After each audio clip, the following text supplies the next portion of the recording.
Deep within the mountains lies a village known as Luo Hun, where beneath its tranquil facade, supernatural occurrences lurk ominously.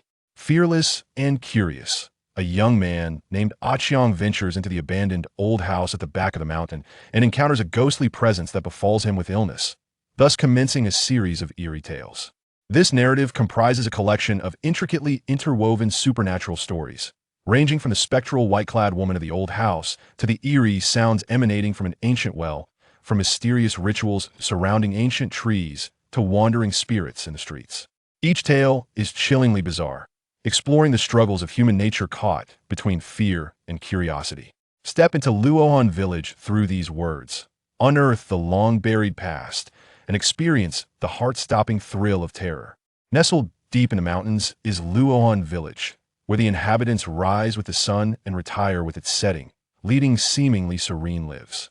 However, on nights of the full moon, strange sounds echo through the village, resembling soft cries or heavy sighs. In this village resides a young man named Qiang, who is undaunted by fear and possesses an insatiable curiosity for the peculiar. One day, he overhears the village elders whispering mysteriously about the abandoned old house on the back mountain.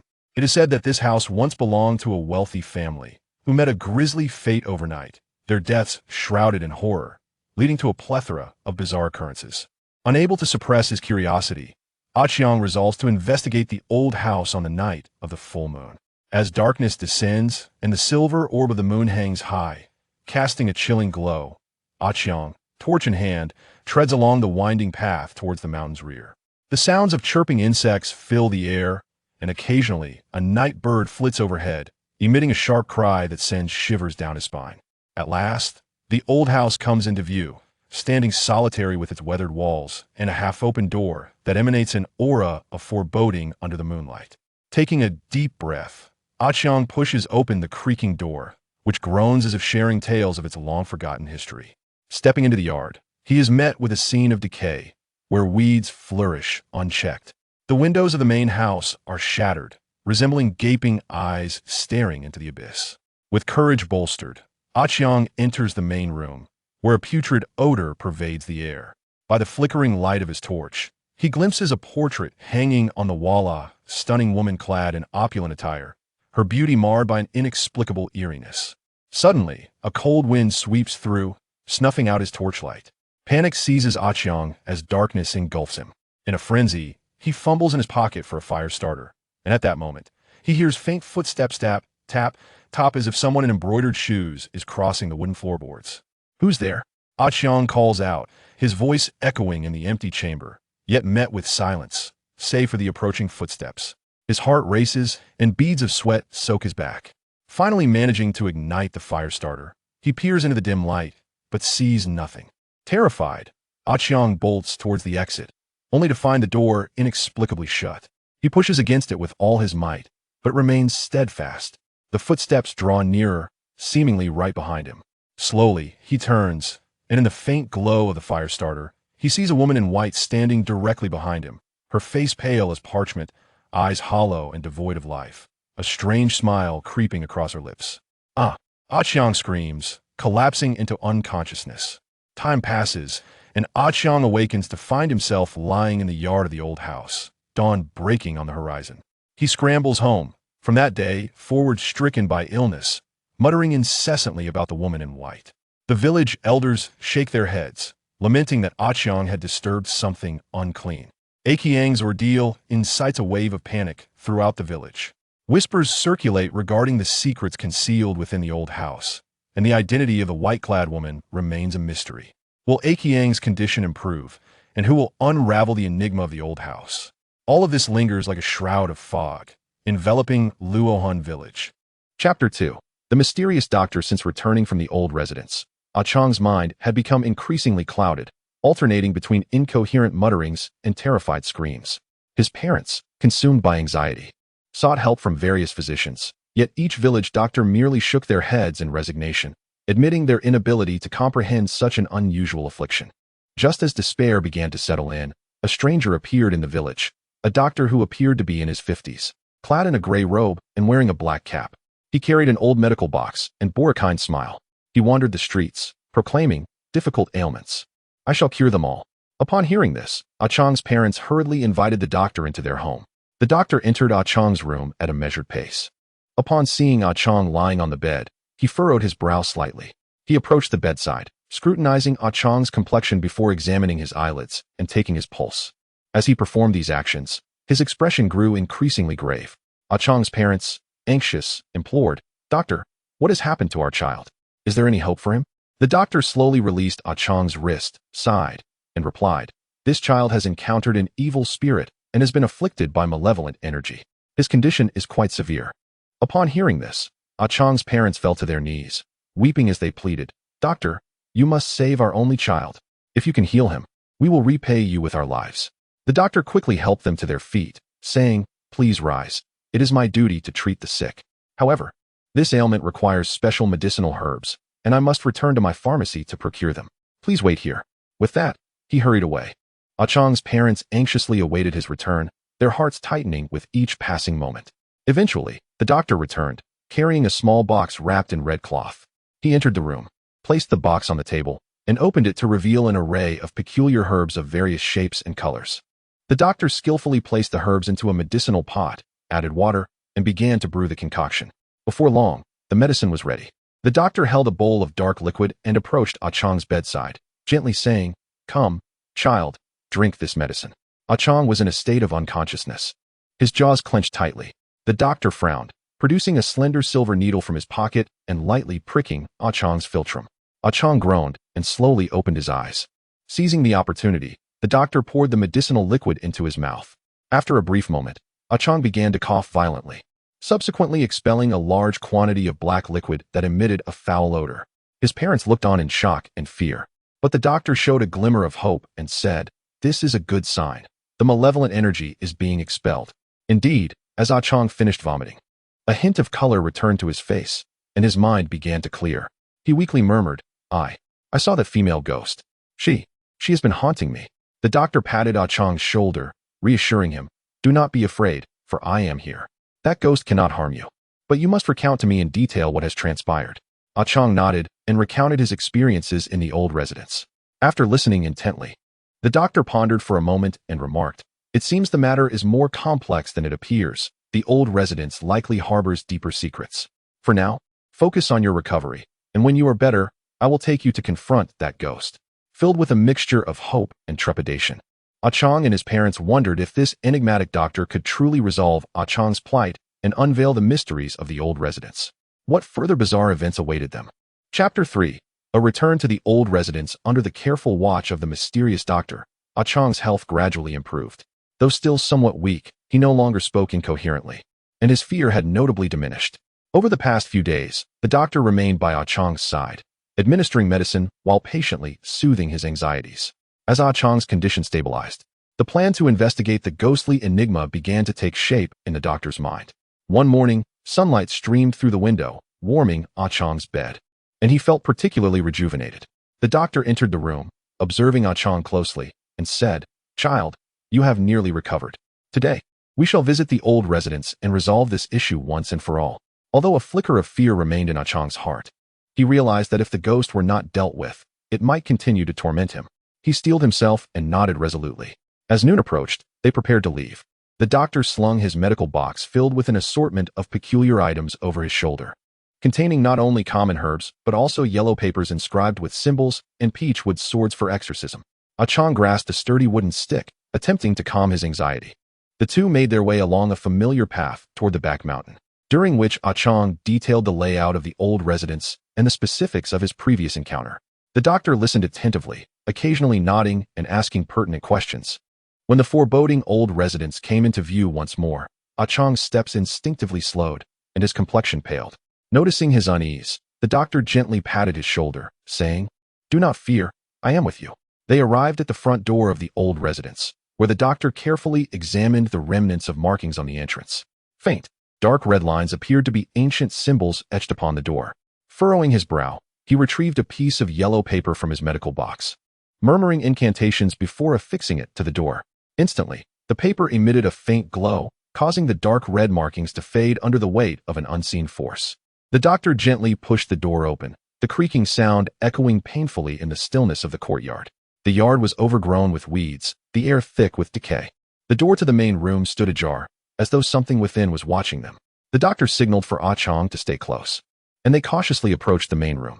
Inside, a stronger stench of rot pervaded the air. The doctor produced a small compass, its needle spinning wildly, pointing toward a corner of the room. Following its direction, they spotted an ancient well, partially obscured by a dilapidated stone slab. The doctor knelt beside the well, scrutinizing its edges.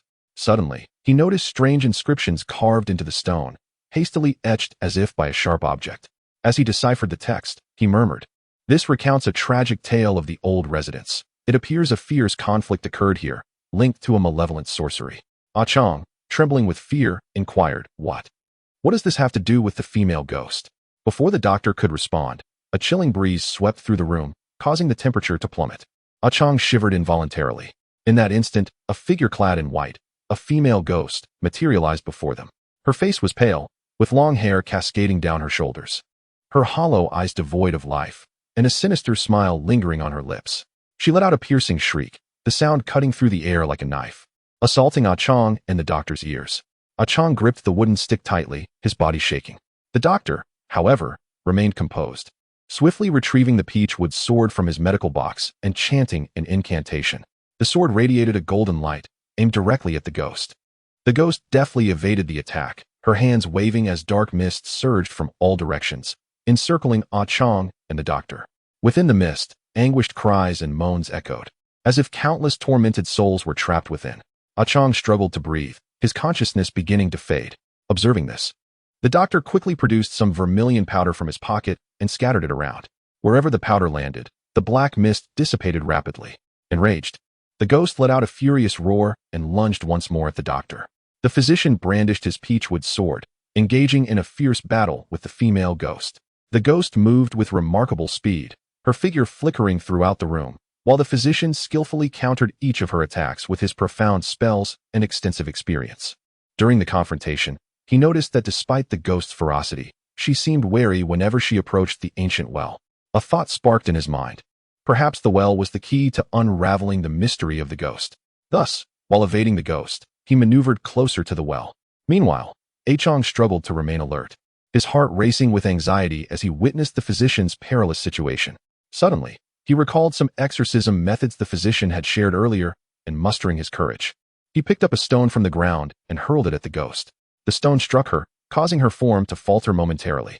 Seizing the opportunity, the physician swiftly plunged the peachwood sword into the ground beside the well and produced a piece of yellow paper, affixing it to the sword. In an instant, the paper ignited, and a powerful force surged forth from the well, eliciting a piercing scream from the ghost as her body began to tremble violently. She attempted to resist this force, but to no avail. Under its immense pressure, her figure gradually became translucent. Just as she was on the brink of vanishing, she exclaimed, "Do you believe you can easily dispose of me? This is all a trap, and none of you can escape." With those words, the ghost completely dissipated. Qiang and the physician exchanged glances, both perceiving the mutual confusion and concern reflected in each other's eyes.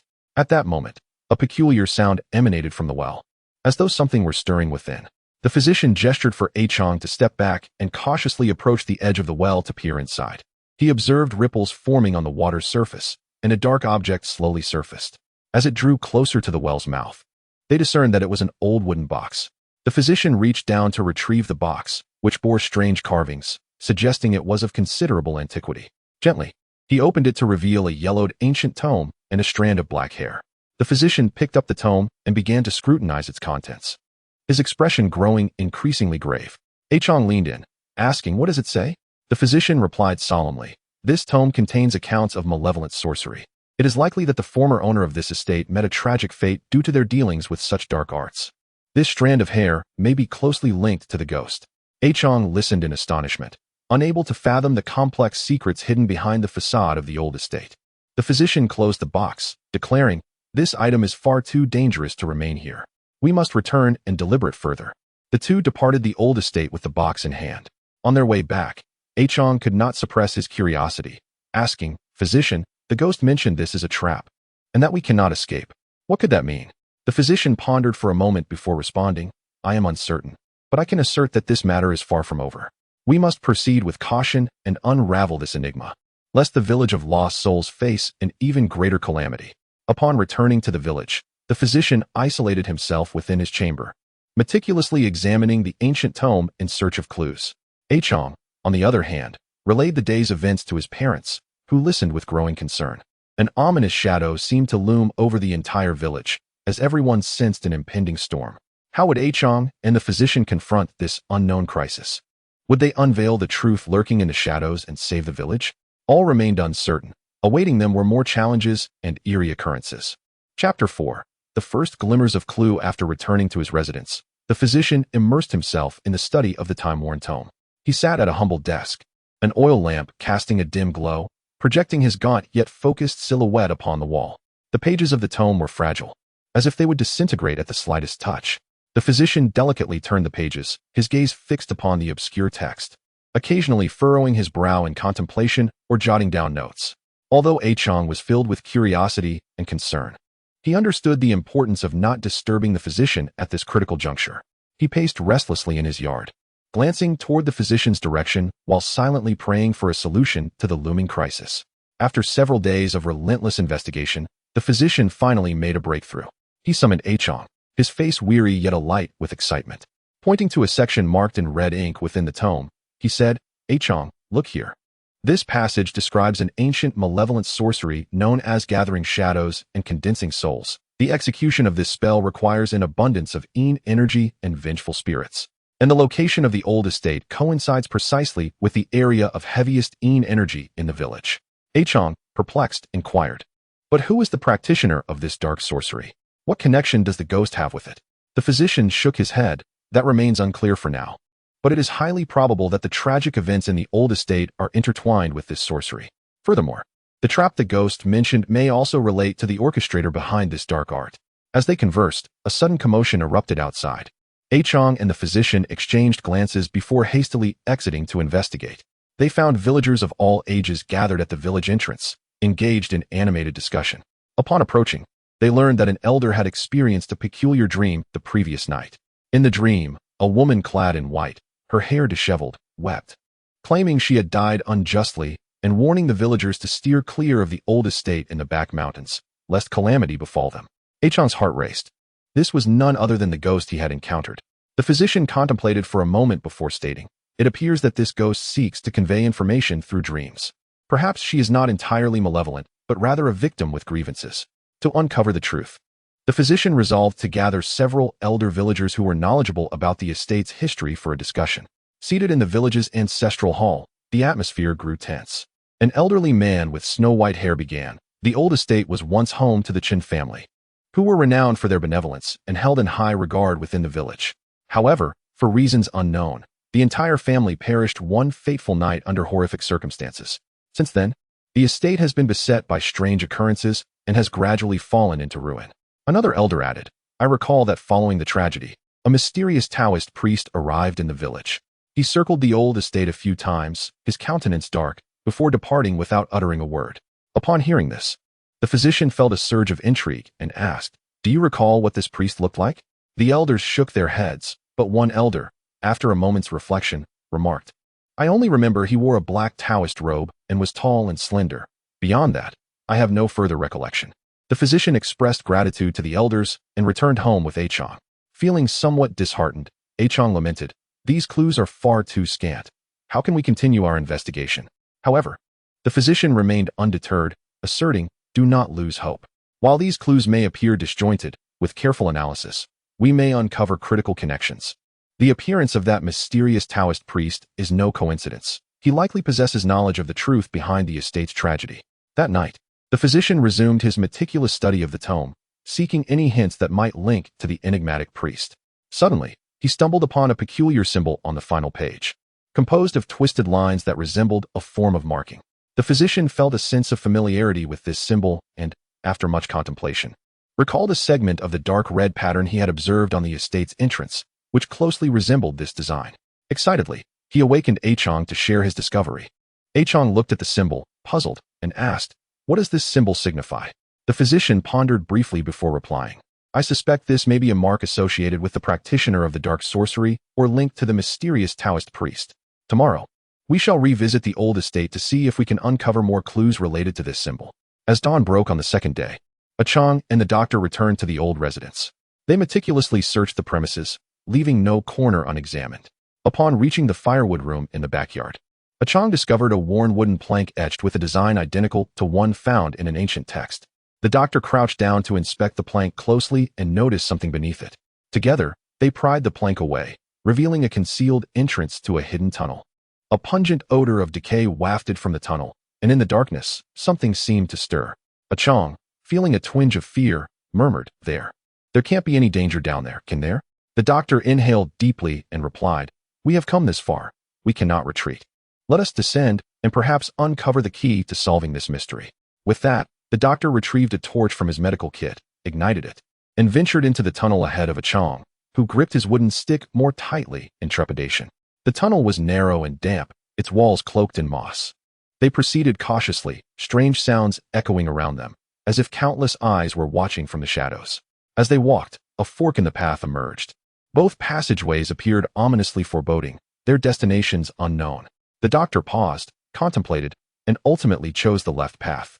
Just as they were about to continue, a sudden, heavy footfall echoed from behind them, reminiscent of a colossal creature approaching. Qiang and the doctor startled and turned swiftly, only to see a massive shadow materializing in the gloom. Chapter 5. The terrifying tunnel. Qiang and the doctor stared anxiously at the looming shadow, their hearts racing. As it drew nearer, aided by the flickering light of the torch, they discerned it to be a black beast the size of a calf. Its eyes glowing with an eerie red light, drool dripping from its maw, bearing sharp fangs and emitting a low growl, as if poised to strike. The doctor whispered to Qiang, "Do not panic. Remain composed.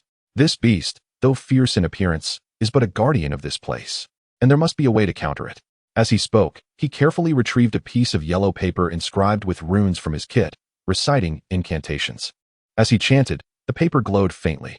The beast seemed to sense the threat, lowering its front legs and letting out a thunderous growl, before suddenly lunging at the doctor. Quick as a flash, the doctor hurled the yellow paper at the creature. The paper ignited mid-air, transforming into a fiery projectile that struck the beast. It howled in agony, crashing to the ground, but quickly rose, its eyes filled with rage, charging once more at the doctor. Seeing this, Qiang summoned his courage and swung his wooden stick at the beast's head. With a resounding crack, the stick struck the creature, but its tough hide merely paused its assault momentarily before it continued. Seizing the opportunity while the beast was distracted by Qiang, the doctor retrieved a small vial from his kit, uncorked it, and a peculiar fragrance wafted outward. The beast, catching a whiff of the scent, appeared momentarily dazed, its movements slowing. The doctor, seizing the moment, brandished his peachwood sword, chanting another spell, causing the sword to radiate with light, before thrusting it toward the beast. The creature was unable to evade and was struck on its flank. It emitted a piercing scream and retreated into the shadows. With a sigh of relief, Qiang and the doctor wiped the sweat from their brows. After this harrowing encounter, they pressed on through the increasingly narrow and stifling passageway. Eventually, they arrived at a stone chamber, at the center of which lay a sarcophagus adorned with the same strange patterns they had previously encountered. The doctor circled the sarcophagus, examining it closely, and noticed faint writing on the lid. Leaning in, he discovered it contained fragments recounting the tragic events of the past. It revealed that the master of the Chun family had inadvertently come into possession of a tome of dark sorcery, coveted by a nefarious Taoist. This Taoist, in pursuit of the tome, had orchestrated the downfall of the Chun family, unleashing vengeful spirits that led to their annihilation overnight. The female ghost haunting the residence was, in fact, the master's daughter, her restless spirit trapped near the old house. Outraged, Qiang exclaimed, "That Taoist is despicable. What shall we do now?" Before the doctor could respond, the sarcophagus began to tremble violently. With a deafening scrape, the lid slowly opened, unleashing a wave of malevolent energy. Qiang and the doctor hurriedly stepped back, their eyes fixed on the sarcophagus. A figure rose slowly from within, revealing the ghostly woman in white. She appeared even more sinister, her eyes glowing with a ghostly green light, her hair swirling wildly. The ghost glared at Qiang and the doctor, letting out a shrill laugh. "Did you think you could easily unveil the truth? This is all a trap set by that Taoist. Do not expect to leave here alive." With that, she waved her hands, and the ominous energy in the chamber coalesced into numerous black blades, hurtling toward Qiang and the doctor. The doctor swiftly swung his peachwood sword, conjuring a protective barrier to deflect the incoming blades. Meanwhile, Qiang sought an opportunity to find a weakness in the ghost's defenses. The relentless assault of the black blades began to wear on the doctor. Spotting a moment of vulnerability, Qiang picked up a stone from the ground and hurled it at the ghost. The stone struck her, causing her form to waver and momentarily halt her barrage. Seizing this chance, the doctor plunged the peachwood sword into the ground and affixed a piece of yellow paper onto its blade. The paper ignited instantly, a powerful force surging from the ground and binding the ghost tightly. She struggled fiercely, emitting anguished cries. Killing me will accomplish nothing.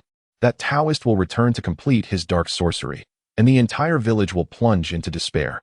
The doctor shouted, "Where is that Taoist now?"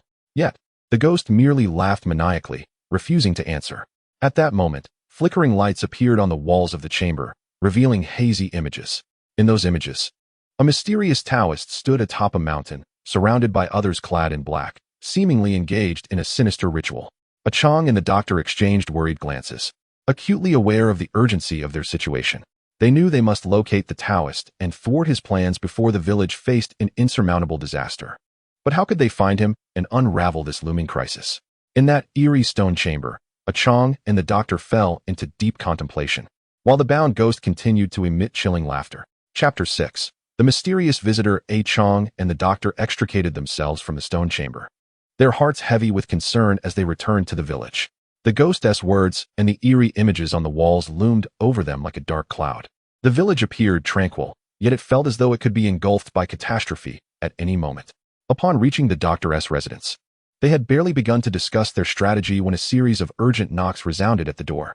Qiang glanced warily at the doctor, who nodded slightly, signaling him to open it. Qiang cautiously opened the door to find a stranger standing outside. The man was tall, clad in black attire, wearing a conical hat that obscured his face in shadow. "Are you the ones investigating the old residence?" His voice was deep and gravelly, as if it emerged from the depths of the underworld. Qiang's heart raced, and he instinctively clenched his fists, retorting, "Who are you? How do you know about us?" The stranger did not respond to Qiang's inquiry but strode directly into the room, his gaze lingering on the doctor for a moment before he spoke again. "I know you are searching for that Taoist, and I possess information regarding his whereabouts. However, I require your assistance with a task." The physician furrowed his brow, scrutinizing the enigmatic visitor before him, and spoke. "Since you are aware of the Taoist's whereabouts, why do you not confront him yourself, instead of seeking our assistance?" The stranger fell silent for a moment, then gradually replied, "I harbor a profound vendetta against that Taoist, yet I require your aid to eradicate him completely. I can inform you that he is preparing an even greater malevolence. Should he succeed, not only will Luo Hun Village succumb to eternal darkness, but the surrounding areas will as well." Qiang and the physician exchanged glances, each recognizing the hesitation in the other's eyes. The stranger's sudden arrival and ambiguous intentions made it difficult to place complete trust in him. Yet, their urgency to uncover the Taoist's trail and avert the impending calamity was palpable. "What is it that you wish for us to do?" the physician inquired. The stranger produced a small, delicate box from within his garments and handed it to the physician, saying, "This box contains a special powder. You must sprinkle it at several key locations surrounding the village. This powder will temporarily suppress the flow of malevolent energy, disrupting the Taoist's dark machinations." The physician accepted the box, examining it carefully, yet doubts lingered in his heart. "How can you assure us that this powder will not endanger the village? And how can you prove the veracity of your claims?" The stranger sighed softly, responding, "I understand your skepticism, but time is of the essence, and there is no room for prolonged deliberation. The Taoist's dark sorcery is nearing completion. If you do not act swiftly, the entire village will perish. As for this powder, I stake my life on its safety for the village." Qiang regarded the physician, stating, "Though this individual is undoubtedly suspicious, we seem to have no other alternatives. The village cannot simply be allowed to perish." The physician pondered for a moment before finally nodding, saying, "Very well, we shall trust you this once. But be forewarned. Should you deceive us, we will not spare you." The stranger nodded slightly, declaring, "Once you have completed this task, I shall reveal the Taoist's exact location. Remember, the powder must be scattered before midnight tonight, without omission at any site." With that, he turned to depart. "Wait, at the very least, tell us who you are," Qiang called out. The stranger paused at the threshold but did not turn back, merely stating, "When all is concluded, you shall know." And with that, he vanished into the night. Qiang and the physician stared at the box in their hands, their emotions tangled. They were uncertain if this decision was wise. Yet in their quest to save the village, they had no choice but to take the risk. Following the stranger's instructions, They began their search for the key locations around the village. Most of these sites lay at the village's periphery, near ancient trees and abandoned houses. Upon arriving at an ancient well on the western edge of the village, Qiang suddenly felt a chilling sensation wash over him. He cautiously scanned the surroundings, noting an eerie shift in the atmosphere. A low, ominous voice emanated from the well, as if something was beckoning them. The physician, sensing Qiang's unease, asked, "What is it?" Qiang pointed toward the well, his voice trembling. "Physician, something feels amiss with this well. I sense something lurking below." The physician approached the well, crouching down for a closer inspection. Suddenly, a plume of black mist erupted from the well, within which appeared a contorted visage, roaring at them. "How dare you thwart the master's plan? You shall all perish." Chapter 7. The mist. The physician, witnessing the black mist and the twisted face, swiftly retrieved a yellow talisman from his pocket. Chanting incantations, the talisman ignited, illuminating the surrounding darkness. He hurled the burning talisman toward the face within the mist. Upon contact, it erupted in a blinding flash, dispersing a portion of the black fog. However, the mist did not dissipate entirely. The distorted face emitted a piercing laugh, and more black fog surged forth from the well. The mist quickly enveloped Qiang and the physician. Qiang felt the air grow frigid, each breath like shards of ice scraping his throat. "Physician, what? What should we do?" Qiang's voice trembled as he clutched the box of powder. Feeling both fear and helplessness, the physician continued to retrieve protective talismans from his kit, shouting, "Stay calm. This is a barrier set by the Taoist sorcery. We cannot falter. Steady your mind, and as the stranger instructed, scatter the powder around the well. I will confront this malevolent entity." Taking a deep breath, Qiang steeled himself against his fears, opened the box, and began to sprinkle the powder around the well. Upon contact with the ground, the powder emitted a faint glow, countering the black mist. Meanwhile, the physician wielded his peachwood sword, striking at the mist with fervor. The runes inscribed on the sword shimmered with a soft light, each swing dispersing more of the fog. At the moment Qiang finished scattering the powder, the black mist seemed to be pressed by an overwhelming force, beginning to slowly dissipate. The contorted face let out a final, anguished scream before vanishing into the well along with the mist. Qiang and the physician exhaled in relief, beads of sweat dotting their foreheads, their clothes drenched. The powder provided by the stranger appeared to have genuine efficacy. Qiang gazed at the well, still shaken, and murmured, "It seems the powder truly works." The physician nodded, replying, "While this powder has temporarily subdued the malevolence, we must not lower our guard. The Taoist sorcery is far more intricate than we fathom, and the motives of this mysterious stranger remain an enigma." They proceeded to follow the stranger's indicated locations, cautiously sprinkling the powder. Although they did not encounter resistance as fierce as at the well, an ominous atmosphere lingered, as if countless eyes were watching their every move from the shadows.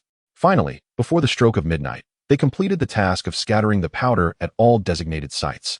The area surrounding the village glimmered with a faint light, the luminescence intertwining to form a hazy barrier that enveloped the entire village. "I hope this truly disrupts the Taoist's dark designs," Qiang silently prayed. Just then, a commotion erupted from the village center. Qiang and the physician exchanged alarmed glances, an uneasy premonition surging within them as they hurried toward the source of the noise. Upon arrival, they found the villagers gathered in the square, faces stricken with terror. At the center stood a colossal black vortex, slowly swirling and exuding a nauseating stench. Distorted figures could be seen struggling at the vortex's edges, seemingly attempting to break free. Spotting Qiang and the physician, the villagers rushed over, desperate for answers. "Qiang, physician, what is happening? Has the malevolent spirit from the old mansion invaded our village?" Qiang and the physician surveyed the ominous vortex, their hearts heavy with confusion and dread. This unforeseen turn of events suggested that their actions had not averted disaster, but rather might have precipitated something far more horrifying. What was the true nature of the powder given to them by the mysterious stranger, an aid or a trap? And what calamity would this enormous black vortex bring upon Luo Hun Village? In the face of this fog-laden crisis, Qiang and the physician understood that they must swiftly seek answers. Otherwise, the entire village would be doomed to an irretrievable fate. Chapter 8.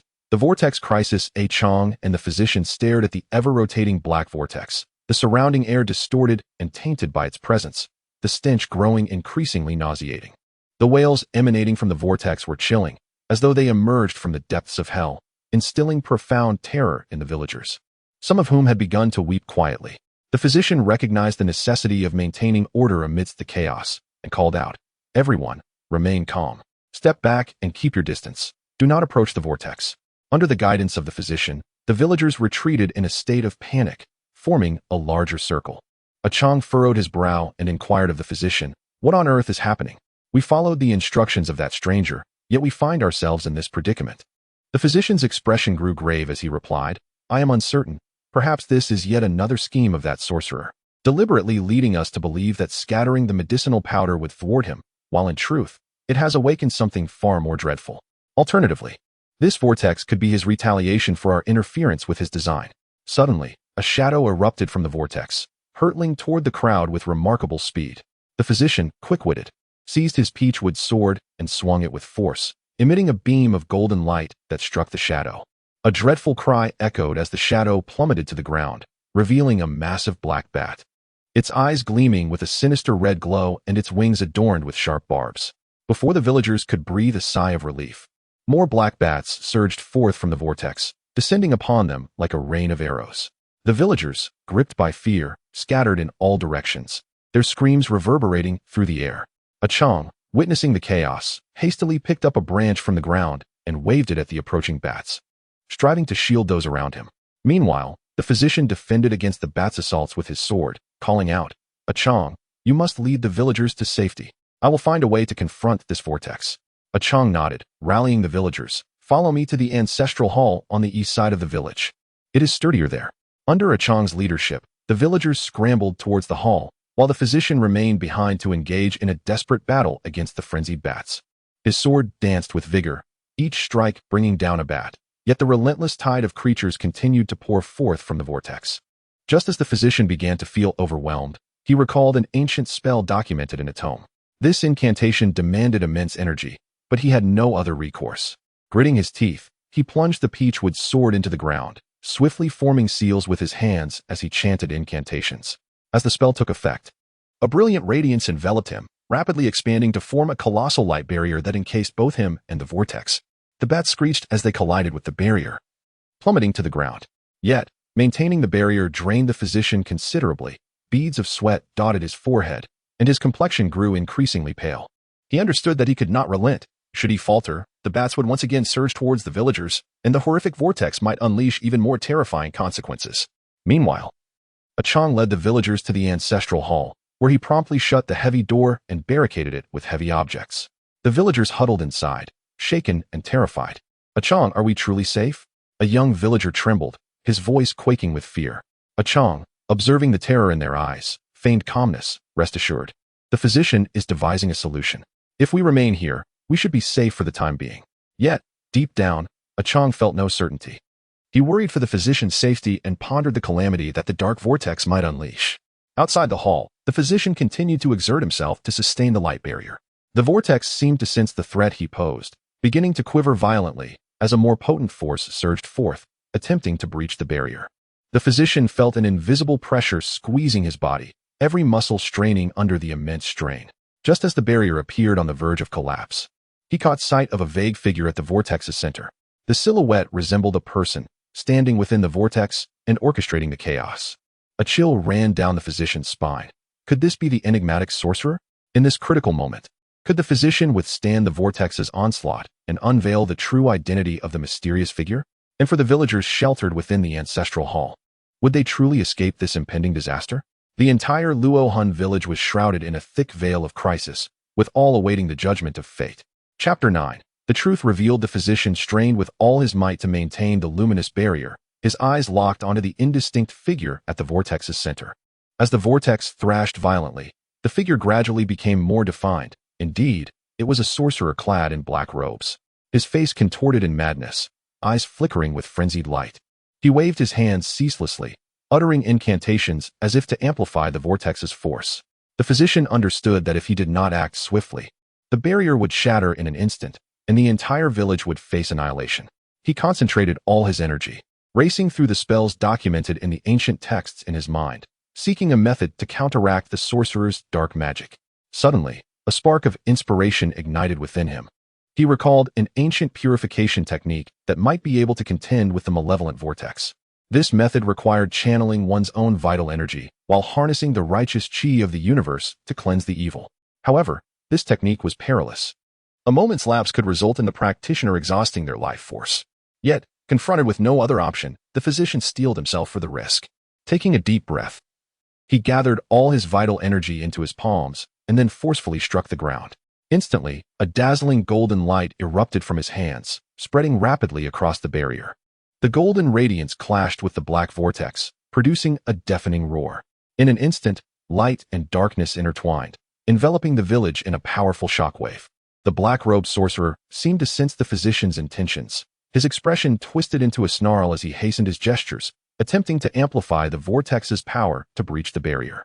Yet, the purification technique unleashed by the physician intensified, the golden light surging forth in relentless waves against the dark vortex. Within the ancestral hall, Qiang and the villagers heard the cacophony from outside, their hearts heavy with both dread and apprehension. Qiang, consumed by anxiety for the physician's safety, pondered how he might assist. Suddenly, he recalled the clues discovered in the old residence's passageway, the ancient tome detailing dark magic. Perhaps it held the key to breaking the sorcerer's spell. Turning to the villagers, he declared, "Stay here. I must return to retrieve something that may aid the physician." Ignoring their protests, he resolutely opened the ancestral hall's door and dashed toward the physician's abode. At that moment, the village was enveloped in swirling black mist and golden light. Resembling a hellish landscape, Qiang sprinted through the chaos, evading the bursts of energy. Finally, he arrived at the physician's residence and located the ancient tome. Flipping through its pages, he sought useful information. Just as despair threatened him, he discovered a crucial clue in the final pages regarding how to counter the dark sorcery of the black-robed sorcerer. It revealed that the sorcerer's dark magic relied on a specific formation, the core of which lay beneath the old residence on the back mountain. Elated, Qiang wasted no time in thorough examination and immediately raced toward the mountain. Upon reaching the old residence, he noticed the malevolent aura surrounding it had intensified. Yet his mind was singularly focused on locating the formation's core to assist the physician in resolving this crisis. Recalling his previous experiences, Qiang re-entered the passageway of the old residence. The air was thick with a noxious stench, and eerie sounds echoed in the darkness, but he brushed aside his fears. Venturing deeper into the passage, he finally reached the stone chamber that housed the sarcophagus. The sarcophagus remained eerily still, yet the atmosphere around it was more foreboding than ever. Taking a deep breath, Qiang searched the corners of the chamber for the entrance to the formation's core as per the tome's instructions. After a thorough search, he finally uncovered a hidden mechanism beneath an unassuming stone slab. Qiang pressed the mechanism with all his might, and with a resounding boom, the ground slowly opened, revealing a profound abyss. Without a moment's hesitation, Qiang descended into the opening. At the bottom of the pit lay a spacious chamber, at the center of which was an enormous black magical array, etched with various bizarre runes that emanated an aura of malevolence. Qiang understood that this was the core of the array. He recalled the method of dismantling it mentioned in ancient texts, which required a pure yang object to disrupt the array's critical nodes.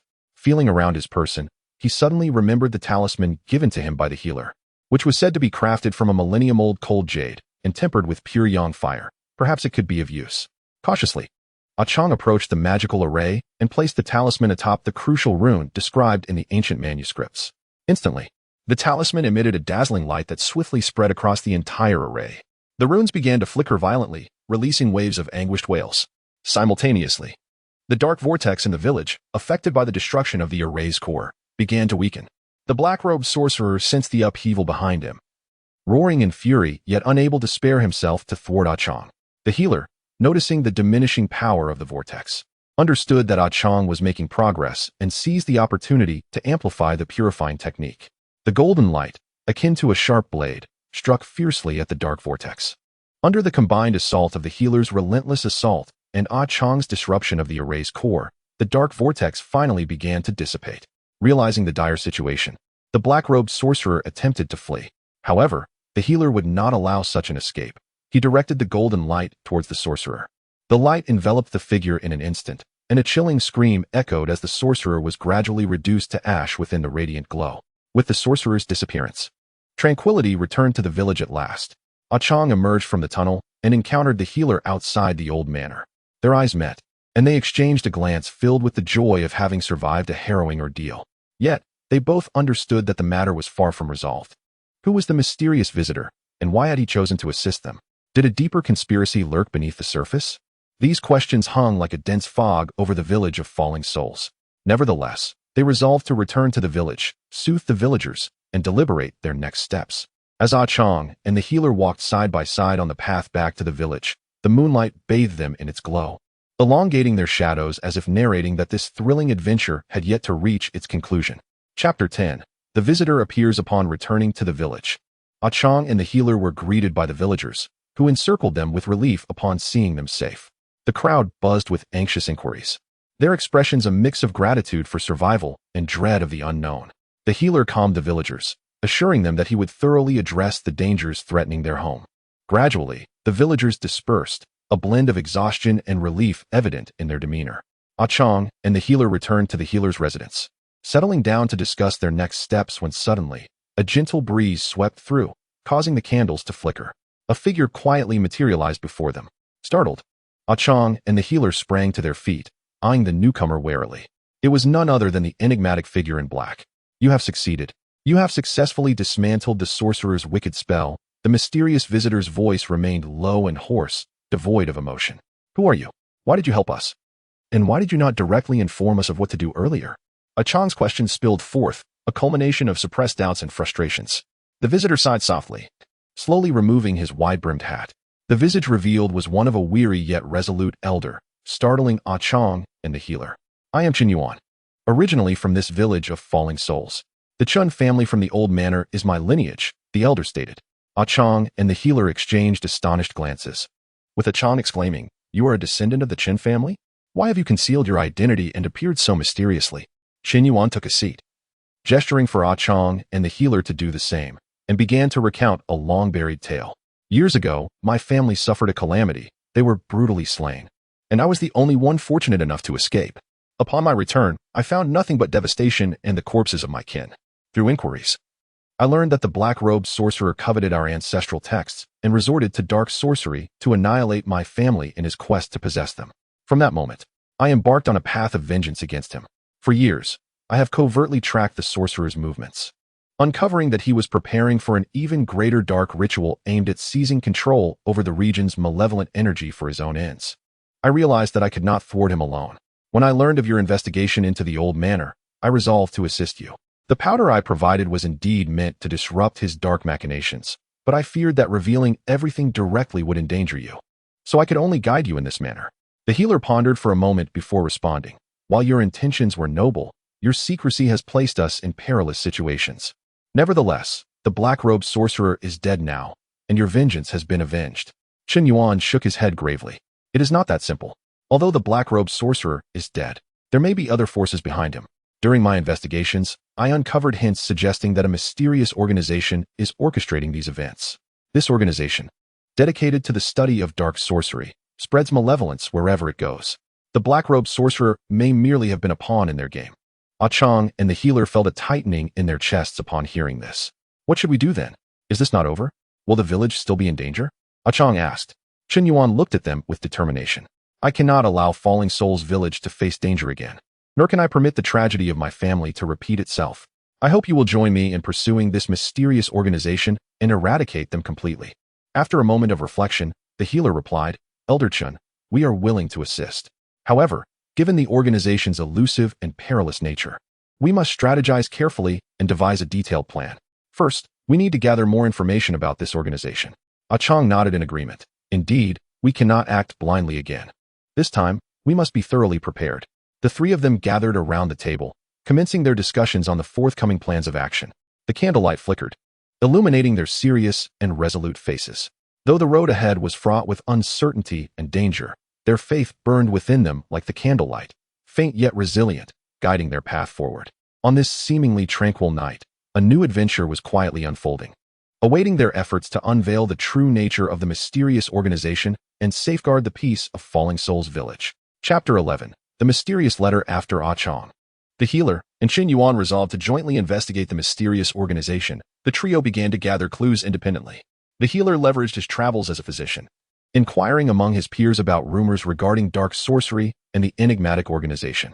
Qiang Yuan utilized the connections he had amassed over years of clandestine investigation to uncover related leads. Meanwhile, Qiang remained in the village, comforting the villagers while meticulously studying the ancient texts he had retrieved from the old manor, hoping to find clues pertaining to the mysterious organization. Several days later, while engrossed in reading the ancient texts at the healer's residence, Qiang was suddenly interrupted by a series of knocks at the door. Upon opening it, he found a small child from the village, panting and holding a letter.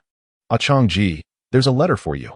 A stranger asked me to deliver it, the child exclaimed before bouncing away. Puzzled, Qiang examined the letter in his hand. The envelope bore no sender's name, and the paper felt coarse, exuding a faint, musty odor. He opened the envelope and extracted the letter. Its handwriting crooked and hurried. To learn of the mysterious organization, meet at the dilapidated temple outside the village tonight at midnight. Come alone, or face the consequences. Qiang's heart sank as he read the letter, its arrival shrouded in mystery.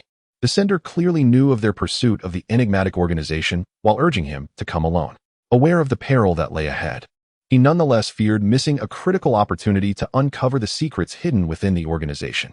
After much contemplation, he resolved to inform the doctor and Chun Yuan of the situation. As evening descended, both the doctor and Chun Yuan returned in succession, their expressions grave as they perused the letter. Chun Yuan furrowed his brow and remarked, "This could very well be a trap, yet it may also be the key to obtaining vital clues." The doctor nodded in agreement. "Indeed, we must not act recklessly, but we cannot afford to abandon this lead either." After deliberation, they agreed that Qiang would attend the meeting while the doctor and Chun Yuan would follow discreetly.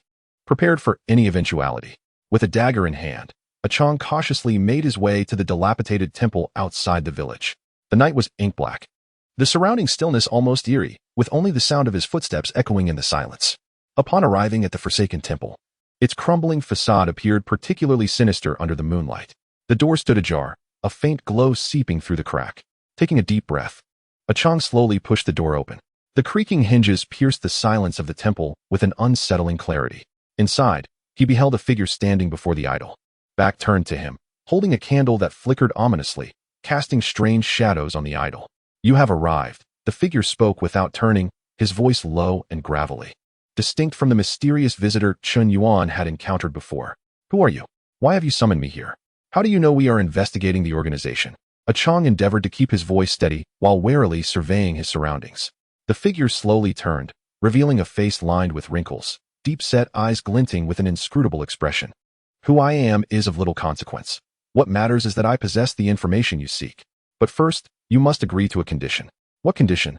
Qiang inquired, growing increasingly cautious. "Help me locate an item, a treasure concealed by the cloaked priest. It is said to be intricately linked to the core secrets of the organization. If you assist me in finding it, I shall reveal all that I know." The old man gazed intently at Qiang. Qiang's heart stirred. If they could indeed uncover a treasure related to the organization's secrets, it would greatly aid their investigation. Yet, he worried it might be a ruse. "How can I trust the veracity of your words? How can I be certain that once the treasure is found, you will honor your promise?" The old man chuckled coldly. "You have no choice. If you refuse, I shall leave at once, and you will remain forever ignorant of the organization's truth. As for my promise, you must simply choose to believe." Just as Qiang hesitated, a faint sound reached his ears from outside the temple. The old man's expression shifted. "You brought others." With that, he swiftly extinguished the candle, plunging the temple into darkness. Qiang felt a rush of wind as the old man vanished. He hurried outside, but found no one around. At that moment, the doctor and Chun Yuan emerged from the shadows. "What happened?" "We heard commotion inside and feared for your safety," the doctor said. With a sense of resignation, Qiang recounted the events. After a moment of contemplation, Chun Yuan responded, "It seems the situation is more intricate than we imagined. While this old man is indeed suspicious, the treasure he mentioned might genuinely exist and be connected to the organization. We cannot disregard this lead." The doctor nodded in agreement. "Indeed, we must proceed with utmost caution in our search for this treasure. However, before that, we need to ascertain the identity and motives of this old man. He may be deeply entwined with the organization." Qiang looked at both men, his resolve unwavering. "No matter how challenging it may be, we must unveil the true nature of the organization and ensure the village does not descend into peril."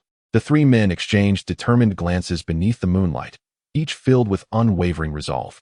They understood that the path ahead was fraught with thorns. Yet for the peace of the village, they must press onward, seeking the truth hidden within the shadows. The enigmatic old man's intentions, friend or foe, and where lay the treasure linked to the organization's core secrets, all remained shrouded in a veil of mystery, awaiting their discovery. Chapter 12. Threads of clue. Following the inconclusive meeting at the dilapidated temple, Qiang, the doctor, and Chun Yuan plunged into an even more intense pursuit of leads. They recognized that since the mysterious old man was aware of the organization and fixated on the treasure hidden by the cloaked priest, he must be closely connected to the entire incident. Locating the old man might unravel the enigma, revealing the organization's hidden truths. Drawing upon years of investigative experience, Chen Yuan began to gather information from various locales frequented by the unsavory elements of society surrounding the village. He navigated through hidden corners, conversing with a myriad of individuals, leaving no potential lead unexamined. Meanwhile, the doctor leveraged his connections within the medical community, subtly probing the visitors seeking remedies in hopes of gleaning any tidbit about the old man or the treasure.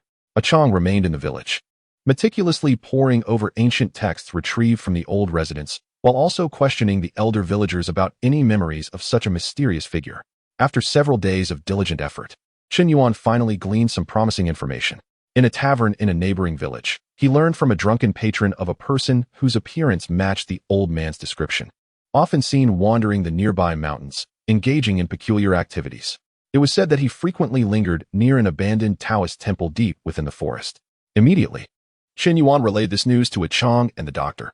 After discussing the matter, the trio resolved to investigate the abandoned temple together. They gathered essential supplies such as peachwood swords, talismans, and torches before heading toward the mountainous woods of the neighboring village. Within the forest, the trees stood lush and verdant, casting dappled shadows that rendered the atmosphere particularly foreboding. Sunlight filtered through the foliage, creating patches of illumination.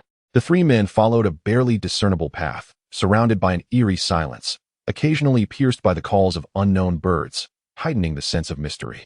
After a lengthy trek, the crumbling edifice of the abandoned temple finally emerged before them.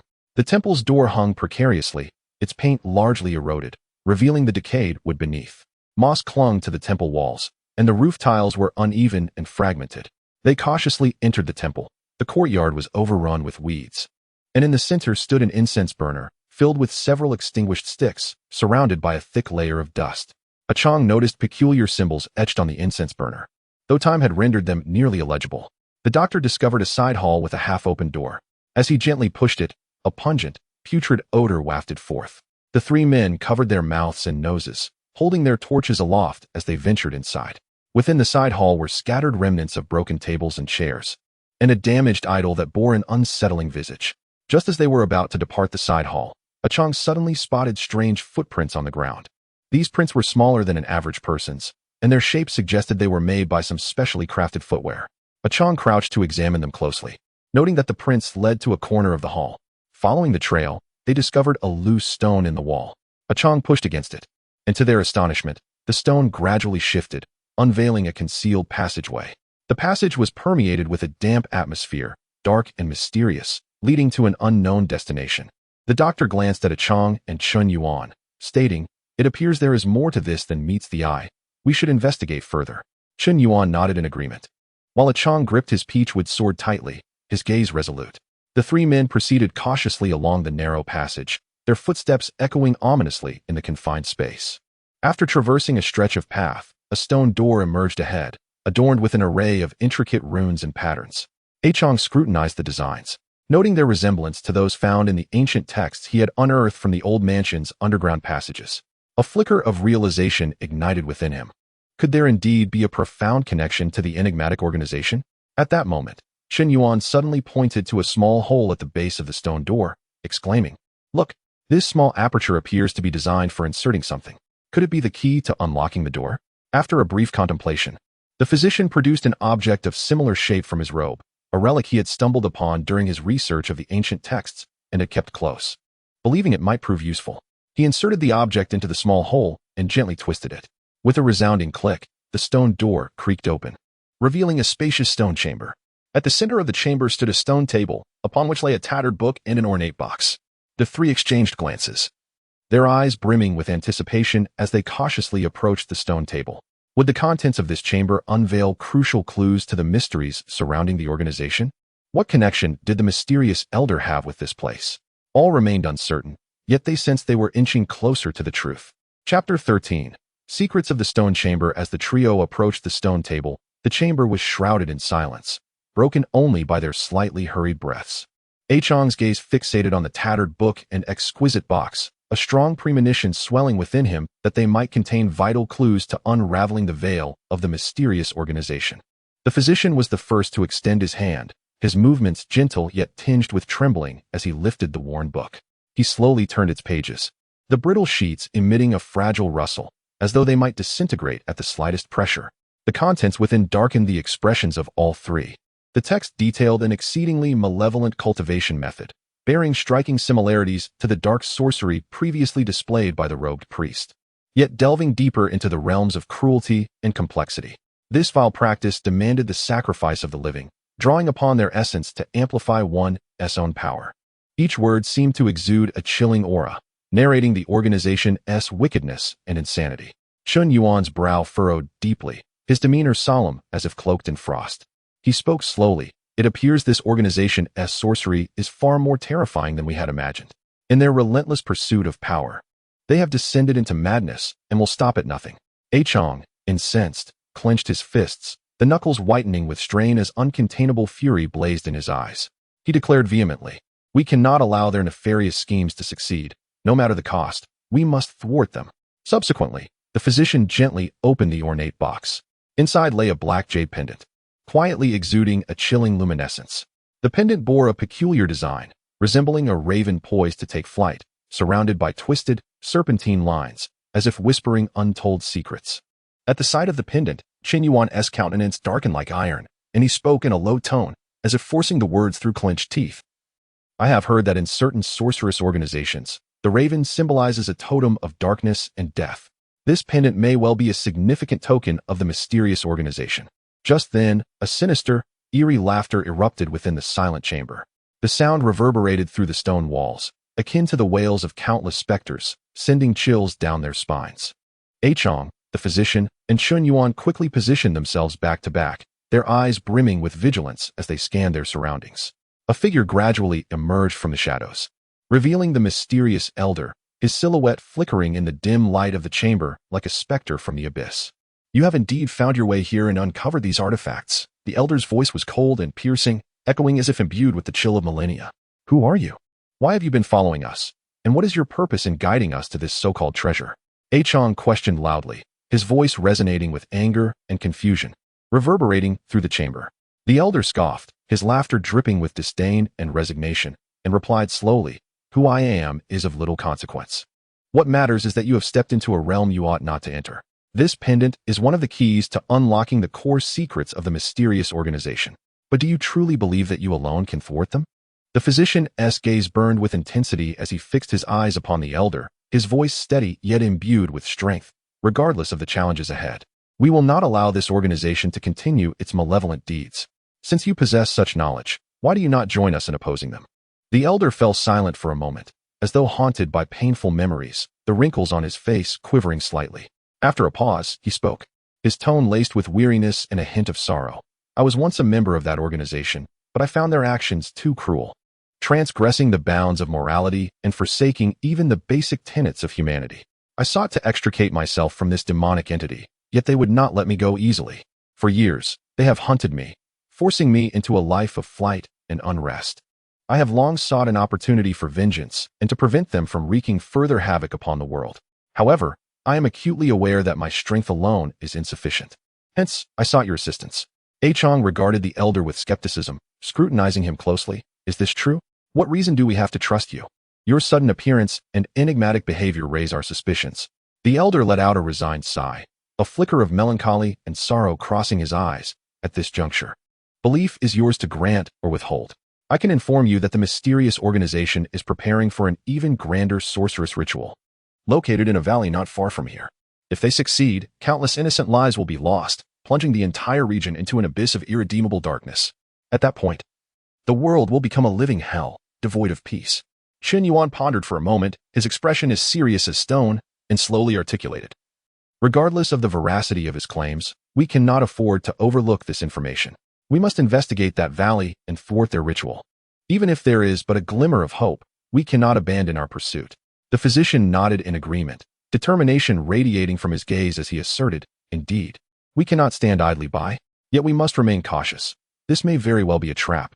After all, our understanding of him is woefully limited, and we cannot afford to be complacent." Qiang regarded the elder, his eyes betraying scrutiny and resolve. Very well, we shall trust you this once. But should you attempt any treachery, we will not show you mercy. You should be aware that we will go to any lengths to protect our village and to thwart the mysterious organization. The elder nodded slightly, gratitude flickering in his eyes.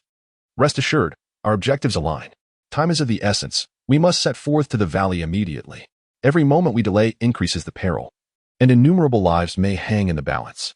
Thus, Qiang, the physician, Chun Yuan, and the mysterious elder set forth with a mix of trepidation and resolve towards the valley. Their footsteps echoed within the stone chamber, akin to the drumbeats of fate. Awaiting them was an unknown realm of horror and danger. Yet for the sake of thwarting the organization's vile plans and saving countless lives, they resolutely embarked upon this thorny and murky path. What sinister sorcerous ritual awaited them in the valley? Would they succeed in unraveling the nefarious conspiracy of the mysterious organization? All remained shrouded in dense fog, laden with boundless suspense.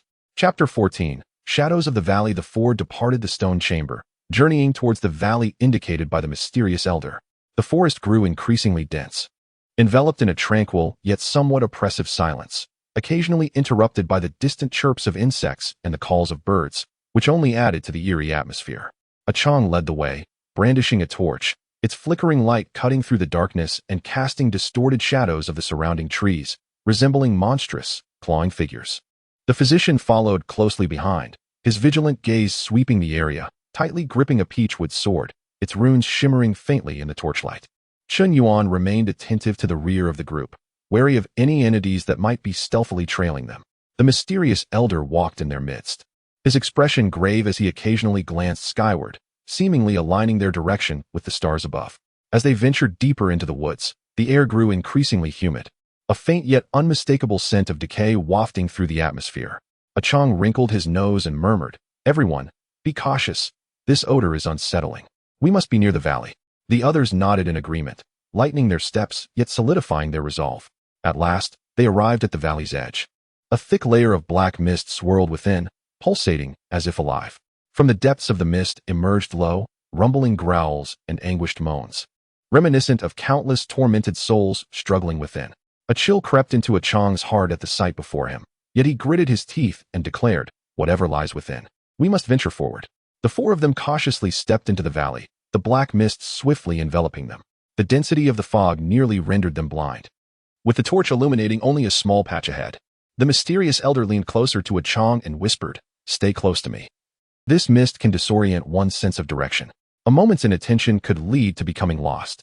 Qiang nodded slightly, signaling the others to follow. They proceeded along a narrow path, flanked by stones etched with peculiar runes. The runes glimmered with an eerie light, as if recounting ancient and malevolent incantations. The physician scrutinized the symbols, his expression growing increasingly grim. These runes are intended to amplify dark sorcery. It appears the mysterious organization has long established their presence here. Suddenly, a colossal figure loomed ahead, towering like a mountain, shrouded in black smoke, with two enormous eyes gleaming a blood-red hue. Qiang tightened his grip on the torch and shouted, "What is that?" The mysterious elder, visibly tense, replied, "It is the cursed beast guarding the valley. We cannot confront it directly. We must find a way to circumvent it." However, the beast seemed to sense their presence and unleashed a thunderous roar, charging towards them. Qiang and the physician quickly positioned themselves at the forefront. Qiang waved the torch, attempting to deter the beast, while the physician swung his peachwood sword, its brilliance intensifying. Chun Yuan produced several talismans from his pocket, hurling them towards the creature. The talismans ignited mid-air, transforming into flames that struck the beast. The creature staggered momentarily under the fiery assault but soon resumed its charge. Observing this, the mysterious elder retrieved a small bell from his robes, its chime resonating sharply. Upon hearing the bell, the beast's frenzied gaze flickered with confusion, its movements sluggish. "Now's our chance, move," the elder urged. Seizing the opportunity, the four maneuvered around the beast, advancing deeper into the valley. After traversing a short distance, they stumbled upon a clearing. In the center stood a massive stone platform, adorned with intricate patterns, surrounded by a dozen black stone pillars entwined with strange black flames. At the platform's center lay a vast black magical circle, exuding a potent aura of malevolence.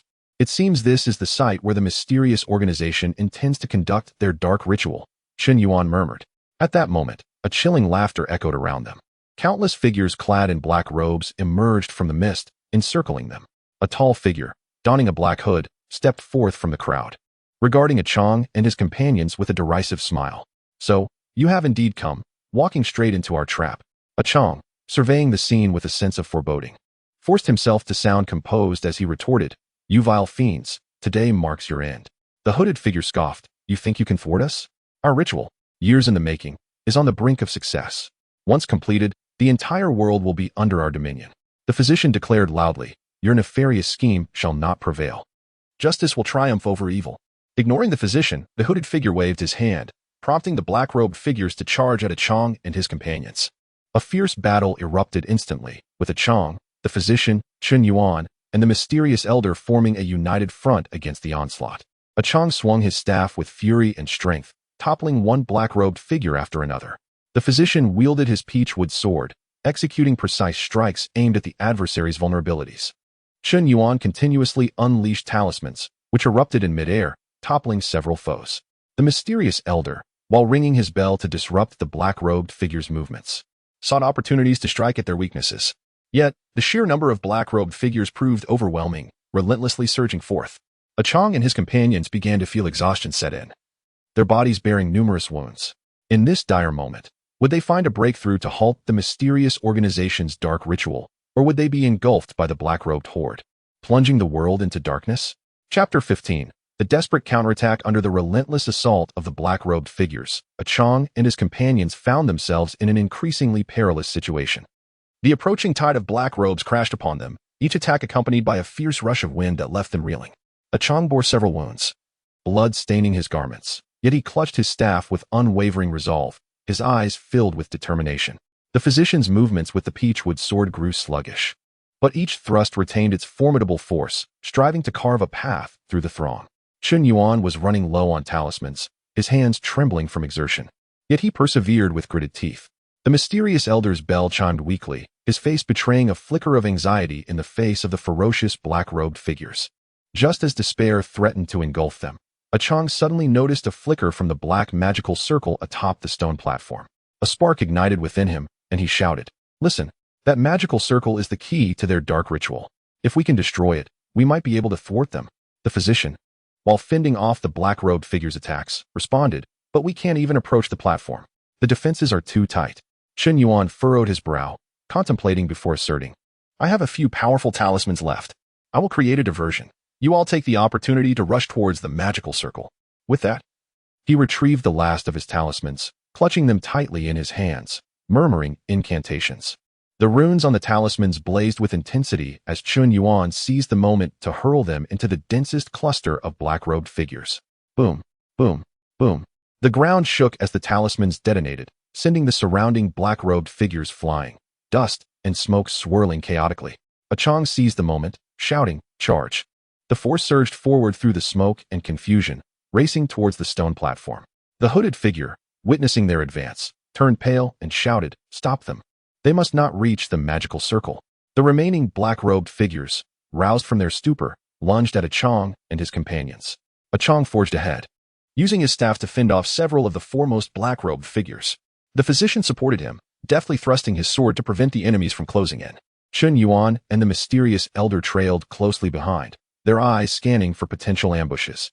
Just as they neared the stone platform, a black-robed figure stealthily approached Qiang from the side, a glinting dagger aimed at his back.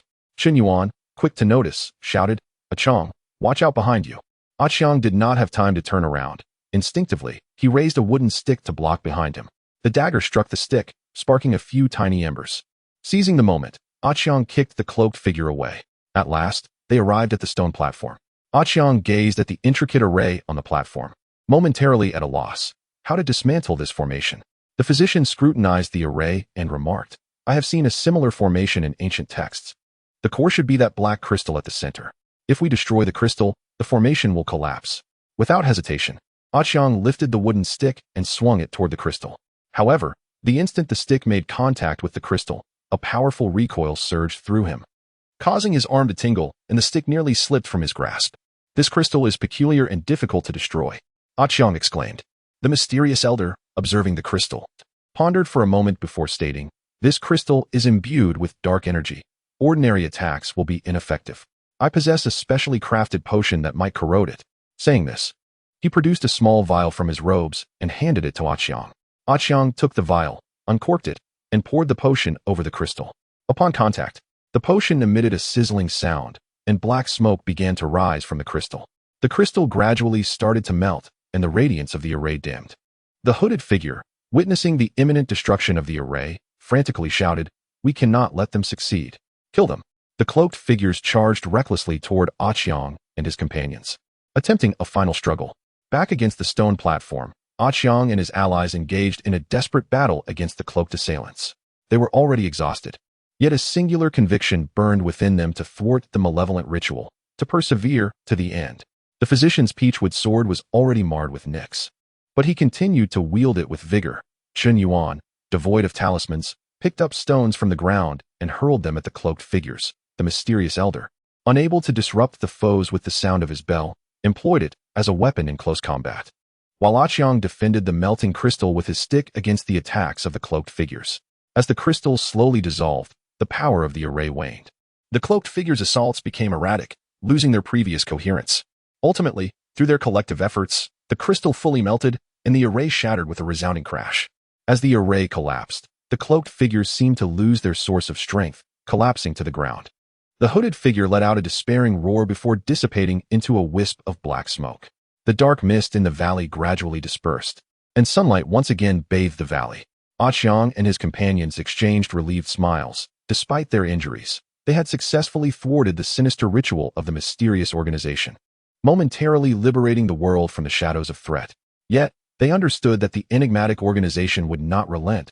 Greater challenges awaited them. For now, they resolved to return to Luo Hun Village to recuperate and prepare for the battles ahead. Chapter 16. The return to the village. Qiang, the physician, Chun Yuan, and the mysterious elder returned to Luo Hun Village, their weary bodies bearing the marks of victory. The villagers, upon seeing their safe return, gathered around them with expressions of triumph. Questions about their experiences in the valley flowed from the crowd.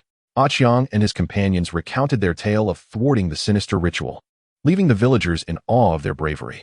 However, just as the village basked in the joy of survival, strange occurrences began to unfold.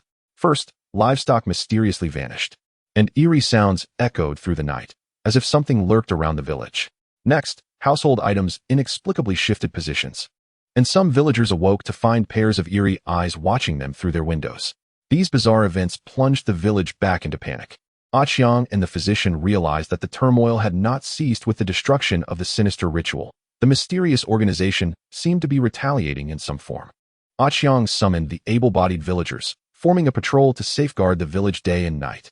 The physician began concocting various protective potions to distribute among the villagers, advising them to sprinkle the substances at their doorways and windows. Chun Yuan and the mysterious elders scoured the village, seeking the source of these strange happenings. One night, while patrolling the village's outskirts, Qiang's team was startled by a chilling cry emanating from the nearby woods. Alarmed, Qiang yelled, "This is bad, something's amiss," and led the group toward the source of the sound. Upon reaching the woods, they discovered a massive black wild dog tearing into a missing livestock. The beast's eyes glowed with a sinister green light, exuding a foul stench. Instead of fleeing, it growled menacingly at Qiang and his companions, baring its sharp fangs in defiance. Qiang tightened his grip on his weapon and warned, "This dog is not right, everyone be cautious." The group cautiously approached the wild dog, attempting to drive it away. Suddenly, the beast lunged at Qiang with lightning speed. He sidestepped, narrowly evading the attack, and swung his wooden stick forcefully at the dog's head. The wild dog deftly dodged, pivoting to leap at another villager. At that moment, the physician, having heard the commotion, rushed over. Spotting the wild dog, he quickly retrieved a vial from his robes and hurled it at the beast. The vial shattered before the wild dog, releasing a pungent odor that made it recoil in distress. Seizing the opportunity, Qiang struck again, this time landing a solid blow with the stick, causing the wild dog to collapse. Yet, as they approached to inspect the creature, they found its body gradually dissipating, leaving only a pool of black liquid. What on earth is happening? Is this dog some kind of malevolent entity? A terrified villager inquired. The physician frowned, stating, "It appears the mysterious organization is at work, controlling these animals with dark sorcery to sow chaos in the village. We must quickly uncover their next move, or the village will face even greater peril." Upon returning to the village, Qiang, the physician, Chun Yuan, and the mysterious elder convened once more to devise a strategy. The mysterious elder asserted, I believe the organization will not easily concede. They are likely orchestrating a grander scheme. Our previous disruption of their dark ritual has incurred significant losses, and they will seek revenge. Chun Yuan nodded in agreement. Indeed, we cannot remain on the defensive. We must take the initiative to uncover the organization as hideout and eradicate them completely. Qiang, gazing at his companions, resolutely declared, I concur. We cannot allow the villagers to live in fear any longer. But how shall we locate their lair? The physician pondered for a moment before replying. While researching ancient texts, I discovered a method to trace the residue of malevolent entities. We can track the lingering essence left by the dark creatures we encountered. Perhaps it will lead us to their stronghold. Upon hearing this, the others deemed it a viable plan and resolved to commence their search at dawn. Unbeknownst to them, the mysterious organization had already laid numerous traps, eagerly awaiting their approach. What dangers would they face in their pursuit of the organization's lair? Would Luo Hun Village ever truly escape the clutches of the mysterious organization? All remained uncertain, yet Qiang and his allies stood ready to embrace the challenge. Chapter 17, Tracking and Traps. As dawn broke, Qiang, the physician, Chun Yuan, and the mysterious elder set off early. The physician held a specially crafted compass, its needle quivering incessantly, pointing toward the outside of the village. This compass was meticulously modified by the physician overnight based on ancient texts, said to track the residual essence of malevolent entities. The four of them followed the compass's guidance, the atmosphere around them growing increasingly sinister. The once vibrant forest now exudes an eerie silence, with birds no longer singing, and even the chirping of insects vanished without a trace. A chilling breeze occasionally sweeps through, as if it could penetrate one's very bones. As they venture deeper, they stumble upon a desolate graveyard. The gravestones tilt at odd angles, overgrown with weeds, some engraved with strange symbols that emit an inexplicable eeriness in the morning light. The physician studies his compass, furrowing his brow. The aura here has intensified. The mysterious organization is likely nearby. Qiang grips his weapon tightly, scanning the surroundings with vigilance, warning, everyone, be cautious, danger lurks everywhere. Chun Yuan and the enigmatic elder nod in agreement, clutching their respective items, ready for any unforeseen circumstances. Suddenly, Qiang feels the ground give way beneath him, and he plunges into a deep pit. The walls are smooth, rendering escape impossible. Qiang, the physician and the others rush to the edge of the pit, anxiously calling out. Qiang looks up from the depths, reassuring them. I'm fine. This trap must have been set by the mysterious organization. Don't come down. Be wary of more traps. The physician, deep in thought, contemplates how to rescue him. Just then, a chilling laughter echoes around them. A group of figures clad in black robes emerges from the shadows of the graveyard, surrounding the physician, Chun Yuan, and the elder. You've finally taken the bait. One of the black-robed figures steps forward with a cold smirk. The physician glares at him in fury. What wicked scheme do you plot by setting this trap? The black-robed figure laughs maniacally. What do we want? Your lives, of course. You have disrupted our dark ritual and expect to escape unscathed? Today marks your end. With that, he gestures, and the others rush toward the trio. The physician swiftly wields his peachwood sword, the runes glimmering as he engages in combat with the black-robed figures. Chun Yuan produces a talisman, chanting incantations as flames erupt from the symbols, targeting the assailants. The elder shakes a bell vigorously. Its melodious chime unnerves the black-robed figures. However, the sheer number of adversaries and their apparent preparedness force the trio toward the edge of the pit. Qiang, desperate from below, watches the battle unfold, powerless to assist. Suddenly, a black-robed figure seizes the moment to ambush the physician from behind. Sensing danger, the physician attempts to evade but is too late. In a split second, the elder lunges forward, shielding the physician from the deadly blow. The sharp blade pierces the elder's back, blood spilling forth. No, the physician cries out in anguish, a blend of urgency and fury igniting within him as he fights back fiercely, driving the black-robed figures back a few steps. Seizing the opportunity, Chun Yuan hurls several potent talismans, their explosions causing chaos among the black-robed figures. The physician quickly aids the elder, shouting to Chun Yuan, we cannot linger. We must rescue Qiang. Chun Yuan nods, and together they fend off the attackers while moving closer to the pit. The physician retrieves a rope from his cloak and tosses it down. Qiang, grab the rope. We'll pull you up. Qiang grasps the rope, and the physician and Chun Yuan strain to hoist him back to safety. Upon seeing the wounded elder, Qiang feels a surge of emotion, both gratitude and rage. He glares at the black-robed figures, his eyes burning with vengeance. You scoundrels, I will not let you escape. The four stand back to back, each sustaining varying degrees of injury, their strength waning. Yet the black-robed figures steadily close in, their faces twisted in cruel smiles, relishing in the struggle of their prey. In this dire predicament, will Qiang and his companions find a way to break free from the onslaught of the black-robed figures? What more terrifying schemes does the mysterious organization have in store for them? All is ensnared in profound peril. Chapter 18. A turning point in despair trapped within the graveyard. Qiang and his companions face the relentless advance of the black-robed figures, the situation precariously dire. Qiang gazes at the injured elder, a resolute determination igniting within him. He understands that without a strategy for escape, they will all perish here. Suddenly, an idea strikes him. Reminiscent of when Chun Yuan previously used a talisman to blast a path open in the valley. He swiftly turns to Chun Yuan, exclaiming, "Elder Chun, do you have any powerful talismans left, like the ones you used in the valley? We need to create an opening." Chun Yuan nods slightly, a grave expression crossing his face. "I have a few left, but timing is crucial. This is our only chance." Meanwhile, the physician deflects attacks with his peachwood sword, calling out loudly, "I will draw their attention. You prepare the talismans." With that, the physician unleashes a mighty shout, pouring all his energy into his strikes. The runes on his sword glowing brightly, forcing the surrounding black-robed figures to retreat. The black-robed figures, thinking the physician is cornered, become even more frenzied in their assault. Chun Yuan seizes the moment, exchanging glances with Qiang as they swiftly retrieve the talismans from his cloak. These talismans emanate an unusual radiance, flickering with hints of lightning. The powerful talismans that Chun Yuan has long safeguarded.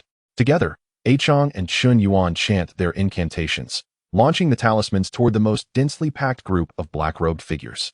Boom, boom, boom. A series of thunderous explosions erupts, the talismans releasing a tremendous shockwave, sending dust and debris flying, flames soaring into the sky. The black-robed figures are thrown into disarray, many flung backward, and smoke billows from the gap. "Run!" Qiang shouts, and the four of them charge toward the opening amidst the chaos. However, just as they are about to break free, the black-robed leader reappears, brandishing a black sword swirling with ominous energy, aiming a strike at Qiang. Caught off guard, Qiang raises his weapon to defend. With a clang, the force of the impact numbs his arm, pushing him backward. The leader pursues, lunging again toward Qiang's chest. In this critical moment, the elder, summoning unexpected strength, leaps in front of the black-robed leader, taking the fatal blow. The leader's sword pierces the elder's body, blood spraying forth. No. Qiang, consumed by rage and sorrow, feels as if flames are erupting from his eyes. In the instant the leader withdraws his sword, Qiang channels all his might into a punch, striking the leader squarely in the face. The leader stumbles backward, and Qiang seizes the opportunity to snatch the black sword from his grasp. As the other black-robed figures close in, Qiang wields the sword, the dark energy resonating with his fury, intensifying. Each swing of the sword carries immense power, preventing the black-robed figures from advancing. The physician and Chun Yuan hurriedly assist the elder, urgency in their voices. "Elder, hold on. We will get you out." The elder weakly shakes his head, retrieving a small pouch from his cloak and handing it to the physician. Inside lies the key to unraveling the mysterious organization. "Hurry, do not concern yourselves with me." With that, the elder closes his eyes, his body growing cold. Qiang and the others are overwhelmed with grief, yet there is no time for sorrow. The relentless pursuit of the black-robed figures continues, and unknown dangers lie ahead. Gritting his teeth, Qiang suppresses his tears, wielding the black sword to carve a path forward, while the physician and Chun Yuan carry the elder's lifeless body, struggling to break free from the graveyard. Battling through bloodshed, they finally carve a bloody path and escape the graveyard. Once they reach a safe distance, they pause. Qiang gazes at the elder's body, tears streaming down his face. "Elder, we will not fail you. We will eradicate the mysterious organization." The physician opens the pouch, revealing a stone inscribed with peculiar patterns and a note containing vague clues, seemingly pointing to a significant stronghold of the mysterious organization. Gazing at the clues inscribed on the note, Qiang and his companions were acutely aware that the path ahead would be fraught with greater challenges. Yet, their resolve was unwavering. What secrets and dangers lurked within the stronghold of the enigmatic organization?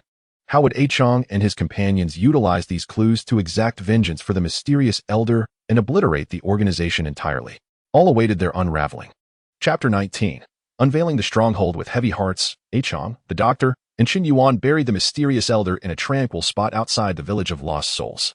They understood that the clues the elder had sacrificed his life for were crucial for the complete eradication of the shadowy organization. The trio gathered in the doctor's modest abode, illuminated by the soft glow of a dim lamp, meticulously examining the notes and the stone etched with peculiar patterns. The clues inscribed on the note were obscure, hinting at a vital outpost of the enigmatic organization hidden deep within a fog-laden forest. It was said that this forest was perpetually shrouded in thick mist, filled with deadly traps and sinister entities. Once a common person ventured inside, the chances of survival were nearly non-existent. The stone, inscribed with strange markings, appeared to be a key tool for entering the stronghold. The doctor furrowed his brow, gently tracing the patterns on the stone with his fingers, and spoke thoughtfully. The markings on this stone are extraordinarily unique. They may correspond with certain mechanisms or signs within the forest, guiding us to the correct path to the stronghold. Chen Yuan nodded in agreement. Yet, the fog-laden forest is fraught with peril. We must prepare ourselves thoroughly. Not only do we need ample weapons and talismans, but we must also deeply understand how to confront the malevolent entities that dwell within. Qiang's gaze was resolute as he clenched his fists and declared firmly, "No matter the danger that lies ahead, we must proceed. The mysterious elder sacrificed himself for us. We cannot let his death be in vain. We must dismantle the organization's stronghold to avenge him and eliminate the threat to Lost Souls Village." In the days that followed, the trio devoted themselves entirely to their preparations. The doctor spent long hours poring over ancient texts, seeking ways to combat the malevolent forces within the fog-laden forest, and concocted several potions with unique properties. Some of these potions could disperse the mist, others could repel the encroaching evil, and some could confuse foes at critical moments. Meanwhile, Chen Yuan traveled far and wide, gathering potent talismans and rare protective artifacts. He sought out reclusive masters across various locales, trading precious herbs and leveraging his connections to acquire treasures rumored to counteract dark forces. Qiang, in addition to assisting with supplies, practiced tirelessly, honing his martial skills. In the clearing behind the village, he relentlessly wielded his weapon against a wooden post, mastering various techniques, hoping to be of greater service in the impending battle and alleviate the burden on his companions. When all was prepared, the trio set forth on their journey to the fog-laden forest. Upon reaching its edge, a thick, putrid mist enveloped them, exuding a chilling aura that sent shivers down their spines. Eerie sounds echoed from within, as if countless eyes were watching them from the shadows. The sounds ranged from deep growls to sharp wails, evoking a sense of dread. Taking a deep breath to quell his fear, Qiang stepped boldly into the forest. The doctor, clutching the stone adorned with markings, closely followed, his senses attuned to the environment, searching for clues that matched the stone's engravings. He scrutinized every tree and stone, his eyes betraying a mix of determination and tenacity. Chen Yuan remained vigilant, keeping an eye on their rear to guard against sudden attacks from malevolent entities. His grip tightened around the talismans, ready for any unforeseen circumstances, his demeanor exuding alertness. As they navigated through the mist, the ground beneath them was thick with fallen leaves, crackling underfoot, creating a tense symphony in the otherwise silent forest. Suddenly, they encountered a fork in the path, both routes obscured by the dense mist, rendering the destination unclear. The doctor raised the stone, using the faint light filtering through the leaves to examine carefully, discovering a tree trunk beside one path adorned with a pattern similar to that on the stone. "This must be the way," he asserted, pointing with conviction. Continuing along this path, they had not gone far when a swarm of bats, each the size of a wolf, surged forth from the fog with a furious rush. Their eyes glimmered with an eerie green light, like twin orbs of ghostly fire, baring their sharp fangs and emitting spine-chilling screeches as they lunged at the trio. Qiang swiftly drew his weapon, a sharp long knife that glinted ominously in the dim light. "Be cautious," he shouted, charging bravely into the fray. The knife sliced through the air with a whoosh, each swing generating a fierce gust, aiming to cleave through the ferocious bats. The doctor produced several vials of potions from his cloak, waiting for the opportune moment to hurl them at the bats.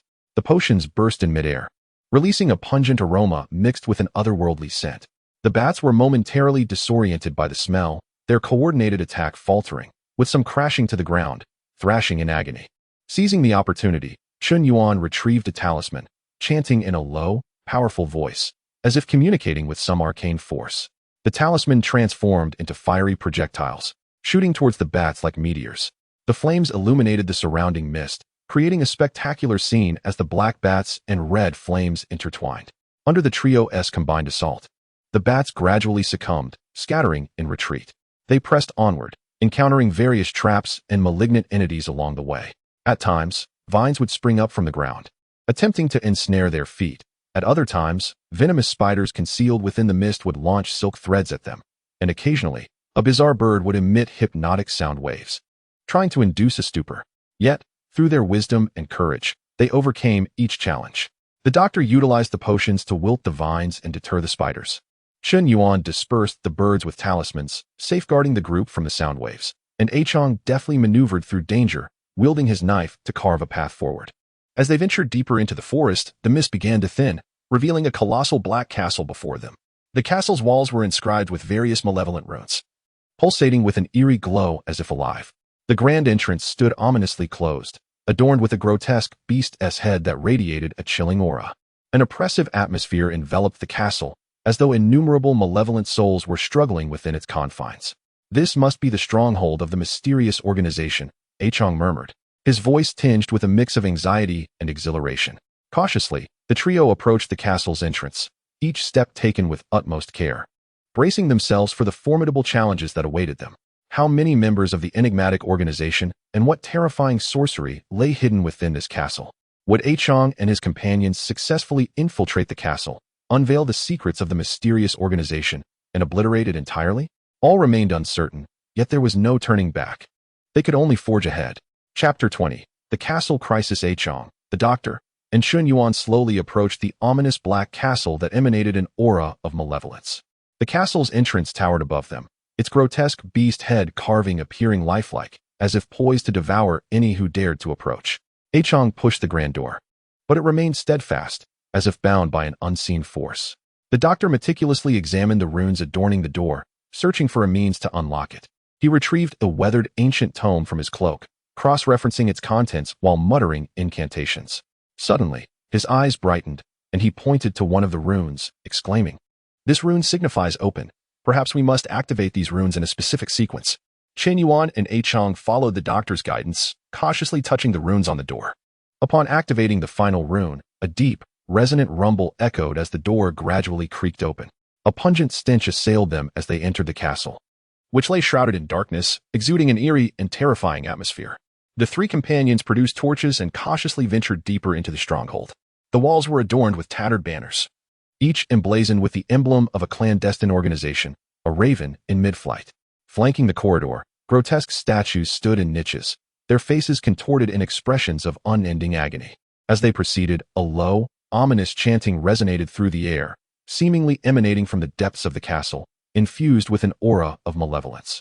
Qiang tightened his grip on his sword and remarked, "It seems we are approaching the core of the mysterious organization. Stay vigilant." Upon reaching a spacious hall, the chanting grew more distinct. At the center of the hall stood a colossal black stone altar, intricately inscribed with arcane runes. Encircling the altar were figures clad in black robes, engaged in a sinister ritual. One of them, positioned atop the altar, wielded a staff adorned with a black gem. Upon noticing Qiang and his companions, a look of surprise flickered across his face, quickly replaced by a mocking grin. "You foolishly found your way here. You have sealed your own doom," he taunted. Unfazed, Qiang retorted, "You vile fiends, today marks your end." With that, he charged towards the robed figure. The black-clad individuals, sensing the threat, drew their weapons and surged towards Qiang and his companions. A cacophony of battle cries erupted within the hall. Qiang skillfully wielded his sword, engaging in fierce combat with the attackers, each strike infused with formidable power, repelling those who dared approach. Meanwhile, Longzhong unleashed his spells, his peachwood sword radiating brilliance as he recited incantations, sending forth beams of golden light that struck the robed figures, eliciting their anguished cries. Chen Yuan, not to be outdone, hurled talismans that detonated mid-air, transforming into torrents of flame and lightning that assailed the black-clad adversaries. He remained vigilant, wary of any potential ambush. However, the sheer number of robed figures, clearly trained and coordinated, began to encircle the trio. Standing back to back, they valiantly resisted the onslaught. Amidst the chaos, Qiang noticed that the figure atop the altar remained focused on the ritual, seemingly unaware of the battle unfolding around him. Inspiration struck him. He called out to Longzhong, "Longzhong, you and Chen Yuan hold them off. I shall disrupt the ritual." Longzhong nodded in agreement. "Be careful." With renewed determination, he amplified his spell's potency. the brilliance of his sword intensifying, forcing the surrounding foes back. Chun Yuan cooperated seamlessly, showering the attackers with talismans. Seizing the moment, Qiang dashed towards the altar. The robed figure, noticing Qiang's advance, displayed a flicker of disdain. He swung his staff, unleashing a beam of black light directed at Qiang. With a deft sidestep, Qiang evaded the deadly ray, which instead struck the wall, leaving a gaping hole in its wake. Undeterred, Qiang pressed forward. As he approached the altar, the robed figure unleashed a swarm of black serpents from his staff, which slithered menacingly toward Qiang. With swift, precise movements, Qiang cleaved through the serpents. Just as he neared the figure, the robed man produced a black crystal orb from his robe. The orb emitted a powerful pull, drawing Qiang toward it. Struggling against the overwhelming force, Qiang felt his body being uncontrollably yanked toward the figure. In that desperate moment, Longzhong discerned Qiang's plight. He swiftly retrieved a vial from his robe and hurled it at the robed figure. The vial shattered midair, releasing a cloud of smoke that enveloped the figure, momentarily diminishing the orb's pull. Seizing the opportunity, Qiang broke free and charged at the robed man, leaping high with his sword raised. The figure attempted to evade, but it was too late. Qiang's blade struck the staff, shattering it in two. With the staff's destruction, the ritual was interrupted, and the surrounding robed figures cried out in terror, their powers waning and their attacks becoming disorganized. Qiang, Longzhong, and Chun Yuan seized the moment to counterattack, their combined efforts driving the robed figures to defeat. Ultimately, the adversaries lay vanquished, unable to resist any longer. Yet, just as they believed the battle was concluded, the ground beneath them began to tremble violently.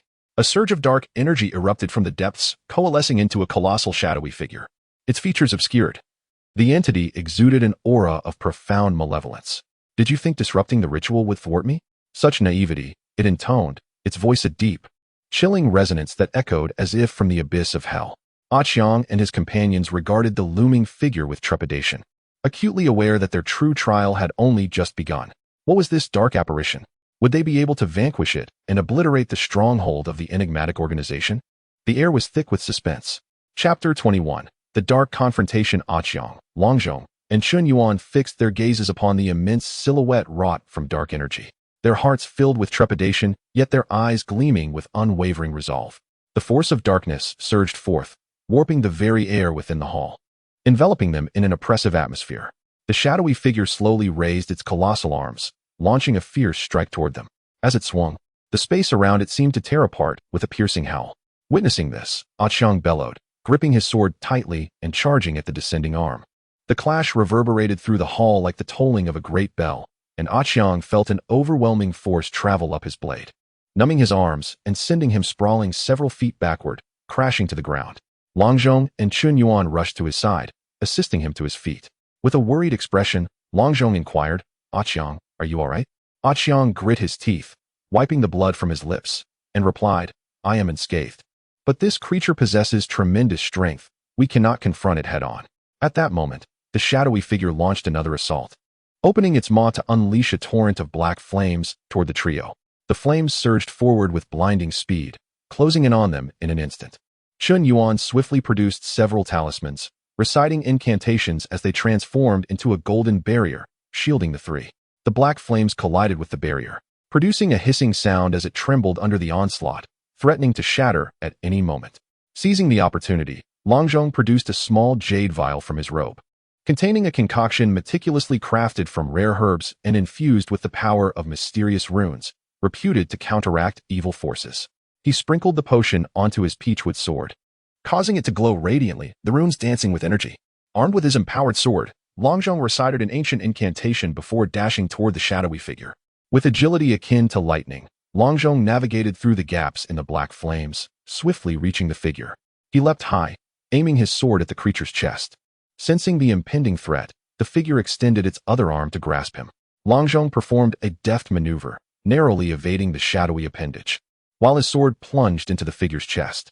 The entity let out a thunderous roar as the area where Longzhong's sword pierced erupted in swirling black mist. Struggling against the sword's power, Longzhong twisted his blade, endeavoring to widen the wound and amplify the damage inflicted upon the shadowy figure. However, the creature's strength proved overwhelming. It seized Longzhong's arm and flung him aside. Longzhong soared through the air, crashing heavily to the ground. Qiang and Chun Yuan watched in alarm, their hearts racing. Qiang swiftly rose to his feet and charged towards the dark figure, calling out loudly, "Old Chun, find a way to discover this creature's weakness while I draw its attention." He approached the shadowy presence, wielding his long knife and striking at its legs. The dark figure, in pain, shifted its focus to Qiang. It lifted its foot and stomped down fiercely towards him. Qiang deftly evaded each attack, narrowly escaping the creature's strikes. Meanwhile, Qin Yuan observed the dark figure's every movement, seeking to uncover its vulnerabilities. He noticed that whenever the figure launched an attack, the black mist behind it would ripple momentarily, indicating a potential weak point in its power. "Turn it around, Qiang. I've found its weakness," Qin Yuan shouted. Hearing this, Qiang immediately altered his tactics, provocatively challenging the dark figure to pursue him. Indeed, the creature was incensed and turned to chase after Qiang.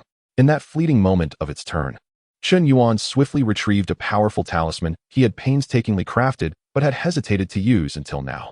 He ignited the talisman, which transformed into a brilliant bolt of lightning, shooting towards the back of the dark figure. The lightning struck precisely at the creature's vulnerable spot, eliciting a pained roar as its body began to tremble violently, black mist pouring from the wound. Seizing the opportunity, Qiang charged once more at the dark figure, leaping high and channeling all his strength into his long knife. Aimed at the creature's neck, the blade struck true, causing the dark figure to sway before collapsing to the ground with a resounding thud. As it fell, the dark energy in the hall gradually dissipated, restoring tranquility to their surroundings.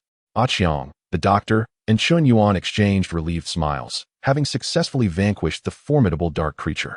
However, they knew that the mysterious organization's influence was complex, and that this was merely the tip of the iceberg. They still had to delve deeper into the castle to uncover more secrets of the organization and eradicate its presence entirely. What other unknown dangers and secrets lay hidden within this castle? Would they be able to complete their mission smoothly? All remained uncertain. Yet they were prepared to face any challenges that awaited them. Chapter 22. The Secret Chamber. After defeating the massive entity formed from dark energy, Qiang, the doctor, and Qin Yuan took a brief respite to regain some stamina. They understood that the castle undoubtedly harbored more secrets related to the mysterious organization, potentially key to dismantling it entirely. The trio continued their exploration through the castle, traversing a winding corridor. Occasionally, wall sconces flickered with dim and unstable light, casting their distorted shadows upon the walls, creating an eerie atmosphere. Along the way, they discovered several rooms filled with various peculiar instruments and books, most pertaining to dark arts. The doctor casually picked up a tattered tome that detailed brutal methods of enhancing dark powers through human sacrifice, furrowing his brow in disgust and casting it aside, his disdain for the mysterious organization deepening. As they walked, they arrived at a spacious hall. The floor, paved with black marble, was adorned with gemstones that emitted a ghostly glow. At the center lay a massive circular pattern composed of intricate runes and lines, exuding an air of mystery. As Qiang stepped into the hall, he suddenly felt the ground tremble beneath him, the floor beginning to descend slowly. The three quickly steadied themselves, warily scanning their surroundings. As the ground lowered, hidden doors appeared along the walls, from which emerged a horde of small, spiky creatures. With crimson eyes, they hissed and lunged towards Qiang and his companions.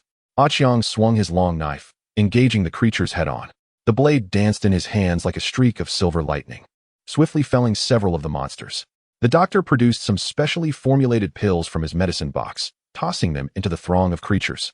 Upon impact, the pills released a noxious smoke. The creatures inhaled the fumes, coughing and slowing their movements.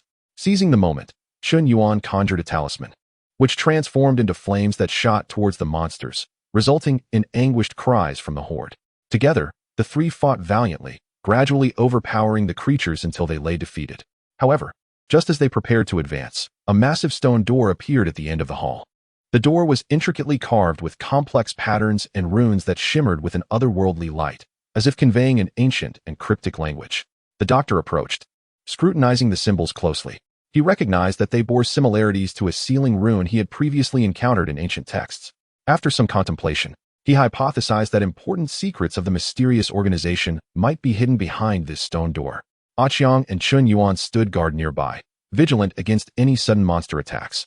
The doctor, relying on his knowledge from the ancient texts, began deciphering the runes on the door. He chanted softly, his hands weaving intricate gestures in the air. As he did so, the runes glowed brighter until, suddenly, the door creaked open. Beyond the door lay a secret chamber. Inside stood a massive stone table, upon which rested a book radiating a golden light and a small metallic box. Qiang and his companions entered the chamber, and the doctor picked up the golden book, discovering that the text was inscribed in an ancient language. Although he possessed some knowledge of archaic scripts, fully decoding it would require additional time. Chun Yuan cautiously opened the metallic box, revealing a translucent crystal within, pulsating with a flowing energy and shimmering with a spectrum of colors. At the moment Chun Yuan grasped the crystal, images suddenly flickered across the chamber's walls. In the visions, a figure clad in a black robe stood atop a high mountain, surrounded by countless others in similar attire. Holding a crystal akin to the one in Chun Yuan's hand, the figure chanted incantations. Dark clouds gathered in the sky, and a colossal bolt of lightning struck down, causing the world to tremble. Qiang observed the scene with a grave expression, stating, "It seems this crystal possesses immense power. The mysterious organization intends to utilize it for a dreadful scheme. We must thwart their plans." The doctor nodded in agreement, declaring, "I will decipher this book as swiftly as possible to uncover more clues regarding the crystal and the organization's intentions." Unbeknownst to them, deep within the castle, the remnants of the mysterious organization were silently regrouping. They had learned of Qiang and his companions' intrusion into the secret chamber and were plotting a more perilous retaliation. Would Qiang, the doctor, and Chun Yuan be able to unlock the secrets within the book and find a way to thwart the organization's nefarious plans before their counterattack? And what role would the enigmatic crystal play in this impending crisis? All remained shrouded in uncertainty, awaiting their discovery. Chapter 23. Crisis resurfaces. The doctor carefully cradled the ancient book glowing with a golden light, striving to unravel its secrets as swiftly as possible. His concentration was palpable, his brow furrowed at times, and he murmured to himself, as though he existed solely in a realm shared with the tome.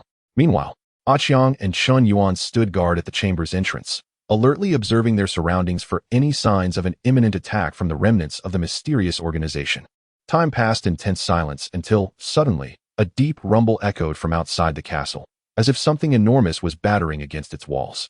Qiang and Chun Yuan exchanged glances, a sense of foreboding rising within them. "It seems the organization's counterattack has commenced," Chun Yuan whispered. Qiang tightened his grip on the long knife, his gaze resolute. "No matter how many they send, we cannot allow them to succeed." As the rumbling grew louder, the castle walls began to tremble violently, and stones began to fall. Immediately, a throng of cloaked figures surged into the hall like a tidal wave. Armed with an array of weapons, their eyes gleamed with a fierce intensity. "How dare you intrude upon our sacred ground? Today marks the end of your lives," bellowed the leader of the cloaked men. Qiang and Chun Yuan swiftly assumed battle stances, ready to confront their foes. Qiang was the first to charge forward, his long knife slicing through the air with ferocity, instantly engaging in a fierce melee with the cloaked figures. Meanwhile, Chun Yuan remained behind, continuously casting talismans that transformed into radiant beams of light, striking the cloaked adversaries and providing crucial support for Qiang. However, the sheer number of cloaked figures began to overwhelm them, and both Qiang and Chun Yuan started to feel the strain. In the secret chamber, the physician was drawn to the commotion outside, yet he understood that deciphering the ancient texts was of paramount importance. Taking a deep breath, he forced himself to concentrate. After a grueling effort, he made a significant discovery. The mysterious crystal was the key to unlocking an ancient seal, beneath which lay an immensely powerful malevolent force. The clandestine organization sought to exploit the power of the crystal to unleash this evil force and dominate the world. Alarm surged within the physician's heart. He knew that if this malevolent power were released, the consequences would be dire. He hurriedly took the ancient texts and emerged from the chamber, shouting to Qiang and Chun Yuan, "We cannot allow them to seize the crystal. The organization intends to use it to unleash this evil power."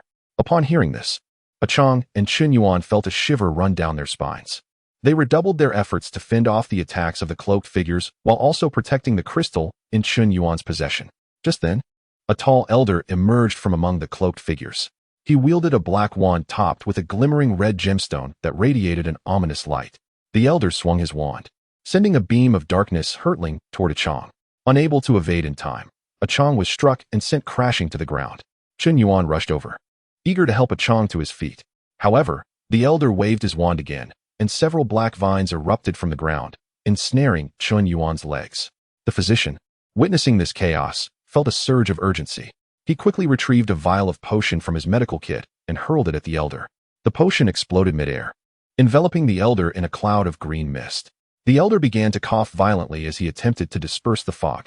Seizing the opportunity, Qiang struggled to his feet and charged once more at the cloaked figures, fueled by rage and determination, swinging his knife with renewed vigor. Chun Yuan also broke free from the vine's grasp and resumed fighting against the cloaked adversaries. Just as the battle intensified, a deafening roar erupted from outside the castle. Suddenly, a colossal black beast burst into the hall. Towering like a mountain and covered in black scales, its eyes blazed like two burning flames, and it exhaled torrents of fire. The cloaked figures, upon seeing the creature, were overtaken by terror. This monstrous entity had been inadvertently summoned during the organization's dark experiments, now uncontrollable and attacking indiscriminately. The arrival of the beast plunged the situation into further chaos. Could Qiang, the physician, and Chun Yuan protect the crystal amidst this turmoil and thwart the nefarious plans of the mysterious organization? What peril would this uncontrollable creature bring upon them? Everything spiraled into extreme confusion and danger, awaiting their resolution. Chapter 24. A fight for survival. The enormous black beast's entrance into the hall immediately incited pandemonium. The cloaked figures, intimidated by the beast's presence, retreated, causing the encirclement around Qiang, the physician, and Chun Yuan to collapse. The creature opened its gaping maw and unleashed a torrent of scorching flames upon the cloaked figures, who screamed in agony and scattered in all directions. Seizing the moment, Qiang dashed to the physician's side and urgently asked, "What do we do now? This creature is too powerful, and the organization." The physician surveyed the chaotic scene, rapidly devising a strategy. Glancing at the ancient text in his hands, an idea sparked in his mind. The texts mention that this creature is summoned by dark sorcery. Perhaps we can counter it with a method to dispel the malevolent magic. Chun Yuan, overhearing this, immediately chimed in, "I still have some talismans specifically designed to counter dark sorcery. They might prove useful." He produced several talismans from his robe, their inscriptions glowing with an otherworldly light. The physician took the talismans, examining them closely. These should be effective, but we must approach the beast to locate the core mark of the dark magic on it. Qiang, eyeing the rampaging creature, gritted his teeth and declared, "I'll distract it. You both look for an opportunity to strike." With that, he brandished his long knife and charged at the beast, calling out to draw its attention. The creature turned, its massive eyes locking onto Qiang, and unleashed another blast of flames. Qiang nimbly evaded, darting through the flames as he closed in on the beast. The physician and Chun Yuan cautiously followed, seeking the right moment to act. Meanwhile, the cloaked figures gradually regained their composure, realizing that if they did not subdue the creature, they would all perish. Some of them began to attack the beast, attempting to divert its attention. Qiang seized an opportunity, leaping onto the creature's back. Sensing the weight upon it, the beast thrashed violently, trying to dislodge Qiang. Clinging tightly to its scales, Qiang shouted, "Physician, Chun Yuan, now's your chance." The physician and Chun Yuan rushed forward, spotting a flickering black mark on the creature's leg. This was the core of the dark magic. The physician quickly affixed a talisman to the mark and began to chant incantations. The talisman glowed brilliantly, clashing with the dark mark. The creature howled in agony, its body convulsing violently. The cloaked figures, witnessing this, attempted to disrupt the talisman, but Chun Yuan repelled them with his own talismans. As the creature writhed in pain, the elder from the mysterious organization suddenly appeared amidst the chaos. Taking advantage of the distraction, he stealthily approached Chun Yuan, intent on seizing the crystal. Chun Yuan sensed the impending danger and turned to confront the elder. "Hand over the crystal, and none of you shall leave here alive," the elder sneered. Chun Yuan gripped the crystal tightly, declaring, "You vile beings shall not succeed." The elder, no longer wasting words, waved his wand, sending a wave of dark energy hurtling towards Chun Yuan. Chun Yuan sidestepped and threw a talisman at the elder. The talisman exploded before the elder, forcing him to stagger back. At that moment, the talisman on the beast began to take effect, and the dark marks slowly faded. The creature's form became translucent, ultimately vanishing without a trace. Qiang dropped to the ground, quickly joining Chun Yuan to confront the elder. The physician, having dealt with the creature, rushed to support them. The trio encircled the elder. Fear flickered in the elder's eyes as he regarded them, but it was swiftly replaced by malice. Suddenly, he plunged his wand into the ground, unleashing a powerful wave of dark energy that enveloped him. The dark energy swelled, forming a massive sphere. From within this sphere, the elder's voice echoed, "You shall all perish."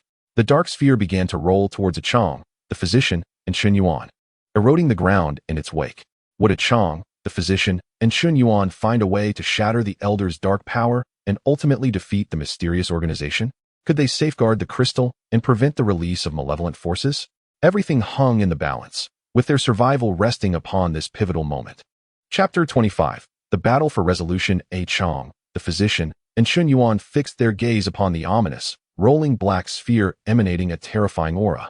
Acutely aware that they stood at a critical juncture between life and death, Qiang quickly scanned the surroundings, searching for any terrain or objects that could aid them in combating this dark force. The physician rapidly recalled the ancient texts, hoping to uncover a method to dismantle the malevolent magic. Chun Yuan clutched the crystal tightly, his resolve unwavering, prepared to shield it with his own body, ensuring it would not fall into enemy hands. A black sphere rolled towards them, gaining speed with each passing moment, distorting the surrounding air and emitting eerie, wailing sounds. Qiang, witnessing the impending danger, shouted, "Split up and evade it. Don't let it touch you." The trio swiftly scattered in different directions.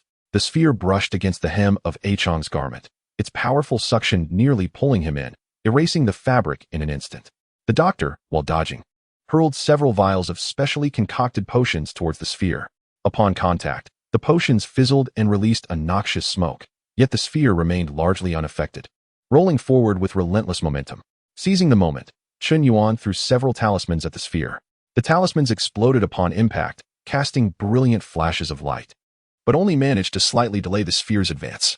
Qiang took advantage of this brief reprieve, charging toward the sphere with his long knife raised high, pouring all his strength into the strike. With a resounding clang, the knife struck the sphere, sending forth a shower of black sparks. Qiang felt a tremendous recoil, causing his arm to throb painfully as the knife nearly slipped from his grip, just as despair began to loom over them. The doctor suddenly recalled an ancient formation described in old texts, reputed to weaken formidable evil forces. He called out, "Qiang, Chunlao, follow my lead," and formed the Three Talents formation. Though Qiang and Chun Yuan were somewhat bewildered, they chose to trust the doctor and quickly positioned themselves as instructed. The doctor stood at the center of the formation, chanting incantations while wielding a peachwood sword, tracing runes in the air. Qiang and Chun Yuan, from either side, infused their energy into the formation, harmonizing their power with that of the doctor. As the formation activated, a gentle glow radiated from the trio, gradually coalescing into a massive light dome that enveloped the black sphere. The sphere writhed within the dome, attempting to break free, its dark power clashing against the light, generating intense energy fluctuations that shook the entire hall. The elder from the mysterious organization sensed the impending doom within the sphere and frantically channeled dark energies to shatter the dome. However, the strength of the Three Talents formation exceeded his expectations. Although the dome trembled slightly under the assault of dark forces, it remained steadfast. Qiang gazed at the sphere and exclaimed, "Doctor, how long can we hold this? We must find a way to eliminate it once and for all." The doctor, maintaining the formation, replied, "This formation cannot last indefinitely. We must seize this opportunity to exploit the elder's weakness and defeat him in one fell swoop." Chun Yuan fixated on the sphere, suddenly noticing an unstable gleam on its surface, seemingly a weak point in the elder's power. He shouted, "Look there. It might be a vulnerability." Following Chun Yuan's gaze, Qiang raised his long knife once more without hesitation. He concentrated all his strength, silently praying, and then hurled the knife toward the sphere's weak point. The knife transformed into a streak of cold light, piercing the sphere. Upon impact, the sphere quaked violently, and the dark power began to dissipate rapidly. As the dark forces waned, the sphere gradually shrank, revealing the elder's figure once again, his face pale and his eyes filled with resentment and fear. Seizing the moment, Qiang rushed forward, retrieved his long knife, and held it against the elder's throat, demanding, "What other nefarious plans do you have, and how can we prevent you from unleashing that malevolent power?" The elder looked at Qiang with a sneer. "You think by stopping me, you can halt everything? This is all destined."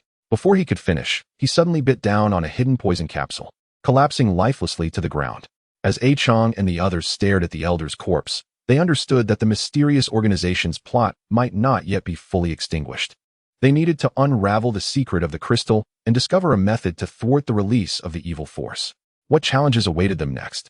Was there an even more powerful force manipulating everything behind the mysterious organization? All these enigmas awaited their resolution.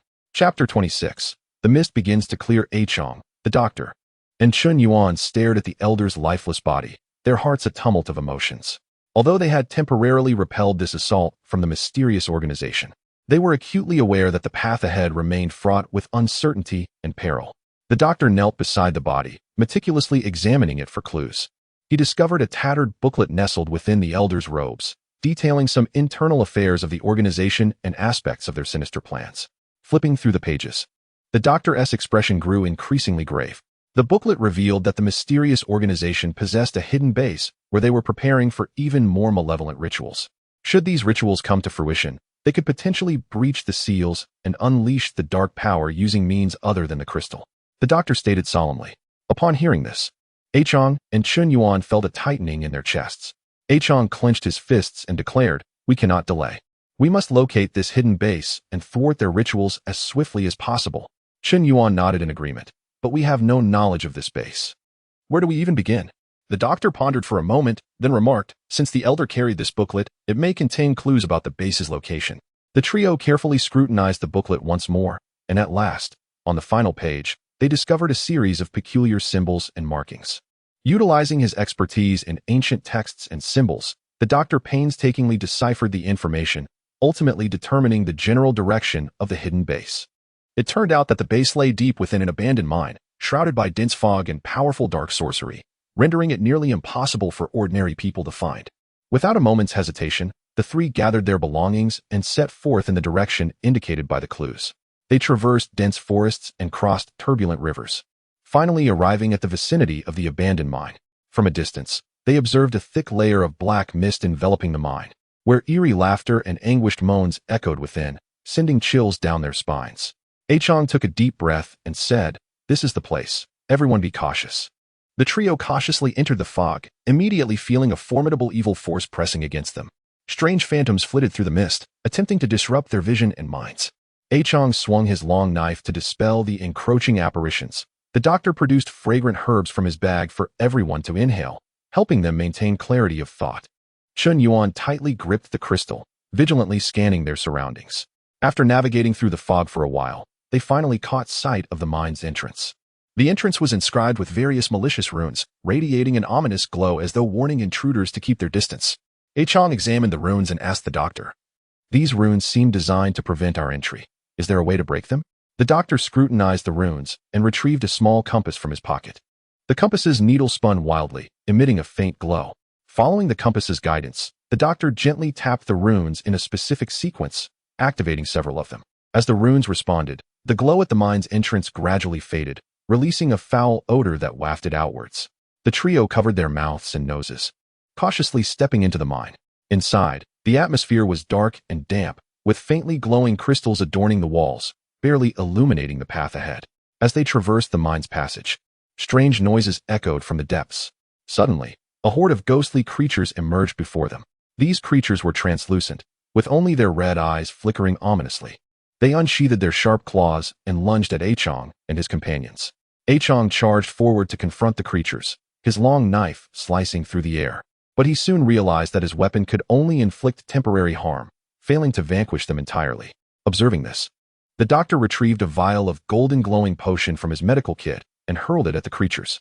The potion erupted, transforming into a radiant golden veil that enveloped the monstrous entity. The creature emitted anguished cries from within the luminous shroud, its form gradually dissipating. Chun Yuan cautioned from the side, "Be vigilant, for this mine undoubtedly harbors further dangers.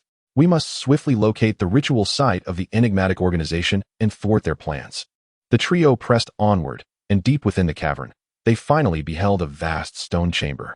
The grand entrance stood ajar, emanating waves of malevolent energy. As they cautiously stepped inside, they were met with a massive black stone platform at the chamber's center, intricately engraved with complex runes.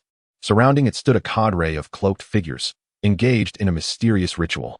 At this critical juncture, the runes on the platform blazed with an intense light. As a formidable dark force began to coalesce, would Qiang, the doctor, and Chun Yuan succeed in halting this nefarious ceremony and dismantling the sinister organization's scheme? Faced with such a multitude of cloaked adversaries and overwhelming dark power, how would they respond? The scene was rife with suspense, awaiting their revelation of the truth. Chapter 27. The ultimate confrontation. The moment Qiang, the doctor, and Chun Yuan stepped into the stone chamber, they immediately captured the attention of the cloaked figures. The ritual came to a halt as the figures turned, their eyes gleaming with ferocity and suspicion. The leader, a towering figure shrouded in shadow, sneered, "You dare pursue us? Such folly is tantamount to seeking your own demise."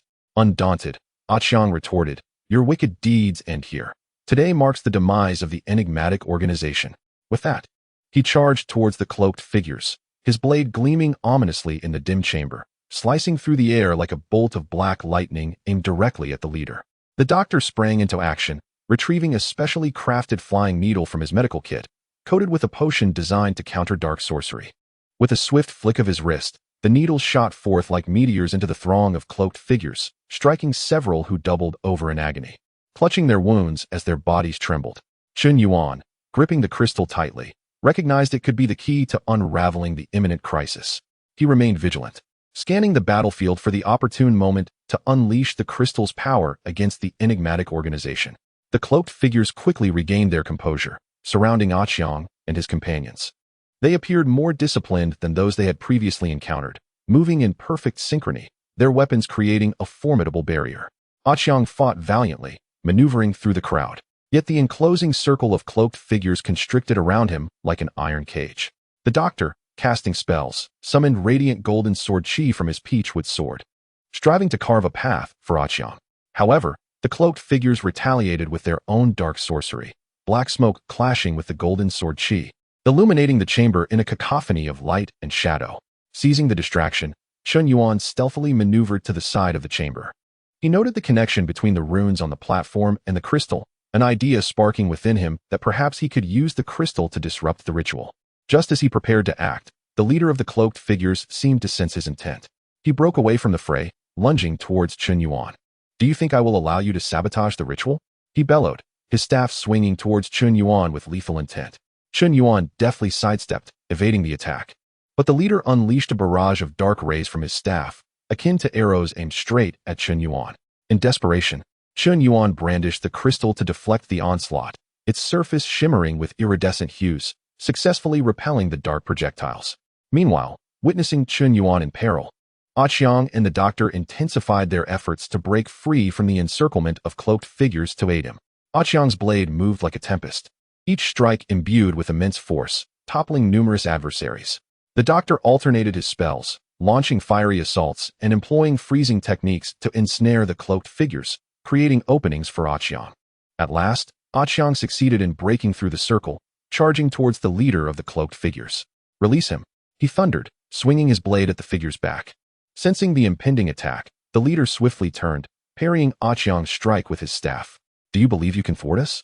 Once the ritual commences, it cannot be halted," he cackled, madness glimmering in his eyes. As the standoff persisted, the doctor seized the moment, hurling a vial of potion towards the cloaked figures. The vial shattered midair, erupting into a blinding flash of light. The cloaked figures were momentarily blinded, instinctively shutting their eyes, their attacks faltering. Qiang seized the opportunity, forcefully shoving the leader to the ground. He swiftly pivoted, joining Chun Yuan at the platform. The runes now radiated with intense brilliance, the dark force nearly solidifying. Chun Yuan raised the crystal, intent on placing it atop the runes to disrupt the ritual. However, as the crystal approached, a powerful pull emanated from the runes, attempting to wrench it from his grasp. Observing this, Qiang quickly grasped Chun Yuan's arm, steadying the crystal. Both men gritted their teeth, battling against the overwhelming force. At that moment, the leader of the cloaked figures had regained his footing and, witnessing the duo's actions, charged towards them in a frenzy. "No, you cannot disrupt the ritual," he roared, his staff crackling with dark energy as he unleashed a barrage of black lightning towards Qiang and Chun Yuan. In this critical moment, the doctor stepped forward, tracing a protective rune with his peachwood sword.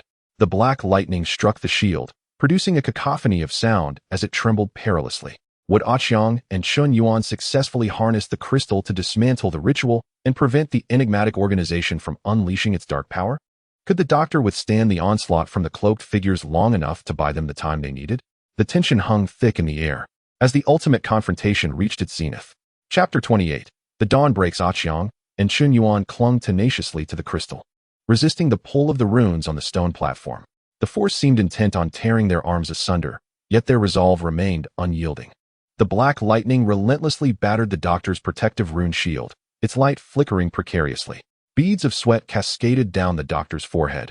He understood that if the shield shattered, Qiang and Chun Yuan would face the full brunt of the cloaked figure's wrath, jeopardizing their mission to disrupt the ritual.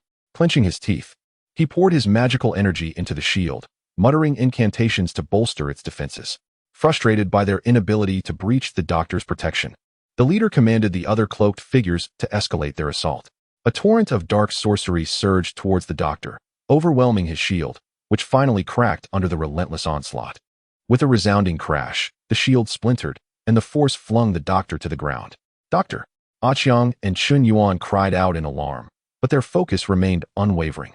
The leader of the cloaked figures, grinning malevolently, raised his staff once more, poised to deliver a fatal strike to Qiang and Chun Yuan. In that harrowing moment, Chun Yuan felt an extraordinary transformation in the crystal he held. The once multicolored light intensified, now radiating a powerful, purifying energy. A surge of inspiration surged through him, and with every ounce of strength, he pressed the crystal firmly against the runes on the stone platform. In an instant, a magnificent glow erupted, filling the entire chamber with vibrant light. The clash between the dark power of the runes and the purifying force of the crystal produced a deafening roar. Amidst the swirling brilliance, the dark energy began to dissipate, akin to snow melting under the blazing sun. The cloaked figures were taken aback by this unforeseen turn of events, utterly unprepared for the overwhelming, purifying force emanating from the crystal.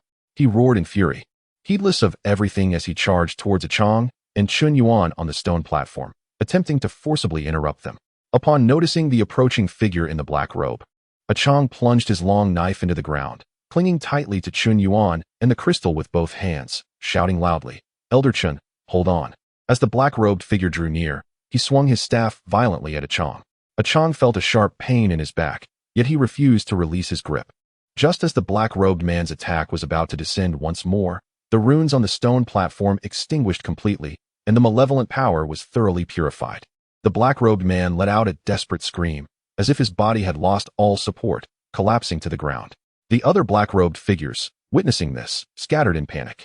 The light gradually dissipated, and the stone chamber returned to tranquility. Exhausted, Qiang and Chun Yuan finally released their hold, and the crystal's glow began to fade. They slowly turned around to see the healer laboriously rising from the ground. "Healer, are you all right?" Qiang inquired with concern. The healer wiped the blood from the corner of his mouth, revealing a faint smile of relief. "I'm fine, we succeeded."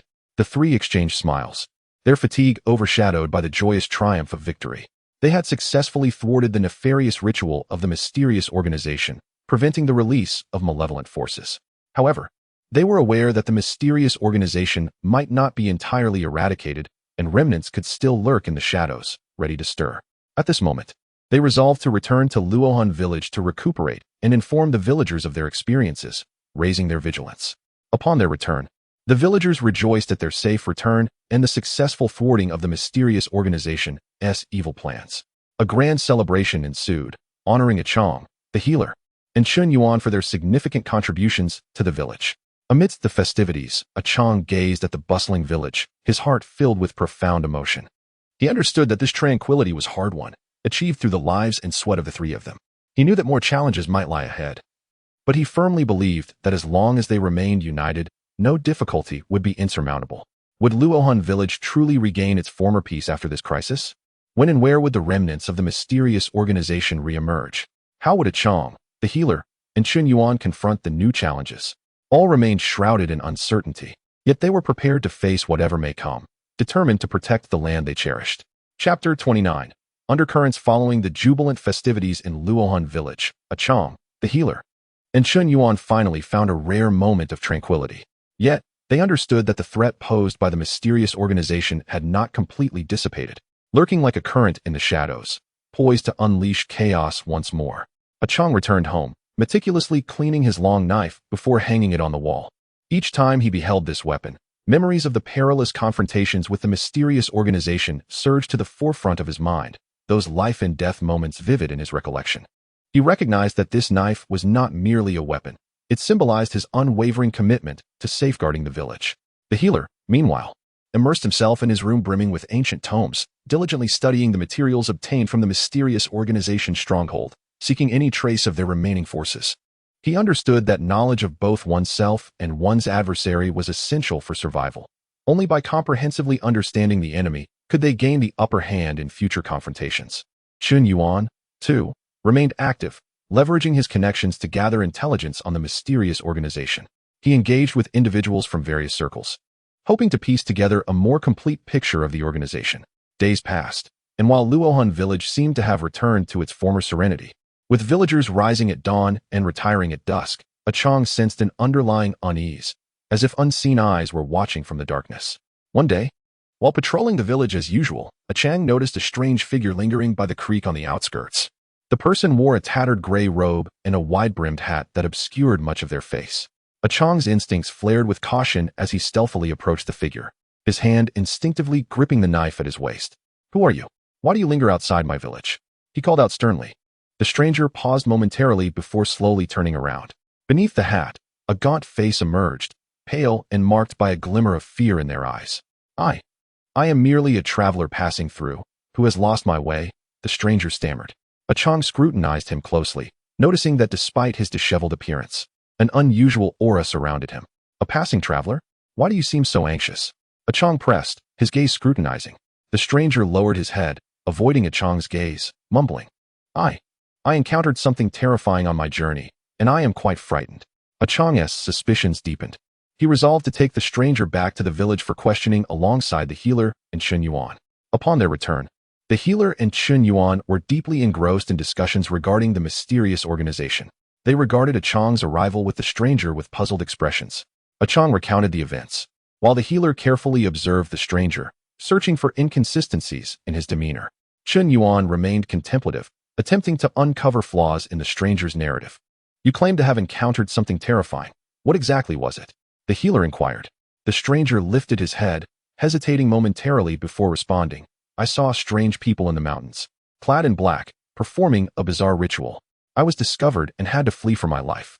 The healer and Chen Yuan exchanged glances, unease swelling within them. "How many were there? Did you see their faces?" Chen Yuan questioned urgently.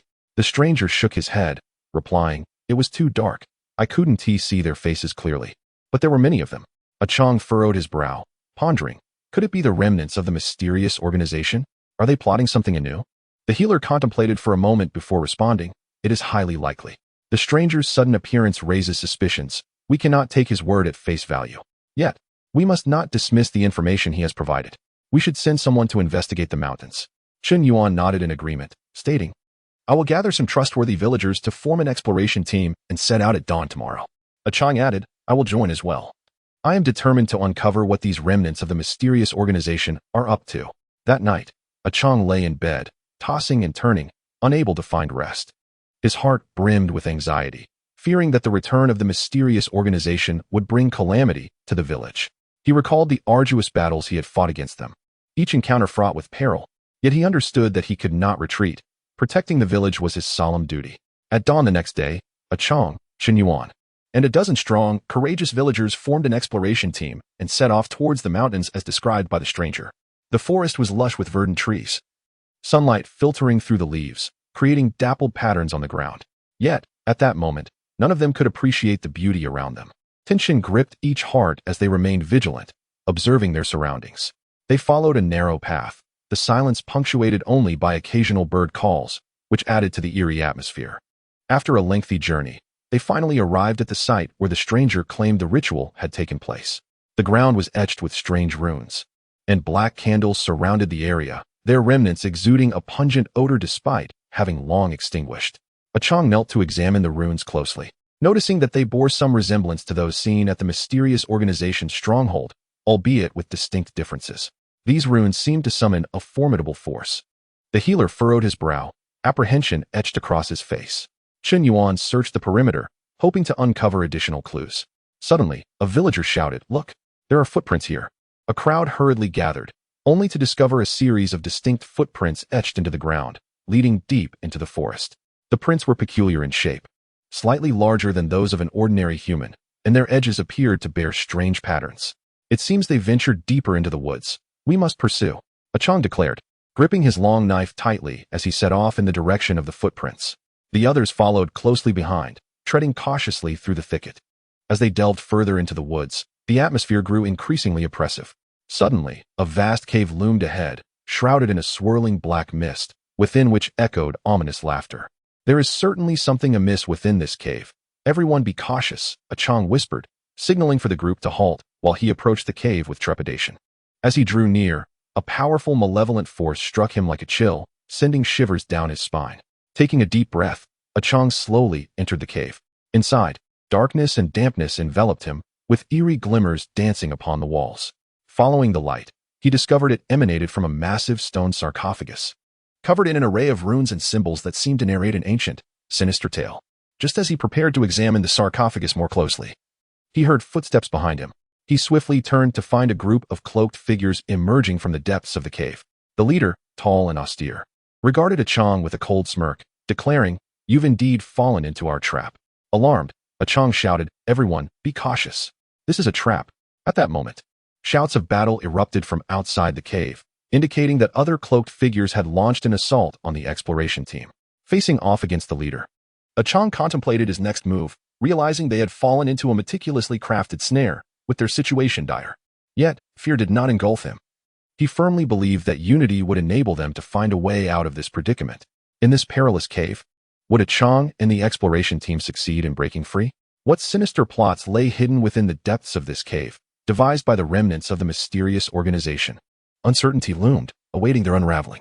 This battle might merely mark the beginning of a new conspiracy from the Enigmatic organization. How would Qiang, the healer, and Chen Yuan confront the forthcoming challenges? Chapter 30. The Dilemma and the Turning Point. Qiang gripped his long knife tightly, his gaze piercing as he focused on the leading cloaked figure. The tension within the cave reached a fever pitch, as if the fall of a mere pin could ignite a full-scale battle. The cloaked leader stepped forward slowly, his figure casting an ominous shadow in the dim light, while the others stirred restlessly behind him. "Did you truly believe you could effortlessly dismantle our plans?" Such delusions. The leader's voice echoed in the cave, laced with arrogance and mockery. Undeterred, Qiang retorted, "You wicked fiends. No matter your schemes, they shall not succeed." With that, he assumed a combat stance, ready to meet the cloaked figure's assault. At that moment, the clamor of battle intensified outside the cave, concerned for the safety of the exploration team. Qiang knew he could not remain idle. He launched a fierce attack, charging at the cloaked figure like a tiger descending a mountain, his knife slicing through the air with lethal intent. The cloaked figure responded swiftly, drawing a black sword that emanated an uncanny aura, clashing violently with Qiang's knife. The resounding clash sent sparks flying, and the force of the impact left Qiang's arm tingling. Yet, he did not falter. He unleashed a flurry of relentless strikes, each aimed at the cloaked figure's vital points. The cloaked figure, equally resolute, exhibited agility, deftly parrying Qiang's advances with his sword. Their battle raged on, neither side gaining the upper hand. Outside the cave, the exploration team clashed fiercely with the cloaked figures. Though the villagers fought valiantly, they gradually succumbed to the superior training of their adversaries. Chen Yuan battled amidst the crowd, casting talismans in a bid to tip the scales in favor of the villagers. The talismans detonated in the air, transforming into flames and light that struck the cloaked figures, momentarily stalling their onslaught. The healer, wielding a peachwood sword that shimmered with golden light, unleashed waves of sword energy with each swing, repelling the advancing foes. He remained vigilant, concerned for Qiang's safety while engaging in combat. Meanwhile, the struggle within the cave escalated to a fever pitch. Qiang recognized that the cloaked figure possessed exceptional swordsmanship and seemed familiar with his attack patterns.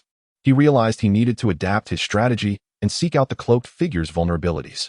Feigning an opening, Qiang lured the cloaked figure into attacking. The figure took the bait, thrusting his sword towards Qiang's chest with deadly precision. Qiang sidestepped deftly, evading the lethal strike, and countered with a swift slash aimed at the figure's arm. The cloaked figure was caught off guard, sustaining a wound as blood poured forth. Enraged, he retaliated with a flurry of strikes, his technique growing increasingly ferocious, yet revealing more openings. Seizing the moment, Qiang concentrated all his strength and struck at the cloaked figure's waist. The figure hastily blocked with his sword, but Qiang's blow was so powerful that the sword shattered. The long knife struck the cloaked figure, who let out a piercing scream as he collapsed to the ground. Having dispatched the leader, Qiang dashed toward the cave's entrance to assist the exploration team. Upon emerging, he beheld the dire state of the team, with many casualties and the remaining villagers utterly exhausted. The cloaked figures, however, still numbered in abundance, encircling the exploration team with cruel grins. Qiang bellowed, "Clear a path. I will take them on." He brandished his long knife, charging into the throng of cloaked figures as if entering an uninhabited realm. His arrival invigorated the villagers, who rallied to fight alongside him against the cloaked figures. Under Qiang's leadership, the villagers gradually turned the tide of the battle. The cloaked figures began to panic, unprepared for Qiang's ferocity as he effortlessly broke through their ranks. Just as the battle reached a critical juncture, dark clouds gathered ominously overhead, and a colossal bolt of black lightning streaked across the sky, striking directly at the cave. Following this, a terrifying roar echoed from within, as a formidable malevolent force surged forth from the cave. This dark torrent swept through the forest, uprooting trees in its wake as it rushed towards Qiang and the others. Stunned by the sudden turn of events, they were left wondering what had transpired within the cave to unleash such a powerful evil. Faced with this overwhelming force, could Qiang and his companions devise a strategy to counter it? What secrets lay hidden within the cave? Were these events connected to a larger conspiracy orchestrated by the mysterious organization? How would Qiang, the healer, and Chun Yuan lead the exploration team out of this predicament and thwart the malevolent plans of the organization? All remained shrouded in uncertainty, awaiting their revelation. Chapter 31. The difficult choice. The torrent of black evil surged forth with catastrophic force, obliterating everything in its path. Qiang, acting swiftly, shouted, "Everyone, flee to higher ground." In a state of panic, the group rushed towards a nearby hillside. However, the malevolent force spread with alarming speed, and some villagers, exhausted, were overtaken by the rush, vanishing into the darkness amidst their screams that echoed through the valley. Qiang, the healer, and Chun Yuan managed to lead the remaining villagers to the hillside, where they gazed down at the devastation wrought by the dark force. The black mist writhed relentlessly, trees were shredded, and the earth trembled beneath the weight of this power. What force was this? What schemes did the mysterious organization have in store? Qiang's heart raced with urgency as he surveyed the scene, feeling a combination of anger and guilt. The physician furrowed his brow, his eyes filled with gravity and contemplation. From the essence of this power, it seemed to be related to the malevolent force they had long sought to unleash, yet it was not entirely the same. Perhaps the stone coffin within the cave harbored the key to the mystery. Chun Yuan gazed at the area shrouded in darkness, voicing his concerns. Regardless, we cannot stand idly by. However, with our current strength, to venture recklessly would undoubtedly be akin to courting death. A heavy silence enveloped the group, the atmosphere oppressive to the point of suffocation. At that moment, Qiang was deeply conflicted. On one hand were the villagers persecuted by the mysterious organization, and on the other, the nearly insurmountable evil force before them. If they were to leave now, not only would their previous efforts be in vain, but more lives would be endangered. Yet, if they forcibly resisted, it could cost everyone their lives. Suddenly, Qiang noticed a figure in a black cloak attempting to flee down the hillside. Without a moment's hesitation, he dashed after the cloaked individual. Qiang swiftly seized the cloak's collar, lifting the figure off the ground. "Speak. What is happening here? What have you done in the cave?" The cloaked figure trembled in fear, stammering, I do not know everything. I only heard the leader say that a powerful evil spirit is sealed within that coffin. They wish to awaken it, harnessing its power to dominate the world. The ritual was meant to be conducted in secret, but you disrupted our plans, causing the spirit to awaken prematurely, and now its power is out of control." In a fit of rage, Qiang hurled the cloaked figure to the ground. "You madman, you risked countless lives for your own ambitions." Upon returning to the hillside, Qiang relayed the information gleaned from the cloaked figure to the physician and Chun Yuan.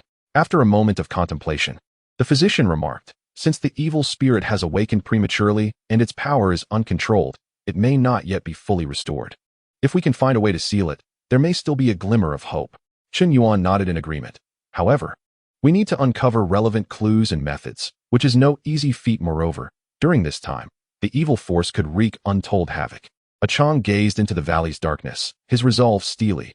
"We must return to the village, rally more support, and simultaneously seek ways to combat the evil spirit. I refuse to believe we cannot prevail against this malevolent force." Upon their return to Luo Hun Village, they informed the villagers of the unfolding events. The news stirred a commotion, fear spreading like wildfire through the community.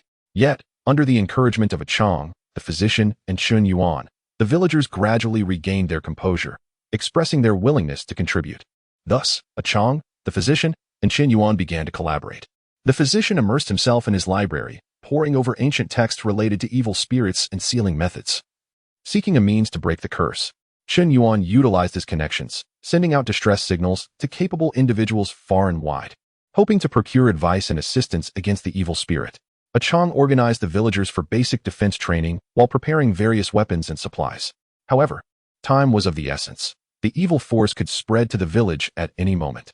The physician scoured the ancient texts repeatedly, but found no effective methods. Although Chun Yuan received some replies, most merely expressed sympathy without providing substantial aid. Just as despair loomed among them, the physician discovered a glimmer of hope within a tattered scroll. The scroll indicated that a similar evil spirit had once been sealed in an ancient temple near the village. Perhaps remnants of items or runes capable of combating the evil spirit still lingered within the temple. With a renewed sense of hope, Qiang, the physician, and Chun Yuan resolved to proceed immediately to the ancient temple. They were unaware of what awaited them within, nor could they ascertain whether they would find a means to confront the evil spirit. Yet, at this juncture, it was their only hope, and they had to stake everything for Luo Hun Village and all who might be threatened. What secrets lay hidden within the ancient temple? Would they uncover the key to combat the evil spirit? And would the malevolent force wreak havoc once more before they could devise a solution? All was fraught with uncertainty and challenge, awaiting their confrontation. Chapter 32. Secrets of the Temple with a flicker of hope. Qiang, the physician, and Chun Yuan set forth on the path to the ancient temple. The atmosphere was tense and heavy, each individual acutely aware of the daunting and perilous nature of their mission. The sky was overcast, as if foretelling the difficulties that lay ahead. According to the ancient texts, the temple was concealed deep within the mountains to the northwest of the village, a location seldom visited over the years. The trio trudged through the forest, where the trees loomed high above, blocking out the sunlight, and the occasional eerie calls of birds added to the foreboding ambience. After hours of searching, they finally stumbled upon the temple in a secluded valley. The temple appeared dilapidated, its walls cloaked in moss, the entrance ajar, creaking as if recounting the passage of time. Qiang cautiously pushed open the door, revealing a spacious courtyard thick with dust and fallen leaves. At the center stood a colossal stone statue, its features blurred, yet it seemed to depict a sorcerer casting a spell. The physician meticulously surveyed the surroundings and noticed that the courtyard floor was inscribed with various runes, subtly linked to the evil spirit runes they had encountered in the cave. These runes may be key to sealing the evil spirit. We must tread carefully around them, the physician cautioned. The trio proceeded along the path through the courtyard toward the main hall of the temple. Inside, the light was dim, permeated by an air of antiquity. Tattered scrolls adorned the walls, illustrating strange rituals and mysterious creatures. Chun Yuan approached one of the scrolls, gently touching its surface, only for it to disintegrate into dust. At the end of the main hall stood a stone platform with a black box upon it. Just as Qiang reached for the box, the physician urgently intervened. Wait. There is an ominous aura surrounding this box. It may be trapped. The physician circled the stone platform, scrutinizing the engravings and symbols. After careful deliberation, he pressed several protrusions on the platform in a specific sequence. With his actions, the platform emitted a subtle tremor, and the black box slowly opened. Inside lay a shard of crystal emanating a faint glow, inscribed with ancient text. The physician examined the crystal shard, his expression growing serious. This shard is a fragment of the artifact used to seal the evil spirit, containing some incantations and methods for sealing, but it is not complete. Qiang furrowed his brow and asked, Not complete? What then? Can we still thwart the evil spirit? After a moment's contemplation, the physician replied, Though incomplete, it may provide us with insights.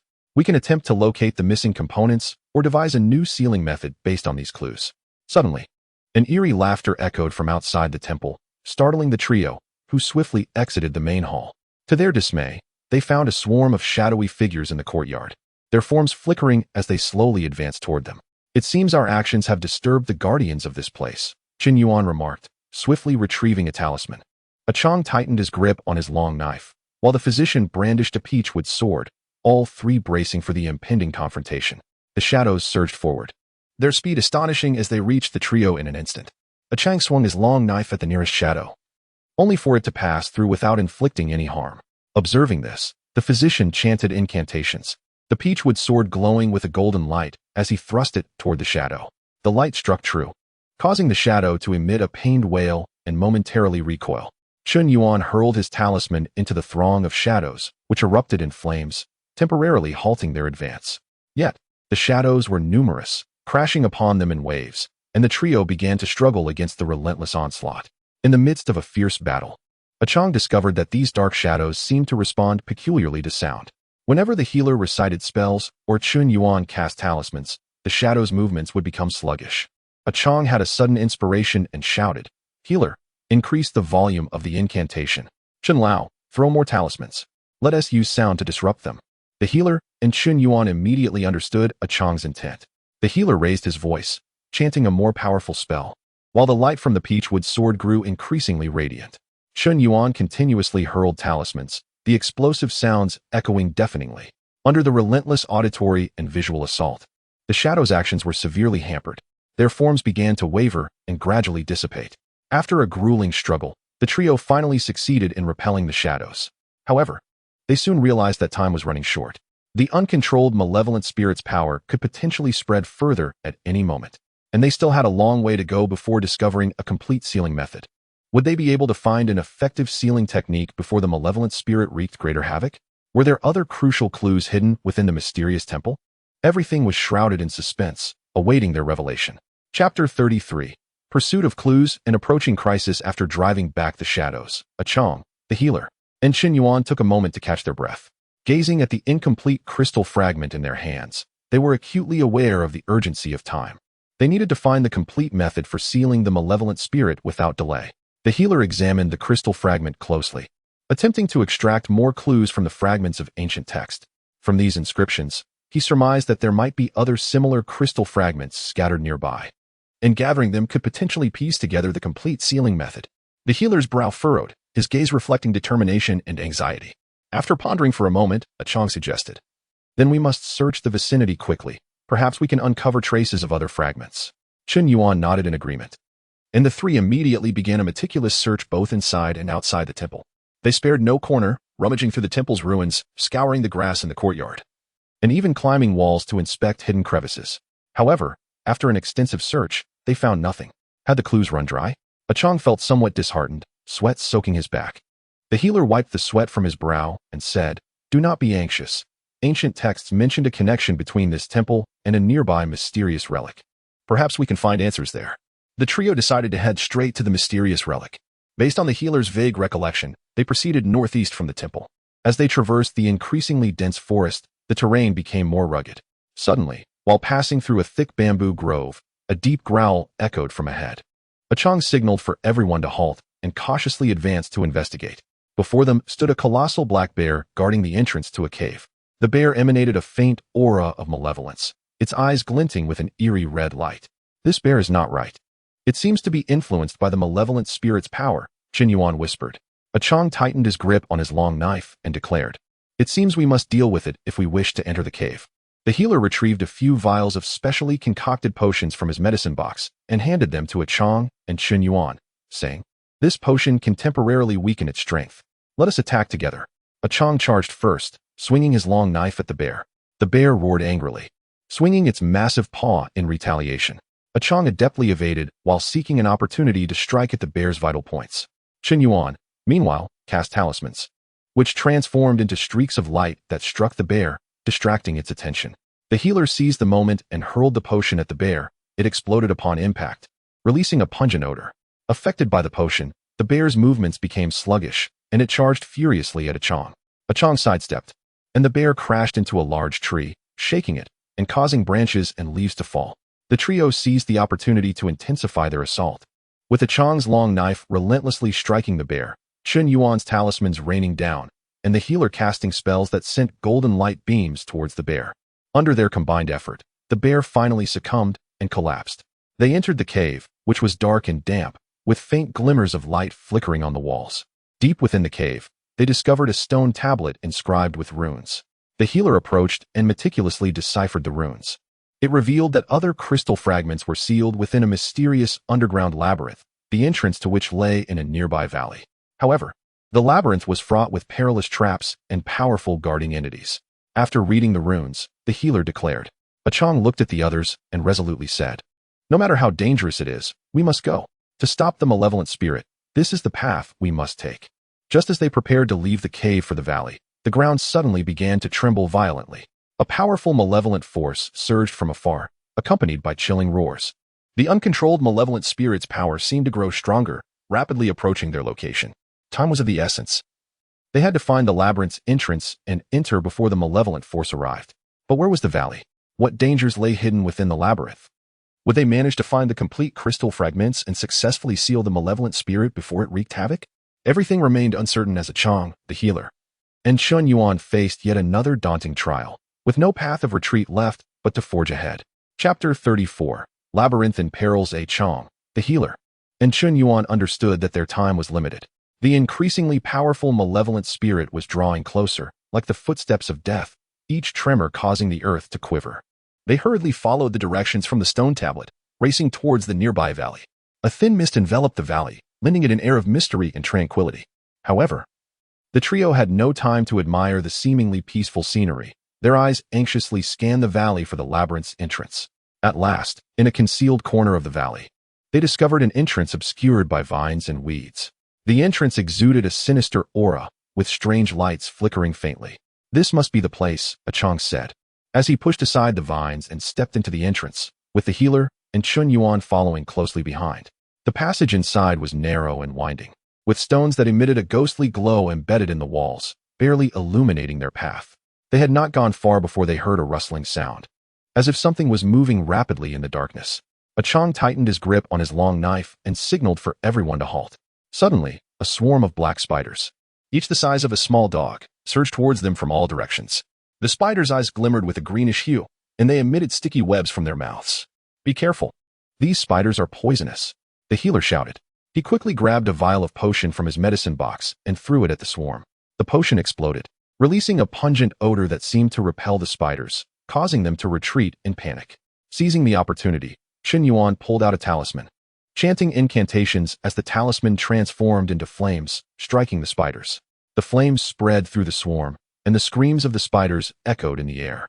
Qiang swung his long knife, slicing through the approaching spiders. With their combined efforts, the swarm was gradually eradicated. However, before they could catch their breath, they encountered a massive stone door ahead. The door was covered in strange runes that glimmered ominously. The healer stepped forward to examine the runes closely. After some study, he discovered that these runes appeared to form an ancient cipher lock, requiring a specific sequence of touches to unlock the door. Qiang and Chun Yuan stood guard, alert for any impending dangers as the healer focused intently on deciphering the runes. Time ticked away, each second weighing heavily on their hearts, knowing that the malevolent spirit could catch up to them at any moment. Finally, the healer discerned the correct sequence and began to touch the runes in order. The stone door creaked open, releasing a musty scent that enveloped us. Beyond the threshold lay a spacious hall, at the center of which stood a colossal stone platform. Upon this platform were 4 indentations, seemingly designed for the placement of objects. It appeared that this was indeed the designated location for the crystal shards. "And we must hasten to locate the remaining fragments," Qiang remarked. However, the hall was flanked by 4 passages, each shrouded in a faint mist that obscured the view within. "We shall split up to expedite our search for the shards, but remain vigilant and call out at the slightest hint of danger," Qiang suggested. The doctor and Chun Yuan nodded in agreement. Qiang opted for the left passage, the doctor ventured right, while Chun Yuan proceeded straight ahead. As Qiang advanced along his chosen path, an unsettling silence enveloped him, sending a shiver down his spine. Suddenly, he detected a faint sound of breathing, as if something lay in wait within the shadows. He paused, straining to listen. The breath drew closer, prompting him to grip his long sword tightly, prepared for combat at a moment's notice.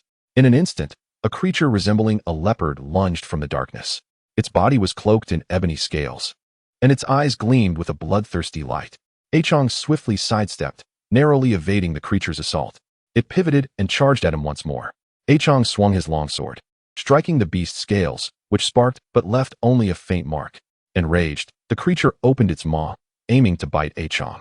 He quickly raised his sword to block, feeling a jolt of numbing force as its teeth clashed against the blade. With a determined shove, he pushed the creature away. Meanwhile, the doctor found himself besieged by a swarm of flying bats in the right passage. Their claws were as sharp as blades, relentlessly attacking him. The doctor wielded his peachwood sword to fend off the bats while searching for a means of escape. In the forward passage, Chun Yuan encountered a perilous trap. He inadvertently stepped into a void and plummeted into a pit filled with spikes. As he fell, he swiftly retrieved a talisman, affixing it to the wall of the pit to slow his descent. Each of the 3 faced peril in their respective passages. Would they manage to escape their predicaments and recover the remaining crystal shards? And would that formidable, malevolent force arrive before they could gather the shards? All was fraught with uncertainty and danger, awaiting their resolution. Chapter 35. Assembling the shards. In the final confrontation, Qiang was locked in a fierce struggle with the leopard-like creature. The beast's attacks were relentless, each lunge infused with tremendous power. Drawing on his agility and indomitable spirit, Qiang narrowly evaded each assault, acutely aware that any lapse in focus could lead to his doom. While maneuvering around the creature, he keenly observed its patterns. He noted that before each charge, the beast would crouch slightly, gathering momentum. Seizing this opportunity, when the creature prepared to leap again, Qiang did not retreat. Instead, he charged towards it. As the beast lunged, he deftly sidestepped and thrust his sword into its abdomen. The creature emitted a pained roar, thrashing violently. Qiang capitalized on this moment, withdrawing his sword and delivering several more strikes.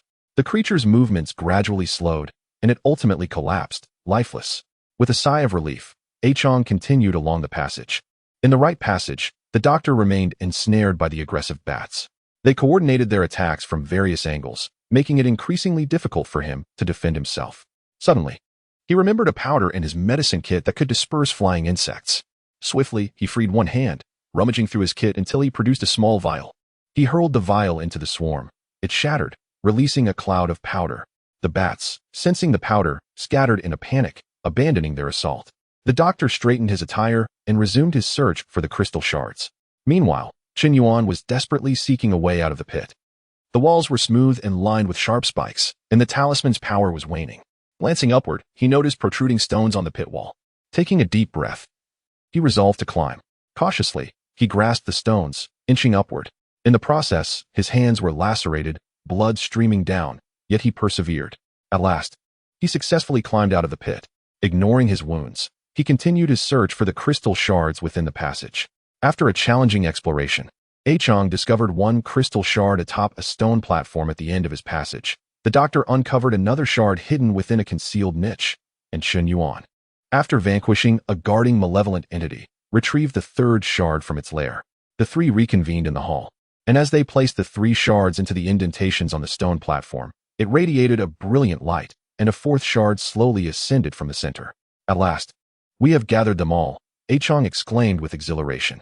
However, at that moment, the cavern began to tremble violently, as if the formidable malevolent force had located them. "There is no time to lose. We must quickly devise a sealing method," the doctor urged, taking the four shards and scrutinizing the runes and inscriptions upon them. In the tense atmosphere, the doctor, relying on his knowledge of ancient scripts and sealing techniques, gradually deciphered the complete method for sealing. The trio arranged the shards in a specific formation according to the sealing method, infusing them with their own energy. The shards blazed with brilliance, coalescing into a vast protective dome. Bearing the dome, they advanced towards the cavern's exit. Upon emerging, they beheld the malevolent force manifesting as a swirling black cloud looming over the valley. The entity sensed their presence and let out a thunderous roar, charging toward them. Unfazed, Qiang, the doctor, and Chen Yuan stood resolute, forming a line and raising the dome before them. The malevolent force collided with the dome, producing a piercing sound, causing the dome to shudder violently. "Hold strong, we will prevail," Qiang shouted. The trio concentrated, continuously channeling their power into the dome. Amidst the fierce struggle, the dome gradually stabilized, slowly absorbing the malevolent energy. Realizing its peril, the entity thrashed wildly, attempting to break free from the dome's grasp. Black mist swirled chaotically, uprooting trees in the valley and hurling boulders into the air. Yet, Qiang and his companions gritted their teeth, steadfastly supporting the dome. As the dome absorbed the malevolent energy, the entity diminished in size, its roars growing fainter. After a grueling effort, the malevolent force was finally sealed within the dome. The valley gradually returned to tranquility, sunlight piercing through the clouds and bathing the earth in warmth. Exhausted, Qiang, the doctor, and Chen Yuan collapsed onto the ground, yet their faces radiated satisfaction. They had successfully thwarted the malevolent force, safeguarding Luo Hun Village and all that surrounded it. Nevertheless, they understood that remnants of the mysterious organization might still linger, and new challenges could arise in the future. For now, they chose to revel in their hard-won victory while preparing for the crises that lay ahead. Chapter 36. Aftermath and new concerns. Having successfully sealed the malevolent force, Qiang, the doctor, and Chen Yuan returned to Luo Hun Village, dragging their weary yet gratified bodies. Upon learning of their victorious return, the villagers poured into the streets, jubilantly celebrating and warmly welcoming their heroes. The village was enveloped in an atmosphere of joy and gratitude, with grand festivities held to honor the trio for saving the village from peril. However, Qiang, the doctor, and Chen Yuan did not allow the euphoria to cloud their judgment. They were acutely aware that the shadow of the mysterious organization still loomed over the land. Amidst the revelry, the three discreetly gathered in a corner, their expressions grave as they deliberated on future matters. The doctor furrowed his brow and spoke first. While we have successfully sealed the malevolent force this time, the remnants of the mysterious organization will undoubtedly not rest easily. We must urgently reinforce the village's defenses and elevate the vigilance of the villagers. Qiang nodded in agreement, his gaze resolute as he declared, "Indeed, we must also continue our pursuit of the whereabouts of the mysterious organization. We cannot afford to grant them another opportunity to orchestrate such nefarious schemes." Chen Yuan stroked his beard thoughtfully, and after a moment of contemplation, he suggested, "I believe we can leverage this victory to unite the neighboring villages and collectively establish a defensive force. This not only strengthens our own capabilities, but also allows us to support one another in responding to potential dangers." The three men reached a consensus and promptly decided to select a group of strong, courageous young villagers to form a patrol team, tasked with the daily surveillance and safeguarding of the village. Simultaneously, the village healer began preparing for the construction of defensive fortifications, utilizing his knowledge and experience to devise various ingenious traps and mechanisms to counter potential attacks. Qiang personally oversaw the combat training of the patrol team, imparting combat skills and strategies for dealing with malevolent forces. Meanwhile, Chen Yuan tirelessly communicated with the village leaders of the surrounding areas to arrange cooperative efforts.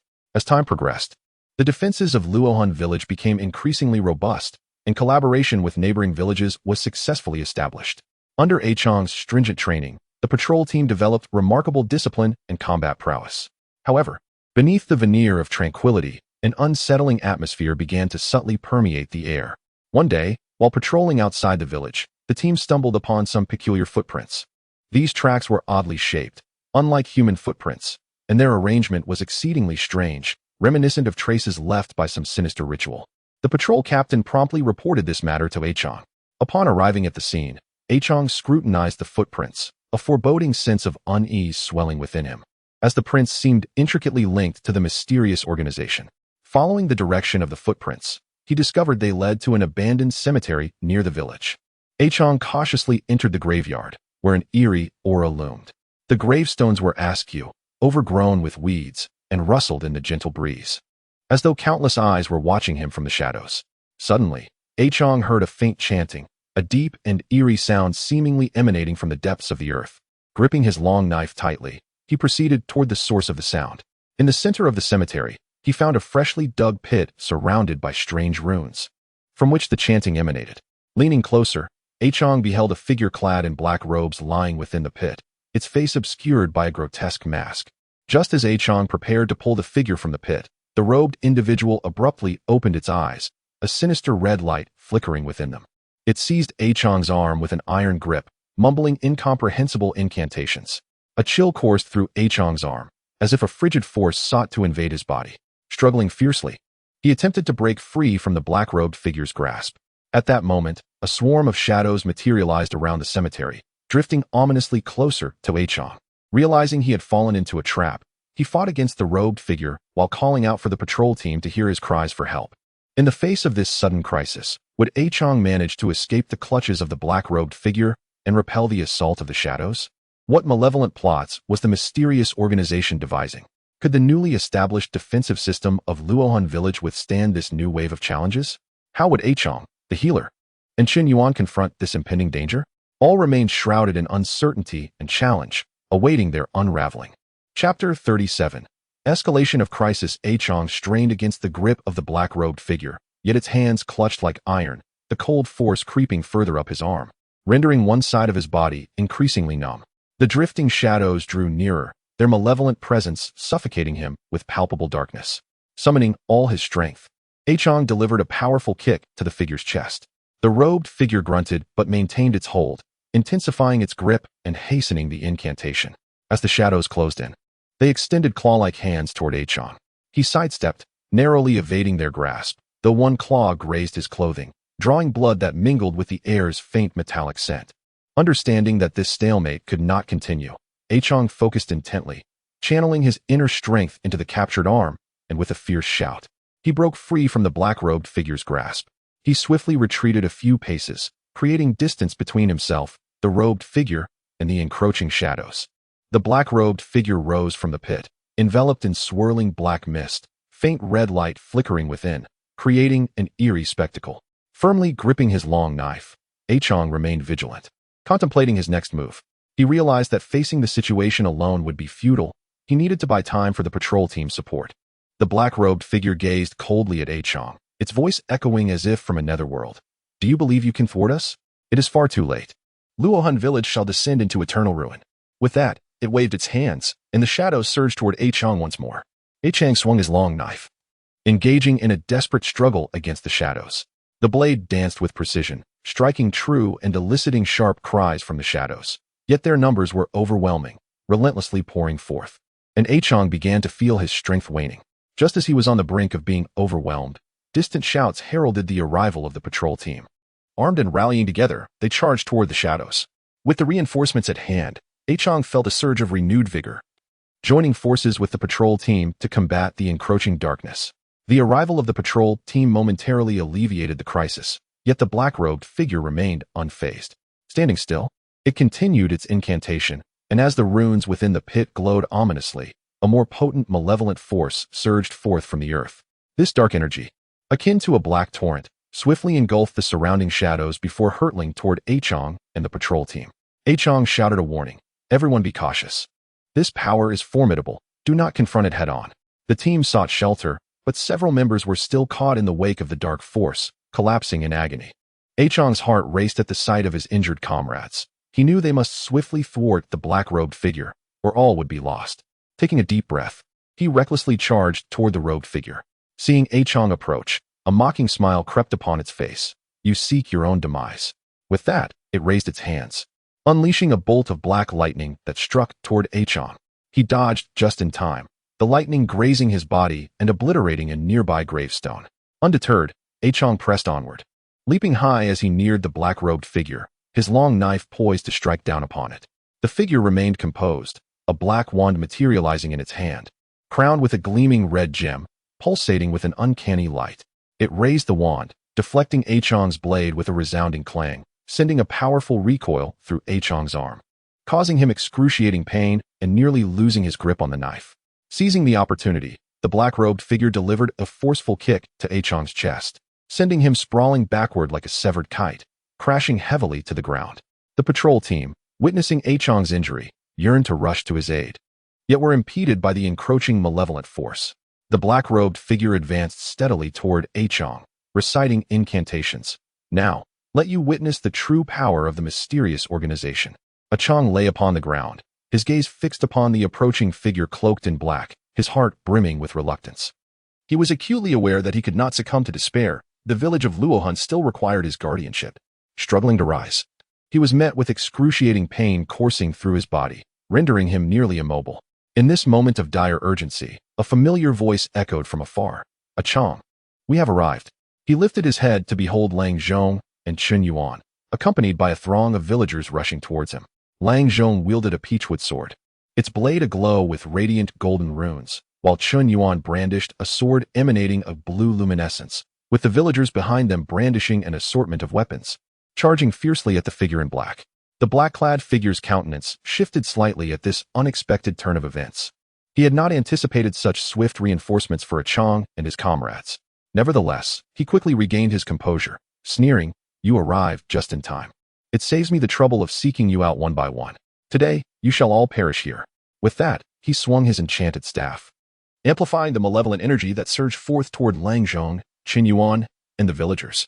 Observing this, Lang Zhong intoned an incantation, causing the light upon his peachwood sword to intensify.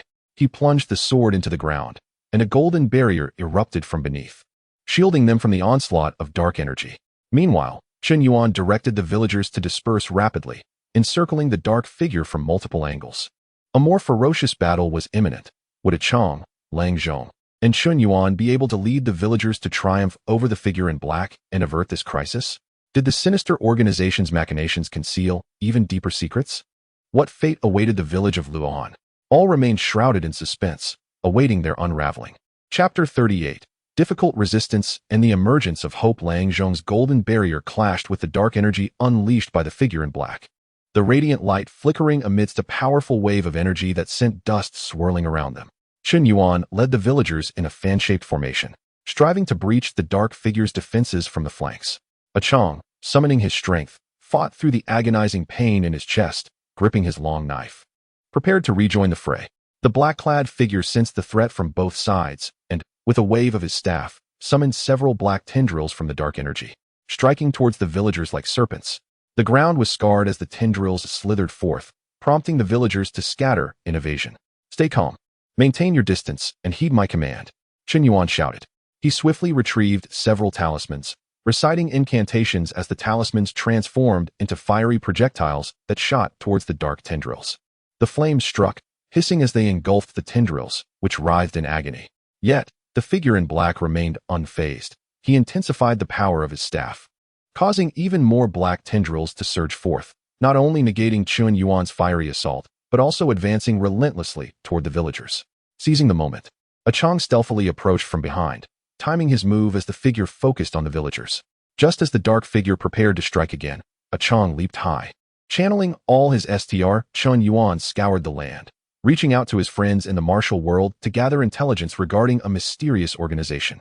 At long last, after extensive research, the physician made a significant discovery. With great excitement, he summoned Qiang and Chun Yuan, gesturing towards the ancient texts and artifacts spread across the table. I have found that these runes, when combined, point to a singular location, the Misty Marsh. It is said that the environment there is treacherous, fraught with perilous creatures and bizarre phenomena, and has long been shrouded in mystery. This black token may very well be the key to navigating the marsh. Qiang furrowed his brow in contemplation before stating, it seems that a crucial stronghold of the mysterious organization lies within the Misty Marsh. We must hasten our journey to thwart their next move. Chun Yuan concurred, yet the Misty Marsh is fraught with danger. We cannot proceed recklessly. We need to prepare ample supplies and strategies for the various threats ahead.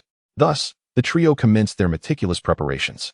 The physician concocted various special potions, some capable of dispersing the mist, others resistant to the marsh's noxious vapors, and still others designed to confuse perilous creatures at critical moments. Qiang forged an array of weapons suited for the marsh's treacherous terrain, including long-handled blades for engaging distant foes in the slippery environment. Meanwhile, Chun Yuan gathered diverse information about the Misty Marsh, including accounts from previous adventurers, striving to identify a safe passage through the swamp. Once their preparations were complete, Qiang, the physician, and Chun Yuan bid farewell to the villagers of Luo Hun and set forth on their journey to the Misty Marsh. Along the way, they traversed dense forests and scaled steep peaks, ultimately reaching the edge of the Misty Marsh. Before them lay a swamp enveloped in thick fog, from which emanated low, ominous growls and strange sounds. The surface of the marsh appeared deceptively calm, concealing myriad dangers beneath. A moment's inattention could lead one to be ensnared in its depths, vanishing without a trace. Taking a deep breath, Qiang was the first to step into the marsh. The physician followed closely, clutching a vial of potions, ever vigilant of their surroundings. Chun Yuan kept a watchful eye on the ground, comparing their path with the map in his hand to guide their way. They navigated the marsh with utmost caution, each step proving exceptionally arduous. Suddenly, a pack of giant toads, each the size of a wolf, emerged before them. Their skin exhibited a bizarre green hue, and their eyes glimmered with an eerie light as they opened their gaping mouths, revealing sharp fangs, and lunged toward Qiang and the others. Qiang swiftly drew his blade, shouting, "Everyone be cautious. These toads are formidable." He charged at the swarm, his weapon slicing through the air, casting glimmers of frost.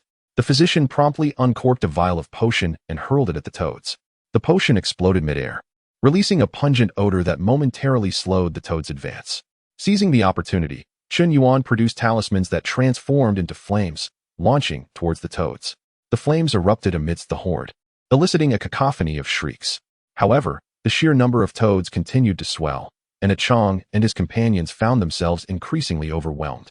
In the heat of battle, Qiang noted that the toads seemed particularly sensitive to certain sounds. Each time Chun Yuan cast a talisman, the toads would momentarily falter. Qiang had a sudden inspiration and shouted, "Chun, keep throwing talismans. Use the sound to disrupt their movements." Understanding the plan, Chun Yuan quickened his pace in casting the talismans, their explosive sounds reverberating throughout the marsh. The toads, now disoriented by the noise, became increasingly chaotic, allowing Qiang and the physician to intensify their assault. After a grueling struggle, they finally managed to repel the swarm of toads.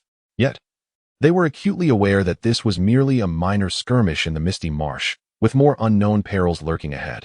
In this perilous swamp, would they successfully locate the stronghold of the mysterious organization? What trials and tribulations awaited them? Moreover, what earth-shattering conspiracy lay concealed within the marsh? All remained shrouded in suspense, awaiting their unraveling. Chapter 40. The sinister crisis of the misty marsh. After fending off the giant toads, Qiang, the physician, and Chun Yuan dared not pause. Pressing onward through the misty marsh, the fog thickened, blurring their vision and enveloping everything in a haze, as if countless eyes were watching their every move. Relying on Chun Yuan's incomplete map and the physician's specially formulated fog-dispelling potions, they cautiously navigated their way. Suddenly, Qiang felt the ground give way beneath him, and he plunged into a dark mire that seemed to possess a life of its own, wrapping tightly around his body in an attempt to swallow him whole. Qiang! The physician and Chun Yuan exclaimed in shock, rushing forward. The physician quickly retrieved a rope with a hook from his medical kit and hurled it towards Qiang. Qiang grasped the hook with all his strength. Chun Yuan and the physician gritted their teeth, working together to pull Qiang from the mire. Just as he was about to be freed, several black tendrils emerged from the muck, ensnaring Qiang's legs and dragging him deeper into the swamp. Qiang felt a tremendous force constricting his legs painfully. He swung his blade at the tendrils, but they proved remarkably resilient, leaving only a shallow mark upon contact. The physician, witnessing this, swiftly hurled a vial of corrosive potion at the tendrils. Upon contact, the potion fizzed and smoked, causing the tendrils to loosen their grip on Qiang. Taking advantage of the moment, Qiang strained with all his might and finally broke free from the mire and the tendrils' grasp, scrambling out in a disheveled state. Before they could catch their breath, a deep, gurgling sound echoed from the marsh, as if some colossal entity was approaching. The trio gripped their weapons tightly, eyes darting anxiously around them. As the noise grew louder, a massive silhouette slowly emerged from the fog ahead. It was a gargantuan crocodile, its body cloaked in thick black scales, each glimmering with an unsettling luminescence. The creature opened its cavernous maw, revealing sharp fangs, and a nauseating odor assaulted their senses. This crocodile is no ordinary beast. Everyone be cautious, Qiang shouted, fully aware that they were all fatigued from the earlier encounter, making their situation dire against such a formidable foe. The physician quickly produced several vials of various potions. Assessing the crocodile, he first threw a vial designed to weaken its strength. The potion erupted upon contact, enveloping the crocodile in green smoke. However, the creature seemed largely unfazed. It merely paused for a moment before lunging towards the trio once more. Chun Yuan hastily cast his talismans, which transformed into beams of light that struck the crocodile's body. Yet, the creature's scales proved impenetrable, and the attacks merely inflicted a slight sting, inciting its rage. The crocodile surged forward, closing the distance in the blink of an eye. Qiang seized the opportunity. As the crocodile charged, he leapt high and thrust his blade toward its eye. The crocodile sensed the threat and swiftly shut its eyes, causing Qiang's blade to merely graze its eyelid, leaving a pale mark. In a fit of fury, the crocodile thrashed, sending Qiang sprawling to the ground. Seizing the moment, the physician and Chun Yuan hurled several vials of potion at the crocodile's abdomen. The potions detonated against its tough scales, finally corroding a few small holes. The crocodile roared in agony, thrashing its body as it rolled in the marsh, sending mud flying in all directions. Struggling to rise, Qiang charged at the crocodile once more.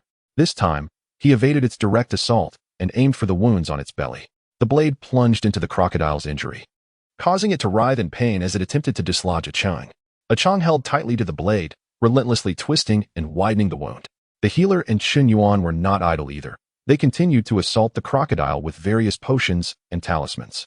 Under the combined efforts of the three, the crocodile's movements gradually slowed, ultimately collapsing weakly into the swamp, sending up a tremendous splash of water.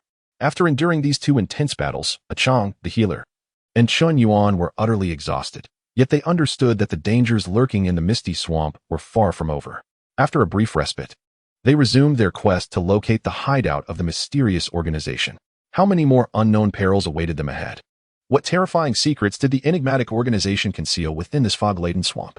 Everything was shrouded in thick mist, patiently awaiting their discovery. Chapter 41. The Hidden Stronghold and the Sinister Ritual. Qiang, the healer, and Chun Yuan trudged onward through the swamp, their weary bodies straining against the oppressive fog that seemed endless. With each step forward, they felt as though they were stepping into the unknown terror. Yet, the conviction in their hearts burned like a beacon, illuminating their path. After an indeterminate duration, a mist-enshrouded island emerged in the distance. The island exuded a mysterious and malevolent aura, starkly contrasting with the surrounding swamp. It appeared that the stronghold of the mysterious organization lay upon that very island. "We must proceed with caution," a Qiang murmured, a glimmer of vigilance and determination flashing in his eyes. As they approached the island's edge, they discovered an array of traps surrounding it, spike traps concealed in the grass and ropes designed to trip the unwary. With his wealth of experience, Chen Yuan meticulously surveyed their surroundings, guiding them to sidestep each peril. At last, they set foot upon the island. The trees were grotesque in shape, their twisted branches resembling demonic claws swaying gently in the breeze, producing a rustling sound as if recounting ancient, malevolent tales. Following a winding path, they encountered a massive black edifice. The entrance loomed closed, adorned with an array of peculiar runes that glimmered ominously in a dark red hue, as if warning intruders away. The healer stepped forward, scrutinizing the runes in search of a means to unlock the door. After considerable study, he discerned that the runes constituted an ancient cipher requiring a specific sequence of touches to gain entry. Qiang and Chen Yuan stood guard, ever vigilant against potential threats. The healer concentrated, recalling the ancient texts that described this rune lock, and after a strenuous effort, he finally unearthed the correct sequence. As he touched the runes in order, the door creaked open, releasing a foul stench that assaulted their senses. They ventured inside, greeted by a dim and damp interior, where black crystals emitting a faint luminescence clung to the walls, barely illuminating their path. Following a lengthy corridor, they arrived at an expansive hall.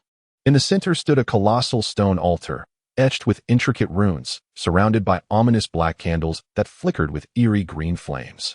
Encircling the altar was a group of cloaked figures engaged in some nefarious rite. The leader of the cloaked figures stood atop the altar, a crystal sphere radiating a sinister black light in his grasp, muttering incantations. Black mist continuously surged from the sphere, coalescing into a massive shadowy figure. "This is dire. They are conducting an evil ritual, seemingly summoning a powerful dark force," the healer whispered. "We cannot allow them to succeed. We must charge in and stop them now," declared Qiang, gripping his long knife tightly. The trio dashed towards the cloaked figures, who swiftly turned to confront them. "You dare intrude here? You are courting death," the leader bellowed. The cloaked figures quickly surrounded Qiang and his companions, brandishing various weapons, their eyes glinting with malice. Qiang led the charge, wielding his long knife with ferocity, akin to a tiger descending a mountain, swiftly cutting down several of the cloaked figures. Meanwhile, the healer invoked spells, his peachwood sword radiating golden light as waves of sword energy surged forth, striking the adversaries. Chen Yuan, not to be outdone, hurled talismans that detonated midair, erupting into flames and light, inflicting grievous damage upon the cloaked figures. Yet, the sheer number of their foes proved overwhelming, as the cloaked figures pressed relentlessly forward. The leader continued with the sinister ritual, the shadowy figure within the crystal sphere growing ever more solid. In the heat of battle, Qiang noted that the cloaked figures exhibited a distinct vulnerability to a particular type of spell. Each time the healer cast a purifying spell, the cloaked figures were momentarily thrown into disarray. "Healer, use that purifying spell more frequently. Disrupt their formation," Qiang urged. Heeding the call, the healer intensified his efforts, the golden light from his sword growing ever brighter, as waves of purifying energy shot towards the enemies. The cloaked figures faltered under the onslaught of the purifying energy. Seizing the moment, Qiang and Chen Yuan redoubled their assault, inflicting significant casualties. However, at that critical juncture, the crystal sphere in the leader's grasp flared with blinding light, culminating in the emergence of the shadowy figure. It materialized as a colossal demon, equipped with gargantuan wings, its eyes aflame with black fire, wielding a massive black scythe. The demon unleashed a thunderous roar, and a wave of potent dark energy radiated outward, sending Qiang and his companions sprawling to the ground. The leader of the cloaked figures cackled maniacally. "Now, no one can prevent the arrival of the demon. The world shall plunge into eternal darkness under its dominion." Would Qiang, the healer, and Chen Yuan discover a way to thwart the demon's arrival and shatter the nefarious schemes of the mysterious organization? Faced with such a formidable adversary, how would they respond? The air was thick with uncertainty and peril, awaiting their resolution. Chapter 42. The counterattack from despair and the dawn of hope. Qiang, the healer, and Chen Yuan were reeling from the malevolent energy emitted by the demon, their senses dimmed and their internal organs feeling displaced. Yet, they understood that any moment of inattention could plunge the world into irrevocable ruin. Gritting his teeth against the excruciating pain, Qiang was the first to struggle to his feet. His eyes blazed with an indomitable spirit, fixated on the towering demon. "We cannot surrender," Qiang roared, rallying both the healer and Chun Yuan with his fervor. The healer and Chun Yuan leaned on each other for support as they rose. Their faces ashen, but their resolve unwavering. The demon slowly flapped its vast wings, conjuring a tempest as it lunged toward the trio. Its scythe glinted with a chilling light as it aimed a vicious strike at Qiang. Swiftly sidestepping, Qiang narrowly avoided the blade, which cleaved through the ground, carving a deep trench into the earth. Seizing the opportunity, the healer chanted incantations, the light on his peachwood sword flaring brilliantly. He hurled the sword at the demon, and it transformed into a golden streak, piercing straight towards its target. Sensing imminent danger, the demon extended a massive claw to seize the sword. The clash of the sword's golden radiance against the demon's dark power produced a hissing sound. At that moment, Chun Yuan retrieved a few specially crafted talismans, his most potent offerings. He cast them towards the demon, which detonated midair, engulfing the creature in a massive inferno. From within the flames, the demon's furious roars echoed as it flapped its wings violently, extinguishing the fire before charging towards Chun Yuan. Without hesitation, Qiang rushed forward, interposing himself with his long knife to deflect the demon's attack. The impact reverberated with a deafening clang, and Qiang felt an overwhelming force surge through him, nearly robbing him of feeling in his arm as he struggled to maintain his grip on the knife. Yet he clung tightly, refusing to allow the demon to advance. Meanwhile, the healer dashed forward to reclaim his peachwood sword. He concentrated all his magical energy, channeling a powerful purifying light into the peachwood sword. "Qiang, Elder Chun, hold on," the doctor shouted, then charged towards the demon.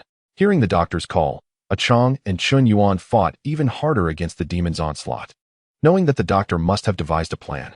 With Qiang and Chun Yuan's distraction, the doctor successfully approached the demon. He aimed for the creature's chest and thrust the sword imbued with purifying light deep into it. The demon let out a piercing scream, its body convulsing violently. Black smoke billowed from its wound, as if attempting to mend its damaged form. However, the doctor's purifying light was exceedingly potent, continuously eroding the demon's malevolent power. Observing this, the leader of the black-robed figures turned pale, fully aware that if the demon were vanquished, their plans would be irrevocably thwarted. Consequently, he seized a crystal ball and recited a spell once more, attempting to bolster the demon's strength. As the incantation echoed, the crystal ball shone brilliantly, and the black flames enveloping the demon reignited. With a furious sweep, it flung Qiang, the doctor, and Chun Yuan away. They fell to the ground, sustaining numerous new injuries. Yet, they refused to yield, rising once more.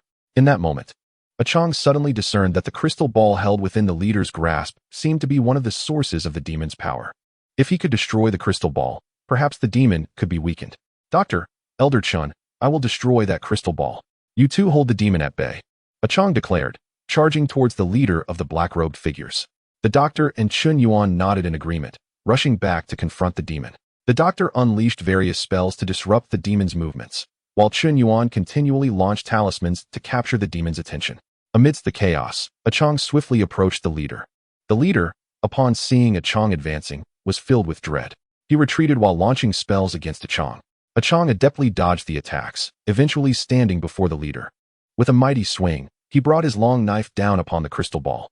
The leader attempted to shield himself from the blow, but Qiang's powerful strike severed his arm, striking the crystal ball with force. With a crack, the crystal ball fractured. As the fissure appeared, the demon's power instantly waned, its form becoming ephemeral. Seizing the moment, Qiang swung his knife again, shattering the crystal ball completely. In that instant of destruction, the demon emitted a desperate roar, its essence rapidly dissipating into the air. The black-robed figures, realizing their defeat, scattered in panic. Qiang, the doctor, and Chun Yuan watched the fleeing black-robed figures without pursuit. Knowing that their nefarious ritual had been successfully halted, yet aware that the mysterious organization might harbor further sinister plots. However, they had safeguarded the world for now, allowing the dawn of hope to shine once more. How would they confront the potential resurgence of the mysterious organization? Did it still conceal other, more formidable evil forces? The future remained shrouded in uncertainty, but Qiang, the doctor, and Chun Yuan were prepared to meet the new challenges ahead. Chapter 43. The remnants of the mysterious organization and new crises after successfully dismantling the evil ritual of the mysterious organization on Misty Swamp Island. Qiang, the doctor, and Chun Yuan, though utterly exhausted, were filled with the elation of victory. They understood that this operation had merely dealt a significant blow to the mysterious organization, and the time for complete eradication had not yet arrived. The trio meticulously searched the organization's stronghold, hoping to uncover more clues about their adversaries. In a concealed room, they discovered an old diary, its pages yellowed and the script somewhat blurred, yet legible enough to decipher. The doctor carefully opened the diary, which contained fragments detailing the organization's past activities and future plans. From the diary, they learned that the mysterious organization had multiple hidden bases across various locations, interconnected in their execution of malevolent missions. Moreover, they seemed to be scheming a grander conspiracy, one that, if successful, would bring catastrophic consequences to the entire world. It appears our mission is far from over, Qiang remarked gravely, gazing at the diary. The doctor nodded in agreement, adding, although this diary lacks comprehensive details of their specific plans, it is certain that the mysterious organization will not easily relinquish their ambitions. They are undoubtedly amassing strength in the shadows, preparing for their next move.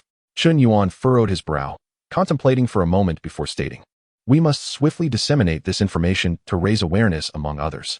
Simultaneously, we need to continue tracking the mysterious organization, aiming to dismantle their plots before they come to fruition. Just as the trio was deliberating their next steps, they suddenly heard a commotion outside the stronghold. Qiang tightened his grip on his long knife, exclaiming, this does not bode well. We may have trouble. They hastily exited the room, moving towards the source of the noise. To their dismay, they saw a throng of black-robed figures approaching, led by a stern-faced middle-aged man whose gaze exuded malice and cunning.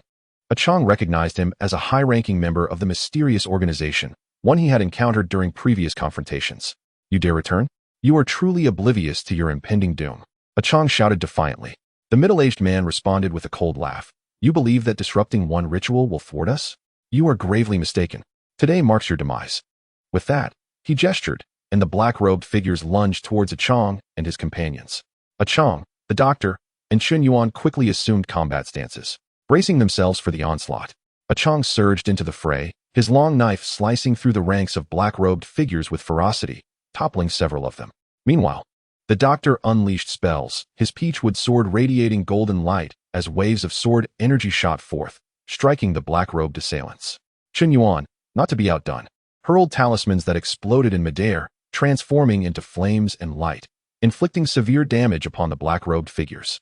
However, the sheer number of their foes began to overwhelm them, and the middle-aged man seemed to possess an acute awareness of their tactics, skillfully directing the black-robed figures to continuously assault Qiang and his companions. In the heat of battle, Qiang discerned the cunning nature of the middle-aged man. Whenever they inflicted substantial damage upon the black-robed figures, he would intervene, disrupting their attacks and allowing his forces to regroup. We cannot continue like this. We must eliminate their leader first, Qiang shouted. The doctor and Chun Yuan nodded in agreement. The trio began to seek an opportunity to launch a decisive strike against the middle-aged man. At that moment, the doctor noticed a fleeting vulnerability in the middle-aged man's command, and he swiftly communicated this insight to Qiang and Chun Yuan. Qiang seized the moment. As the middle-aged man exposed his weakness once more, Qiang leapt high, channeling all his strength into his long knife, aiming for the man's head.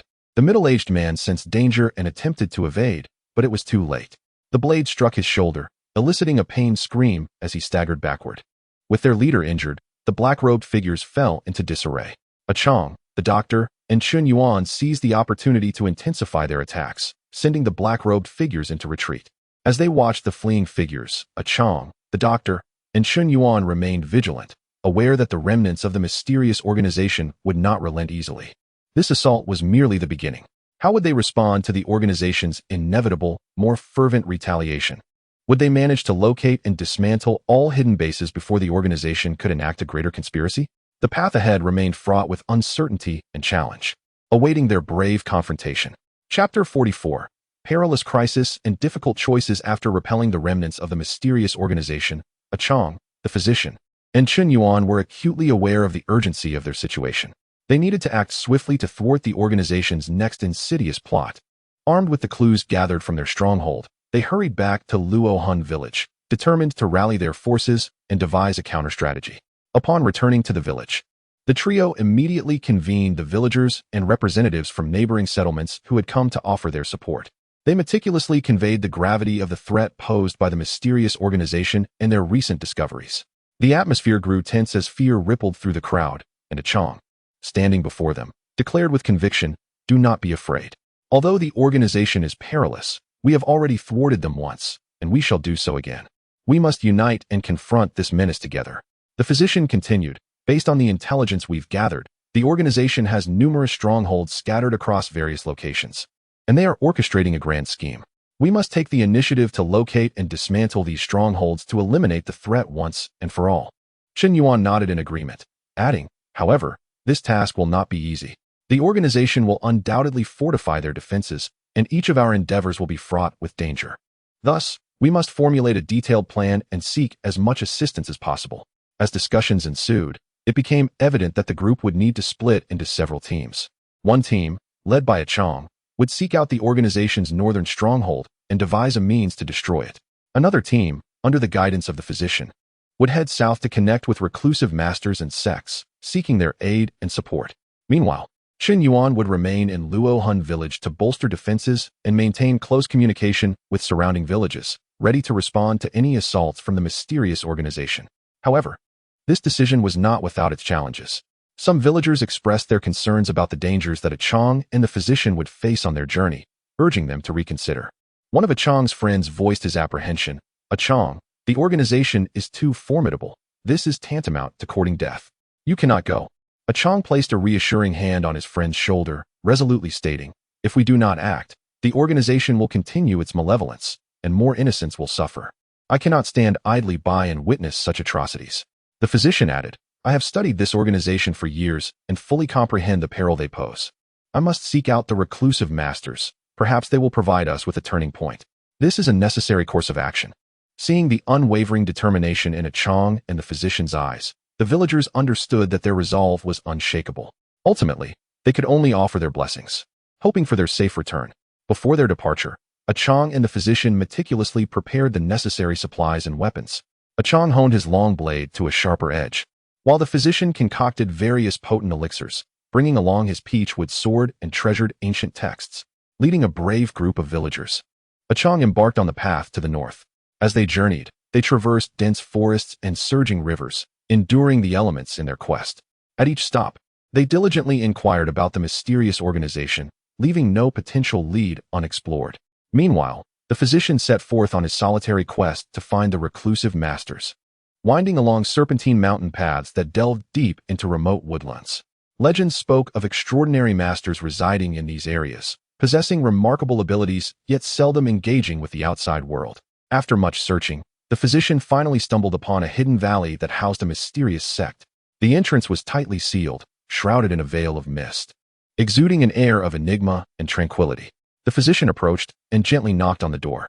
After a moment, it creaked open, revealing a young disciple.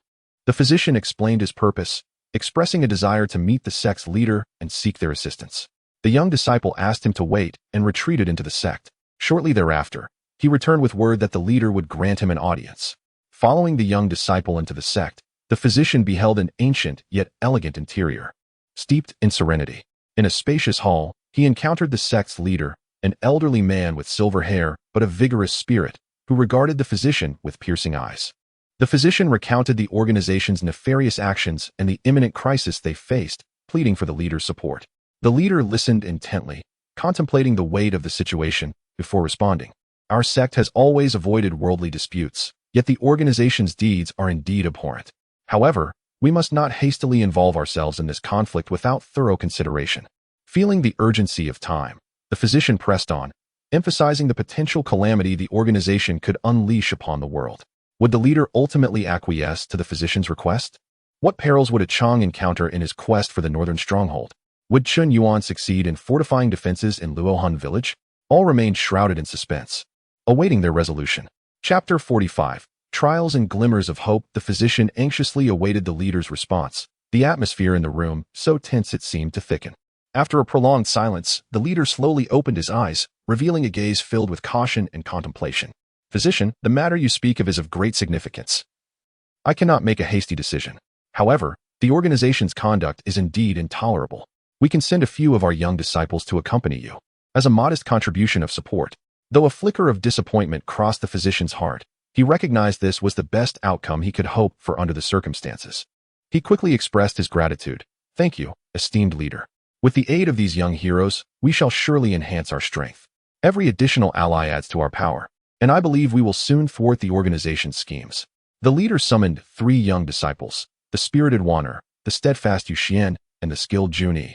All 3 were distinguished members of the sect, brimming with excitement and anticipation at the prospect of confronting the mysterious organization, displaying not a trace of fear. The physician, accompanied by the 3 disciples, hastily made their way back, contemplating how to reunite with Qiang and jointly strategize their forthcoming actions.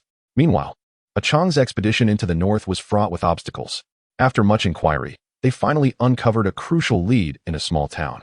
According to an elder, strange figures clad in black robes frequently roamed the deep mountains to the northwest of the town, exhibiting unusual behavior as if guarding some secret.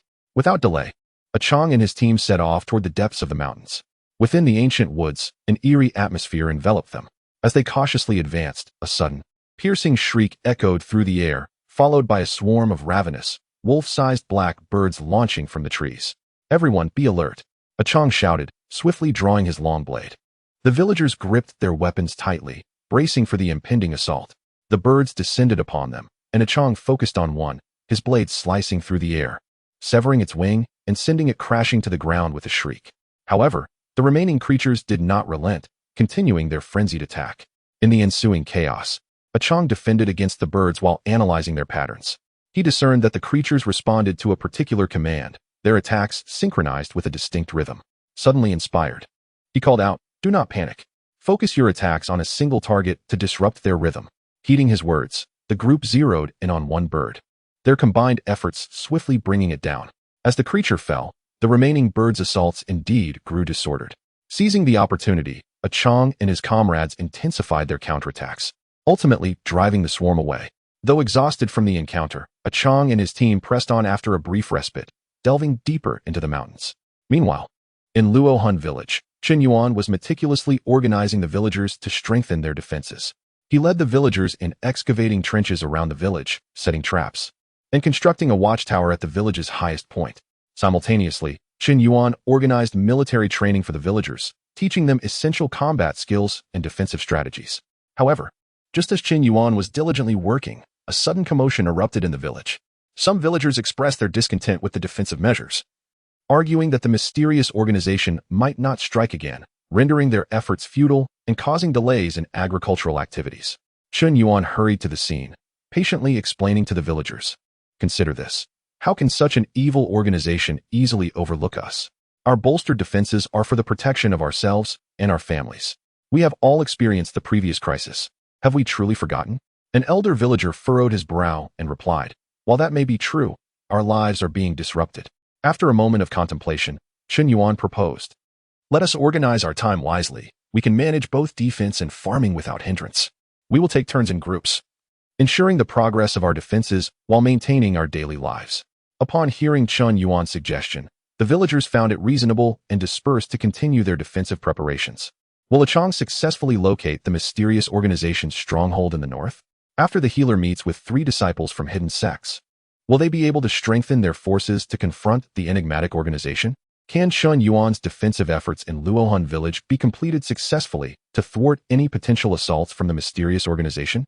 All unfolds quietly in the realm of uncertainty. Though glimmers of hope have begun to shine, the path ahead remains fraught with thorns. Chapter 46. Interwoven Crises and the Dawn of Hope. Qiang led his team deeper into the mountains, acutely aware that each step brought them closer to the mysterious organization's base, while also risking deeper peril. Following a skirmish with black-feathered creatures, the atmosphere grew increasingly tense, with each member vigilant and alert to their surroundings. The rugged mountain path was eerily silent, occasionally interrupted by inexplicable bird calls that pierced the stillness, as if warning them of the omnipresent danger. Suddenly, a villager in the lead inadvertently triggered a mechanism, causing the ground to crack open and reveal a vast chasm. The villager gasped and plummeted into the abyss.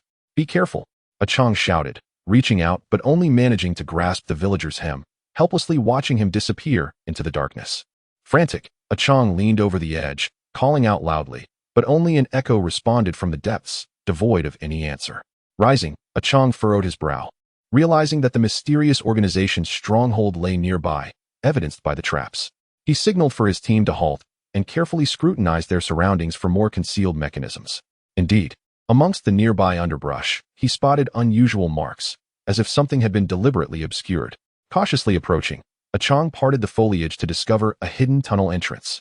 This entrance was partially obscured by a massive stone slab inscribed with strange runes. A realization dawned upon Qiang. This could be the passage to the mysterious organization's lair. Turning to his team, he warned, "Be cautious. This may be the location we seek. However, it is sure to be fraught with danger, and anyone wishing to withdraw may do so now." Yet, not a single soul retreated. Determination shone in their eyes. Qiang nodded in approval of their courage. Together, they heaved the stone slab aside, and a foul stench wafted from the tunnel. Covering his mouth and nose, Qiang led the way into the tunnel. It was dark and damp, with walls adorned by faintly glowing crystals that barely illuminated their path. As they proceeded cautiously, strange noises echoed from the depths, reminiscent of something writhing in the shadows. Suddenly, a group of diminutive, dark-skinned creatures emerged, brandishing sharp-bone knives and emitting guttural sounds as they charged at Qiang and his companions. Drawing his long knife swiftly, Qiang shouted, "Stay calm. Maintain formation." The villagers quickly encircled him, forming a protective barrier. Qiang wielded his blade with ferocity, cutting through the throng of creatures, each strike imbued with formidable power, toppling several. However, the sheer number of creatures began to overwhelm him. At that moment, a villager noted that the creatures appeared sensitive to sound. Each time Qiang shouted or swung his knife, their movement slowed. "Qiang, create more noise to disorient them," the villager shouted. Heeding this advice, Qiang swung his knife while yelling, and the others joined in, their battle cries and clashing weapons resonating throughout the tunnel. The cacophony disoriented the creatures, allowing Qiang and his comrades to intensify their assault, finally driving the creatures back. Continuing through the tunnel, they eventually encountered a massive stone door adorned with intricate runes and patterns that shimmered with an eerie light, as if recounting ancient, sinister tales. Qiang examined the door, seeking a method to open it. Just as he pondered, a sudden sound of footsteps behind him startled him. He turned swiftly to see a group of cloaked individuals emerging from the tunnel. The leader, tall and imposing, regarded Qiang with a cold smile. "You have indeed fallen into our trap." Realizing the gravity of the situation, Qiang's heart sank, yet he stood resolute, declaring, "Today marks your downfall, you vile fiends." With that, he charged at the cloaked figures, his long knife slicing through the air. The leader quickly drew his weapon, and thus began a fierce confrontation. Qiang's blade moved like a streak of black lightning among the cloaked figures, each strike carrying lethal intent. However, the opponents were formidable, coordinating their efforts to encircle him. As the battle raged on, Qiang began to feel the strain of exhaustion. He understood that breaking through their ranks alone, with only the villagers' support, would be arduous. Just as despair threatened to engulf him, the sounds of battle echoed from outside the tunnel.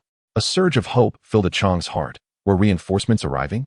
Indeed, the healer, accompanied by 3 disciples from hidden sects, had lost contact with Qiang's team during their return journey and had followed the trail left by them.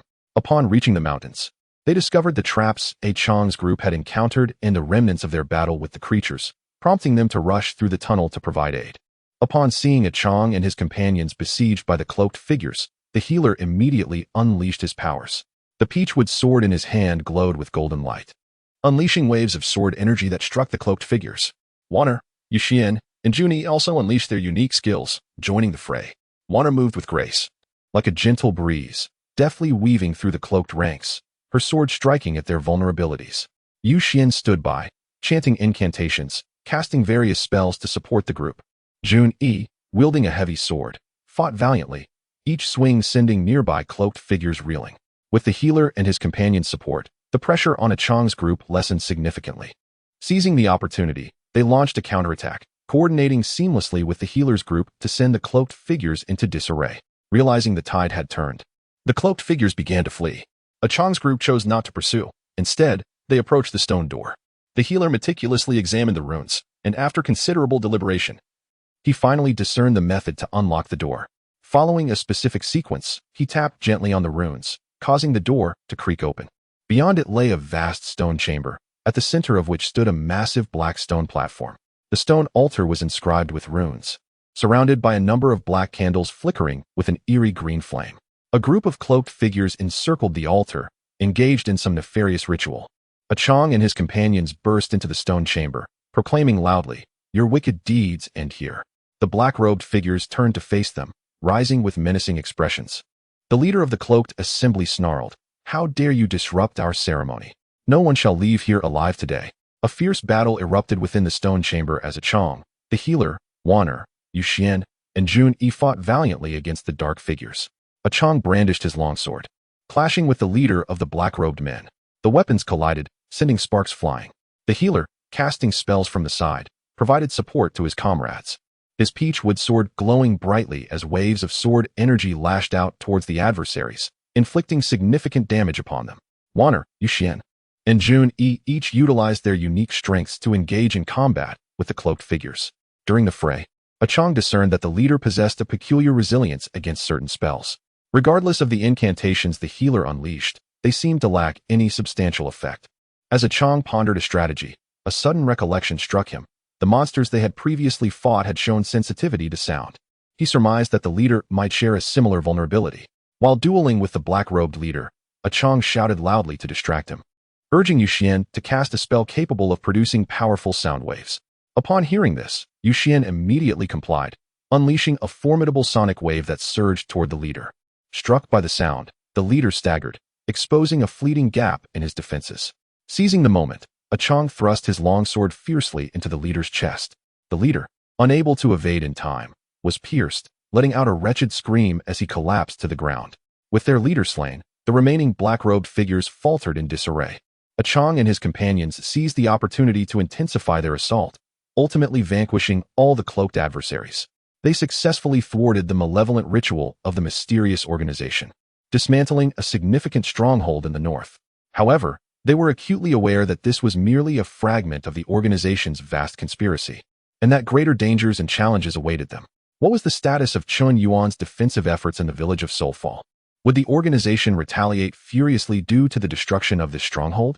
How would Qiang, the healer, and the others confront the impending crisis? All was shrouded in uncertainty, awaiting their exploration and resolution. Yet, in this moment of triumph, their joy invigorated them with the courage and confidence to press onward, firmly believing that united, they could utterly dismantle the organization's sinister plots and safeguard the peace and tranquility of the world. Chapter 47. The Eerie Village and the Mysterious Curse. After successfully dismantling the northern stronghold, Qiang, the healer, accompanied by Wan'er, Yuxian, and Jun-Yi, embarked on their journey home, weary yet uplifted by their victory. They understood that while the mysterious organization had been dealt a severe blow, it was far from annihilated. Danger still lurked in the shadows. On their way back, they passed through a secluded village. This appeared to be an ordinary settlement.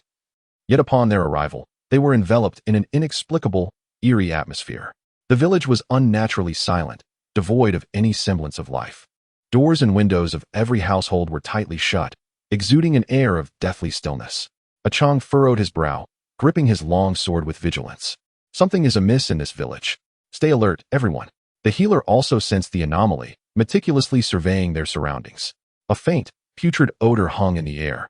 Unlike that of ordinary decay, they cautiously advanced through the village until a chilling wail echoed from the village's center. The sound seemed to emanate from an ancient well, a mournful lament that sent shivers down their spines. Wan'er turned pale with fright, instinctively inching closer to Yuxian. He reassured her, "Fear not, we are here." As they approached the ancient well, they observed that its perimeter was etched with strange runes, emanating a dim crimson glow. The healer knelt to examine the runes, his expression growing grave. These symbols appeared to be linked to an ancient curse. Legend spoke of a vengeful spirit imprisoned beneath the well, which would lay a curse upon the village if disturbed. Could it be that the villagers vanished due to this curse? Qiang pondered aloud. Suddenly, a plume of black smoke erupted from the well, rapidly enveloping them. Within the smoke, indistinct forms emerged, figures resembling deceased villagers, their faces contorted in anguish, lunging towards them. Qiang swung his long sword at the approaching apparitions, yet his blade passed through them without inflicting harm. Observing this, Jun-Yi promptly unleashed a powerful strike with his heavy sword, its brilliance illuminating the space as it struck one of the figures, which let out a piercing scream before dissipating into the smoke. However, more apparitions continued to surge forth, an unending tide. The healer swiftly retrieved a vial of special concoction, hurling it into the smoke. The vial shattered, releasing a pungent aroma that seemed to affect the mist, which began to dissipate gradually. As the smoke cleared, a mysterious elder appeared beside the well. Dressed in tattered robes, his white hair cascaded down, and his eyes reflected boundless sorrow and terror. You should not have come here. This village is cursed, and none can escape. He trembled. Qiang stepped forward, inquiring, Elder, what is the meaning of this? Why has the village been cursed? The elder sighed, recounting, long ago, a stranger arrived in the village, proclaiming that boundless treasures lay beneath this well. Blinded by greed, the villagers descended into the depths seeking riches, unaware that an evil spirit was confined below. Upon awakening, the spirit cursed the village, leading to a series of bizarre occurrences, resulting in the villagers disappearing one by one, leaving the village as it is now. Listening to the elder's tale, Qiang and his companions were filled with sympathy and indignation. They resolved to help lift the curse and save the village. The healer once again scrutinized the runes surrounding the well, seeking a means to break the enchantment. After much effort, he discerned that the arrangement of the runes appeared to correlate with the celestial bodies above. I need your assistance to observe the positions of the stars. According to the runes, we may uncover the key to dispelling the curse, he instructed. The group nodded in agreement, beginning to monitor the celestial movements. As night fell, the sky glittered with stars. Qiang, Wan, Yuxian, and Jun Yi positioned themselves at various points, observing the relationship between the stars and the runes. Suddenly, Yuxian spotted a critical clue. Healer, look, the brightest star corresponds with a rune beside the well, and its light seems to pulse rhythmically. The healer followed Yuxian's gaze, his heart quickening. He tapped gently on the rune in sync with the star's pulsations. With each tap, the rune's glow intensified, and a deep rumble resonated from within the well. Moments later, a powerful force erupted from the well, knocking them to the ground. When they regained their footing, they discovered that the vengeful spirit had vanished, and the surrounding runes were gradually dimming. The eerie atmosphere of the village began to lift as doors and windows creaked open, and the villagers re-emerged. Upon seeing Qiang and his companions, the villagers rushed toward them, overwhelmed with gratitude and tears. However, Qiang and his friends understood that this was merely a fleeting episode on their journey, and the threat of the mysterious organization still loomed large. They bid farewell to the villagers and resumed their journey back to the village of Soulfall. Upon their return, they sensed a palpable tension enveloping the village. Chun Yuan anxiously approached, delivering grave news. The enigmatic organization appeared to have sensed their movements, with indications that they were amassing strength to launch a large-scale assault on Luo Hun Village. Upon hearing this, Qiang and the others turned solemn, aware that a greater crisis loomed ahead, necessitating their swift preparation to confront the challenges posed by the mysterious organization. Yet, what form of attack would this organization employ? Would Qiang, Lang Zhong, and their companions succeed in safeguarding Luo Hun Village? All remained shrouded in uncertainty, awaiting their confrontation. Chapter 48. Pre-battle turmoil and the mysterious visitor upon learning of the impending threat from the mysterious organization. Qiang and his companions wasted no time and immediately conferred with Chun Yuan on countermeasures. Lang Zhong swiftly marked the key defensive points on the village map and analyzed the potential attack routes of the organization. Qiang began organizing the villagers, assigning defensive tasks according to their previous training regimen. Wan, Yuxian, and Jun Yi also volunteered to fight alongside the villagers of Luo Hun, collectively opposing the mysterious organization. In an instant, Luo Hun Village entered a heightened state of alert. The villagers busily transported stones, reinforced their homes, and transformed the village into a formidable fortress. The blacksmith's forge blazed with fire as blacksmiths toiled day and night, crafting various weapons and defensive implements. Meanwhile, Lang Zhong was in his dwelling, concocting an array of wondrous potions, some designed to enhance defensive capabilities, while others could emit brilliant light at critical moments to disrupt the enemy's line of sight. However, amidst the tense preparations, a mysterious visitor approached the village. Cloaked in a long black robe and shrouded by a hood, the figure's features remained obscured. Standing at the village entrance, he silently observed the bustling villagers, neither departing nor drawing closer. The patrolling villagers spotted him and promptly reported to Qiang. Accompanied by Wan, Qiang arrived at the village entrance, warily scrutinizing the enigmatic figure. "Who are you? What brings you to Luo Hun Village?" Qiang demanded. The mysterious visitor slowly raised his head, revealing deep, inscrutable eyes that bore the weight of mystery and time. "I have heard that a great battle is imminent, and I may be of assistance," he spoke, his voice low and husky, as if echoing from a distant realm. Wan furrowed her brow, examining the stranger. "On what grounds do you claim you can help us? How can we ascertain you are not a spy sent by the mysterious organization?" The visitor smiled gently, retrieving an object from his robe. It was a jade pendant emitting a soft blue glow, inscribed with ancient runes. Upon seeing the pendant, Qiang and Wan were taken aback, They recognized it from ancient texts, said to possess mysterious powers. This pendant is a relic of my sect, endowed with special powers. My predecessors had dealings with the mysterious organization and are well aware of their weaknesses, the visitor explained. Qiang felt a stirring in his heart. If the visitor's words held truth, he might indeed provide a turning point in their struggle against the organization. However, he remained cautious, stating, "Even so, we cannot easily trust you. You must accompany me to meet Lang Zhong. He is well versed in extraordinary artifacts and mysteries, and may discern the veracity of your claims." The mysterious visitor nodded in agreement, following Qiang and Wan Er to Lang Zhong's residence. Upon seeing the visitor and the jade pendant, Lang Zhong's eyes widened in surprise. He took the pendant, scrutinizing it closely, gently tracing the runes with his fingers while murmuring incantations.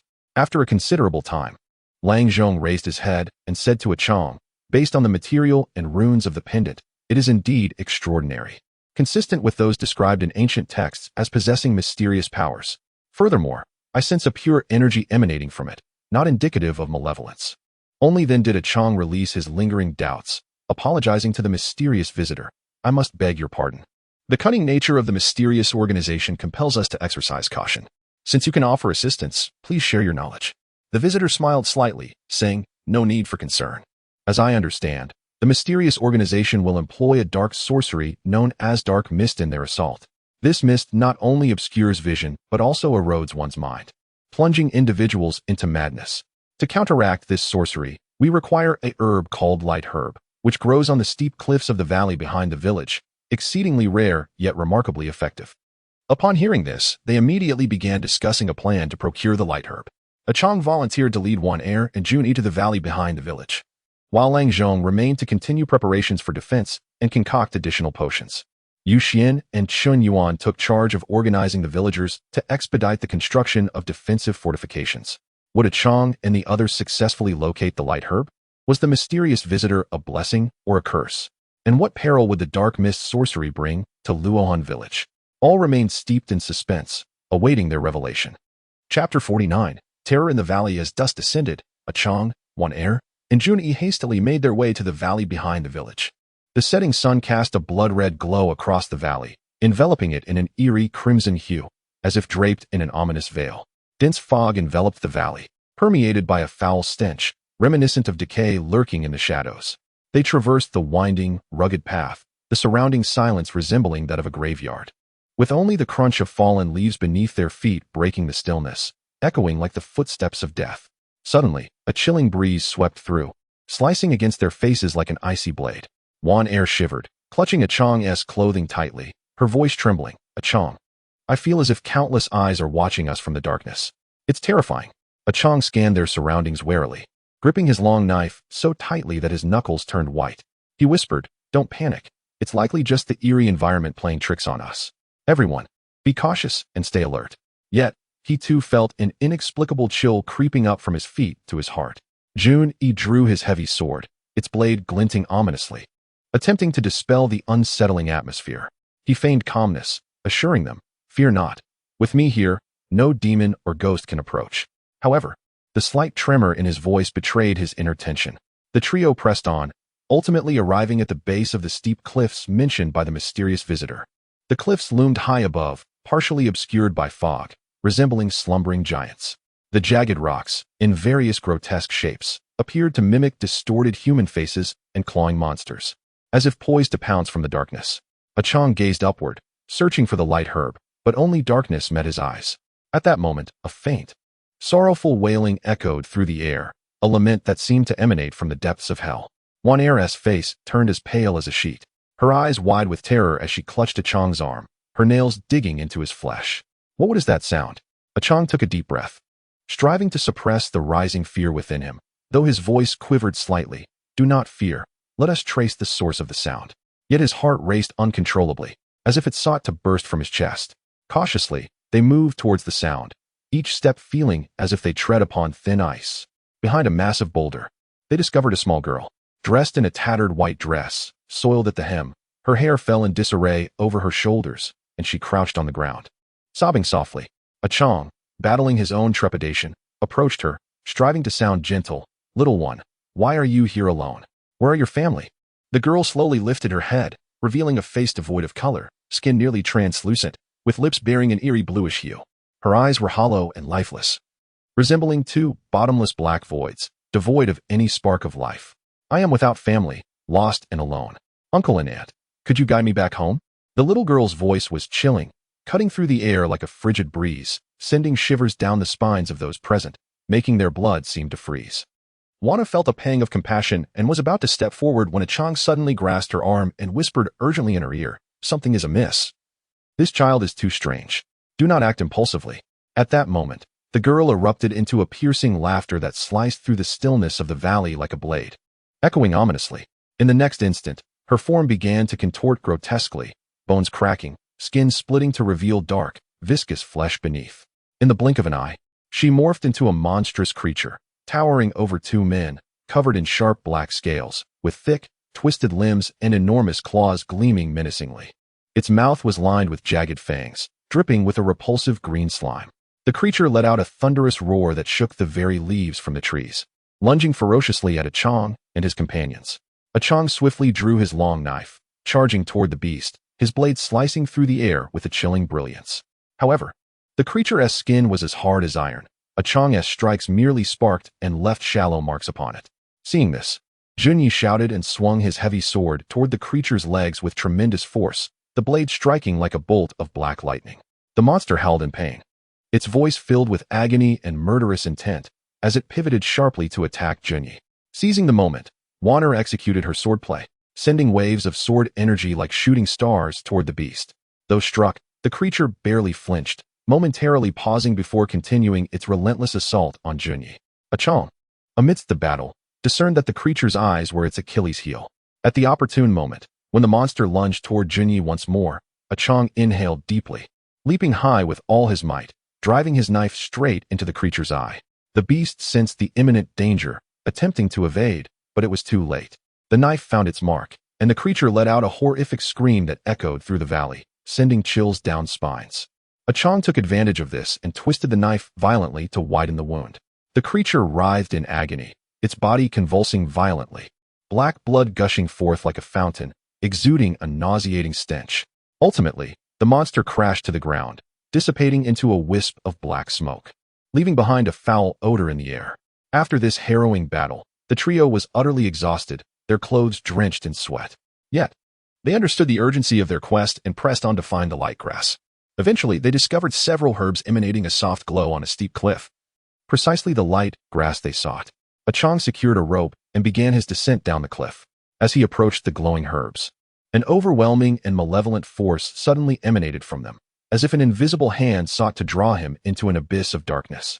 His body was drawn uncontrollably toward the herbs, his feet scrambling against the cliff face, yet unable to break free from the grip. Qiang, Wana and Junyi cried out in desperation and fear. They strained against the rope, attempting to prevent Qiang from being pulled away. However, the force was too strong, and their combined strength struggled to contend with it. Qiang fought fiercely, his face flushed with effort, veins bulging as he plunged his knife into the rock to steady himself. Glancing up, he saw the light grass shrouded in thick black mist, within which countless red eyes flickered ominously, as if numerous malevolent souls were watching him. "This grass is guarded by an evil force. Everyone be cautious," Qiang shouted, his voice tinged with despair. Wana and Junyi gritted their teeth and intensified their grip. While Wana unleashed a spell, a brilliant beam of light shot from her hand toward the black mist surrounding the light grass. The mist hissed under the light, as if being scorched, dissipating slightly. Seizing the opportunity, Qiang exerted all his strength to break free, finally grasping the light grass tightly in his hand, as if clutching the last vestige of hope. He then began to ascend the rope with all his might, each step draining every ounce of his energy. The trio hurriedly left the valley with the light grass in hand. By now, night had fully descended, darkness enveloping the valley like a tidal wave, swallowing everything whole. Eerie winds howled through the valley, echoing the cries of countless restless souls. They dared not linger, hastening their pace back, hearts filled with dread of the unknown and concern for the safety of their village. Would they succeed in bringing the light grass back to their village to unravel the sinister dark arts of the mysterious organization? When would the organization strike again? Could the village of Luo Hun survive this impending crisis? All was shrouded in uncertainty and fear, awaiting their confrontation. Chapter 50. Shadows of the Dark Night and Imminent Crisis. Qiang, Wana, and Junyi hurried toward Luo Hun Village, clutching the light grass. Navigating through the impenetrable darkness of the night, the surrounding darkness felt tangible, as if countless eyes lurked within, observing their every move. The chilling wind howled past them, reminiscent of wailing spirits, sending shivers down their spines. Suddenly, a shadowy figure emerged on the path ahead. At first, it was merely an indistinct outline, but as they drew closer, it became clearer, a tall man wearing a conical hat, draped in a long black robe that billowed in the wind. He floated eerily above the ground. Qiang halted, instinctively shielding Wanner behind him, while Junyi gripped his heavy sword tightly, standing beside Qiang. "Who are you? And why do you block our path?" Qiang's voice echoed in the stillness of the night, only to be swiftly swallowed by the darkness. The shadow slowly lifted its head, revealing eyes that glowed with a ghostly green light, resembling two flickering will-o'-the-wisps. "You think possessing the light grass will allow you to dispel the dark mist?" Such naivety. The shadow's voice resonated as if emanating from the depths of hell, laced with endless coldness and mockery. Before the words could fully escape, the shadow waved its hand, and the surrounding darkness surged like a living entity, morphing into countless black tendrils that lunged toward the trio. As the tendrils advanced, the air felt as though it had frozen, crackling ominously. Qiang swung his long knife, desperately cutting at the tendrils, but they proved exceptionally resilient, leaving only faint white marks before returning to their original state. Junyi struck with his heavy sword, each blow laden with immense power, yet he could only temporarily repel the tendrils. Wanner unleashed her spells, beams of light shooting toward the tendrils. But the light flickered for a moment before being consumed by the darkness. The three found themselves ensnared in a fierce struggle as the black tendrils multiplied, encircling them tightly. Qiang felt his strength waning, while the tendrils showed no signs of abating. Suddenly, a tendril seized Qiang's arm when he was unprepared, a chilling coldness spreading through him, rendering his arm numb. At that moment, Junyi let out a furious shout and swung his sword toward the tendril gripping Qiang. The heavy sword struck the tendril, splattering black liquid, causing it to release Qiang. However, more tendrils surged toward Junyi, ensnaring him tightly. He struggled valiantly, but could not break free. Wanner, frantic, concentrated all her magical energy, invoking her most powerful spell. A brilliant light erupted from her hand, illuminating the entire dark expanse. Under the radiant light, the dark tendrils recoiled, and the shadowy figure seemed to be affected, its form wavering slightly. Seizing the opportunity, Qiang pulled Junyi along and exclaimed, "Hurry, don't linger." The trio, with the shadow and tendrils suppressed by the light, desperately sprinted towards the direction of Luo Hun Village. However, the shadow would not let them escape easily. It emitted a sharp howl, a sound that pierced the night sky like a deadly arrow. Following the howl, the surrounding trees began to shake violently, revealing grotesque, contorted human faces emerging from the bark. These faces twisted in agony, their mouths emitting heart-wrenching cries as if enduring endless torment. Soon after, a horde of small, foul-smelling zombies erupted from the ground. Their skin was rotting, muscles protruding grotesquely, exuding an unbearable stench. The zombies, with their tooth-filled mouths agape, staggered towards the three. Qiang and his companions turned to engage in battle. Qiang's long knife slashed through the zombies, splattering black, putrid blood. Junyi's heavy sword wielded immense power, cleaving the zombies in twain with each strike. Meanwhile, Wanner cast spells from the side, continuously repelling the encroaching undead. Yet, the zombies poured forth endlessly, seemingly inexhaustible. Gradually, Qiang and his friends began to tire, their bodies marred by multiple zombie-inflicted wounds. The pain from their injuries was excruciating, and the skin around the wounds began to darken, a clear sign of the zombies' venom. Just as despair threatened to overtake them, a sudden crowing of a rooster echoed in the distance. With the sound of the crow, the zombies, as if bound by some powerful force, halted in their tracks and began to retreat slowly back into the ground. The shadow let out an enraged roar before vanishing into the darkness. Qiang and the others dared not linger, dragging their exhausted and injured bodies onward toward Luo Hun Village. At last, they beheld the outline of the village. However, as they approached, they discovered it was shrouded in a strange black mist, from which the sounds of villagers' cries and screams faintly emanated. It appeared that a mysterious organization had attacked in advance, employing sinister dark mist sorcery. Would they be able to break through this veil, deliver the light grass to the healer, and unravel the dark magic to save the village? What horrific events had befallen the villagers? Everything lay shrouded in a terrifying shadow, awaiting their efforts to unveil the layers of mist and rescue Luo Hun Village from its dire predicament. Chapter 51. The Misty Abyss and Strange Phantoms. Qiang, Wanner. and June gazed anxiously at Luo Hun Village, engulfed in the black mist, akin to a monstrous beast devouring the entire settlement. They understood that the villagers were in grave danger and that they must act swiftly. Without hesitation, the trio stepped into the mist. As they entered, a nauseating stench assaulted their senses, nearly suffocating them. Within the fog, they could vaguely hear the villagers' cries, but the sounds seemed to emanate from all directions, rendering them directionless. Qiang, suppressing his physical pain and discomfort from the mist, shouted, "Stay close to me. Whatever you do, don't get separated." However, his voice quickly dissipated in the mist, as if swallowed by some unseen force. As they pressed on, a familiar figure suddenly appeared ahead. It was Qiang's friend, Dinyo, bloodied and terrified, rushing towards him. "Qiang, help! Monsters! So many monsters!" Alarmed, Qiang reached out to grasp Dinyo, but Wan Er pulled him back. "Qiang, something's amiss. This may be an illusion." Qiang focused, only to see Dinyo's form growing translucent, blood transforming into swirling black smoke. In an instant, Dinyo morphed into a ghastly apparition, lunging at Qiang with a gaping maw. Qiang swiftly drew his knife and struck at the specter. The apparition let out a blood-curdling shriek, dissipating into a cloud of black smoke. The mist was indeed peculiar, capable of conjuring phantoms. Everyone must remain vigilant, Qiang cautioned. They continued to navigate through the mist when suddenly, the ground began to tremble violently. Countless black tendrils erupted from the earth, attacking them ferociously. These tendrils were thicker and more powerful than those they had encountered before, moving with astonishing speed. Qiang swung his long knife, desperately defending against the onslaught, while June wielded his heavy sword, severing the tendrils that approached Wan Er. Wan Er simultaneously cast spells against the tendrils while searching for a way to dispel the mist. In the heat of battle, Qiang noticed that the tendrils seemed to flinch at the radiance of the light grass. Each time the light grass glimmered, the tendrils would retreat slightly. An idea sparked in Qiang's mind, and he shouted, "Wan Er, amplify the glow of the light grass with your magic." Understanding his intent, Wan Er concentrated her energy, infusing the light grass with a soft radiance. The light grass shone brilliantly, driving back the surrounding black tendrils, which retreated underground. Seizing the moment, the three hastened forward. However, they soon encountered a massive black vortex ahead. A powerful suction emanated from the vortex, attempting to draw them in. "This vortex is perilous," June shouted. The trio strained against the pull, yet they were gradually being dragged closer.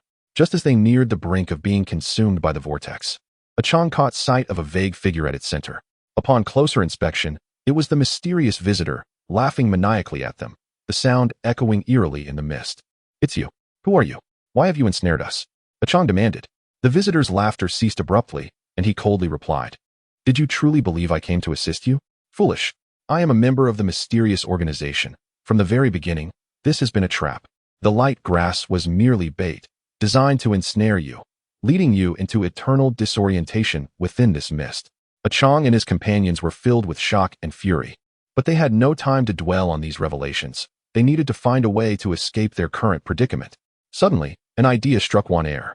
She concentrated the glow of the light grass into a luminous sphere and hurled it towards the vortex. The sphere exploded within the vortex, emitting a brilliant light that pierced through the darkness. The light sliced open a gap in the vortex. Qiang, Wan Er, and June seized the opportunity and dashed through the opening. They continued to search for an exit within the mist, which seemed endless, with each step fraught with unknown dangers. They were uncertain of the terrifying phantoms and threats that awaited them, while the situation in the village grew increasingly dire. Would they succeed in unraveling the sinister dark mist before the villagers faced an even greater calamity? Everything remained uncertain, and the ominous shadow loomed ever closer. Chapter 52. The Truth Revealed and the Counterattack. After narrowly escaping the vortex, Qiang, Wan Er, and June pressed on without a moment's pause, navigating the treacherous dark mist. The betrayal of the mysterious visitor alerted them to the complexity of their crisis, hinting at an insidious conspiracy lurking beneath the fog. As they advanced, they stumbled upon a chilling graveyard. The gravestones were askew, surrounded by overgrown weeds, casting eerie shadows amidst the mist. Suddenly, a cold wind swept through, stirring the dust on the gravestones to reveal strange runes. These runes glimmered with a dark crimson light, as if whispering ancient and malevolent secrets. The healer had once mentioned similar runes to Qiang, claiming they were associated with a powerful dark seal. If triggered, they would unleash boundless terror. Qiang felt a chill run down his spine, realizing that the mysterious organization might exploit the seals within the graveyard to strengthen the dark mist. We must not allow them to succeed. We must find a way to destroy this seal, Qiang declared, his eyes filled with determination. Just then, an eerie sound echoed from the graveyard, resembling a low wail, mingled with the growls of malevolent spirits. Following this, a group of ethereal ghosts began to materialize between the gravestones. Their faces contorted, eyes hollow, exuding a chilling aura as they floated towards Qiang and his companions. Junyi brandished his heavy sword, leading the charge. The blade sliced through the air with a whoosh, aimed at the specters. However, the sword passed through the ethereal forms without inflicting any tangible harm. Stimulated, the phantoms let out piercing shrieks and accelerated towards them. Wanjun swiftly cast a spell, golden beams of light emanating from her hands, striking the apparitions. Upon being hit, the specters trembled slightly, their movements becoming sluggish. Seizing the opportunity, Qiang rushed forward, channeling his internal energy into his long knife, which glowed faintly. He targeted one specter and swung his blade fiercely, this time managing to cleave through its form. The specter shrieked in agony before dissipating into wisps of green smoke. Inspired, the trio coordinated their efforts to continue battling the phantoms. Qiang's fierce swordsmanship, Wanjun's exquisite spells, and Junyi's formidable strength with the heavy sword gradually subdued the spirits. In a brief respite, Qiang meticulously examined the layout of the graveyard, discerning that the arrangement of the runes seemed to correlate with the positions of the stars. Recalling the astrological methods studied by the physician, an idea sparked in his mind. Wanjun, Junyi, hold the specters at bay while I decipher this seal, Qiang declared.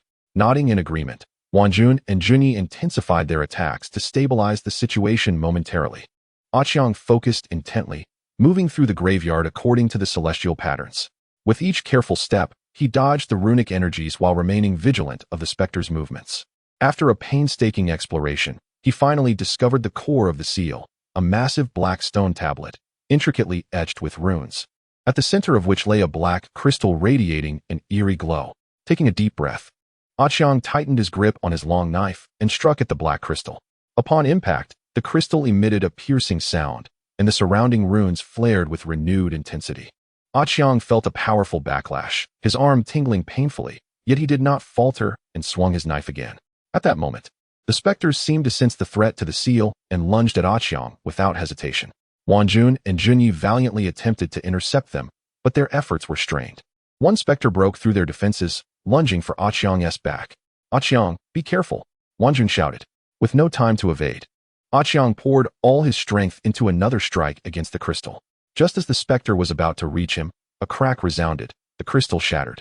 As it fractured, the glow of the runes dissipated, and the specters let out a final wail before vanishing. The dark mist enveloping the graveyard began to thin, and a glimmer of hope emerged for Qiang and his companions.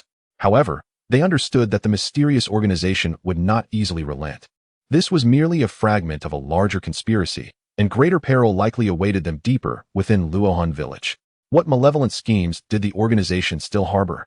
Could they entirely dispel the dark mist and save Luo Hun Village? All remained shrouded in uncertainty as Qiang, Wanjun, and Junyi embarked once more on their treacherous journey. Chapter 53. The terrifying sovereign in the depths of the mist with the graveyard seal shattered. The surrounding dark mist grew less dense, yet danger lingered. Qiang, Wanjun, and Junyi pressed on into the depths of Luo Hun Village, each step taken with trepidation, unaware of what horrors lay ahead. Within the mist, an ancient temple materialized faintly. Its grand entrance stood closed, adorned with intricate carvings of various demons and monsters, each figure so lifelike that it seemed poised to break free at any moment. Encircling the temple was a ring of black flames, flickering vigorously yet devoid of warmth, instead emanating an unsettling chill. This temple exudes an air of the bizarre. "We must proceed with utmost caution," Qiang murmured, his gaze fixed intently on the edifice as he subconsciously tightened his grip on his long knife. As they cautiously approached, the moment they crossed into the realm of the black flames, the fire erupted violently, engulfing them. Within the blaze, distorted faces emerged, their anguished screams piercing the air, resonating painfully against their eardrums. Junyi swung his heavy sword in an attempt to disperse the flames, but the blade merely sparked against the fire, yielding no effect. Wanjun hastily conjured a spell, sending forth a beam of icy blue light to subdue the black flames. Yet, upon collision, the dark fire and blue light generated a noxious smoke that enveloped them, making it nearly impossible to breathe. Qiang covered his mouth with his sleeve, contemplating a solution. Suddenly, He recalled an ancient tome he had discovered in the tomb, which contained methods to counter dark flames. He swiftly retrieved a softly glowing white orb from his pocket, a treasure he had salvaged from the ancient tomb, reputed to possess purifying properties.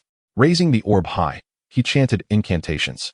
The orb radiated brilliantly, its white light piercing through the black flames like a sword. Under the orb's illumination, the black fire began to wane, and the tormented faces emitted chilling cries before vanishing along with the flames. Finally freed from the black flames, the trio stood before the temple's entrance. Qiang pushed the door open, and with a creak, it slowly swung ajar, releasing a wave of decayed air. Inside, the temple was dim and damp, its walls adorned with faintly glowing skulls whose hollow eyes seemed to watch their every move. At the center of the temple stood a colossal statue, its features indistinct, contorted into an eerie shape, arms outstretched as if beckoning something. Surrounding the statue was a circle of runes, shimmering with an ominous light, reminiscent of the runes in the graveyard. As they approached the statue, it suddenly animated. Its eyes flickered with a blood-red glow, and it opened its mouth, unleashing a thunderous roar. "You should not be here. None can prevent the arrival of darkness." The statue's voice boomed within the temple. Qiang and his companions immediately assumed battle stances, wary of the looming threat. The statue swung its massive arms towards them. Qiang swiftly dodged, feeling the immense force brush past him like a battering ram, causing his arm to throb painfully. Seizing the moment, Junyi aimed for the statue's leg with his heavy sword. The blade struck, producing a shower of sparks, yet only leaving a superficial mark on the statue's leg. Wanjun unleashed her spells, casting beams of light at the statue's head in an attempt to disrupt its movements. Enraged, the statue bellowed, summoning a swirling cloud of black mist around itself. The mist quickly enveloped Qiang and his companions, severely restricting their vision and forcing them to rely on instinct to evade the statue's attacks. As Qiang navigated through the fog, he noticed the runes at the statue's feet pulsating with particular intensity, seemingly the source of its power. An idea ignited within him as he charged towards the statue's feet. "Wanjun, Junyi, focus your attacks on the runes at its feet," Qiang shouted. Responding to his command, Wanjun and Junyi unleashed their combined might upon the runes. Light, sword energy, and the force of the heavy sword struck the runes, causing them to flicker erratically under the assault. Sensing the threat, the statue intensified its frenzied attacks. Amidst the chaos, Qiang and his companions faced perilous challenges, but with unwavering determination, they pressed on, intent on dismantling the runes at the statue's feet and vanquishing this terrifying entity.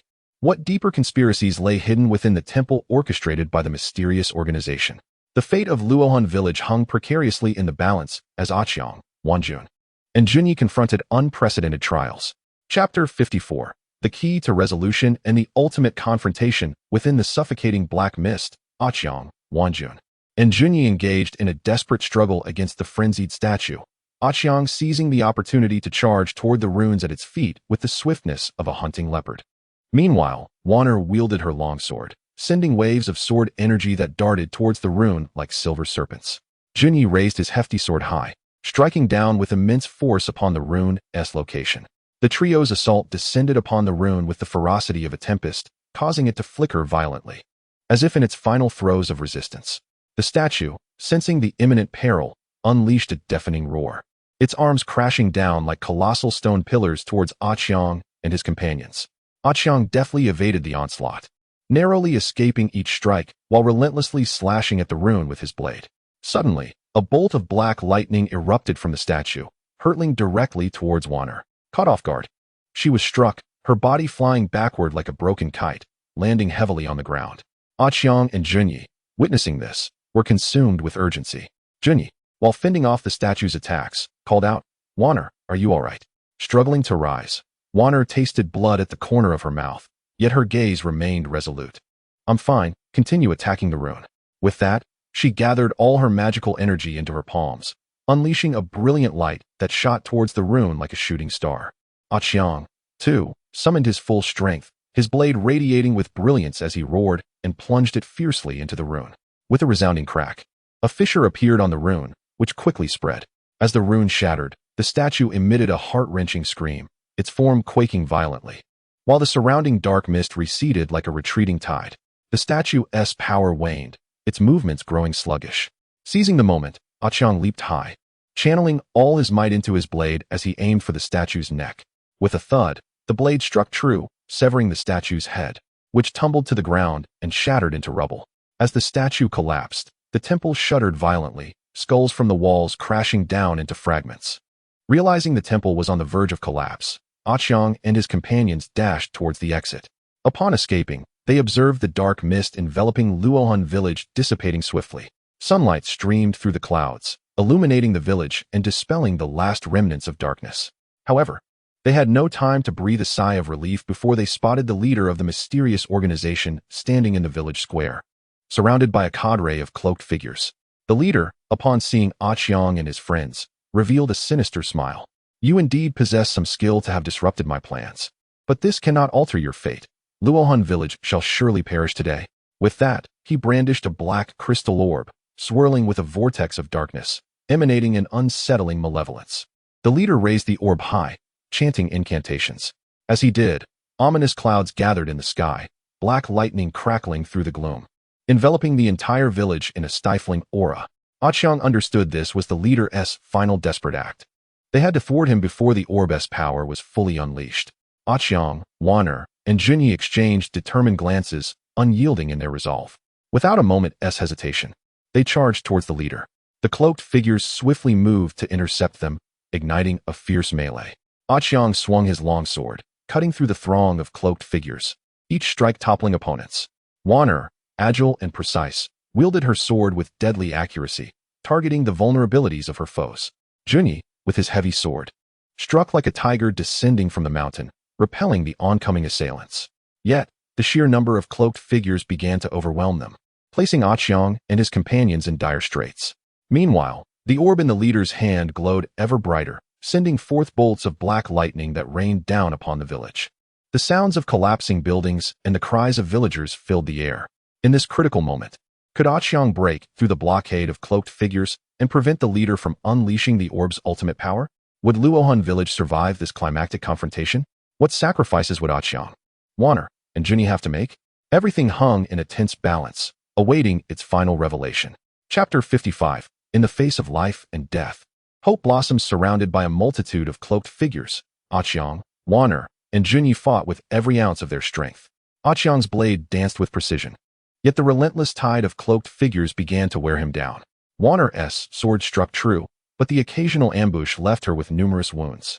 Junyi, wielding his heavy sword, managed to hold a section of ground, yet he too felt his stamina waning against the unyielding onslaught. The leader of the mysterious organization, witnessing their plight, wore an increasingly malevolent grin. He hastened his chanting, the orb in his grasp shining with an ominous brilliance as a thick bolt of black lightning shot forth towards the heart of the village. With a deafening crash, the central buildings were reduced to ash, the anguished cries of villagers echoing in despair. Qiang, frantic and desperate, realized that if they did not break free soon, the village would face utter catastrophe. In that moment, he recalled a mysterious shard he had found beneath the statue in the temple. Sensing its potential, he had pocketed it at the time. Now, without a moment to ponder, he drew forth the shard, hoping to harness its power. Infusing the shard with his inner energy, it emitted a gentle glow, and the cloaked figures appeared momentarily stunned, their movements slowing under its influence. Seizing the opportunity, Qiang shouted, "Wanner, Junyi, follow me." As the cloaked figures faltered, they charged towards the leader like fierce tigers. The leader's expression shifted dramatically upon seeing their advance. He ceased chanting and directed the orb towards Qiang, unleashing a beam of dark energy. Qiang deftly sidestepped, the energy beam narrowly missing him and striking a building behind. Undeterred, he pressed on towards the leader. The leader, in a panic, handed the orb to a nearby cloaked figure and drew a black longsword, engaging Qiang in a fierce duel. Their weapons clashed, sparks flying with each strike. Qiang felt the weight of the leader's formidable power, each collision reverberating through his arm. Yet, his heart held a singular resolve, to thwart the leader and save Luo Hun Village.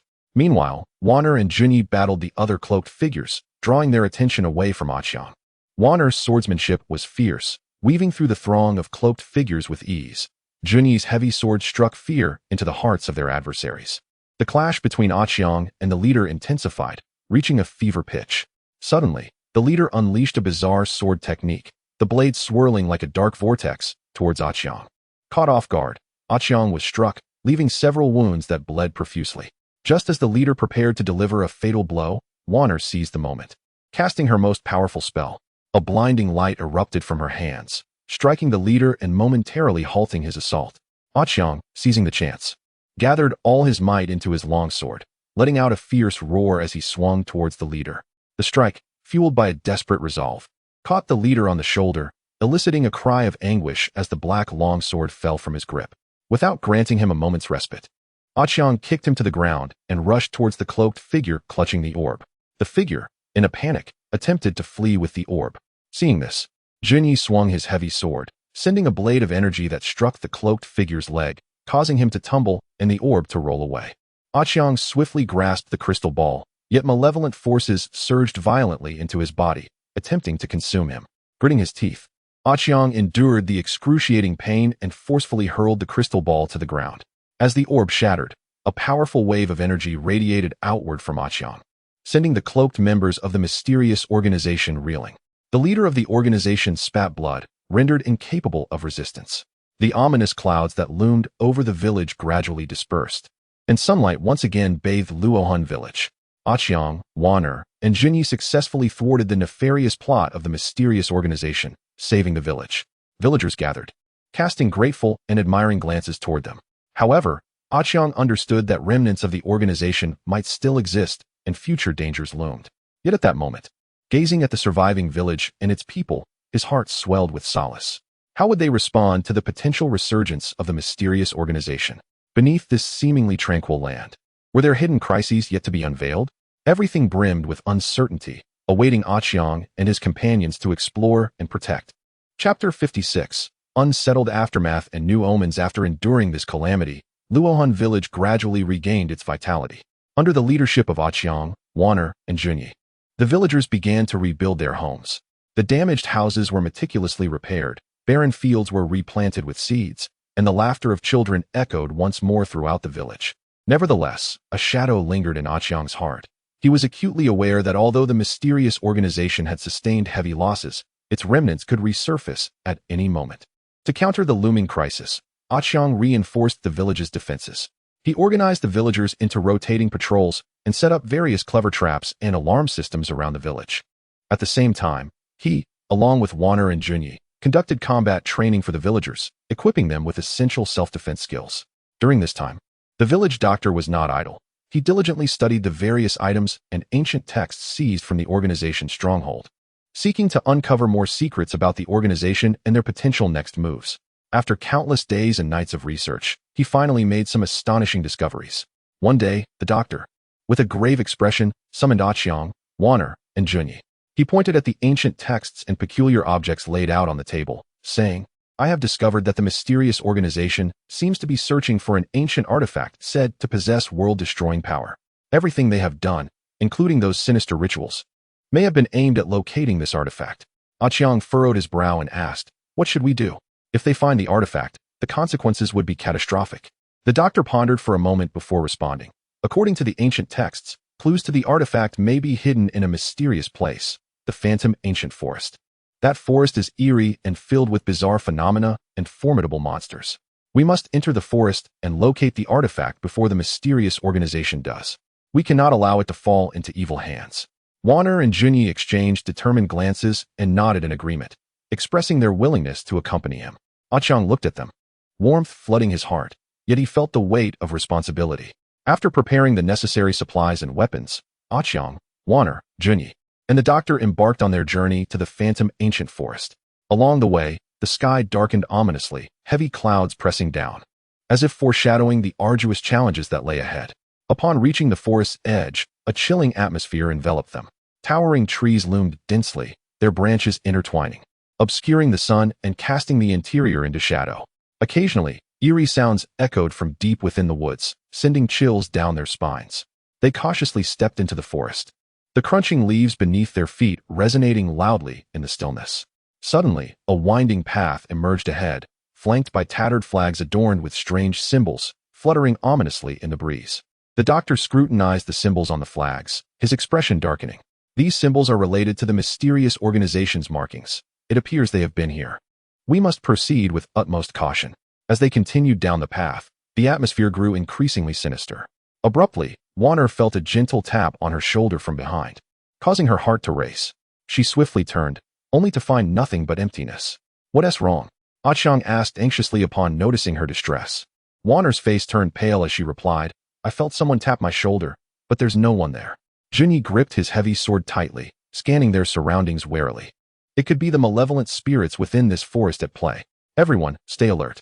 Just then, a thick fog rolled through the trees, swiftly enveloping them. Within the mist, indistinct figures began to emerge, slowly approaching them. Qiang drew his long knife and shouted, "Everyone, back to back. Remain calm." As the figures became clearer, they revealed themselves to be a horde of ghostly soldiers clad in ancient armor. The spectral soldiers bore menacing expressions, their weapons glinting with a chilling light. A fierce battle against the ghostly soldiers was about to commence. Would Qiang and his companions successfully fend off these apparitions and continue their quest for the artifact? Chapter 57. The eerie engagement in the phantom ancient forest. Qiang, Wanner, Junyi, and the doctor stood back to back, warily eyeing the encroaching ghostly soldiers. These spectral warriors moved with an unsteady gait, yet exuded an air of deadly intent. Their weapons shimmered with a ghostly light, seemingly capable of piercing flesh with ease. Without uttering a word, the ghostly soldiers launched their assault. The leading specter general swung his long blade, a flash of cold light slicing toward Qiang. He swiftly raised his long knife to block, the clash resonating with a loud clang as a frigid force coursed through his arm, leaving it numb. Seeing this, Junyi swung his heavy sword at the specter general. The sword, wielded with tremendous force, was deftly evaded by the specter general, who, in a swift counter, struck at Junyi. Caught off guard, Junyi's arm was grazed, blood seeping from the wound. Wanner chanted incantations, casting a spell that unleashed a gentle radiance from her hand, striking several ghostly soldiers. The apparitions shrieked in anguish, momentarily dissipating before swiftly reassembling. The doctor, not idle, swiftly retrieved several vials of specially formulated potions from his medical kit and hurled them at the ghostly soldiers. The potions exploded, releasing a pungent odor that seemed to repel the spectral warriors, causing them to retreat. Qiang seized this opportunity to closely observe the ghostly soldiers, noting that while their forms were ethereal, their vital points mirrored those of the living. He shouted, "Aim for their vital spots," as if they were alive. With that, he targeted a ghostly soldier and thrust his long knife directly at its throat. The soldier, unable to evade, was pierced through, letting out a wretched cry before dissipating into wisps of smoke. Junyi and Wanner, responding to Qiang's call, quickly adjusted their tactics. Junyi focused his heavy sword attacks on the legs of the ghostly soldiers, bringing several of them crashing to the ground. Meanwhile, Wanner expertly aimed her sword at the eyes of the specters, inflicting significant casualties among them. However, the ghostly soldiers were numerous, continually emerging from the mist. Qiang and his companions gradually found themselves in a grueling battle, their stamina waning. Just then, the specter general let out a furious howl, his form suddenly turning transparent, transforming into a dark shadow that lunged toward Qiang at great speed. Qiang felt an overwhelming force barreling toward him. He attempted to evade, but it was too late. At this critical moment, the physician suddenly rushed forward, splashing a vial of shimmering golden liquid onto the spectral general. The general emitted a piercing scream, momentarily halted in midair.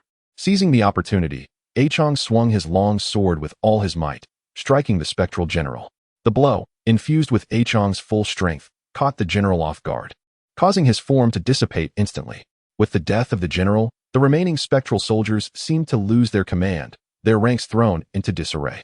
Qiang and his companions seized this moment to intensify their assault, annihilating the remaining spectral soldiers. As the mist gradually cleared, a sigh of relief escaped their lips. Yet they understood that the dangers of the ghostly ancient forest were far from over. The battle had drained both their stamina and resources, leaving them uncertain about the path ahead. While continuing their journey, they stumbled upon a dilapidated temple. The temple's door stood ajar, and a faint, deep chanting echoed from within. The eerie resonance felt as though an intangible force was tugging at their minds. This temple exudes an oddity, and the chanting seems unsettling. "Everyone, be cautious," Qiang whispered. As they cautiously approached the temple, the great door suddenly slammed shut with a resounding crash. Instantly, countless enormous black spiders erupted from the temple's walls, each the size of a basin, their eyes gleaming with a sinister red light as they advanced towards Qiang and his companions. Would they be able to evade the onslaught of these monstrous spiders once more? What secrets lay hidden within the temple? What formidable challenges awaited them on their quest for the artifact in the ghostly ancient forest? All was shrouded in uncertainty and dread, awaiting their exploration and resolution. Chapter 58. Terror in the Temple and Mysterious Clues. Qiang and his companions were alarmed by the tidal wave of giant spiders surging towards them. Their swift movements brought the spiders perilously close. Qiang was the first to react, wielding his long sword to slash at the swarm. The blade stirred a fierce wind, striking several spiders and causing their green ichor to splatter. However, more spiders evaded their fallen comrades, continuing their frenzied assault. Junyi swung his heavy sword, smashing the nearest spiders into oblivion. Yet, the sheer number of spiders was overwhelming. One leapt unexpectedly at Junyi, aiming for his face. He quickly raised his arm to block, but the spider's fangs sank deeply into his flesh, sending a wave of pain coursing through him. Wanner, with her glimmering sword, executed rapid strikes, each blow finding its mark among the spiders. Nonetheless, the relentless tide of spiders was draining her magical energy.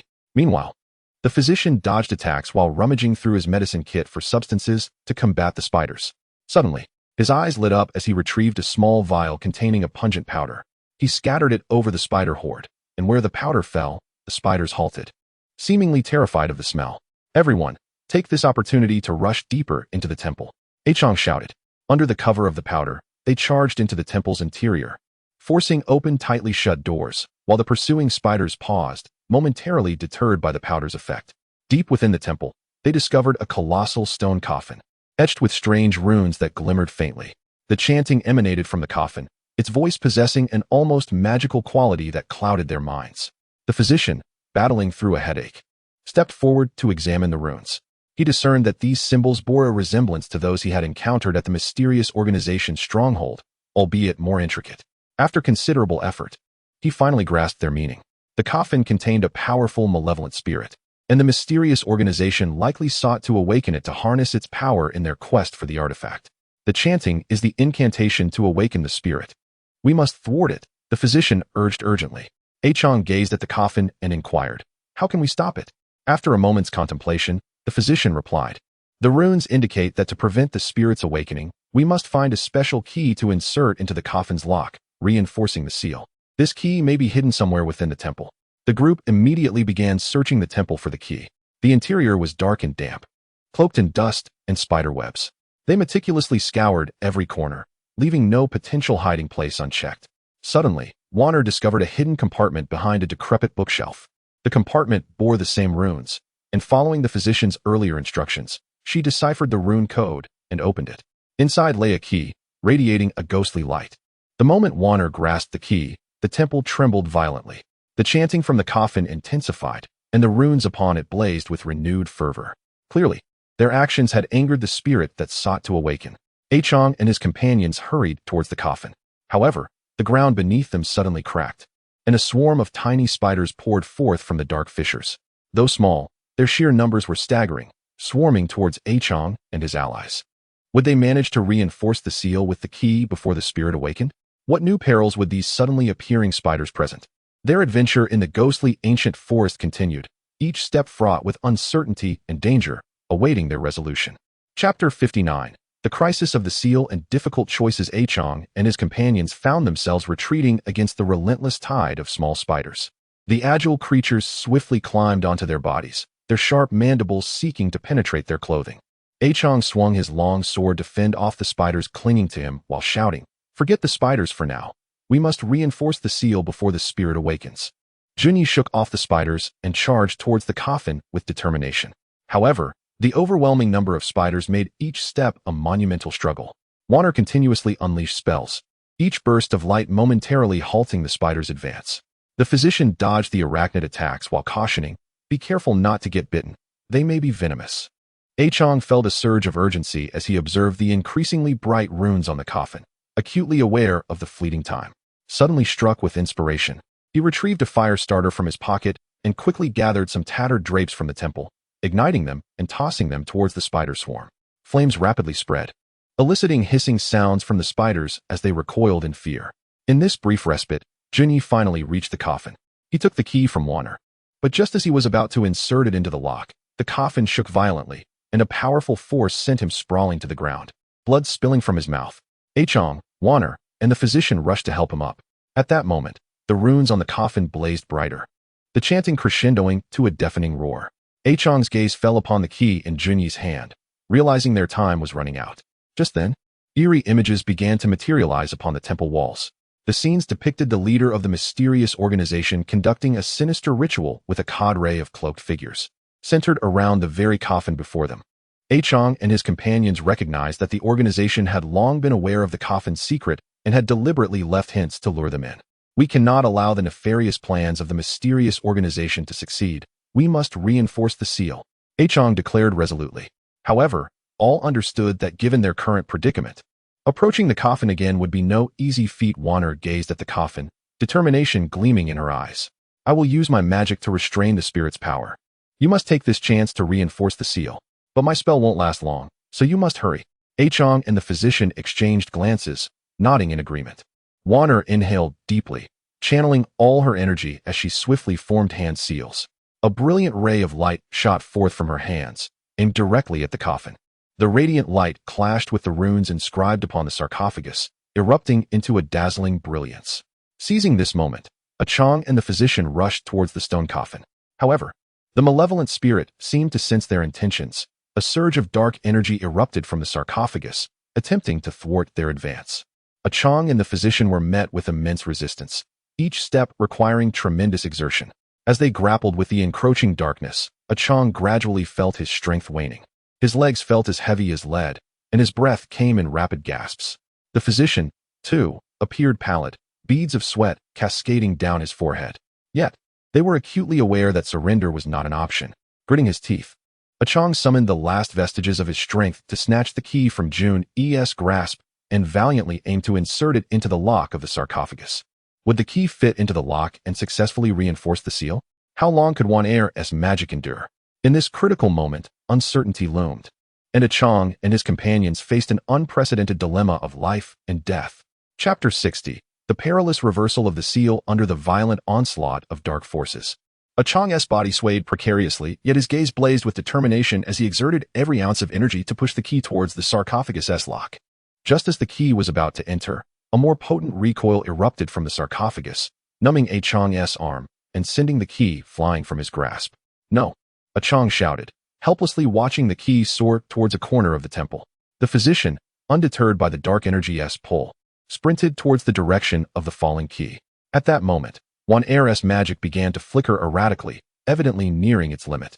The malevolent spirit sensed the diminishing threat to the seal, and the dark force surged even more violently, while a swarm of spiders once again lunged at the group. Jun, enduring his wounds, swung his heavy sword, carving a bloody path through the swarm to assist the physician in retrieving the key. Qiang then turned back to Wan'er, wielding his long knife to fend off the spiders while shouting, Wan'er, hold on just a little longer. Wan'er bit her lip, veins bulging on her forehead, expending her final magical reserves to maintain the spell. The physician located the key in a corner, but a gigantic spider, having stealthily approached, suddenly lunged at him. The physician barely evaded its attack, but the spider's claws grazed his arm. Just as the spider prepared to deliver a fatal blow, Jun arrived in the nick of time, swinging his sword and cleaving the creature in two. With the key in hand, Jun and the physician charged once more towards the sarcophagus.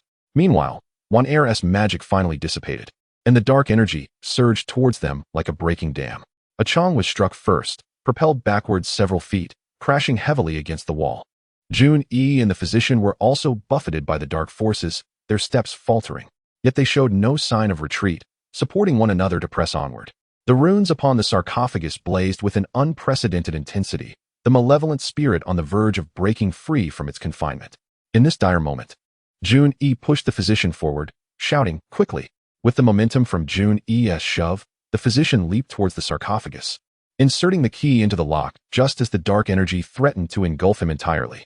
The instant the key was inserted, the sarcophagus trembled violently, the luminous runes dimming from brilliance to mere flickers, the chanting abruptly ceasing. The dark forces receded like a receding tide, and the swarm of spiders vanished without a trace. The temple returned to a serene stillness, broken only by the rapid breaths of the weary travelers. Qiang, Wan'er, and Jun slowly approached the physician, their eyes reflecting the relief of having survived the ordeal.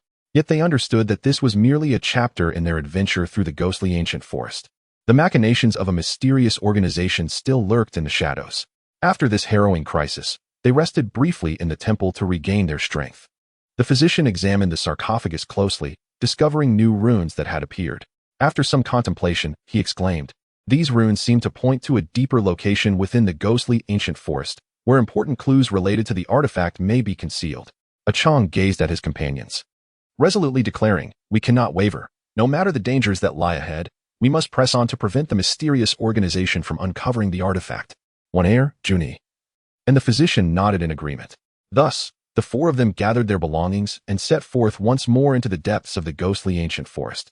In this realm teeming with the unknown and the terrifying, what further bizarre and perilous encounters awaited them? Would the mysterious organization lay more traps before them? And where would the clues to the artifact lead them? All remained shrouded in uncertainty, awaiting their unraveling of this intricate enigma. Chapter 61. The eerie illusions deep within the forest. Qiang, one heir, Juni, and the physician ventured deeper into the ghostly ancient forest, following the direction indicated by the runes on the sarcophagus. The further they traversed, the denser the trees became, blocking out the sun, which struggled to penetrate the thick canopy of leaves. A heavy mist enveloped the surroundings, permeated by a foul odor, as if something rotted in the darkness. Suddenly, a narrow stream appeared ahead. The water flowed with an eerie black hue, bubbling ominously as if countless tormented souls were lamenting. Qiang crouched down to examine the stream closely and noticed strange fragments floating upon its surface, resembling remnants of ancient script. The physician leaned in, picking up a piece to scrutinize, his expression growing grave. These characters seemed to narrate a dreadful curse, closely tied to the power of the artifact.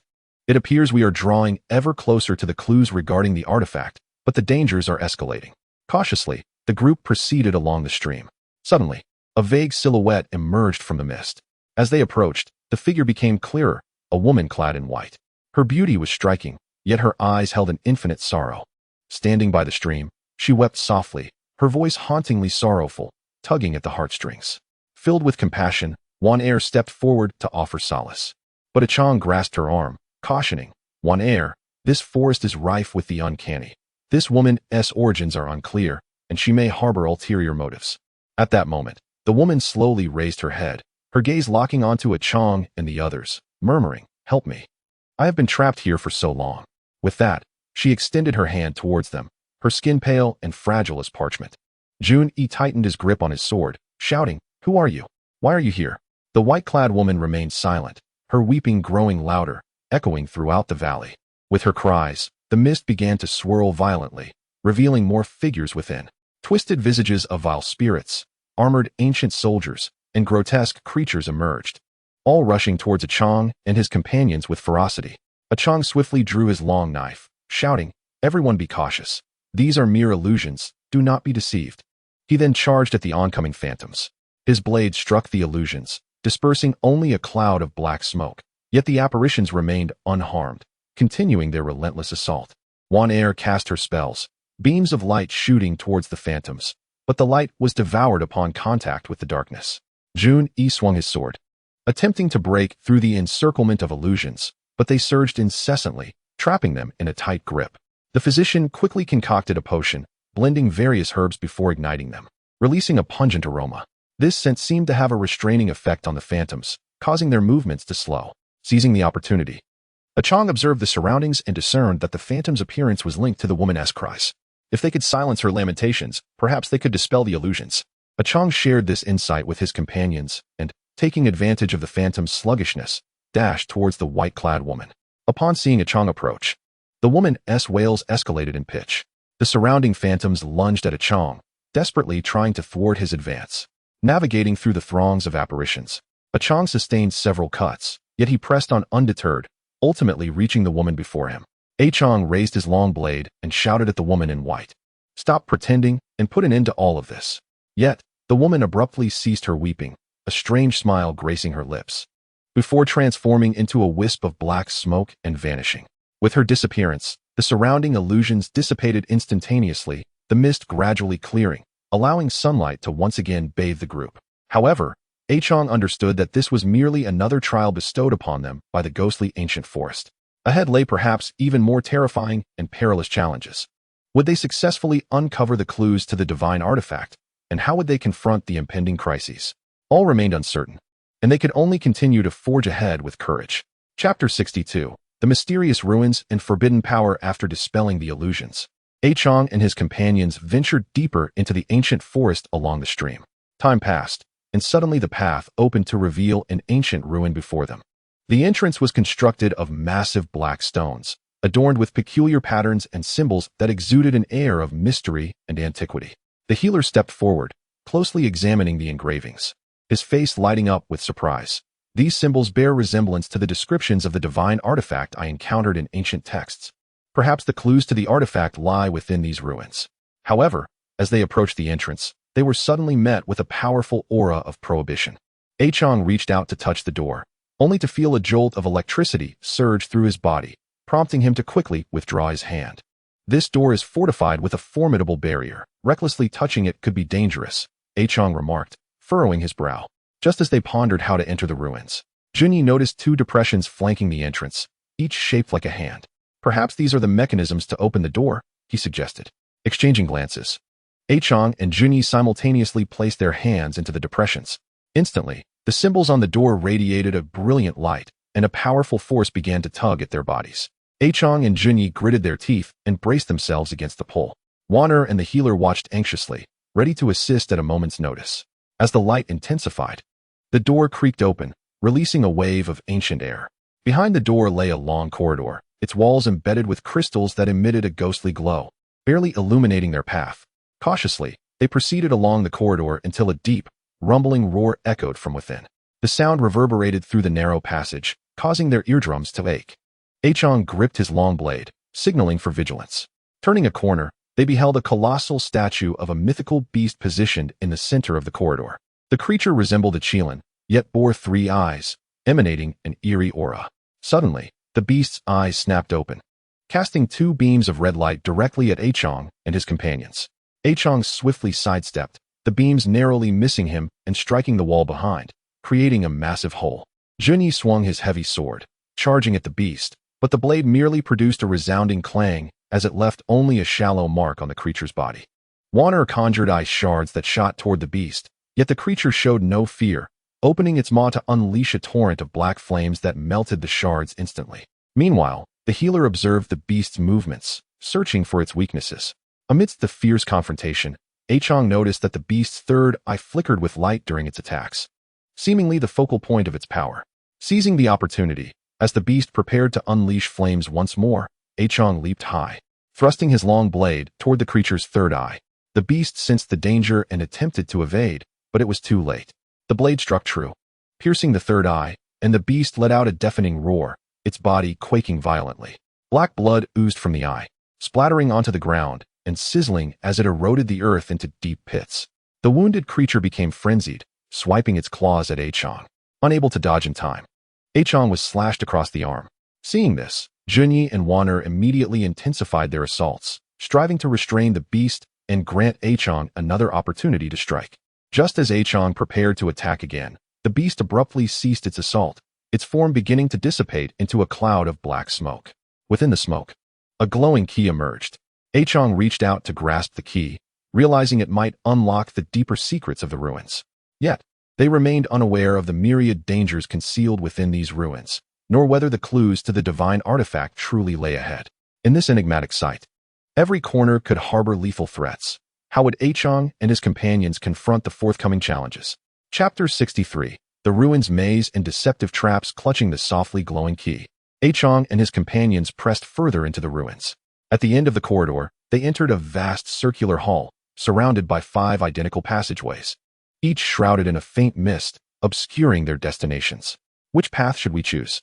Wanner pondered, her brow furrowed. The healer crouched down, meticulously examining the ground and walls for clues. After a moment, he pointed to a faintly visible symbol near one of the passageways. These symbols are continuous with those we observed at the entrance. Perhaps this passage will lead us to more clues related to the divine artifact. Heeding his advice, they proceeded into this passage.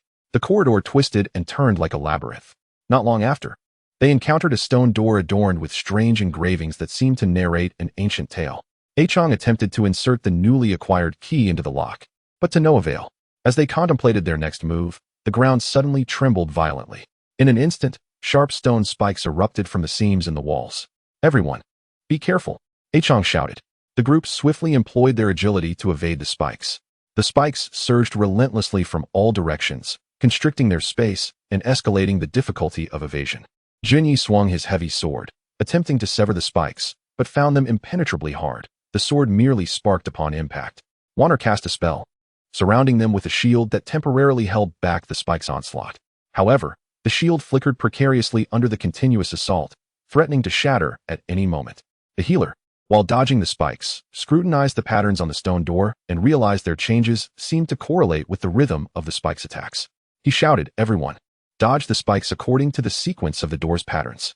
The group focused intently on the engravings, skillfully navigating through the openings between the spike strikes. After a harrowing bout of evasion, the spikes finally ceased their assault, and the patterns on the door froze in place. Qiang closely examined the still designs, noticing they formed the shape of a key, reminiscent of the one in his grasp. A spark of inspiration struck him. He rotated the key according to the pattern's indication and inserted it into a hidden lock on the stone door. With a click, the door creaked open, revealing a relatively spacious room beyond. In the center stood a massive stone platform, upon which rested an ancient tome that emitted a faint glow.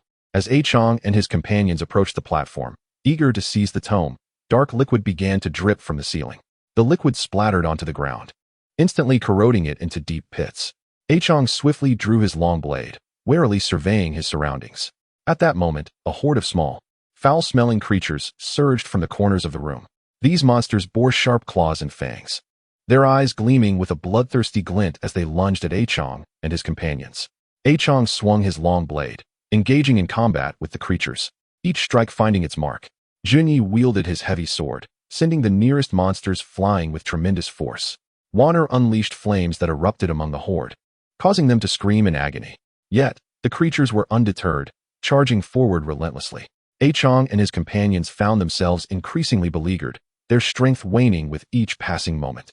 In this enigmatic chamber of ruins, could they fend off the monsters and successfully retrieve the ancient tome, thereby uncovering clues to the artifact? What secrets lie hidden within these pages, shrouded from the eyes of the uninitiated? All remains cloaked in uncertainty, awaiting their revelation. Chapter 64. The riddle of the ancient tome and the looming peril under the relentless assault of the monsters. Qiang and his companions fought valiantly. The creatures surged forth like a relentless tide, showing no sign of retreat. Qiang's arms ached from wielding his long blade, while Junyi found each swing of his elegant sword increasingly laborious. Wanner's spells flickered dimly, her stamina and magical energy nearing their limits. The physician, dodging the creature's attacks, rummaged through his medical kit, desperately searching for a remedy to turn the tide. Suddenly, his eyes brightened as he produced a small vial containing a purple powder. Seizing the moment, he cast the powder into the throng of monsters. It dispersed into a cloud, and upon inhaling it, the creatures emitted anguished howls, their movements becoming sluggish. "Now is our chance," Qiang shouted, rallying his companions to muster their final reserves of strength for a counterattack. His long blade sliced through the air like lightning, while Junyi's sword struck with the ferocity of desperation. Wanner concentrated her remaining magical energy, unleashing a powerful spell. Under the force of their combined efforts, the monsters fell one by one, dissolving into pools of black liquid.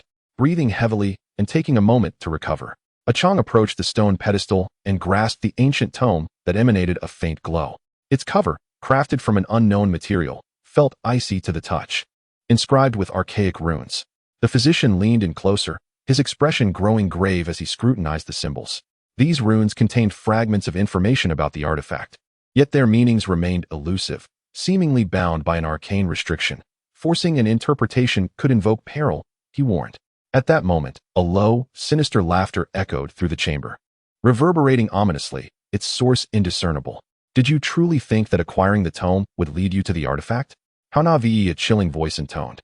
Qiang and his companions instinctively tensed, scanning their surroundings. "Who are you? Show yourself if you dare," Qiang bellowed. "I am everywhere. You have trespassed into my domain. Do not expect to leave unscathed," the voice retorted, accompanied by a gust of chilling wind that plummeted the room's temperature. Suddenly, distorted human faces emerged from the walls, writhing in agony, their mouths emitting wretched cries. Cracks began to form in the ground, from which black mist poured forth. The mist enveloped the chamber, and amidst it, towering silhouettes began to materialize, armed and advancing towards Qiang and his friends. Qiang gripped his long blade tightly, declaring, "No matter who you are, we shall not falter." As the figures grew clearer, they revealed themselves to be a cadre of spectral warriors clad in black armor, their eyes glowing with an eerie green light, exuding an overwhelming sense of dread. Without hesitation, the spectral warriors launched their assault. Their swift and lethal strikes conjured chilling winds. Qiang faced off against one of the spectral warriors, their weapons clashing with a resounding ring. He felt a tremendous force reverberate through his arm as their blades met. Jun-E battled another warrior, his heavy sword powerful yet unable to land a decisive blow, as the specter deftly evaded his attacks. Wan cast spells in an attempt to weaken the spectral warriors, but they displayed a notable resistance to her magic. Meanwhile, the physician sought the warriors' vulnerabilities while preparing a concoction to counter them. In this fog-laden chamber, confronted by formidable spectral warriors, could Qiang and his companions unravel the mysteries of the ancient tome? Who was the master of that sinister voice? How would they navigate the forthcoming, more daunting challenges? All remained steeped in peril and uncertainty, awaiting their exploration and resolution. Chapter 65. Breaking the deadlock and the mysterious guidance. As the spectral warriors intensified their assault, the situation grew increasingly dire. Their attacks fell like a tempest, each clash pressing heavily upon Qiang and his comrades. Qiang's arms throbbed from the continuous defense, and Jun-E's weapon was wrenched from his grasp by a powerful strike. Wan-Er's spells proved ineffective against the warrior's resilience, and the physician's efforts to concoct a countermeasure were fraught with peril due to the relentless attacks. Seeing his comrades ensnared in despair, Qiang felt a surge of urgency. He understood that without a swift resolution, they would meet their doom within these ruins. Just then, the tome in his grasp emitted a gentle radiance, illuminating the surrounding darkness and momentarily hindering the spectral warrior's movements. "Look, the tome is responding. It may aid us," Qiang proclaimed, igniting a spark of hope among his companions. Seizing the opportunity, the physician hurled his prepared potion at the spectral warriors. The liquid splashed upon them, hissing as it produced a cloud of black smoke. The warriors howled in pain, their forms becoming increasingly ethereal. Wan capitalized on the moment, unleashing a brilliant beam of light that struck one of the spectral warriors, who struggled briefly before dissipating into a wisp of smoke. Emboldened, Qiang retrieved Jun-E's sword, wielding both weapons as they engaged in a desperate struggle against the spectral warriors. Jun-E armed himself with a jagged stone, joining forces with Qiang to target the warriors' vulnerabilities. Through their collective efforts, the number of spectral warriors began to dwindle. However, just as they believed they were on the verge of escape, that sinister voice returned. "Do you think this will grant you freedom?" This is merely the beginning. As the words echoed, the remaining spectral warriors merged into a colossal, ghostly giant, towering over them with a thick shroud of black mist and wielding a massive battle axe. It roared and swung its axe towards Qiang and his companions, the gust from the strike nearly toppling them. Despair washed over them as the axe struck the ground, leaving a deep fissure. Yet, at that moment, the tome's brilliance surged, revealing mysterious symbols and patterns. The physician focused intently on these symbols, fragments of memory regarding the tome's runes flooding his mind. "I understand. These symbols are the key to vanquishing the ghostly giant. Qiang, strike its leg joints. Jun-E, attack its arms. Wan, use your spells to disrupt its vision." Swiftly, they followed the physician's commands. Qiang aimed for the giant's leg joints, the combined force of his long blade and Jun-E's sword igniting sparks upon impact. Jun-E hurled the stone at the giant's arm, drawing its attention despite the minimal damage. Wan directed a beam of light at the giant's eyes, causing it to momentarily lose its bearings and flail its axe wildly. Seizing the opportunity, Qiang struck again at the giant's leg, and after several fierce blows, cracks appeared in its joints. The giant let out a furious roar, attempting to retaliate against Qiang, but its injury caused it to lose balance and crash to the ground. In that instant, the giant's form began to dissolve into countless black particles. As the ghostly figure vanished, the chamber's oppressive mist dissipated, and the tormented faces on the walls faded away. Qiang and his companions exhaled in relief, collapsing onto the ground, utterly exhausted after the fierce battle. However, they understood that this was merely one hurdle in their adventure through the ruins, with greater dangers awaiting them ahead. The scholar picked up the ancient tome and meticulously studied the symbols and patterns that emerged from the radiance. After a moment, he exclaimed joyfully, "These symbols not only aided us in defeating the spectral giant, but also guide us towards our next direction. It appears we are one step closer to the artifact's clues." Qiang and his companions rose to their feet, exchanging resolute glances. They gathered their belongings, took the ancient tome, and, following the symbol's guidance, continued their exploration of the ruins. What mysterious phenomena and perilous challenges would they encounter on the journey ahead? Where would the true clues of the artifact lead them? Everything lay shrouded in the unknown, awaiting their unraveling of the dense fog. Chapter 66. The Rune Chamber and the Hidden Crisis. Following the direction indicated by the ancient tome, Qiang and the others pressed on through the ruins. The passage grew increasingly narrow, and the crystalline glow on the walls dimmed, enveloping them in a stifling silence. Eventually, they arrived before a concealed chamber. The door to the chamber was hewn from a single massive black stone, intricately engraved with dense runes that emitted a faint blue light, as if breathing. The scholar leaned in to scrutinize the runes, his expression becoming grave. These runes were more complex than those previously encountered, seemingly concealing formidable power. Recklessly opening it could yield unforeseen consequences, he stated. The group encircled the stone door, attempting to seek further clues. Warner discovered a small indentation at the base of the door, shaped like the outline of a key. Qiang immediately produced the key he had earlier acquired within the ruins and attempted to insert it into the recess. As the key slid into place, the runes flared brilliantly, and the stone door began to tremble, emitting a deep rumble. As the door opened, a musty, decayed aroma rushed forth. The chamber was filled with various bizarre artifacts. With a massive crystal orb at its center, within which a faint luminescence swirled, as if harboring boundless mysteries. Just as they stepped into the chamber, the stone door behind them slammed shut with a thunderous boom, and the chamber's floor began to rise slowly while the ceiling descended, compressing the space. Qiang shouted, "This is a trap. We must swiftly find a way to break it."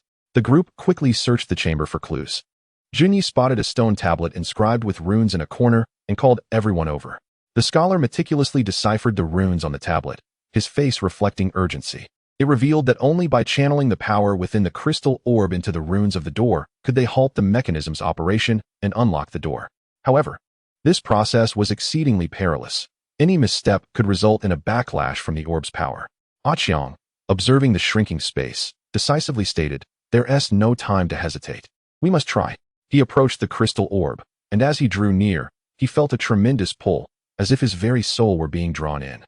Gritting his teeth, Qiang summoned his inner strength to resist the force while attempting to channel the orb's power. Warner cast spells nearby to support Qiang, alleviating the pressure he bore. Junyi and the scholar vigilantly scanned their surroundings, on guard against any further threats. Qiang concentrated fully, striving to establish a connection with the power within the orb. Gradually, he sensed a warm energy flowing into him through his arm, and he carefully directed this force toward the door. Yet, the orb's power was wildly volatile, threatening to spiral out of control at any moment. Just as Qiang struggled to guide the energy, dark fissures abruptly appeared in the chamber's walls, and from these cracks emerged a swarm of serpentine, winged creatures. The monsters emitted piercing cries as they lunged at Qiang and his companions. Junyi and the scholar immediately engaged, battling the creatures.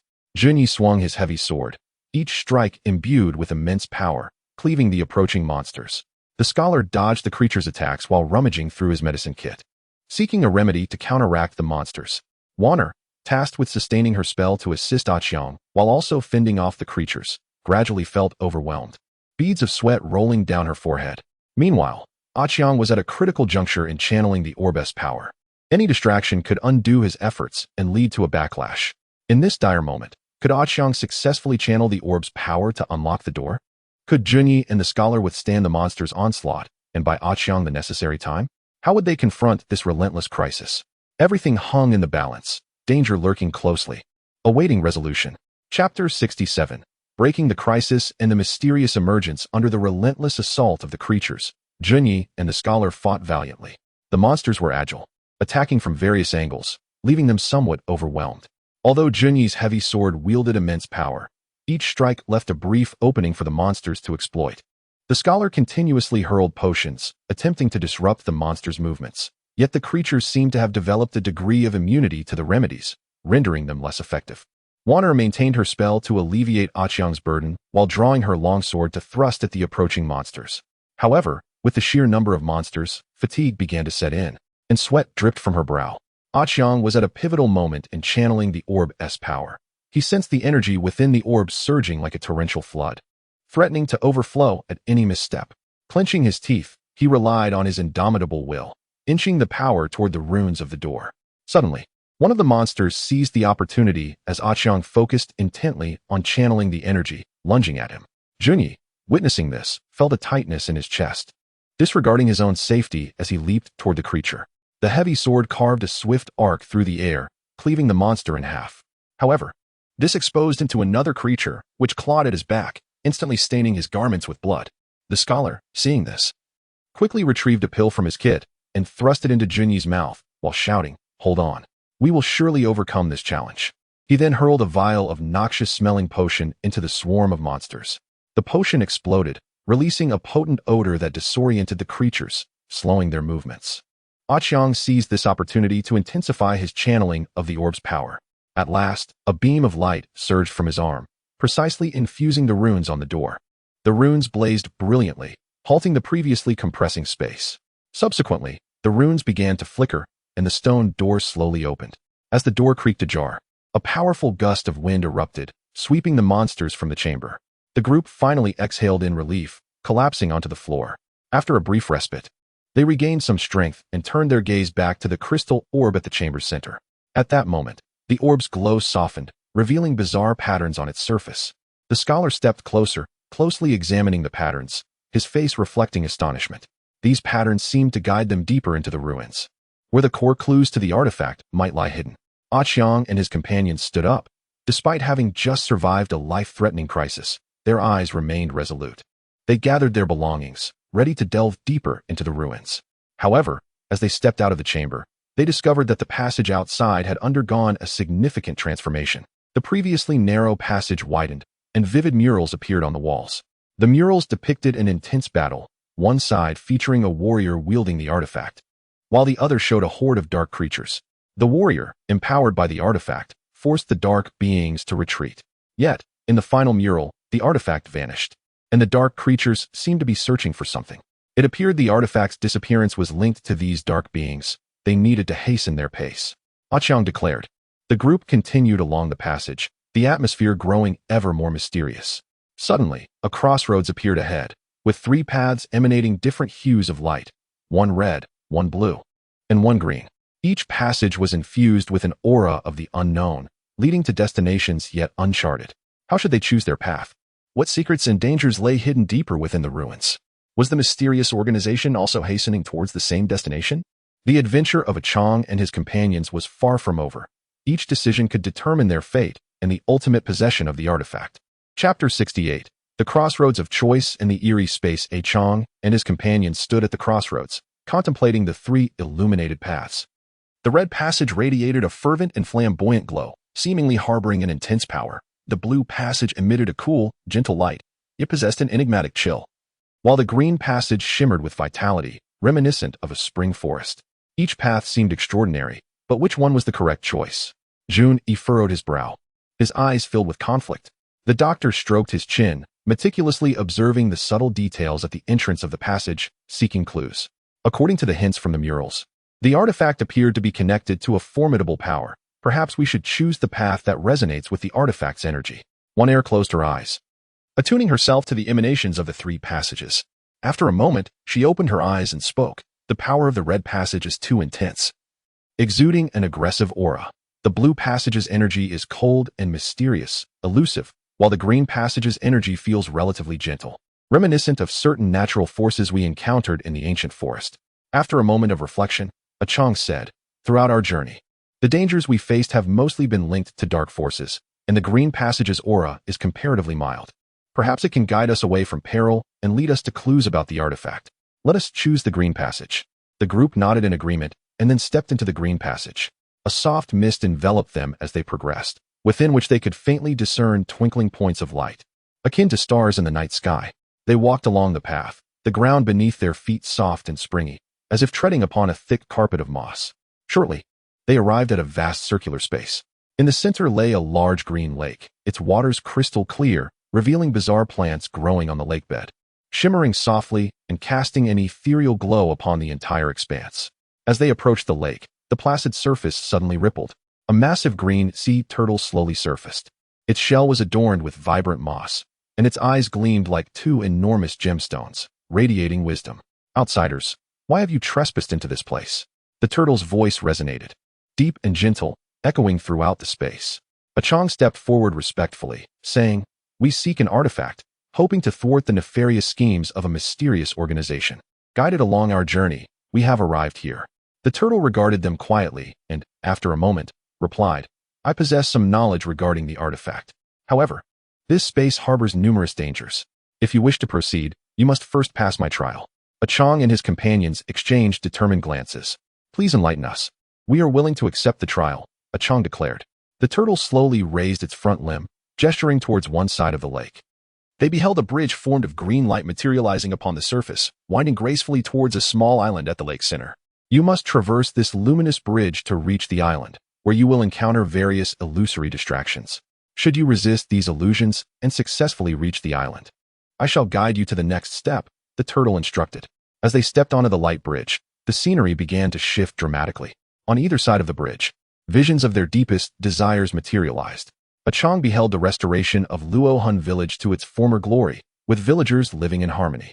Wan Er envisioned a beautiful life spent hand in hand with Qiang. Jun Yi saw himself as a legendary hero renowned throughout the realm. And the doctor envisioned himself solving every medical dilemma, saving countless lives. The allure of these vivid illusions was almost intoxicating, tempting them to succumb. Qiang was the first to regain his senses, fully aware that these were mere phantoms. To indulge would mean eternal stagnation. He shouted, Everyone, stay alert. These are illusions. Our goal is to find the artifact and save many lives. At Qiang's urging, the others broke free from their reveries and resolutely continued towards the island. However, the illusions grew increasingly vivid and enticing. Could they withstand the distractions and successfully pass the trial? What secrets and clues lay hidden upon the island? All remained shrouded in uncertainty, awaiting their exploration. Chapter 69. The illusionary labyrinth and the moment of revelation. Qiang and his companions trudged onward along the light bridge, besieged by waves of illusions. Each manifestation was more vivid than the last, almost blurring the lines between reality and fantasy. Wan Er again found herself ensnared in a sweet vision of a life shared with Qiang, her steps unwittingly slowing, her gaze clouded with confusion.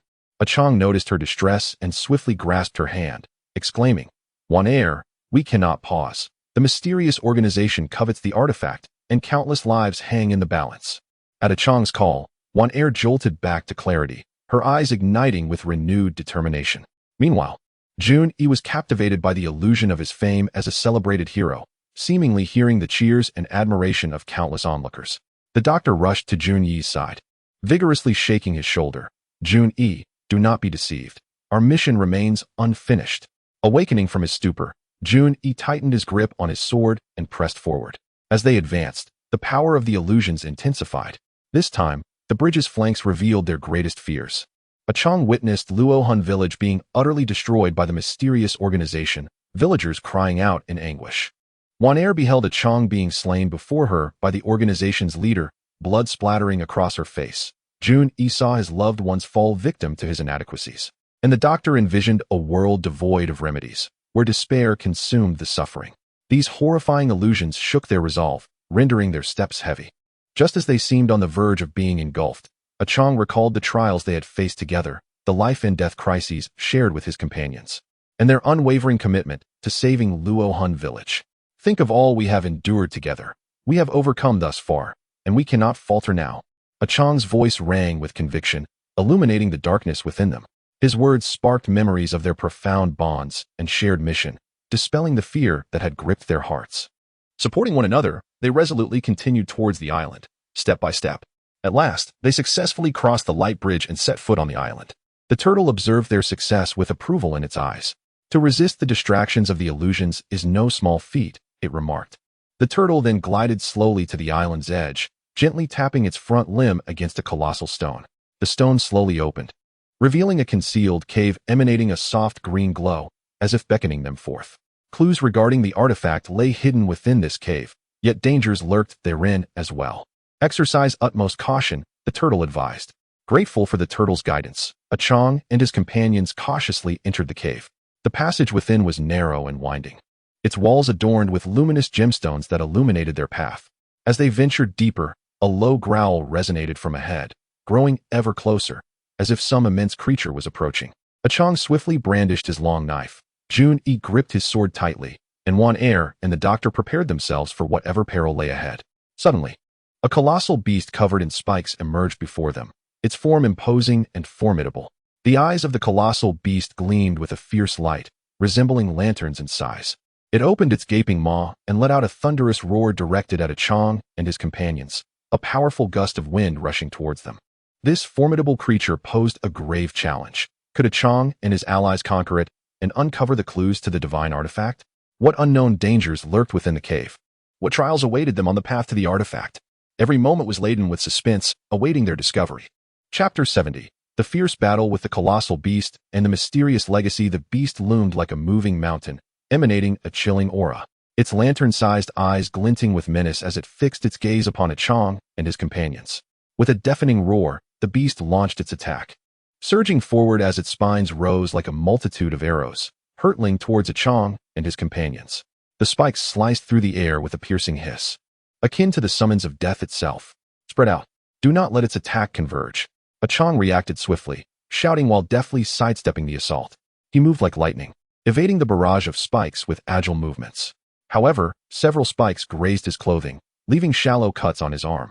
Jun-yi, refusing to be outdone, gripped his heavy sword tightly and shouted, swinging it with force to deflect the incoming spikes. Each clash between sword and spike sparked, producing a clear ringing sound. Yet, the sheer number of spikes overwhelmed him, and he began to struggle. Wan Er's expression was grave as she swiftly formed hand seals, chanting incantations. In an instant, a translucent shield materialized before them, radiating a gentle glow. The shield absorbed some of the spike's onslaught, yet the immense force of their impact caused the shield's light to flicker, threatening to shatter at any moment. The healer, while nimbly dodging the spikes, keenly observed the beast's movements. He understood that to defeat this creature, they must identify its weaknesses.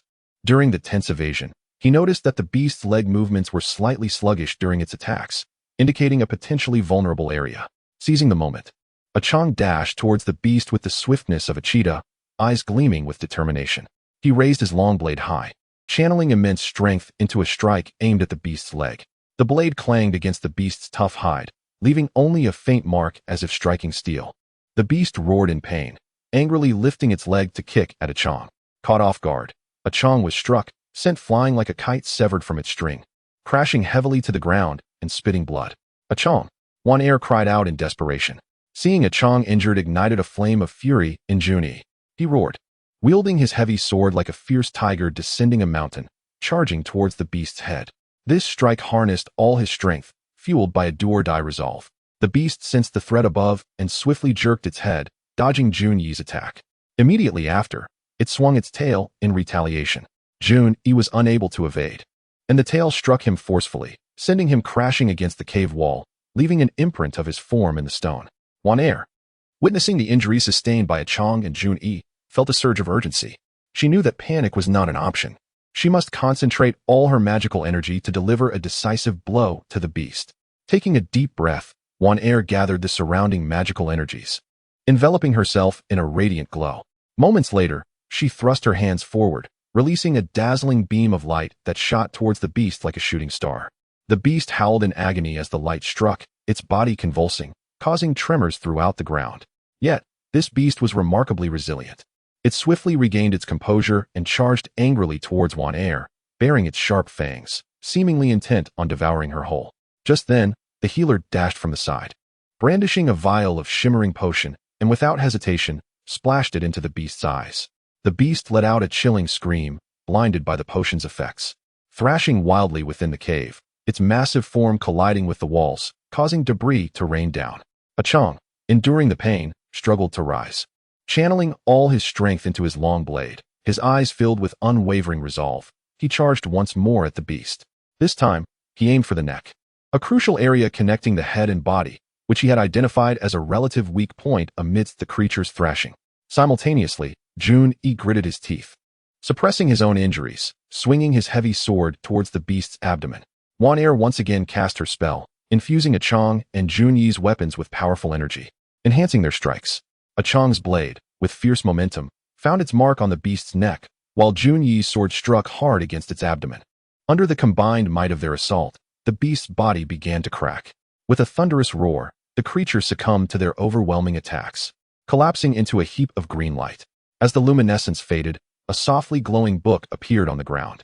The healer approached and picked up the book, examining it closely.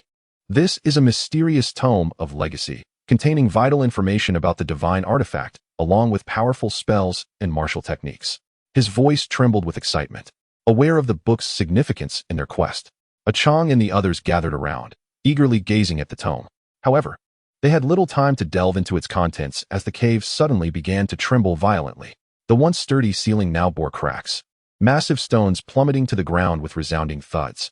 The entire cave seemed on the brink of collapse, a looming crisis enveloping them. "We must leave at once," Qiang shouted, his voice echoing with urgency. The group wasted no time, sprinting towards the cave's exit. Behind them, the cave continued to crumble, the sound of falling rocks deafening. Each falling stone resembled the scythe of death, threatening to claim their lives at any moment. Qiang led the charge, evading the descending boulders while keeping a watchful eye on his companions. Wan Er followed closely, her expression a mix of tension and determination. Jun Yi carried the injured healer on his back, gritting his teeth as he pressed forward despite his own wounds. Suddenly, a massive rock plummeted towards Wan Er. Qiang, catching sight of the impending danger, felt a rush of panic. Without hesitation, he turned and pushed her aside, only to be grazed by the stone on his shoulder, a searing pain shooting through him. Ignoring his injury, he grasped Wan Er's hand, urging her to continue running. As they neared the exit, a colossal boulder blocked their path. Qiang's heart raced with desperation as he exchanged glances with Juni. In silent agreement, they raised their weapons and struck at the stone. But the boulder was too solid. Their attacks left only faint scratches.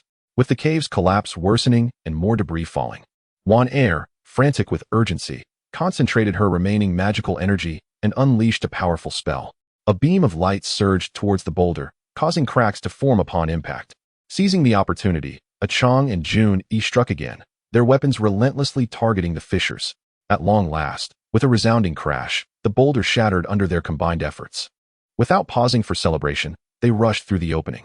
At the very moment they stepped out of the cave, the entire cavern collapsed, raising a cloud of dust.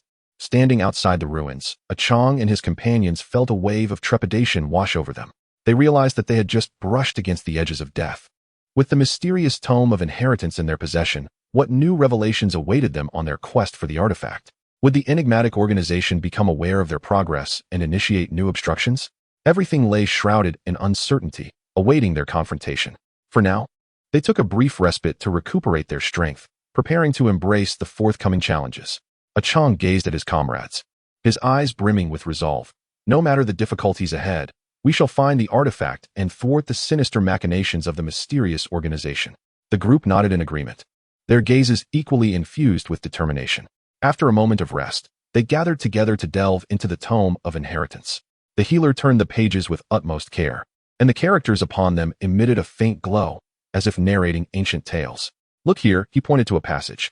"It speaks of the artifact being sealed in a mysterious place known as the Spirit Abyss, surrounded by formidable barriers and guardian beasts.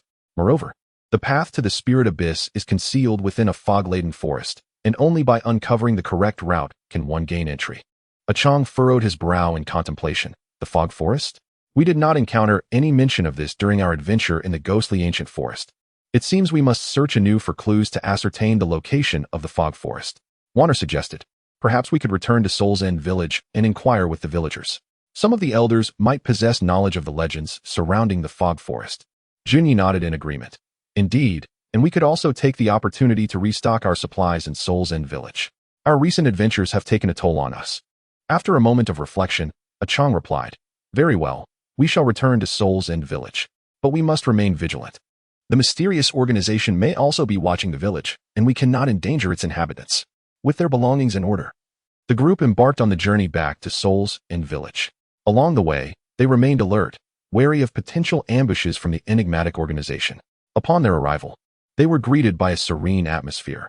The villagers, upon seeing their return, gathered around them with faces radiant with joy. Qiang and his companions felt warm-hearted amidst the villagers' enthusiasm and care. Through their interactions, Qiang learned of an elder who had lived in seclusion for many years, reputed to possess extensive knowledge of ancient legends and secrets. Without delay, they made their way to the elder's dwelling.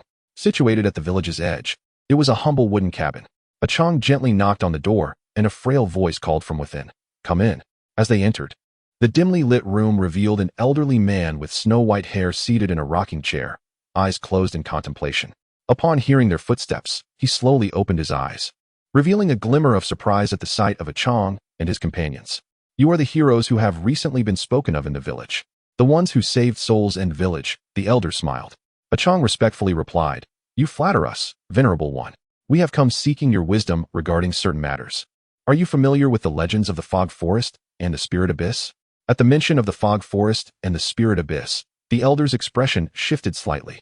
After a moment of silence, he spoke deliberately. "The legends of the Fog Forest and the Spirit Abyss have long circulated in our village. It is said that the Fog Forest is a mysterious place where few who enter emerge alive.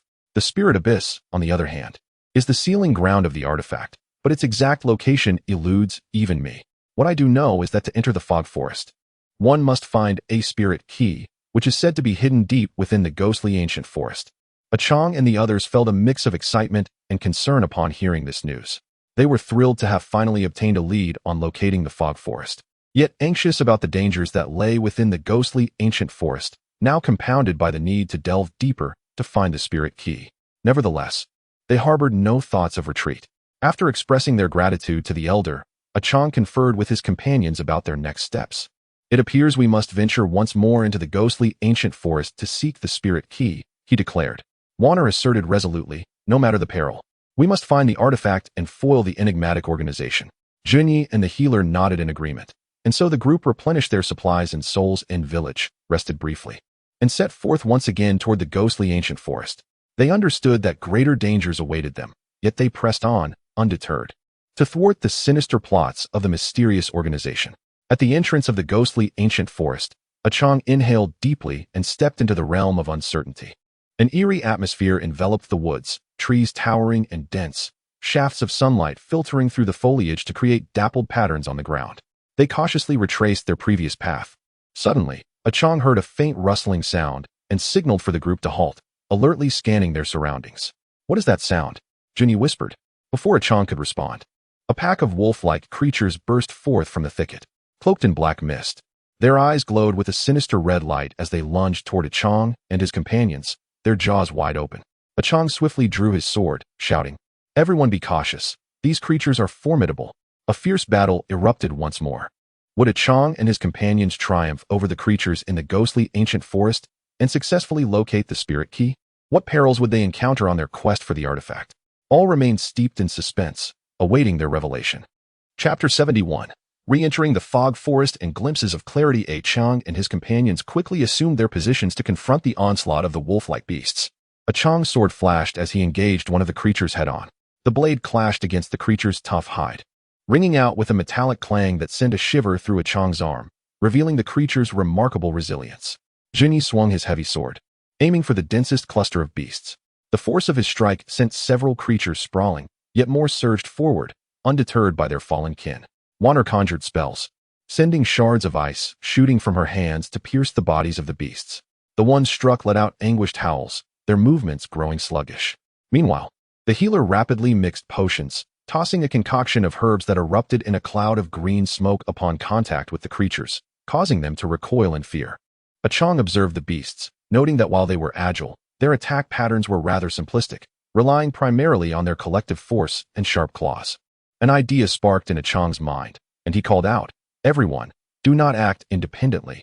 Maintain the formation and concentrate our attacks." The group swiftly adjusted their strategy. Qiang positioned himself at the forefront to intercept the creature's direct assaults, while Junyi and Warner flanked the sides, using their weapons and magic to counter the encroaching beasts. The healer remained at the rear, continuously preparing potions to support his comrades. Through their coordinated efforts, the creature's onslaught began to wane. Qiang seized an opportunity as one of the beasts exposed a vulnerability, plunging his sword into its throat. The creature faltered and dissolved into a wisp of black smoke. Following suit, Junyi and Warner dispatched several more beasts. However, just as they believed the tide of battle was turning in their favor, a massive creature emerged from the shadows of the trees. This beast towered over the others, its form cloaked in an even denser shroud of black mist. Its eyes radiating a menacing crimson glow, exuding an aura of lethal intent. With a thunderous roar, the giant beast charged at Qiang. Sensing an overwhelming force bearing down upon him, Qiang quickly raised his sword to defend against the impending attack. With a thunderous roar, Qiang was propelled backward by the force, crashing heavily to the ground.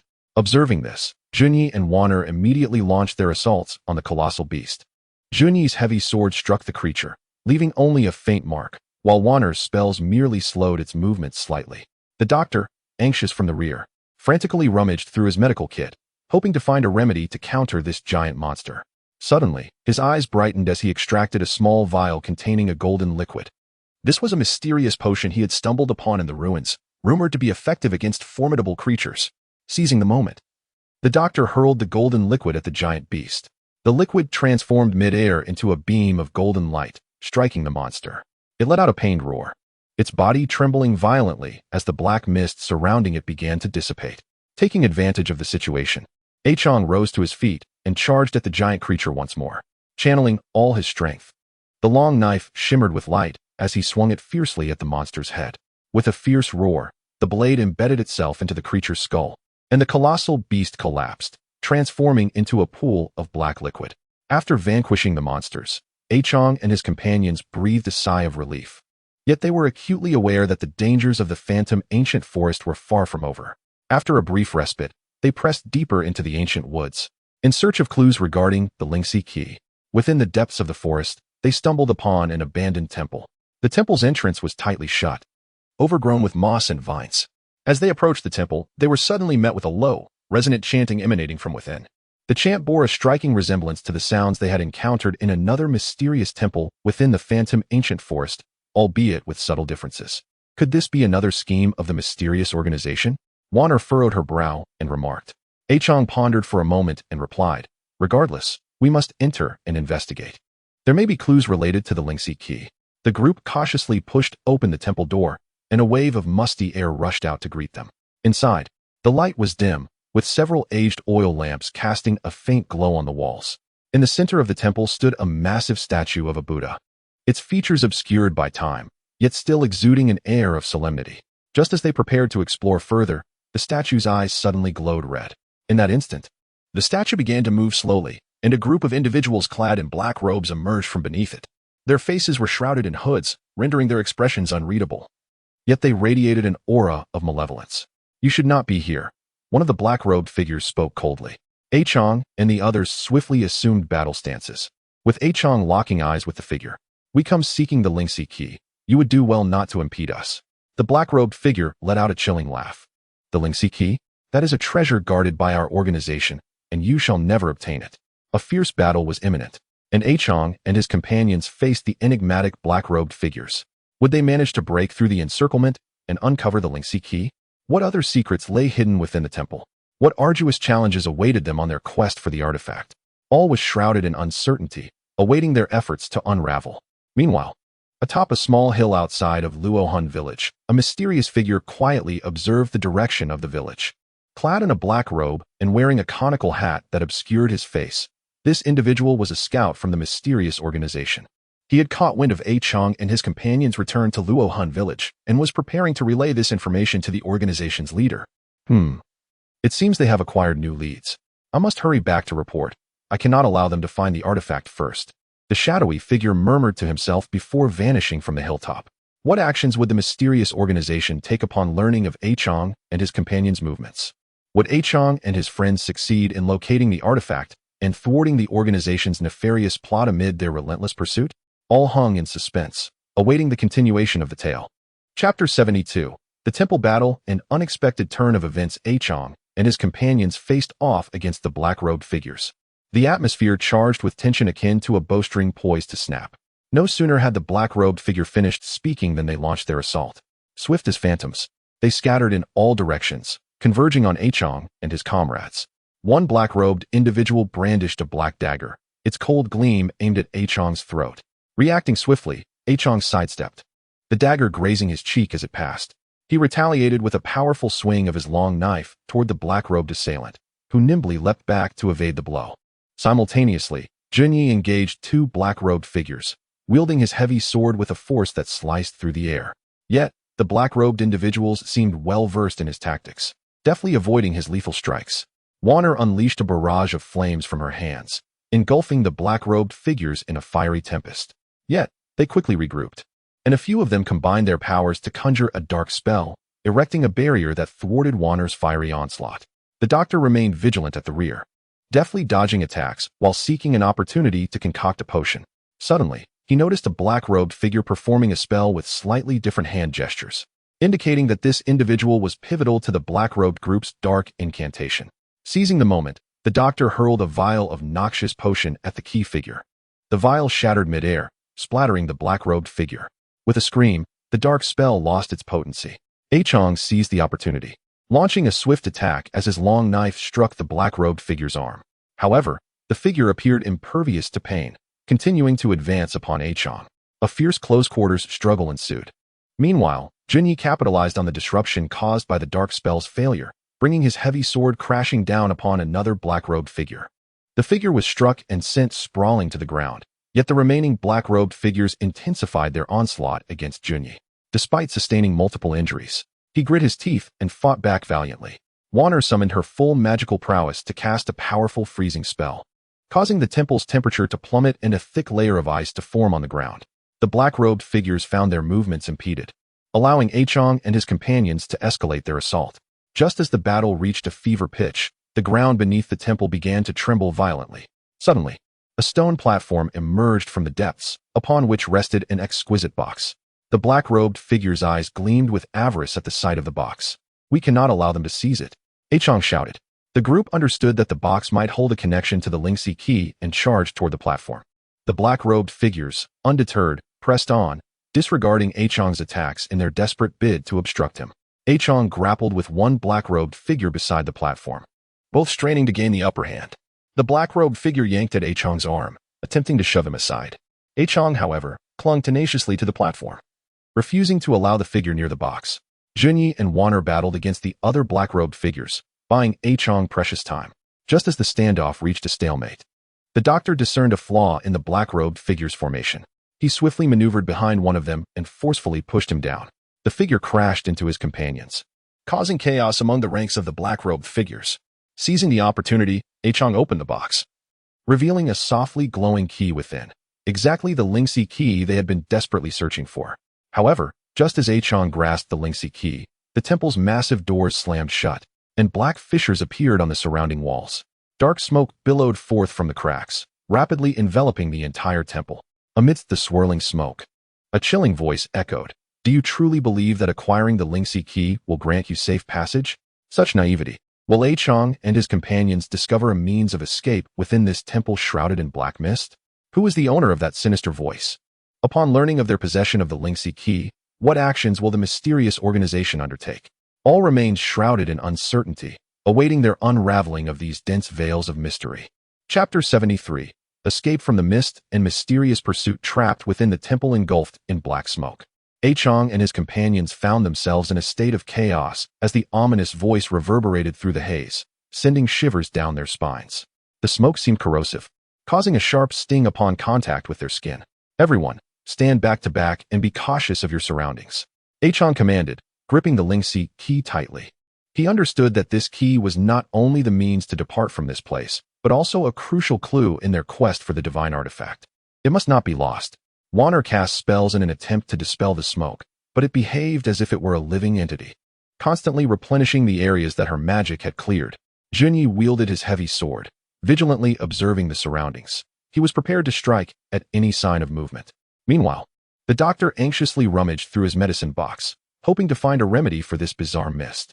Suddenly, several indistinct figures emerged from the smoke, drawing nearer and gradually becoming clearer. It was the previously vanquished men in black.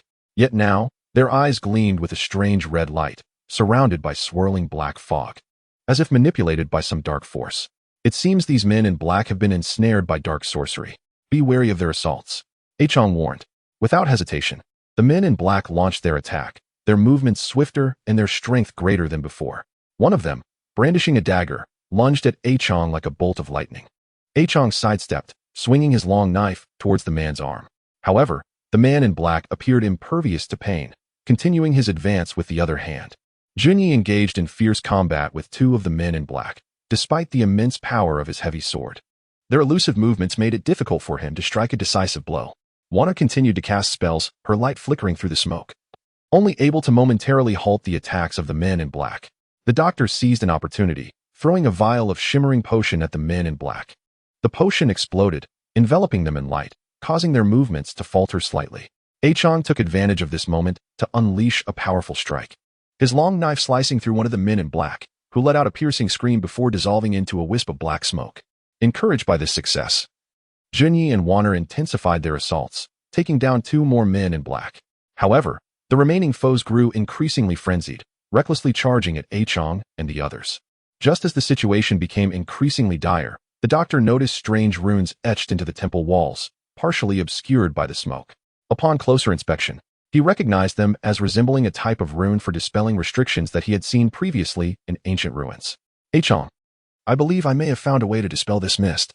According to these runes, we must insert the Lingxi key into a specific slot on the stone platform. The doctor exclaimed.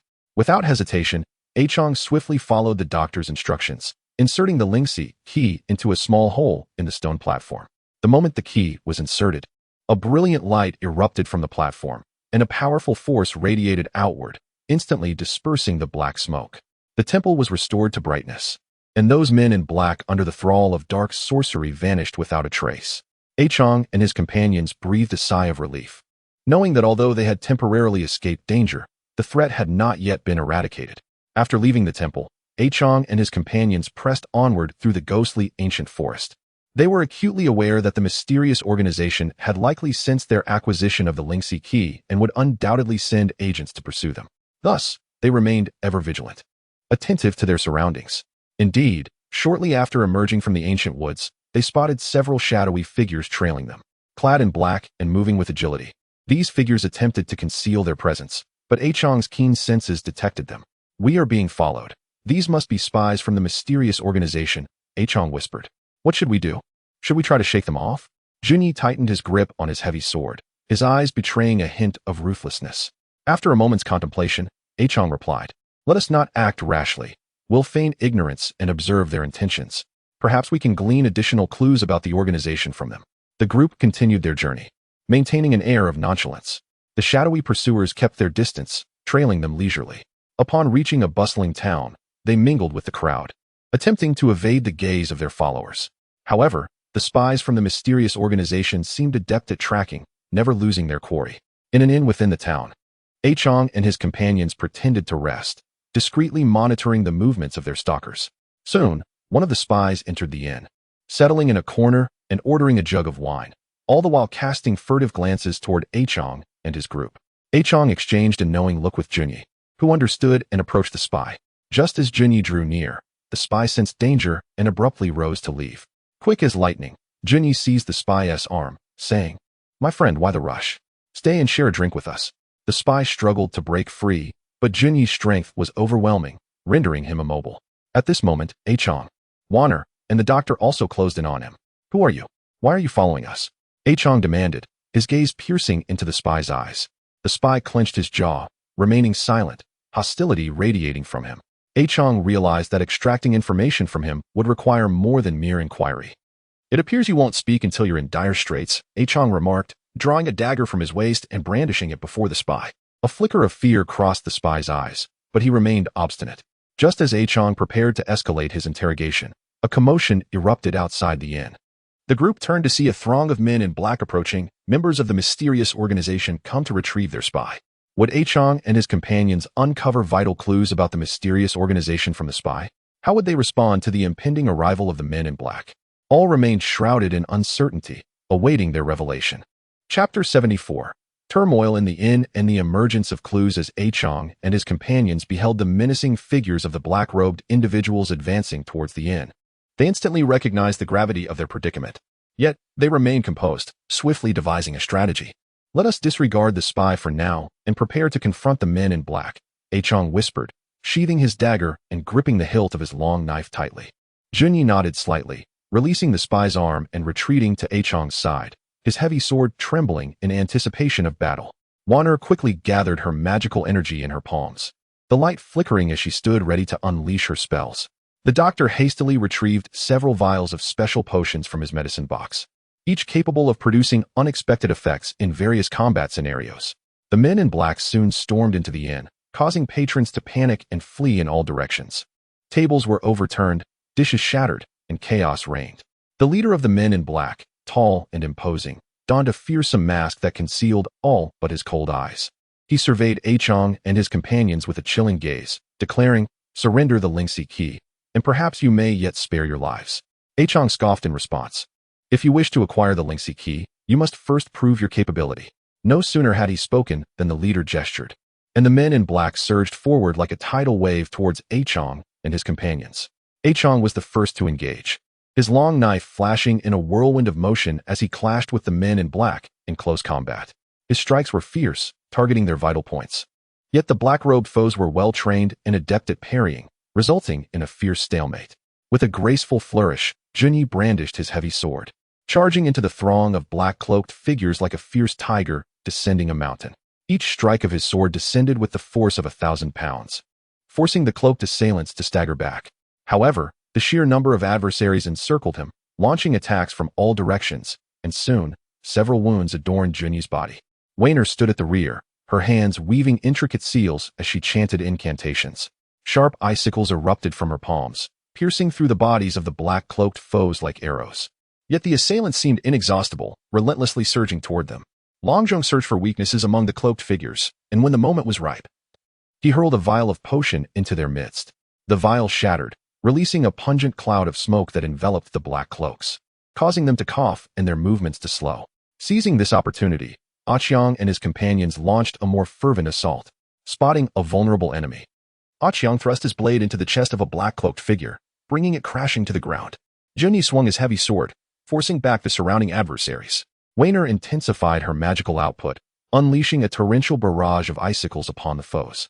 However, amidst the fierce conflict, the previously silent scout suddenly broke free from his captors, lunging towards Qiang, who was momentarily occupied with another black cloak. In this critical instant, Longzhong reacted swiftly, hurling a potion vial at the scout. The vial struck true, causing the scout to falter, allowing Qiang to evade the impending attack. Qiang seized the scout, growling, "Where do you think you're going?" He slammed the scout against the wall. "You want to extract any information from him?" The masked leader of the black cloaks bellowed, quickening his assault. Unfazed, Qiang tightened his grip, demanding, "You had better confess. What schemes does your mysterious organization harbor, and where is your lair?" The scout's face contorted in pain, yet he remained resolute, unwilling to divulge anything. "It seems you are truly one who does not shed tears until faced with the coffin," Qiang remarked, producing a specially crafted pill and forcing it into the scout's mouth. This pill induced vivid hallucinations, stripping away any will to resist. As the pill took effect, the scout's gaze grew vacant, his body trembling slightly. "Speak. Where is the lair of the mysterious organization?" Qiang pressed once more. Finally, the scout relented, murmuring, "In Blackwind Valley." "Blackwind Valley? Where exactly is it? What further schemes do you have?" Qiang continued his interrogation. Just as the scout was about to respond, the black-cloaked leader roared in fury. "How dare you divulge the organization's secrets?" With that, a black throwing knife materialized in his hand, hurtling towards the scout. Qiang sensed the imminent danger and quickly shielded the scout with his own body. The knife plunged into the scout's back, and he coughed up a mouthful of blood, his eyes dimming as life slipped away in Qiang's arms. "Damn it!" Qiang seethed, casting the scout's lifeless form aside as he charged at the black-cloaked leader. "Today, none of you shall leave alive," he roared, his presence surging with ferocity. Could Qiang and his companions successfully vanquish the leader of the Black Cloaks and avenge the scout? What secrets lay hidden in Blackwind Valley, as revealed by the scout? As they sought the artifact, what other challenges awaited them on their path? All remained shrouded in uncertainty, awaiting their exploration. Chapter 75, Secrets and Perils of Blackwind Valley. Fueled by rage, Qiang surged towards the black-cloaked leader like a fearsome tiger. His long blade danced through the air, each strike imbued with a fierce intent, as if to cleave the enemy before him. The black-cloaked leader did not cower, brandishing his long sword to meet Qiang's onslaught. Their weapons clashed, emitting a resounding metallic ring as sparks flew. Junyi, Weiner, and Longzhong also refused to yield, seizing the brief moment of chaos among the black cloaks caused by their leader's distraction to launch a more aggressive offensive. Junyi's heavy sword whirled through the throng, akin to a meat grinder, repelling the encroaching foes. Weiner unleashed a dazzling array of spells, beams of light erupting from her hands, striking the black cloaks with tremendous force, sending them crashing in disarray. Meanwhile, Longzhong diligently prepared potions at the rear, tossing vials of special concoctions into the enemy ranks. The potions exploded, some shrouding the black cloaks in smoke, others releasing noxious fumes that rendered them gasping for breath. Under the concerted efforts of Qiang and his allies, the numbers of the Black Cloaks dwindled. Yet, the leader's prowess remained formidable, and he and Qiang were locked in a fierce stalemate. Qiang understood that he must first eliminate the leader to decisively defeat the remaining foes. He focused intently, scrutinizing every movement of the black-cloaked leader in search of an opening. Suddenly, the leader feigned an attack, his sword seemingly aimed at Qiang's chest, only to shift mid-strike towards Qiang's legs. Anticipating this, Qiang deftly leaped to evade the blow and executed a somersault in midair, bringing his blade down upon the leader's shoulder. Caught off guard, the leader was struck, blood gushing from the wound. "Do you think a mere injury will allow you to escape?" Qiang bellowed, following up with a relentless barrage of strikes. Wounded, the leader's strength waned, and he struggled to fend off Qiang's attacks. Ultimately, Qiang seized his moment, plunging his blade into the leader's abdomen, toppling him to the ground. Upon witnessing their leader's demise, the remaining Black Cloaks faltered, their morale shattered. Qiang and his comrades capitalized on this momentum, swiftly dispatching the remaining foes. Having vanquished the Black Cloaks, Qiang and his companions took a moment to recuperate. They knew that the Blackwind Valley, as revealed by the scout, concealed significant secrets of the mysterious organization, which could be pivotal in their quest for the artifact and thwarting the organization's schemes. After thorough preparations, Qiang and his group embarked on their journey to Blackwind Valley. Nestled within a mountain range, the valley was encircled by dense forests, shrouded in an ominous black mist that occasionally erupted with howling winds, echoing eerie cries that sent chills down one's spine. As they approached Blackwind Valley, an overwhelming pressure bore down upon them. Qiang furrowed his brow, cautioning, "Everyone, be wary. This valley exudes an unsettling aura, undoubtedly concealing numerous dangers." The group cautiously entered the valley, traversing a rugged path flanked by steep cliffs. Occasionally, dark stones tumbled from the heights, crashing to the ground with a dull thud. Suddenly, a horde of small, spiny creatures emerged ahead. Their eyes glowed red, emitting hissing sounds as they charged towards Qiang and his companions. Qiang swiftly drew his long knife, shouting, "Prepare for battle." These creatures appear formidable. Junyi stood beside him, brandishing his heavy sword, declaring, "Whatever they are, I shall slay them all." Weiner and Longzhong also readied themselves, Weiner channeling her magical energy while Longzhong clutched his medicine box, poised to concoct potions. As the creatures leaped into the fray, Qiang targeted one, swinging his knife and cleaving it in two. However, more creatures surged past their fallen comrade, continuing their frenzied assault. Junyi's heavy sword swung relentlessly, felling several creatures with each strike, yet their overwhelming numbers soon encircled the group. Weiner unleashed her spells, flames erupting among the swarming creatures, engulfing them in fiery chaos, accompanied by their wretched cries. Yet, these creatures seemed impervious to pain, relentlessly advancing. Longzhong discerned that the creatures were highly sensitive to the scent of a particular herb. He quickly rummaged through his medicine box, igniting the herb and tossing it into the mass of creatures. Upon catching the scent, the creatures recoiled, creating gaps in their previously tight formation. Seizing this opportunity, Qiang and his companions broke free, pressing deeper into Blackwind Valley. However, they had scarcely advanced when dark clouds gathered above, and a bolt of black lightning streaked through the sky, aiming directly at them. Can Qiang and his companions evade the assault of this ominous black lightning? What perils lurk in the depths of Blackwind Valley? What sinister machinations does the mysterious organization have in store within this treacherous domain? All remains shrouded in uncertainty, awaiting their revelation through the dense mists.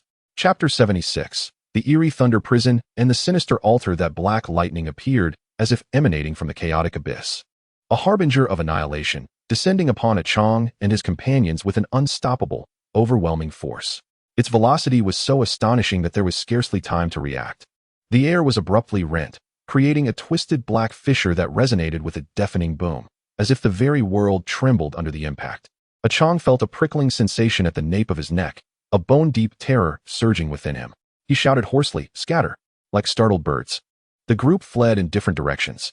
With a thunderous crash, the black lightning struck the earth as if a giant's hammer had come down, shattering the ground within several yards of the impact site into a spiderweb of cracks, which then erupted violently, forming a vast pit. Countless sharp fragments shot out like hidden weapons, and Qiang was caught off guard, a shard grazing his arm and slicing a deep gash, blood pouring forth. Weiner, slightly miscalculating her escape, was swept by the terrifying shockwave released by the lightning, a jolt of electricity coursing through her body. rendering her limbs weak and nearly causing her to fall. Jun-E and the doctor fared no better. Jun-E was struck on the shoulder by a fragment, while the doctor twisted his ankle in the chaos. Yet they had, for the moment, narrowly escaped this lethal strike. Before they could fully recover from their panic, the sky seemed to open a portal to hell, and several thick bolts of black lightning descended like rampaging dragons. As Qiang gazed at the relentless onslaught, despair welled within him. He was horrified to realize that these bolts appeared to be manipulated by some malevolent force, endowed with a peculiar tracking power that relentlessly pursued them. Irrespective of their frantic evasion, "We're going to die here. We need to find a place to hide," Jun-E shouted, his voice rendered almost insignificant amidst the thunderous clamor. In their frantic search, the group finally spotted an ancient stone house not far away. The structure trembled under the assault of wind and lightning, its walls marred by the ravages of time, yet in that moment, it seemed a beacon of salvation. They dashed towards it, heedless of the trembling ground beneath their feet. Just as they approached the stone house, a bolt of black lightning, as thick as a water barrel, descended with cataclysmic force, striking the edifice. The house crumbled like fragile sand under the weight of this dreadful power, stones flying in all directions, enveloping Qiang and the others in a massive cloud of dust. They coughed violently, their eyes stinging from the debris. As the dust began to settle, a sight emerged that gripped their hearts as if ensnared by an invisible hand, drowning them in terror. Where the stone house once stood now loomed a colossal altar, exuding an eerie luminescence, constructed of an unknown black stone. The altar was inscribed with an intricate array of symbols that shimmered with a ghostly green light, as if countless malevolent eyes were watching from the shadows. The runes twisted and writhed, imbued with a life of their own, releasing a nauseating aura of evil, whispering ancient and forbidden secrets. Suddenly, the runes blazed brilliantly, igniting like a multitude of ghostly flames. A dark figure began to rise from the altar, accompanied by a chilling, guttural growl, reminiscent of a demon awakening from a millennium of slumber. The figure gradually became discernible, revealing a person clad in a black robe, their skull adorned with a mask. A thick, suffocating fog swirled around them, within which tortured faces writhed and screamed, trapped in an unending agony, their cries piercing the air like daggers, tormenting the ears of Qiang and his companions. "Outsiders, you should not tread upon this cursed ground. Your souls shall serve as offerings to this curse," the figure intoned, their voice raspy and frigid, echoing with the chill of the netherworld. Each word imbued with a sense of impending doom that felt as though it could freeze their very blood. As the words fell, the temperature plummeted, plunging them into a frigid abyss. Their breath crystallized in the air, teeth chattering uncontrollably. From the surrounding darkness surged a horde of phantoms, each radiating a ghostly green light. These apparitions bore horrific visages, their skin translucent as thin paper, revealing the contorted muscles and bones beneath, their hollow eyes burning with an eerie emerald flame. Mouths agape as they unleashed a bone-chilling wail, lunging towards Qiang and his friends. Steeling himself against the terror, Qiang gripped his long knife and swung at the advancing specters. Yet, the blade merely sliced through the apparitions as though they were mere vapors, leaving behind only a wisp of green smoke. The phantoms undeterred and more frenzied in their assault. Jun-E swung his heavy sword, attempting to cleave through the spirits. But the sword passed through as if they were nothing but illusions, inflicting no tangible harm. The phantoms seemed immune to physical attacks, continuing their relentless advance. Wan-Er, in a panic, invoked her spells, beams of light shooting towards the ghosts, only to be absorbed as if swallowed by a black hole, rendering the specters even more grotesque and terrifying, their ghostly radiance intensifying. The doctor, frantic, wiped the sweat from his brow, his hands trembling as he rummaged through his medical kit. Suddenly, his eyes brightened as he unearthed a small vial containing silver powder, a relic he had fortuitously found in the ruins, rumored to have a counteractive effect against malevolent spirits. Seizing the moment, he hurled the silver powder into the throng of phantoms with all his might. As it spread, a mist of silver enveloped the specters, eliciting a chorus of anguished shrieks, akin to the mournful cries of night owls, chilling to the bone. Their forms began to dissipate, vanishing like morning mist under the sun's warmth.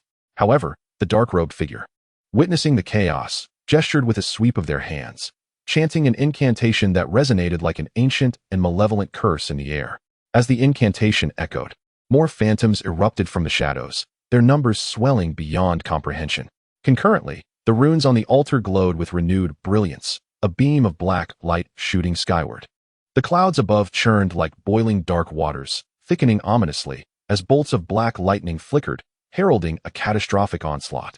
Qiang and his companions discover a glimmer of hope amidst the frenzied assault of the phantoms and the dark figure's malevolent threat. What horrific secrets does the mysterious altar conceal? Their adventure in Black Wind Valley spirals deeper into despair, shrouded in uncertainty, each revelation seemingly leading to greater dread. Chapter 77. Seizing opportunity in desperation and forbidden truths cornered by the phantoms and the dark figure, Qiang and his companions found themselves ensnared in a suffocating atmosphere, where ghostly green luminescence intertwined with black fog, crafting a nightmarish tableau. As the phantoms lunged like ravenous wolves, Qiang wielded his long knife in defense while contemplating an escape strategy. He understood that unless they swiftly discovered a means to break the curse, they would surely perish in this cursed realm. The doctor, engaged in a deadly dance with the phantoms, remained vigilant, his eyes fixated on the altar. He discovered that as the figure in the black robe chanted incantations, the runes on the altar flickered in a rhythm that seemed to correlate with the appearance of the specters. He shouted loudly, "Qiang! The emergence of these specters might be connected to the altar's runes. Find a way to destroy the altar." Qiang, upon hearing this, displayed a glimmer of determination in his eyes. Seizing the moment when the specter was momentarily distracted, he charged towards the altar. However, the black-robed figure sensed Qiang's intent. Quickly forming hand seals, and a black barrier instantly materialized around the altar. Qiang's long blade struck the barrier, producing only a shower of black sparks, while the recoil left his arm numb. Witnessing Qiang's predicament, Junyi let out an enraged roar and swung his heavy sword towards the black-robed figure, striving to buy Qiang time to dismantle the altar. The heavy sword sliced through the air with fierce momentum, aimed directly at the black-robed figure. The black-robed figure sneered, evading Junyi's assault with an ethereal grace, and retaliated by unleashing a bolt of dark energy towards him. Caught off guard, Junyi was struck by the energy and sent sprawling several yards back, crashing heavily to the ground. Weiner, consumed by anxiety, focused all her magical energy to cast a powerful purification spell. A brilliant white light surged forth from her hands, sweeping towards the throng of specters and the black-robed figure. The specters howled in agony, their forms dissipating more rapidly in the light. The black-robed figure was also engulfed in the radiance, momentarily faltering. Seizing this opportunity, Qiang dashed once more towards the altar, channeling all his internal energy into his long blade, which emitted a resonant hum. With a fierce shout of break, Qiang thrust his blade into the black barrier. A miracle occurred. Under Qiang's full-force assault, a crack appeared in the barrier, which rapidly spread until the barrier shattered with a thunderous crash. Without hesitation, Qiang swung his blade towards the altar, and with a resounding crack, a massive fissure appeared on its surface. The black-robed figure, witnessing this, let out a furious howl. "You dare to desecrate the altar? You shall all perish." At that moment, the black pillar of light in the sky abruptly vanished, and the once frenzied specters ceased their advance. Yet the black-robed figure's body began to swell, emanating an even more terrifying aura from beneath its skeletal mask. "This, he intends to self-destruct." The doctor exclaimed in horror, "Everyone, flee. This power is enough to obliterate us into dust." Without a second thought, Qiang and the others turned and sprinted desperately towards the valley's exit. However, the black-robed figure's body inflated at an alarming rate, on the brink of explosion. In this dire moment, Qiang suddenly spotted a cave not far away. He pointed and shouted, "Quickly, take refuge in there." The group dashed towards the cave. Just as they rushed inside, the black-robed figure detonated. A powerful shockwave surged forth like a tidal wave, enveloping the cave's entrance in a storm of black energy, uprooting trees and sending debris flying. Qiang and the others braced themselves against the cave walls to avoid being swept away by the blast. After a considerable time, the storm finally began to subside. Cautiously stepping out of the cave, they found the Black Wind Valley transformed beyond recognition. The once menacing atmosphere seemed significantly diminished. Yet Qiang understood that the ordeal was far from over. They returned to the shattered altar and discovered a hidden entrance to a tunnel beneath it, suffused with an ancient and mysterious aura. It appears that the true secret of the Black Wind Valley lies hidden below, possibly linked to the artifact, Qiang remarked. The others exchanged glances, their eyes filled with trepidation, yet resolute. They knew that having come this far, retreat was not an option. Thus, Qiang and his companions descended cautiously down the narrow and dimly lit tunnel, where flickering bluish lights occasionally illuminated the damp walls, as if countless eyes were watching them from the darkness. After traversing a distance, they arrived at a vast stone chamber. In the center stood a colossal stone coffin, inscribed with runes similar to those on the altar. A circle of iron chains encircled the coffin, deeply embedded in the ground, seemingly binding something within it. Suddenly, the coffin trembled violently, and a low growl emanated from within. This roar seemed to echo the fury and longing of an ancient primordial beast. Would Qiang and his companions unveil the secrets of the coffin? What horrifying entity lurked inside? What further dreadful and bizarre challenges awaited them in the depths of this forbidden Black Wind Valley? Everything remained shrouded in mystery, waiting for them to uncover. Chapter 78.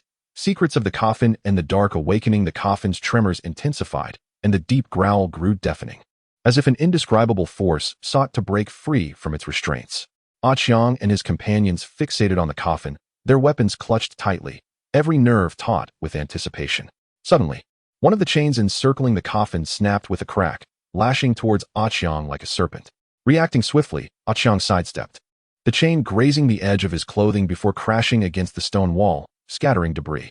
Everyone, be cautious. The entity within the coffin is formidable. Qiang shouted to alert his companions, brandishing his long blade as he remained vigilant.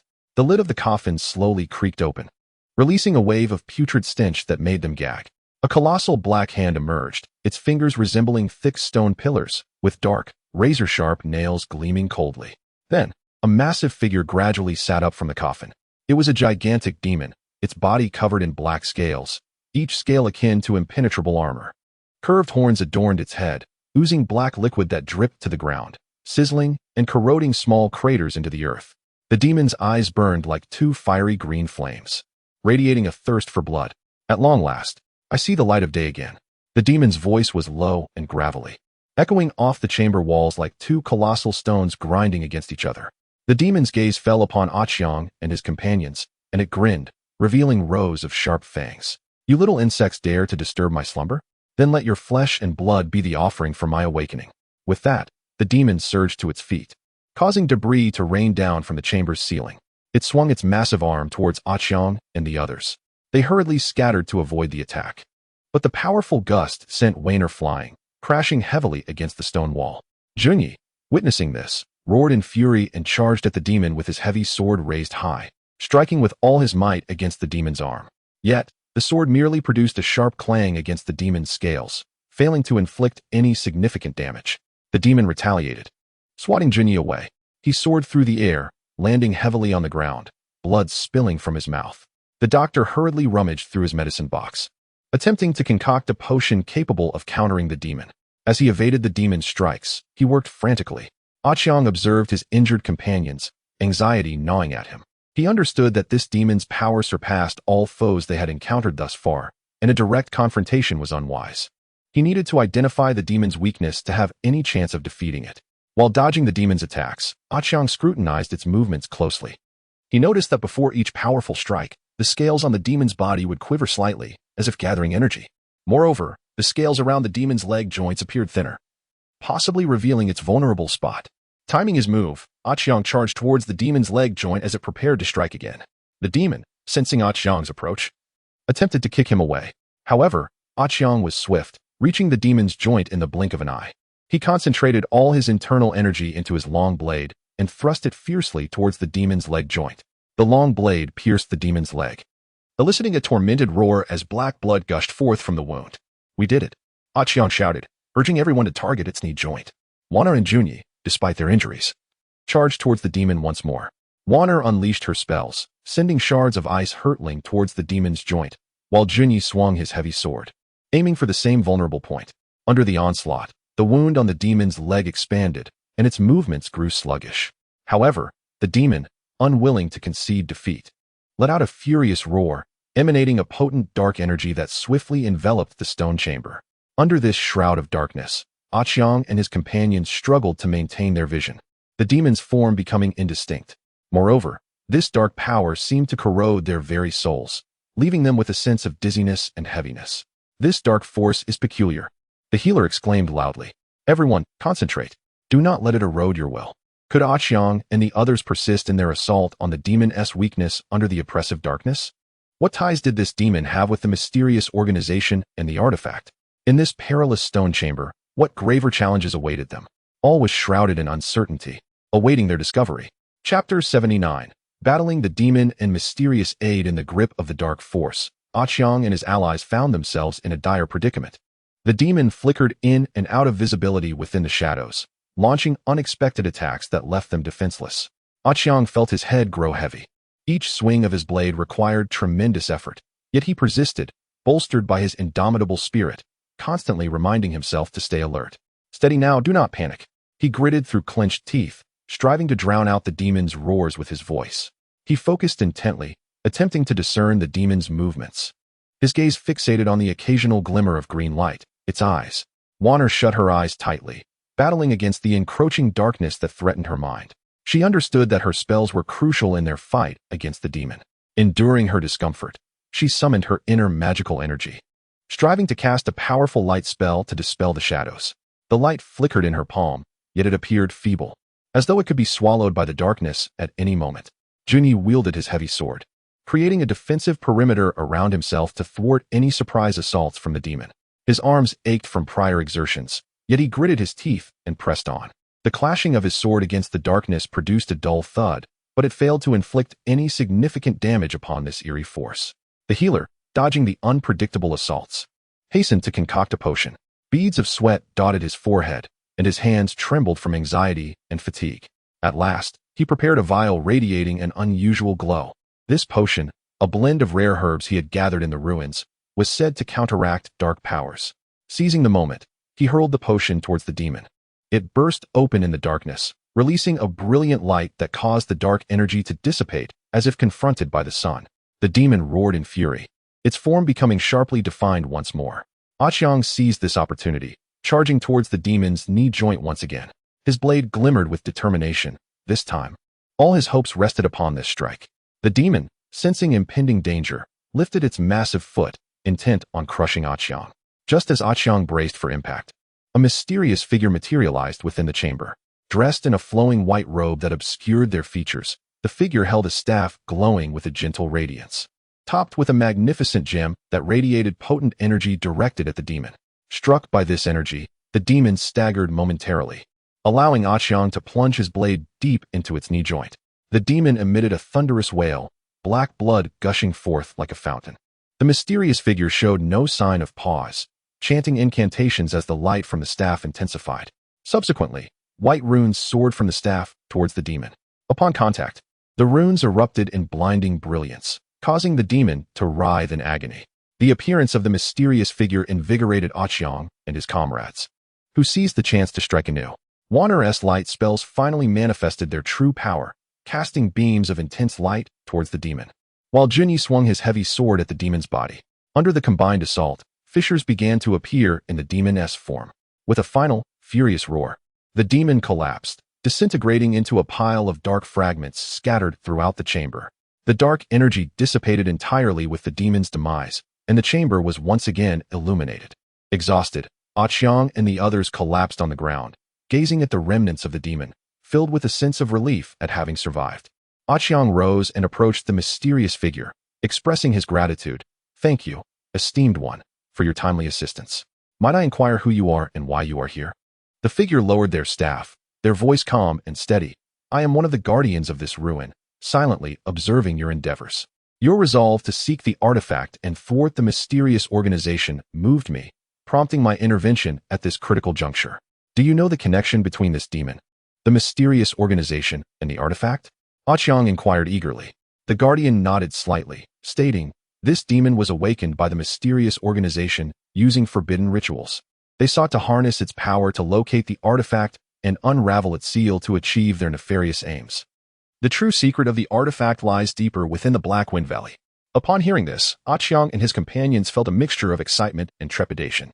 They were thrilled to be a step closer to the artifact's secrets, yet apprehensive of the more perilous challenges that lay ahead. The guardian continued, "You have demonstrated extraordinary courage and strength, yet the path ahead will be fraught with greater difficulties. I can offer you some guidance. The seal of the artifact is connected to an ancient formation, and the key clues to this formation lie within an ancient temple ahead." After expressing their gratitude to the guardian, Qiang and his companions gathered their belongings and readied themselves for the next leg of their journey. They understood that this was merely another turning point in their quest for the artifact, with countless unknowns and dangers still awaiting them. What secrets and challenges lay hidden within that ancient temple? Was the mysterious organization also racing towards the same destination?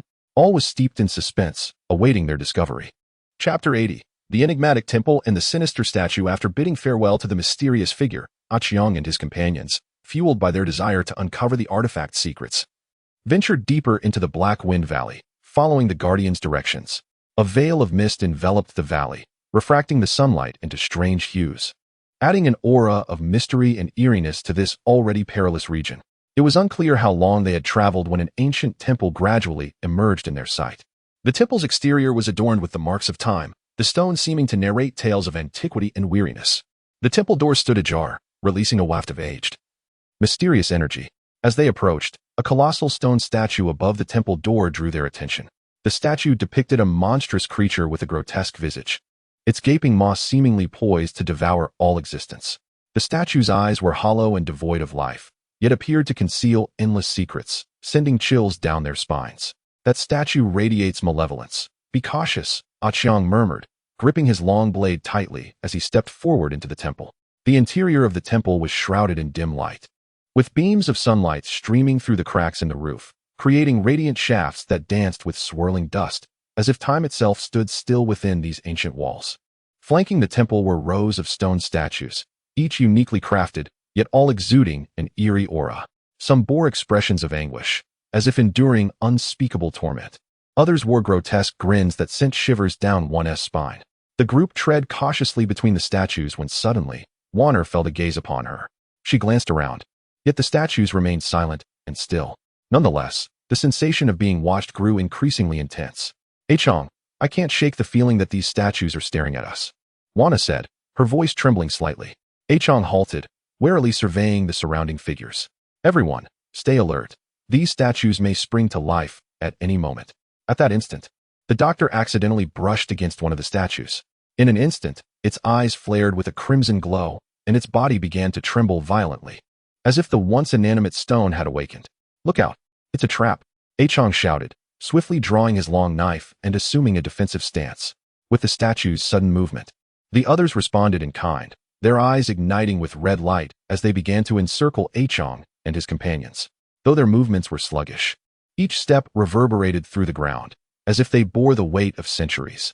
Qiang struck first, his blade clanging against one statue's arm, leaving only a shallow mark. Junyi swung his heavy sword, aiming at another statue's leg. Though powerful, it merely delayed the statue's advance. Warner unleashed her magic, sending flames toward the statues. The fire engulfed them, yet it inflicted no real harm, instead intensifying the glow of their red eyes. Meanwhile, the doctor rummaged through his medical kit, seeking a remedy to counter the statues. Observing their movements, he noted that they seemed wary of a specific herbal scent. Qiang, I need time to concoct a potion. You must hold off these statues, the doctor called out. Hearing this, Qiang and the others intensified their efforts against the statues. They darted among the figures, searching for weaknesses. Yet, the sheer number of statues and their formidable defenses soon trapped them in a dire situation. Just as they were nearing exhaustion, the doctor finished his potion. He hurled it into the mass of statues, and it exploded mid-air, enveloping them in a cloud of green smoke. The statues emitted low, muffled sounds, their movements becoming increasingly sluggish. Seizing the opportunity, Qiang observed their reactions and noted a change in their sensitivity to light amid the smoke. A spark of inspiration ignited within him. Warner, focus your light magic on their eyes, he commanded. Wana nodded, channeling her full power into a brilliant beam aimed at the statues. The light struck their eyes, causing them to emit anguished cries as they trembled violently. With their combined assault, the statues gradually halted, returning to their previous stillness, the crimson glow extinguishing. A sigh of relief escaped Qiang and his companions. Yet they understood that the temple concealed further dangers. They pressed deeper into the temple, ultimately arriving at a massive stone door, intricately adorned with strange runes and patterns that seemed to narrate an ancient tale. Would Qiang and his companions decipher the runes and discover the means to unlock the door? What secrets lay hidden beyond it? As they quested for the artifact, what challenges awaited them? All remained shrouded in uncertainty, awaiting their unraveling. Chapter 81. The Riddle of the Stone Door and Hidden Perils. Standing before the immense stone door, Qiang and his companions scrutinized the intricate runes and patterns, their brows furrowed in concentration. The lines were complex and twisting, almost alive, leaving them in a state of bewilderment. The doctor leaned closer, examining the runes meticulously, seeking clues within. His fingers traced the grooves of the symbols as he murmured incantations, as if engaged in a silent dialogue with the ancient inscriptions. These runes bear some resemblance to those we encountered in the ruins, yet there are subtle differences, the doctor observed. Perhaps we need to uncover a specific sequence to activate them and unlock the door. Warner, observing the patterns, remarked, "It appears to depict a grand sacrificial scene. People gather around a massive stone altar where a radiant object sits, likely the artifact. Surrounding the scene are peculiar symbols that seem interconnected with the runes. Could these symbols be the key to deciphering the sequence of the runes?" Wana pointed out. Qiang contemplated her words. "It's quite possible. We should try touching the runes in the order indicated by these symbols. But we must proceed with caution. A misstep could unleash unforeseen dangers." Taking a deep breath, they resolved to proceed. Qiang, following Wanner's guidance, carefully extended his hand to touch the runes. The moment his finger made contact with the first rune, it emitted a faint glow, prompting the others to begin flickering in response. Yet, just as the runes approached full activation, a jolt of electricity surged through Qiang's arm. He felt a tingling shock, and a powerful force propelled him backward, crashing him to the ground. Qiang, Wanner and Junyi rushed to his side, helping him to his feet. Qiang's complexion had drained, and blood trickled from his lips, but he gritted his teeth and said, "It seems the sequence was incorrect. We must devise another plan." The doctor stared at the flashing runes, lost in thought. A miscalculation must have occurred, but where? Suddenly, he recalled the statues they had encountered earlier. Their arrangement seemed to follow a specific pattern. Wait, we overlooked the statues. Their alignment may hold the key to deciphering the runes, the doctor deduced. Realization dawned on the group as they hurried back to the area where the statues had stood. This time, they observed the arrangement more closely. Indeed, from a certain angle, the statues formed a distinct pattern that closely related to the runes on the door. Returning to the door, Qiang inhaled deeply, ready to touch the runes again in accordance with the new sequence suggested by the statues. This time, the runes illuminated one after another, their brilliance intensifying as the door began to tremble. "We did it," Junyi exclaimed with excitement. As the door slowly creaked open, an ancient and mysterious aura enveloped them. Beyond lay a vast circular hall, at the center of which stood a stone platform bearing an ancient tome that radiated a soft glow. The cover of this book was crafted from an unknown material, inscribed with enigmatic symbols. Just as they prepared to approach the platform, the ground beneath them began to shake violently. From the corners of the hall emerged a swarm of diminutive creatures, glowing with an eerie blue light. With sharp fangs and eyes that shimmered with a sinister gleam, they emitted deep, guttural growls as they charged toward Qiang and his companions. Qiang swiftly drew his long knife, shouting, "Everyone be cautious. These creatures are formidable."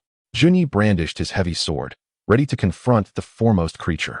With a mighty swing, the broadsword sent one of the monstrous creatures soaring through the air.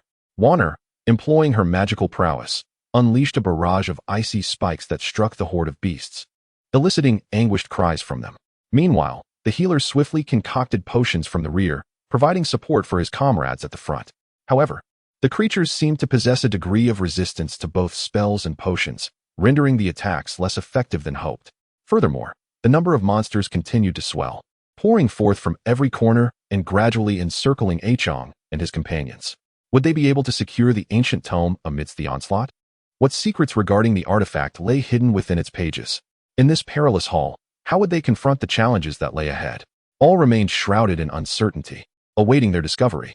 Chapter 82. The fierce battle against the azure beasts and the secrets of the ancient tome. Qiang and his companions found themselves besieged by the azure monsters, the situation growing increasingly dire. These creatures moved with remarkable agility, darting through the crowd like wraiths, constantly seeking opportunities to strike. Qiang wielded his long knife in a flurry, attempting to fend off the approaching beasts, yet their overwhelming numbers began to wear him down. Each swing of Junyi's broadsword sent several monsters flying, yet the relentless tide of foes showed no signs of retreat. Covered in wounds, blood staining his garments, he gritted his teeth and fought valiantly.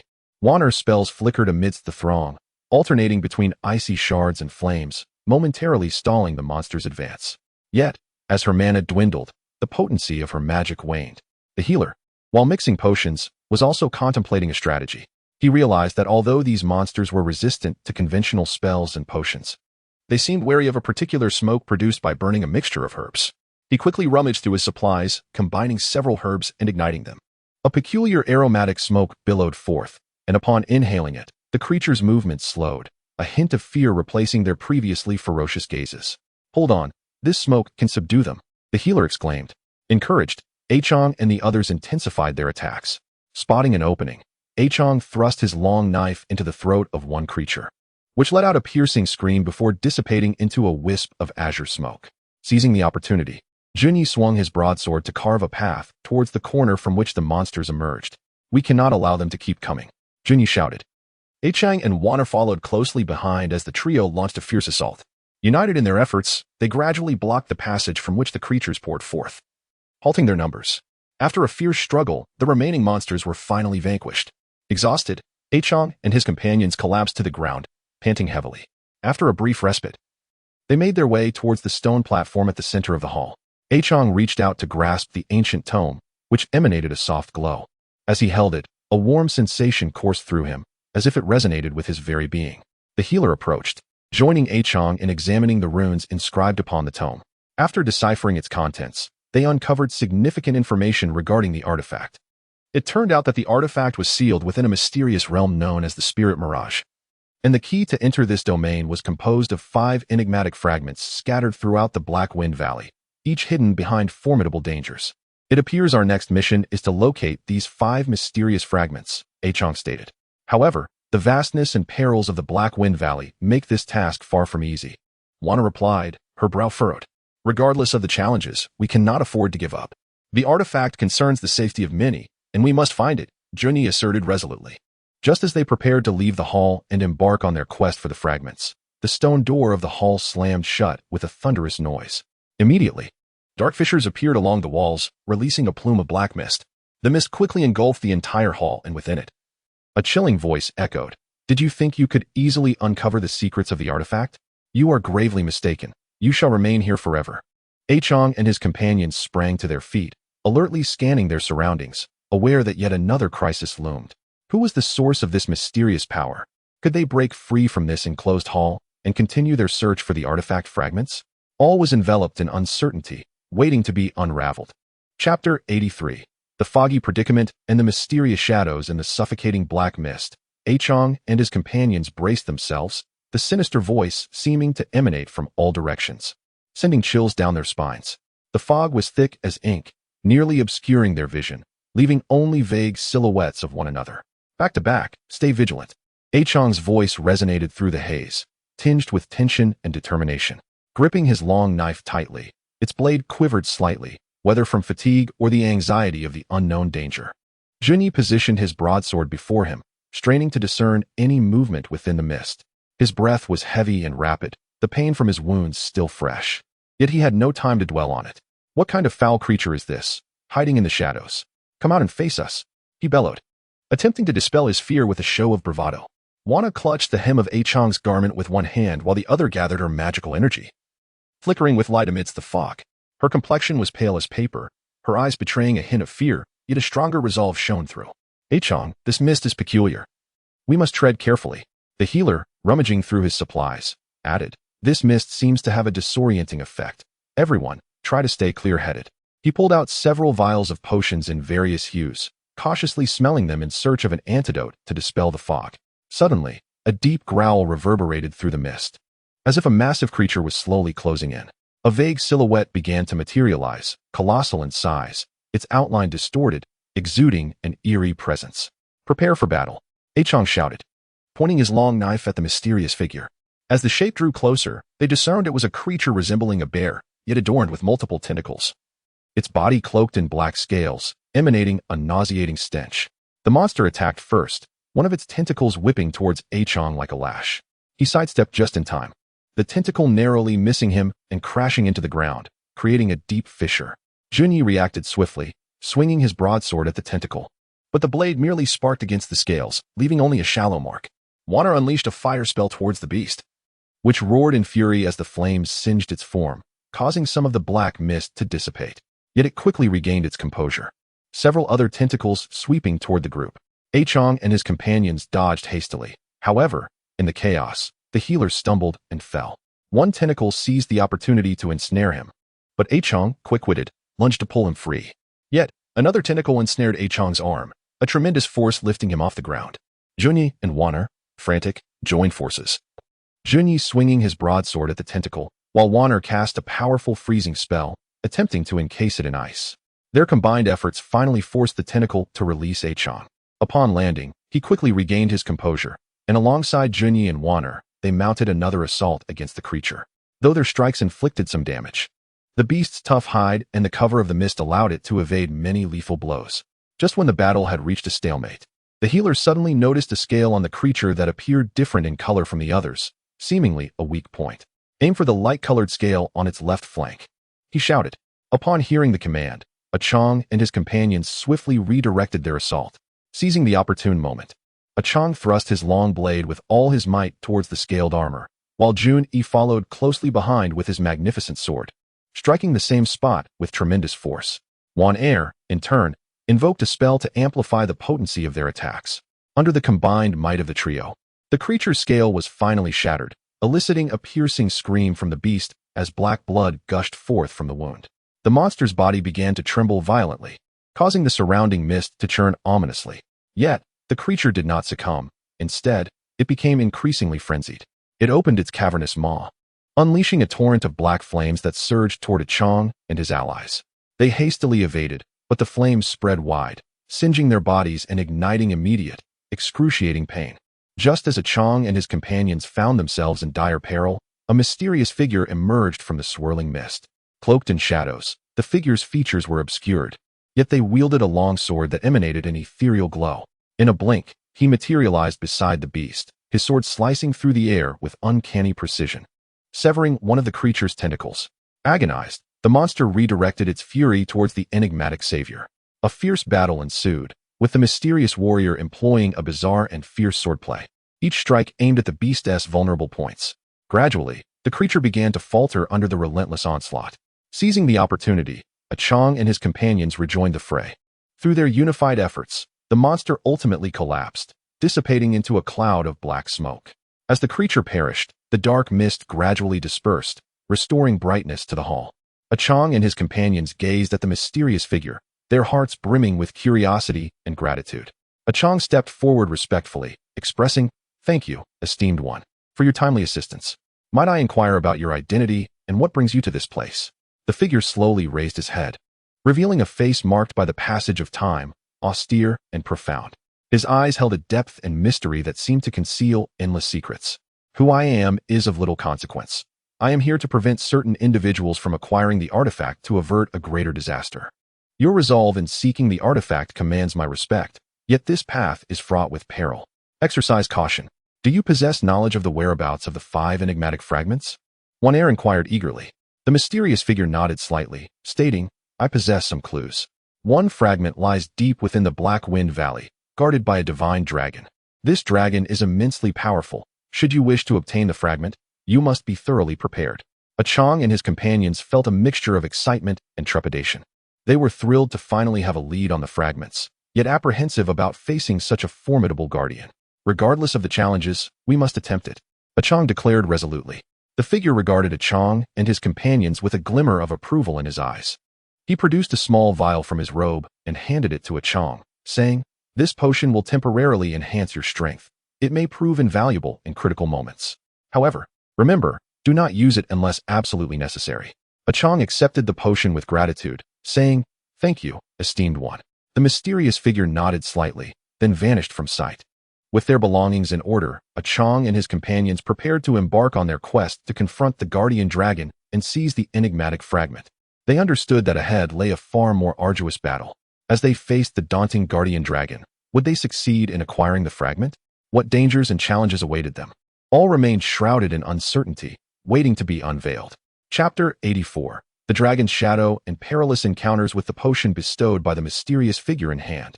Qiang and his companions ventured deeper into the heart of the Black Wind Valley, their hearts steadfast yet fraught with anxiety. The further they descended, the more bizarre the surroundings became. The already eerie atmosphere grew increasingly oppressive, as thick clouds obscured the sky, sporadic lightning tearing through the gloom, yet failing to dispel the pervasive darkness. A peculiar miasma pervaded the valley, causing a sensation of suffocation with each breath. The healer continuously retrieved herbs from his medicinal kit, distributing them among the group to counteract the noxious vapors. The ground beneath their feet turned soft and muddy, demanding considerable effort to advance, as if the earth itself sought to impede their progress. After an indeterminate duration, a vast chasm suddenly loomed before them. A dense fog shrouded the abyss, its depths inscrutable, yet the echoes of a deep, authoritative dragon's roar reverberated from below, as if warning intruders. It seemed that the guardian dragon awaited just beneath the surface. Qiang peered into the abyss, his brow furrowed. "How do we descend?" June lamented. Gazing into the void, Wan scrutinized the edge of the chasm, discovering rudimentary stone steps hewn into the rock, winding precariously down the chasm's wall, yet appearing perilously unstable, as though they might collapse at any moment. "We shall descend along these steps. Everyone, exercise caution," Qiang instructed. The group cautiously stepped onto the stone steps, which creaked ominously underfoot, seemingly struggling to bear their weight. With each step, the instability of the steps sent shivers of dread through them. As they descended halfway, a sudden gale erupted from the depths of the chasm, threatening to unbalance them. Qiang grasped the handrail tightly, shouting, "Hold on. Do not let the wind sweep you away." Once the gust abated, a tremendous noise echoed from the abyss, as if some colossal being approached with great haste. Almost immediately, a massive dragon head emerged from the mist, its eyes, the size of lanterns, glimmering with golden light, glaring down at Qiang and his companions with an imperious ferocity. "It is the guardian dragon," Wan exclaimed. The dragon bellowed, its roar shaking the very chasm, as a torrent of potent air surged forth from its maw. Like a hurricane, barreling towards Qiang and his allies. They clung desperately to the stone steps, narrowly avoiding being swept into the abyss. The dragon's form gradually emerged from the fog, its entire body adorned with golden scales that shimmered with dazzling brilliance in the lightning's glow. The dragon was an immense creature, coiling and twisting, seemingly occupying the entire chasm. "You insignificant humans dare invade my domain. Have you come to meet your doom?" The dragon's voice boomed like thunder throughout the chasm. Qiang inhaled deeply, proclaiming loudly, "O mighty dragon, we bear no intention of offense. We seek the fragments of the artifact to thwart the nefarious schemes of a secret organization. We implore you to grant us passage." The dragon scoffed, "Fragments of the artifact? Such treasures are of immense significance and cannot be easily relinquished. If you desire them, prove your worth." With that, the dragon lashed its tail, sweeping towards Qiang and his companions. Its tail, akin to a colossal stone pillar, bore down with tremendous force. Qiang and his comrades scrambled up the steps to evade the dragon's onslaught. The tail swept across the steps, causing a significant portion to collapse in an instant. Jun, filled with urgency, swung his heavy sword at the dragon's tail. The blade struck the dragon's scales, producing mere sparks, failing to inflict any harm. The dragon, seemingly enraged, opened its mouth wide, unleashing a torrent of golden flames toward Jun. Caught off guard, Jun was engulfed by the flames, letting out a pained scream. Qiang and Wan, witnessing this, were consumed by urgency. Wan swiftly cast a spell, conjuring an ice wall to shield Jun from part of the flames. Seizing the moment, Qiang charged at the dragon, his long blade raised high, aiming for its eyes. The dragon sensed the impending danger, rapidly closing its eyes, and Qiang's blade struck its eyelid, leaving only a faint mark. Yet, this strike still elicited a roar of pain from the dragon, which responded with a torrent of flames surging forth from its maw, directed at Qiang and his companions. Surrounded by flames, the oppressive heat rendered them nearly breathless. In this critical moment, Qiang recalled the potion given by the mysterious figure. Without hesitation, he retrieved the vial, uncorked it, and drank deeply. Instantly, a surge of immense power coursed through Qiang's being, fortifying his physique and amplifying his strength. Qiang brandished his long blade, carving a path through the flames as he charged towards the divine dragon. "Everyone hold on. I will divert the dragon's attention," he shouted. The sudden surge of strength that Qiang exhibited instilled a sense of threat in the dragon, prompting it to shift its focus to him. A fierce battle ensued between Qiang and the dragon, as he temporarily held his ground against the formidable beast, bolstered by the power of the potion. However, the potion's effects were ephemeral, and as time wore on, Qiang felt his strength waning. Before the potion's potency faded, would he be able to uncover the dragon's weakness and secure the fragment of the artifact? Could Junyi and Wan provide him with effective support amidst the looming crisis? The air was thick with suspense, awaiting their revelation. Chapter 85. The turn of desperation and the initial acquisition of the fragment amidst the fierce clash with the divine dragon. Qiang distinctly felt the power granted by the potion receding like a receding tide. The dragon, seemingly aware of his diminishing strength, intensified its assault. Streams of golden flames erupted from its maw like arrows, forcing Qiang to evade and dodge, though he was still singed by several licks of flame, igniting his garments and inflicting excruciating pain upon his skin. Junyi and Wanner, witnessing this, were beside themselves with worry. Junyi, disregarding his own injuries, gripped his heavy sword and charged towards the dragon's legs, attempting to distract it from Qiang. The dragon, sensing the movement below, lashed its tail with ferocity, akin to a stout iron rod sweeping across. Junyi was caught off guard, struck heavily by the tail, and sent hurtling like a cannonball against the abyssal wall, blood spewing forth from his mouth. Wanner, summoning all her magical prowess, unleashed her mightiest spell. A brilliant light burst forth from her hands, resembling a miniature sun that illuminated the entire chasm. The radiant glow, imbued with powerful purifying energy, surged towards the dragon. Enveloped in the light, the dragon emitted a furious roar, its movements momentarily hindered. Seizing this fleeting opportunity, Qiang, gritting his teeth against the agony coursing through his body, summoned the last vestiges of his strength and lunged for the dragon's neck. He had previously identified that the scales along the dragon's neck were relatively thin, marking it as the only weakness he had discerned in prior skirmishes. With a mighty leap, he arced through the air, his long blade gleaming with a cold light, and plunged it into the dragon's neck with all his might. The blade pierced through, and black blood gushed forth like a fountain. The dragon let out a harrowing scream. Thrashing violently, Qiang clung tightly to the blade to avoid being thrown off. The dragon, in a frenzy, writhed in an attempt to dislodge Qiang and his blade. Its thrashing caused a chain reaction in the abyss, dislodging stones, and causing the stone steps to crumble under the violent tremors. Wanner, dodging the falling debris, shouted, "Qiang, hold on," as she continued to cast spells to restrain the dragon's movements. Junyi, struggling to rise, swung his heavy sword again, aiming at the dragon. Although the sword struck the dragon without inflicting fatal damage, it still impeded the creature's movements.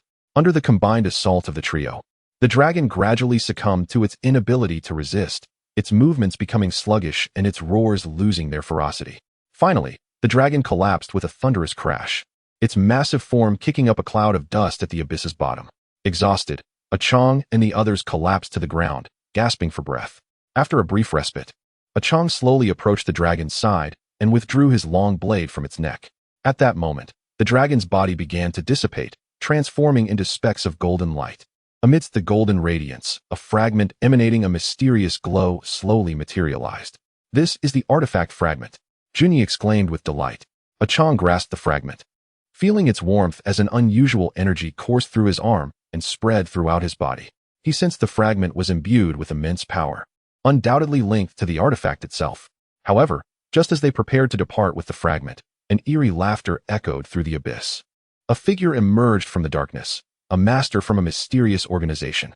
Clad in a black robe and wearing a grotesque mask that revealed only a pair of cold eyes gleaming with greed, he declared, "Hand over the artifact fragment, and you may leave with your lives." Qiang and his companions swiftly rose, shielding the fragment behind them. Qiang glared at the enigmatic figure and retorted, "If you desire the fragment, you must prove your worth." A new battle was on the horizon. As Qiang and his friends had just endured a grueling confrontation with the dragon, their strength severely depleted. Could they protect the artifact fragment against the master of the mysterious organization? What sinister schemes would the organization unveil as they embarked on their quest for the artifact? What graver challenges awaited them? The unknown loomed, waiting to be unraveled. Chapter 86. Confrontation with a formidable foe and hidden perils. Qiang and his companions faced off against the master of the mysterious organization. The atmosphere thick with tension akin to the stillness before a storm. The mysterious figure advanced slowly, his silhouette appearing particularly menacing in the darkness, each step seemingly pressing upon the hearts of those present. "You think your meager strength can protect the artifact fragment? You are but a mantis attempting to stop a chariot," he scoffed, his tone dripping with disdain. Raising his hands slightly, dark mist swirled in his palms, flickering with a dull crimson light, as if concealing boundless malevolent power. Qiang tightened his grip on the long blade, his gaze resolute as he met the mysterious figure's contemptuous gaze. "We have traversed countless perils to reach this point. We will not allow a villain like you to succeed." He carefully handed the artifact fragment to Wanner, whispering, "Wanner, find an opportunity to take the fragment and escape. We will hold him off." Wanner nodded slightly, her eyes betraying a hint of concern but predominantly resolute determination. She clutched the fragment tightly, vowing silently that it must not fall into the hands of the mysterious organization. Junyi swung his heavy sword, its blade glinting ominously as he bellowed, "Come forth. Witness how I cleave you, the scoundrel of the mysterious organization." Meanwhile, Lang Zhong rapidly prepared potions at the side, fully aware that the group was in a precarious state and needed the potions to bolster their strength. His hands moved swiftly through the medicine box, seeking various herbs. Beads of sweat dotting his forehead, the mysterious figure ceased his words and launched the first attack. With a sweeping motion of his hands, the dark mist surged forth like two colossal serpents, lunging at Qiang and Junyi. Where the mist passed, the air seemed to corrode, emitting a hissing sound. Qiang and Junyi quickly dispersed, evading the onslaught. Seizing the moment, Qiang charged towards the mysterious figure, his long blade slicing through the air with lethal intent. Aimed at the figure's arm, the mysterious figure deftly sidestepped the attack, effortlessly evading Qiang's strike. Encountered with a palm strike that sent a wave of dark energy hurtling towards Qiang. Caught off guard, Qiang was struck, propelled backward several paces, crashing heavily to the ground. Upon witnessing this, Junyi let out a furious roar, swinging his heavy sword with all his might towards the mysterious figure. The sword, imbued with tremendous force, seemed poised to cleave the figure in two. The mysterious figure smirked disdainfully, unperturbed as he raised an arm, summoning a dark barrier that materialized instantly before him. Junyi's sword struck the barrier, producing a dull thud, yet it could not penetrate the shield. Seizing the opportunity while Junyi's attack was thwarted, the mysterious figure leaned forward slightly, his palms dancing swiftly as beams of black light shot forth from his palms like a flurry of deadly blades directed towards Junyi. Junyi hurriedly raised his heavy sword to defend, but the black beams struck the sword, sparking a flurry of flames. While several beams still managed to graze his arm and shoulder, drawing blood, Wanner, frantic with worry, focused her magical energy and unleashed a powerful spell. A vibrant beam of multicolored light erupted from her hands, resembling a magnificent rainbow as it surged towards the mysterious figure. Sensing the spell's potency, the mysterious figure did not dare to underestimate it. He swiftly formed hand seals, causing the dark mist to coalesce before him, forming a sturdy shield. The multicolored radiance struck the shield, erupting in a dazzling display of light that illuminated the entire abyss. The shield trembled slightly under the impact of the brilliance, yet it ultimately withstood Wanner's spell. In the background, the doctor finally prepared the potion and, seizing the moment, hurled a vial emitting an unusual glow towards the enigmatic figure. The potion exploded in midair, releasing a sharp odor that caused the mysterious individual to momentarily falter. Taking advantage of the opportunity, Qiang rose and charged once more at the mysterious figure. He concentrated all his strength, the blade gleaming as he thrust it towards the figure's chest. The mysterious figure reacted swiftly, sidestepping, but still sustained a cut on the arm from Qiang's blade. A flicker of anger flashed in the figure's eyes, and with a roar, the dark mist surrounding him thickened dramatically. He raised his hands high, murmuring incantations. Suddenly, a deep rumble resonated through the abyss, as countless black stones ascended from the depths, hurtling towards Qiang and his companions. Would they withstand the onslaught of stones and protect the fragments of the artifact? Did the secretive organization harbor even more formidable means? In this perilous abyss, how would they extricate themselves from this predicament? All remained shrouded in uncertainty, awaiting their discovery. Chapter 87. The desperate breakthrough and mysterious clues. Black stones fell like rain upon Qiang and his companions, the situation dire. Qiang quickly scanned the surroundings and spotted a protruding rock on the abyss wall, which might serve as a temporary refuge. "Quick, over there," he shouted, pulling Wanner towards the rock. Junyi swung his heavy sword, attempting to shatter the approaching stones, clearing a path for the two. The doctor struggled to keep pace behind, dodging stones while tightly guarding the medicine box. A massive rock hurtled towards the doctor, and just as it seemed destined to strike him, Qiang lunged forward, pushing the doctor aside. The boulder crashed to the ground, sending shards flying, striking Qiang's back and eliciting a muffled groan of pain. The group took shelter behind the rock, temporarily evading the direct assault of the stones. However, the mysterious figure was undeterred. With a wave of his hands, the dark mist surged again, condensing into enormous black hands that reached for the rock. "We cannot remain idle," Qiang declared, seizing a vial of strength-enhancing potion from the doctor and downing it in one gulp. Instantly, a rush of warmth coursed through his body, invigorating him with renewed strength. Qiang sprang from behind the rock, his blade slicing towards the black hands. Each strike bore immense power, dissipating the hands into clouds of dark smoke upon contact. Junyi, not to be outdone, shouted and plunged his heavy sword into the ground. A powerful force radiated from the sword, dispersing the surrounding dark mist and causing the unfinished black hands to vanish. Warner seized the moment to cast an illusion spell. Suddenly, numerous phantoms of Qiang and his companions surrounded the mysterious figure, momentarily confounding him. The figure frowned, scoffing, trivial tricks. Yet, he cautiously ceased his assault, surveying the area. In that fleeting moment of distraction, Qiang darted towards him like a specter. The figure sensed danger, swiftly turning as a stream of black energy shot towards Qiang. Qiang sidestepped, narrowly avoiding the energy while thrusting his blade at the figure's throat. The figure leaned back slightly, narrowly evading the lethal strike. However, Qiang's attack was merely a feint. Using the momentum, he leaped and kicked the figure squarely in the chest. The figure stumbled back a few paces, and Qiang pressed the advantage, his blade raining down like a tempest upon the figure.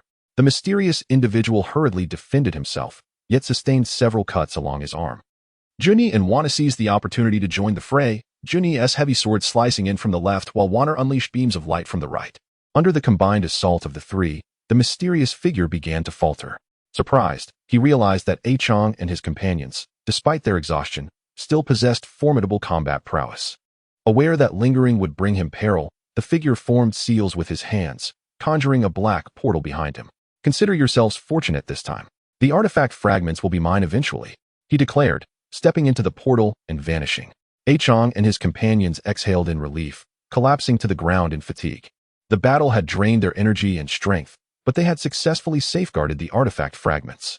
After a brief respite, the doctor, while sorting through the medicine box, discovered a small booklet nestled among the herbs. Its pages had yellowed with age, suggesting it was quite old. Curiosity piqued, he opened the booklet, which contained ancient legends and mysterious locations related to Black Wind Valley. Among them, one place caught their attention, the Shadow Cavern. According to the booklet, the Shadow Cavern concealed clues tied to the artifact fragments, featuring unique formations that could potentially help them conceal the fragments from the prying eyes of the mysterious organization. It seems our next destination should be the Shadow Cavern, Qiang remarked, gazing at the booklet. But who knows what dangers await us there? Warner expressed her concern. Regardless, for the sake of the artifact and to thwart the mysterious organization, we must take the risk, Junyi asserted. Would Qiang and his companions uncover crucial clues relating to the artifact fragments within the Shadow Cavern? What dangers and secrets lay hidden within? Would the mysterious organization set traps there? All remained enveloped in uncertainty, awaiting their exploration. Chapter 88. The eerie mist of the Shadow Cavern with unwavering determination for the artifact and trepidation of the unknown. Qiang and his companions embarked on the journey to the Shadow Cavern. Following the booklet's instructions, they navigated a concealed path through Black Wind Valley. The surrounding trees grew denser, their branches intertwining to obscure the sky, amplifying the already ominous atmosphere. Occasional, unidentifiable beastly roars echoed through the silent forest, sending chills down their spines. After an indeterminate time, a massive cave entrance appeared before them, shrouded in a thin veil of black mist that exuded a decayed odor. The mist swirled like a gossamer curtain, hinting at the mystery and danger within. This must be the Shadow Cavern, Qiang observed somberly as he gazed at the cave entrance. The group cautiously approached the mouth of the cave, and as they stepped inside, a chill enveloped them, causing involuntary shivers. The cavern was dimly lit, with only a few weak rays of light filtering through the crevices in the ceiling, casting mottled shadows upon the ground. The walls were adorned with peculiar stalactites, some hanging like swords, while others jutted up from the ground like bamboo shoots. The interplay of light and shadow rendered these formations into a series of distorted images, evoking an eerie sensation. Proceeding carefully through the cavern, the ground beneath their feet was slick with moisture, covered in moss, posing a risk of slipping. Suddenly, Warner lost her footing, nearly tumbling down. Qiang instinctively reached out to steady her, whispering, "Everyone, be cautious. This place is clearly not simple." At that moment, a series of dripping sounds echoed ahead, resembling water droplets falling. Yet, in the cavern's stillness, the sound felt hollow, sending shivers down their spines. As they delved deeper into the cavern, the decayed odor intensified. The doctor furrowed his brow, retrieving a small vial from the medicine box. Upon uncorking it, a fragrant aroma wafted forth, momentarily dispelling the nauseating stench. "This scent is suspicious. It may be toxic. Everyone, be mindful of your breathing," the doctor cautioned. Suddenly, Qiang sensed something watching them. He warily scanned the surroundings, but found nothing. Yet the feeling of being observed grew stronger, causing cold sweat to break out on his back. "Do you all feel that?" It's as if something is watching us, Qiang murmured. Junyi gripped his heavy sword, a flicker of tension evident in his gaze. I sense it too. There seems to be something concealed within this cavern. Wanner clutched Qiang's sleeve tightly, her magical energy shimmering in her palm, poised to unleash a spell at any moment. Meanwhile, the physician rummaged through his medical kit, hoping to unearth some remedy for the impending unknown peril. Just as their nerves were taut with anticipation, a hazy figure materialized within the mist ahead. The silhouette was elusive, resembling a humanoid form, yet exuding an indescribable eeriness. As the figure approached, they discerned it was a person clad in a black robe, their features obscured by a hood, rendering their expression indiscernible. Intruders. You should not have ventured here, the cloaked figure intoned in a gravelly voice, as if it emanated from the depths of the abyss, echoing throughout the cavern. Qiang tightened his grip on his long knife and demanded, "Who are you? Why do you prevent our entry?" The black-robed figure offered no reply, instead slowly raising a hand to point at Qiang and his companions. Suddenly, a swarm of black bats surged forth from his sleeves, their eyes gleaming with a crimson light, baring their sharp fangs as they lunged toward Qiang and his allies. Could Qiang and his companions fend off this peculiar horde of bats and unveil the mystery surrounding the cloaked figure? What other unseen dangers lurked within the shadowy cavern? As they traversed the path in search of clues to the artifact, what challenges awaited them? Everything remained shrouded in uncertainty, awaiting their revelation. Chapter 89. The fierce battle in the cavern and the mysterious truth in an instant. Qiang and his companions were engulfed by the swarm of black bats, their speed astonishing. Their high-pitched cries reverberating through the cavern, creating a cacophony that frayed the nerves. Qiang swung his long knife, its blade glinting as one bat after another fell, dissipating into a cloud of black smoke. Yet the bats were legion, relentlessly charging forward, leaving him momentarily overwhelmed.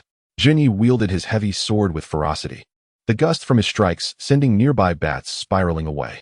However, the bats continued to pour in like a relentless tide, some even recklessly hurling themselves at the heavy sword, attempting to thwart Junyi's assault with their bodies.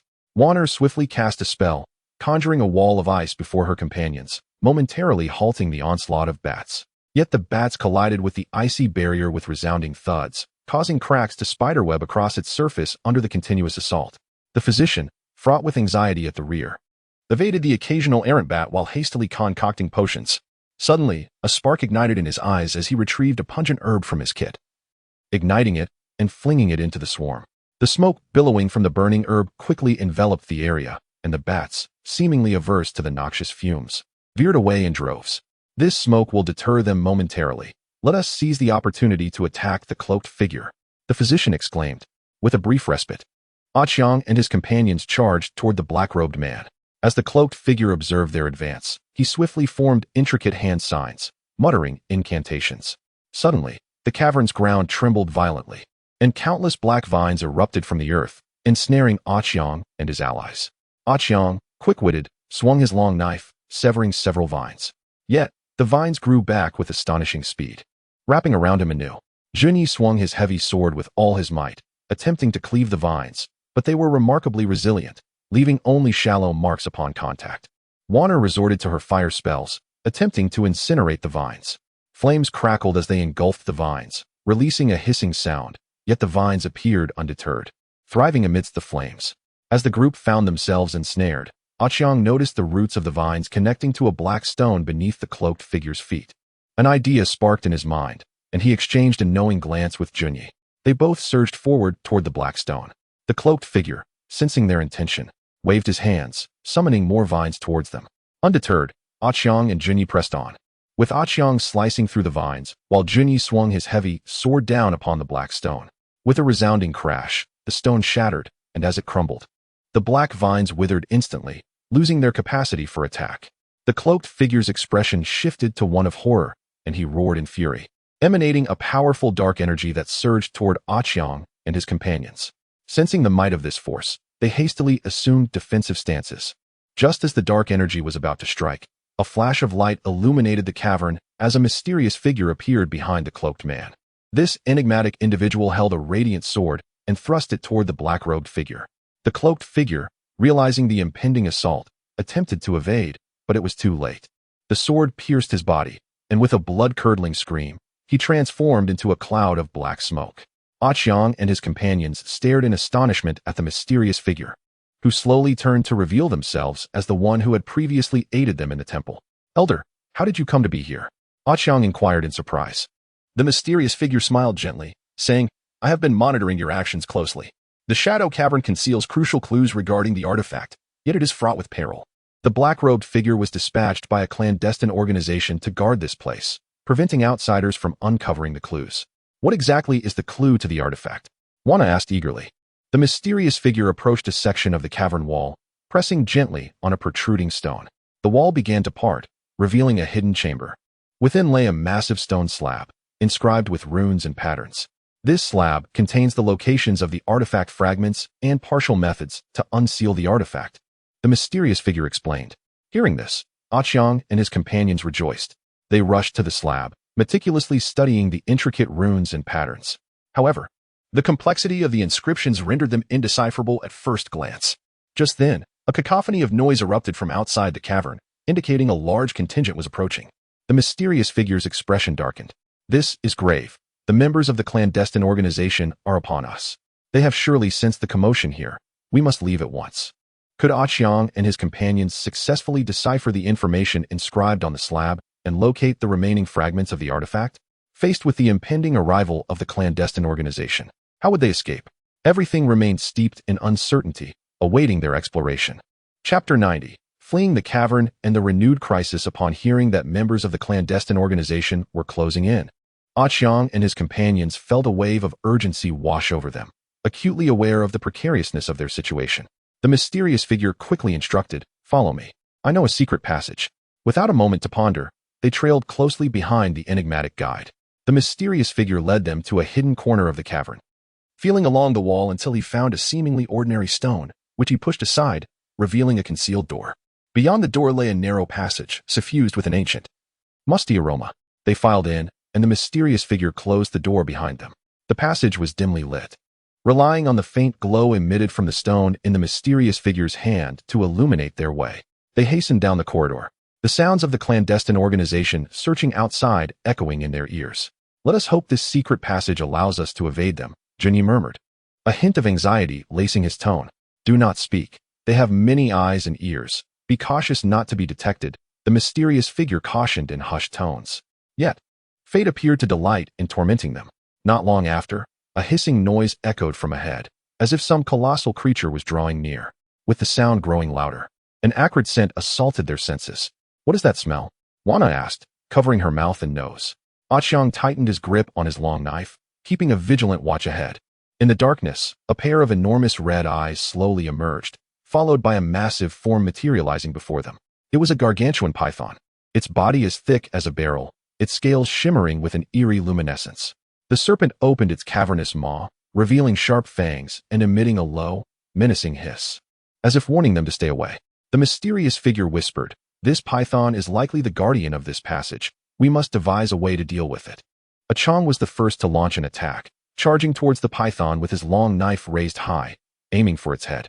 The python reacted swiftly, twisting its body to evade Qiang's strike. Simultaneously, its tail whipped through the air like a sturdy whip, sweeping towards Qiang. Caught off guard, he was struck by the tail and sent flying several yards before crashing heavily to the ground. Jun-yi, witnessing this, swung his heavy sword, aiming for the python's body. The sword struck the python's scales, leaving only a shallow mark, yet it provoked the creature's wrath. The python coiled its body tightly around Jun-yi, making it difficult for him to breathe and nearly causing him to drop his sword. Wan Er quickly cast a spell, unleashing a volley of flames that struck the python. The creature emitted a pained hiss, loosening its grip on Jun-yi just enough for him to break free, gasping for air. The physician, working rapidly at the side, mixed various herbs into a paste and hurled it at the python. Upon contact, the concoction erupted into a plume of green smoke, causing the python to writhe in apparent fear of the substance. Seizing the opportunity, the mysterious figure drew his shining sword, aiming for the python's vital point. The creature sensed the impending danger and attempted to evade, but the speed of the mysterious figure was unmatched, and the sword found its mark. The python let out a deafening scream, rolling on the ground a few times before lying still. The group breathed a sigh of relief, but their respite was short-lived as they heard the sound of a stone door opening behind them. The mysterious organization had discovered the hidden entrance. The mysterious figure's expression changed.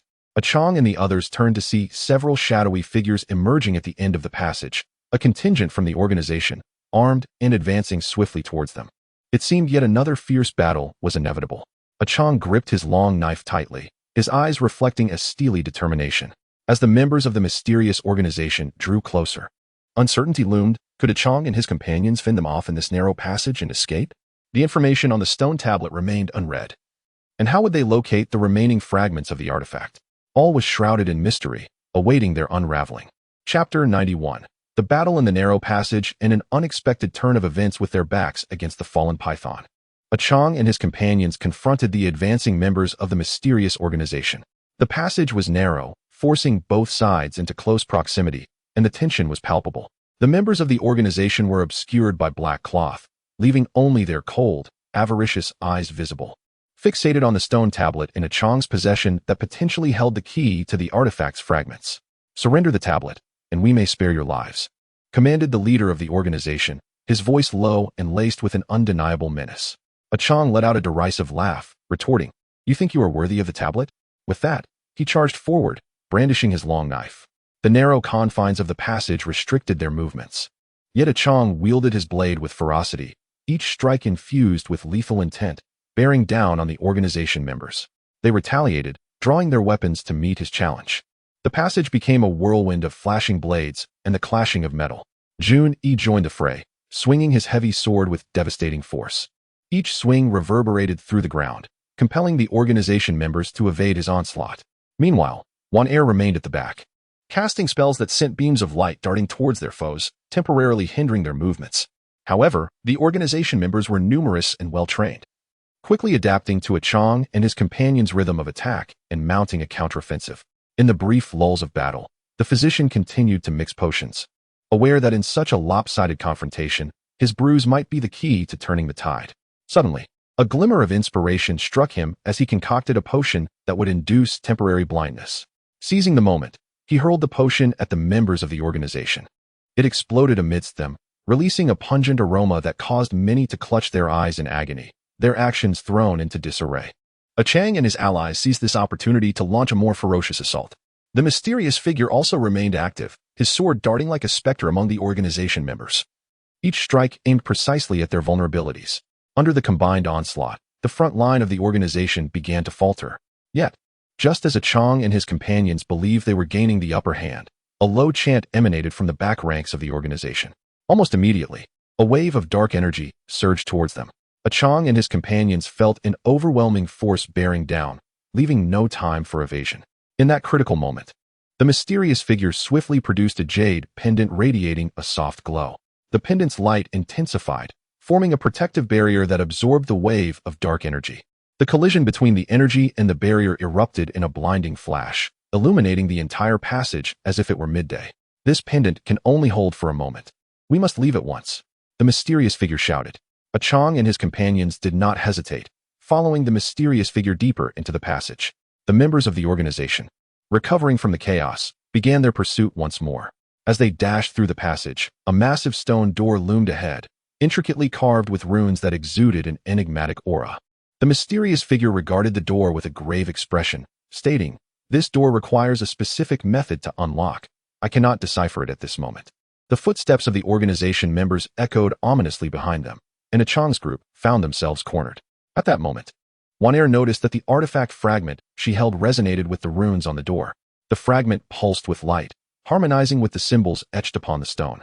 "Look, the artifact fragment seems to be responding," Wan Er exclaimed with excitement. Would Qiang and his companions be able to use the fragment to unlock the door and evade the pursuing organization? What secrets lay beyond the door? As they sought the artifact, what challenges awaited them? All remained cloaked in uncertainty, awaiting revelation. Chapter 92. The opening of the stone door and the mysterious space. The glow of the artifact fragment in Wan Er's hand intensified, resonating ever more strongly with the runes on the door. The symbols flickered as if drawn by an unseen force, weaving together into a complex pattern. Qiang and the others watched anxiously as the footsteps of the organization members grew increasingly near, each sound striking at their hearts. Quickly, this must be it. Perhaps it can open the door.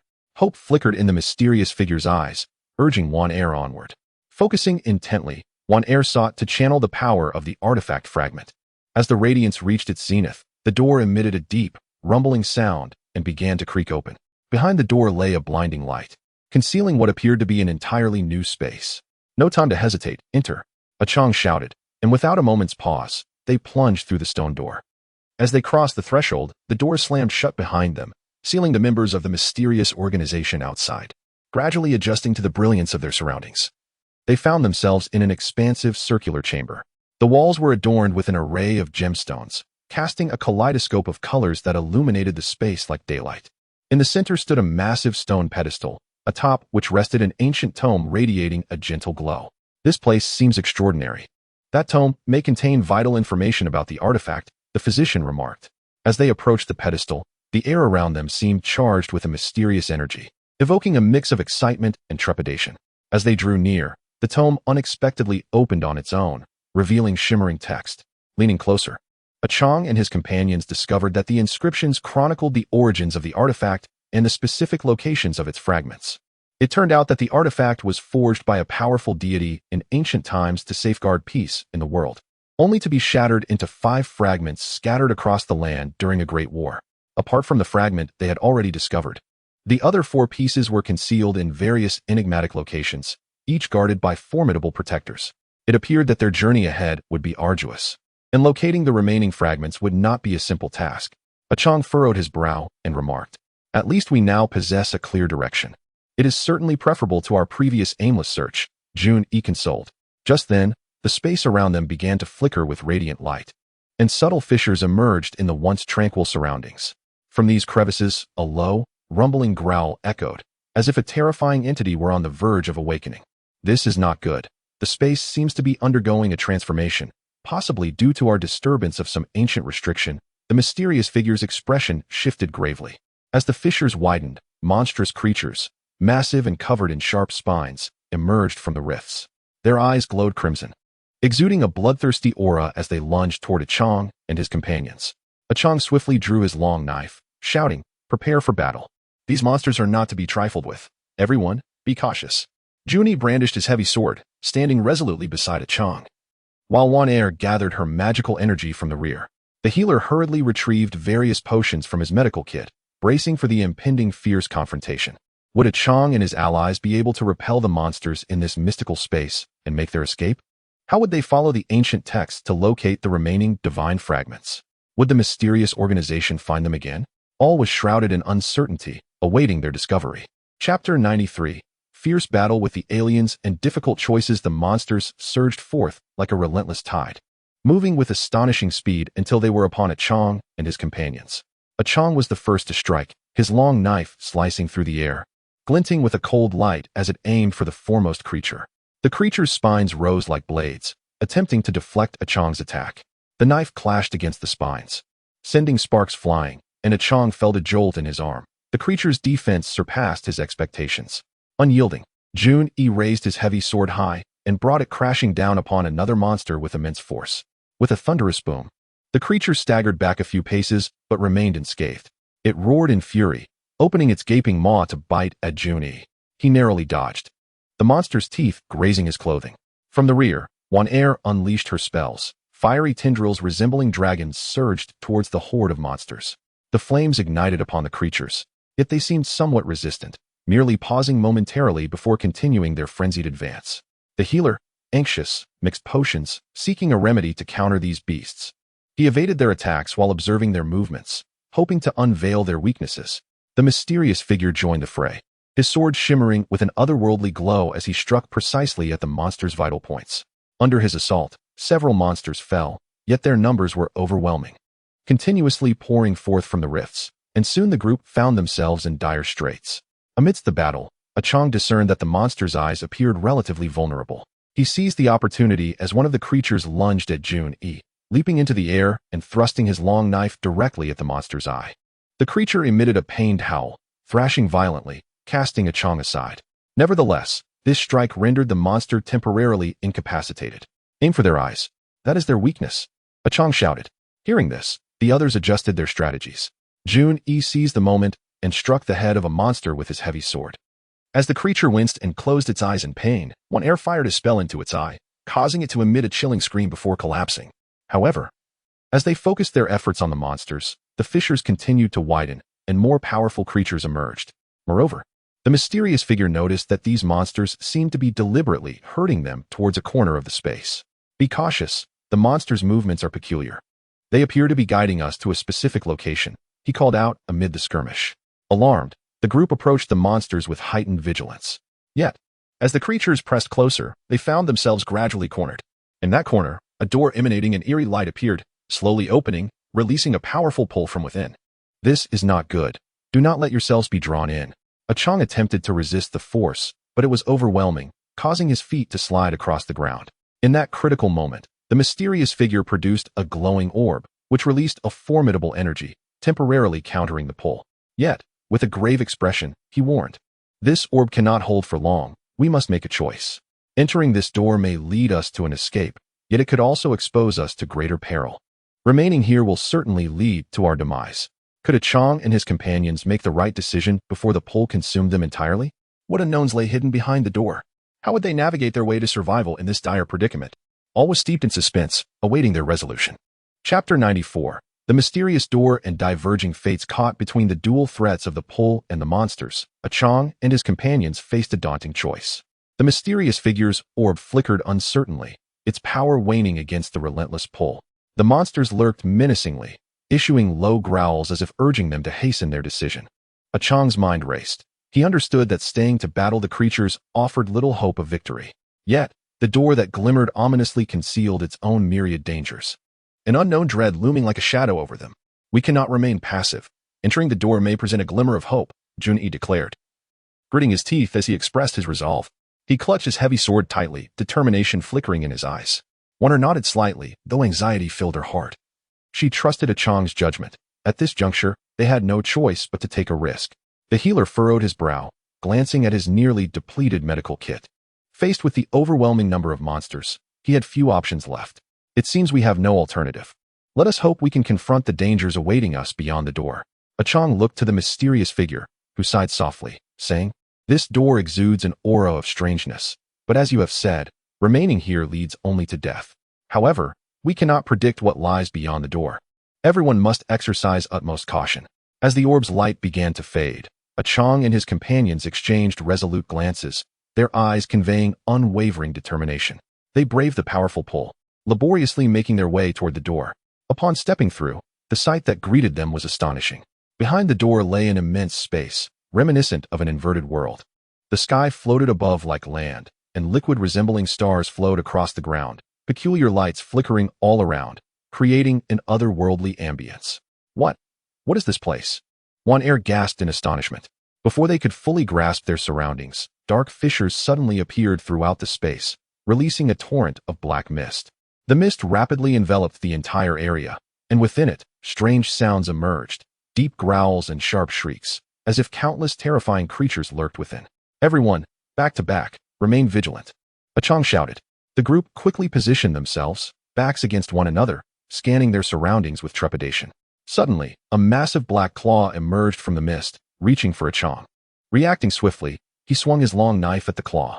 The claw produced a dull thud upon impact but suffered no injury, swiftly retracting instead. Following this, indistinct silhouettes began to materialize from the mist. Each form varied, some colossal, others ethereal and elusive. They approached Qiang and his companions slowly, each step causing the ground to tremble. It seems we have found ourselves in yet another crisis. The mysterious figure gripped his sword tightly, his expression grave. At that moment, Qiang discovered a towering structure radiating a golden glow, standing out remarkably against the surrounding darkness. Look, that tower could be the key. Let us make our way toward it. However, reaching the tower was no simple task. Mysterious figures continuously emerged from the mist, obstructing their path. Would Qiang and his companions be able to overcome the numerous obstacles and reach the enigmatic tower? What secrets lay hidden within its walls? In this world brimming with uncertainty, what even graver challenges awaited them? Everything was shrouded in mystery, awaiting their exploration. Chapter 95. The struggle in the fog and the tower's secrets. Qiang and his companions trudged toward the golden glowing tower, surrounded by shadowy figures that swooped in like phantoms. One shadow, resembling a wolf yet towering over two men, launched the first attack, charging at them like a streak of black lightning. Its gaping maw revealing sharp fangs aimed directly at Qiang's throat. Qiang deftly sidestepped while his long knife arced toward the shadow's flank. The shadow, agile and swift, evaded the blow and lunged again. Observing this, Juni swung his heavy sword with all his might, striking the shadow from the side. The sword, imbued with tremendous force, caught the shadow off guard, eliciting a deep, muffled groan as its form momentarily faltered. Seizing the opportunity, Wan Er unleashed a spell, sending an icicle hurtling toward the shadow. Upon impact, the shadow became encased in a thin layer of ice, its movements growing sluggish. Qiang capitalized on the moment, charging forward and plunging his long knife deep into the shadow's abdomen. The shadow let out a piercing wail, dissipating into a cloud of black smoke within the mist. Yet, this was merely the beginning. More shadows surged from all directions.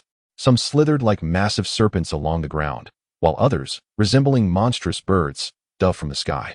The mysterious figure brandished a long sword, its blade sparkling as each strike precisely targeted the shadow's vital points, causing them to dissolve into smoke.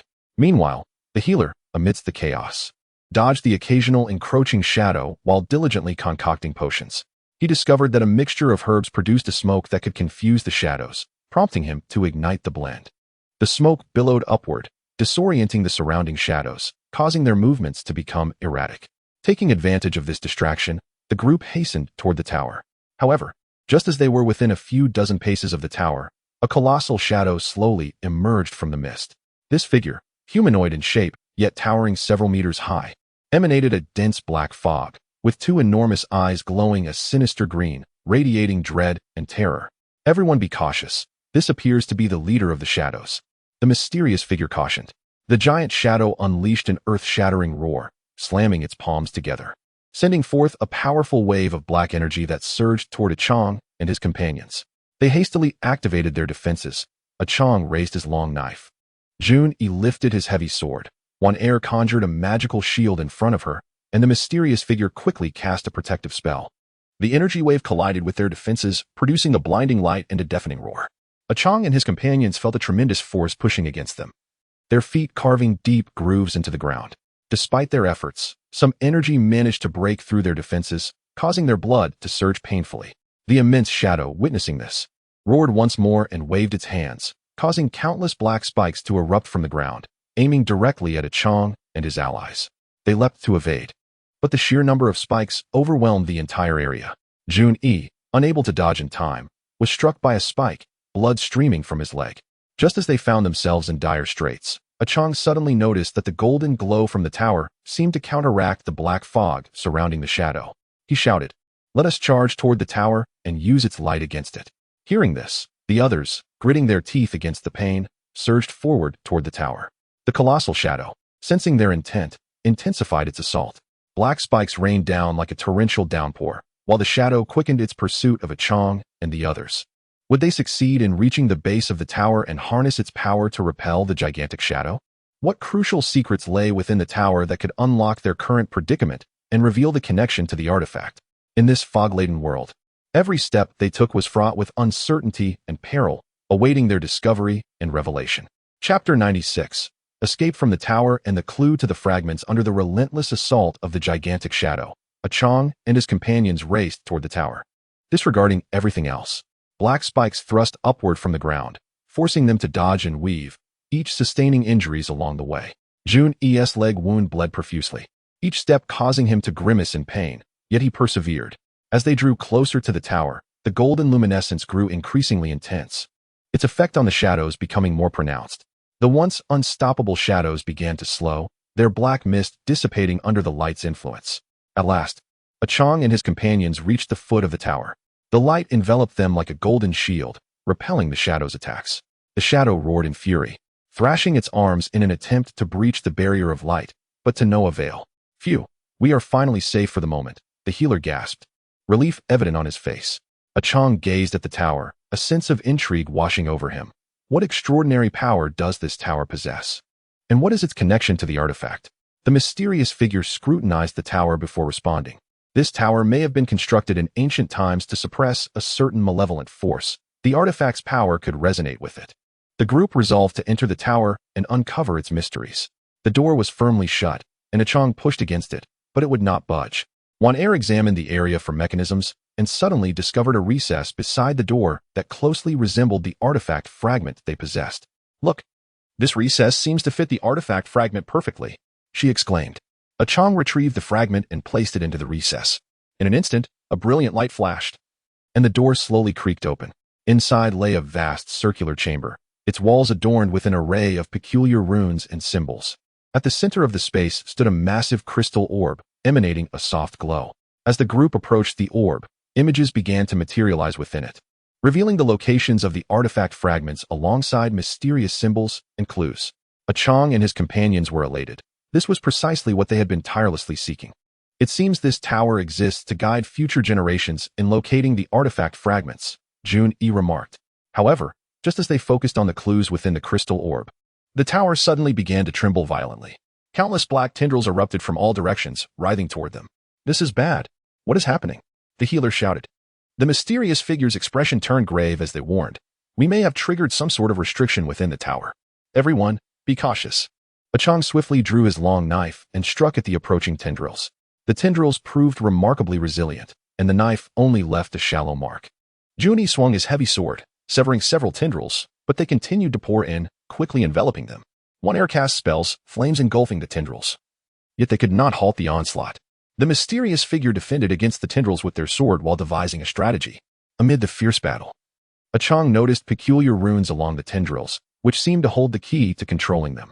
He shouted, "Attack the runes on the tendrils." Upon hearing this, the group targeted the runes, striking them with all their might. Qiang aimed at a single tendril, channeling all his strength into his long knife as he aimed for the rune. With a crack, the rune shattered, and that tendril instantly lost its vitality, slumping down. Under their combined efforts, the tendrils gradually diminished. At last, the final tentacle has been vanquished, and tranquility has returned to the tower. Will Qiang and his companions successfully locate the remaining fragments of the artifacts based on the clues within the crystal orb? What perils and challenges will they encounter during their quest? Will the enigmatic organization also uncover the same clues and engage in fierce competition with them? The unfolding events are shrouded in uncertainty, awaiting their revelation. Chapter 97. Pursuit of clues and mysterious ambush. After obtaining the clues to the artifact fragments from the tower, Qiang and his companions embarked on a new journey filled with hope. According to the visions presented by the crystal orb, one fragment is likely concealed within a mysterious stone forest deep in the Black Wind Valley. This stone forest is described as being imbued with strange powers, where any reckless intruder may find themselves in irretrievable peril.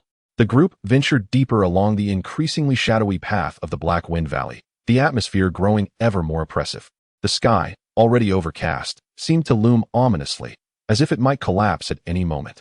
The wind in the valley howled like a wailing spirit, sending chills down their spines. As they pressed on, a bizarre stone forest gradually came into view, with rocks of various shapes and sizes, some resembling swords pointing skyward, while others appeared as grotesque beasts crouching on the ground. A faint purple mist enveloped the stone forest, exuding a nauseating stench that made it difficult to breathe. "This place feels wrong. Everyone must be cautious," Qiang warned, gripping his longsword tightly, its blade glimmering ominously in the dim light. They cautiously stepped into the stone forest, where the ground was littered with debris, each step echoing sharply in the eerie silence. Suddenly, Jun-E felt his footing slip, nearly tumbling to the ground. Upon inspection, he discovered a thin layer of slime on the ground, emanating a repugnant odor. "What is this substance?" he muttered, wrinkling his brow as he tried to shake the slime from his shoe. The healer squatted down to examine the substance closely, retrieving a small vial from his medical kit to collect a sample. "This slime appears to possess corrosive properties. Everyone, tread carefully." At that moment, Juana sensed a gaze fixed upon them from a shadowy corner of the stone forest. She cautiously scanned her surroundings, but all she could see were the bizarre stones and the swirling purple mist. "Qiang, I feel as if someone is watching us." Qiang's heart raced, and he signaled for everyone to stand back to back, vigilantly observing their surroundings. Yet, the silence was profound, with only their own breaths breaking the stillness. As tension mounted, a group of individuals clad in purple robes suddenly emerged from the depths of the stone forest. Masked, their cold eyes were the only visible feature, and they brandished longswords that glowed with a purple light. "You should not be here. This is our territory, and the artifact fragments are beyond your reach," the leader of the mysterious figures stated icily. Unfazed, Qiang retorted, "The artifacts concern the fate of all. We cannot allow those with nefarious intentions to prevail." With that, Qiang launched the first attack, his longsword slicing through the air toward the leader. The mysterious figure deftly sidestepped the strike, evading Qiang's assault with ease, and in a swift motion, unleashed a wave of purple energy toward him. Qiang quickly countered with his sword, the clash creating sparks that illuminated the dim surroundings. Junyi charged towards the group of mysterious figures, swinging his heavy sword with great force. The wind howled as he moved, causing the mysterious figures to scatter. However, their agility allowed them to regroup swiftly and launch a coordinated assault on Junyi. Meanwhile, Wanner unleashed a barrage of ice spells, each shard flying like arrows toward the assailants. Some of the mysterious figures were struck, instantly encased in frost, yet the purple glow surrounding them shattered the ice almost immediately. The healer, working diligently on the sidelines, mixed potions in search of an antidote to counter the mysterious figures.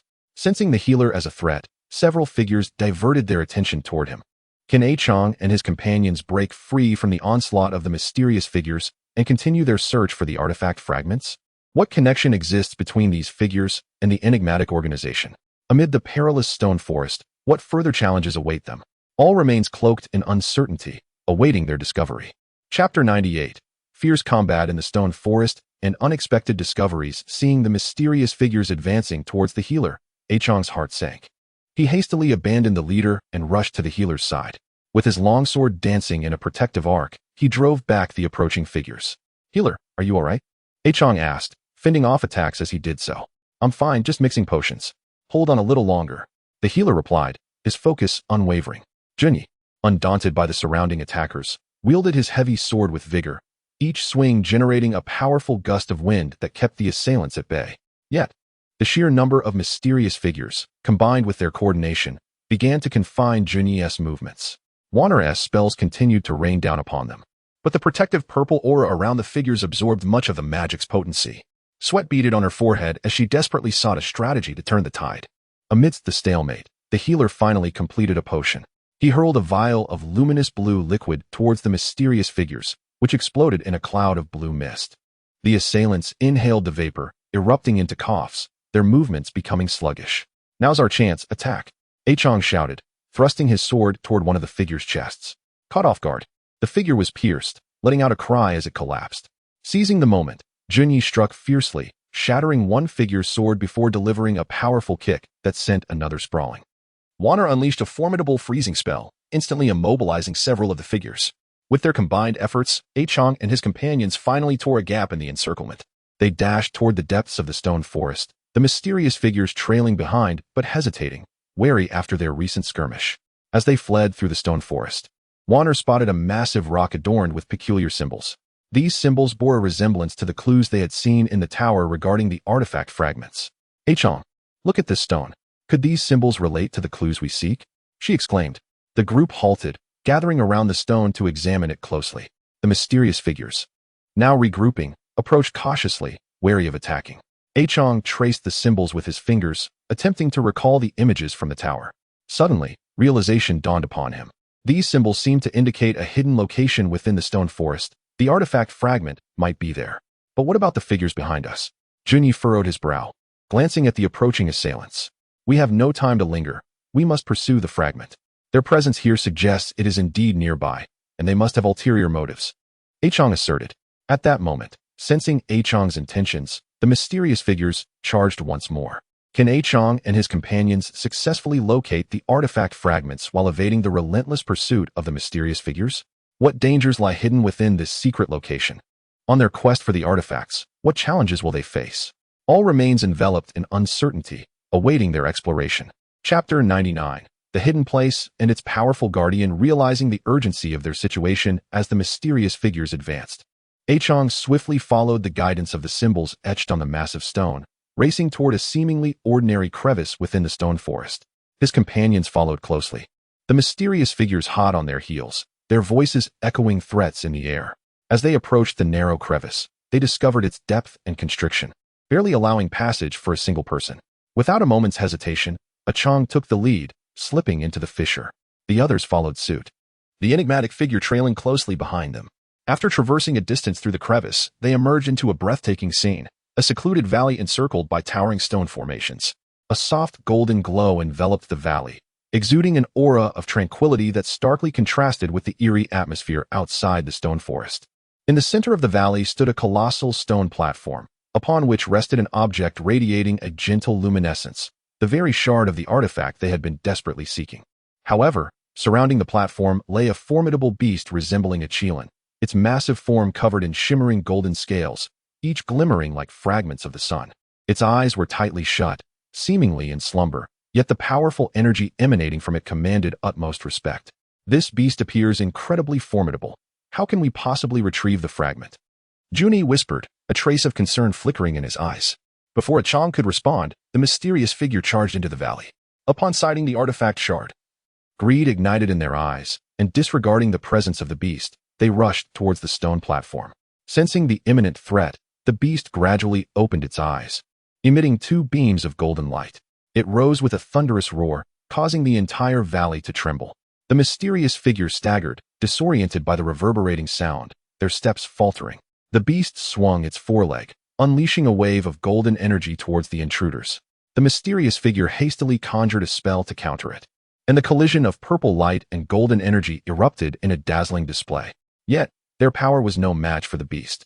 As the energy wave effortlessly breached their defenses, sending several of them sprawling to the ground, blood pouring from their mouths. The remaining mysterious figures, witnessing the chaos, dared not advance recklessly, retreating to the sidelines while casting wary glances at both the beast and Qiang, their eyes glinting with resentment and bitterness. Qiang understood that to obtain the artifact shard, they must first overcome the beast. Gripping his long knife, he pondered a strategy. Suddenly, a recollection from the tower surfaced in his mind, hinting at a method to communicate with the beast. "Everyone, let us not act rashly. I shall attempt to converse with it," Qiang declared, cautiously advancing toward the beast. The creature regarded him with suspicion, emitting a low growl that seemed to warn him to keep his distance. Qiang gradually approached, gesturing amicably while murmuring incantations in an effort to awaken the beast's memories. He recalled the ancient language conveyed by the runes in the tower, a unique means of communication with the creature. Though challenging, it was their sole hope.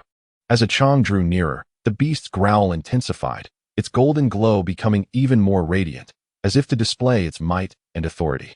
Qiang's heart raced, yet he suppressed his fear, continuing to articulate their quest for the artifact and their resolve to thwart the nefarious organization's plot in the ancient tongue. Just as despair began to take hold, believing communication was futile, the beast's roar diminished, a flicker of confusion passing through its eyes, its once vigilant demeanor softening slightly.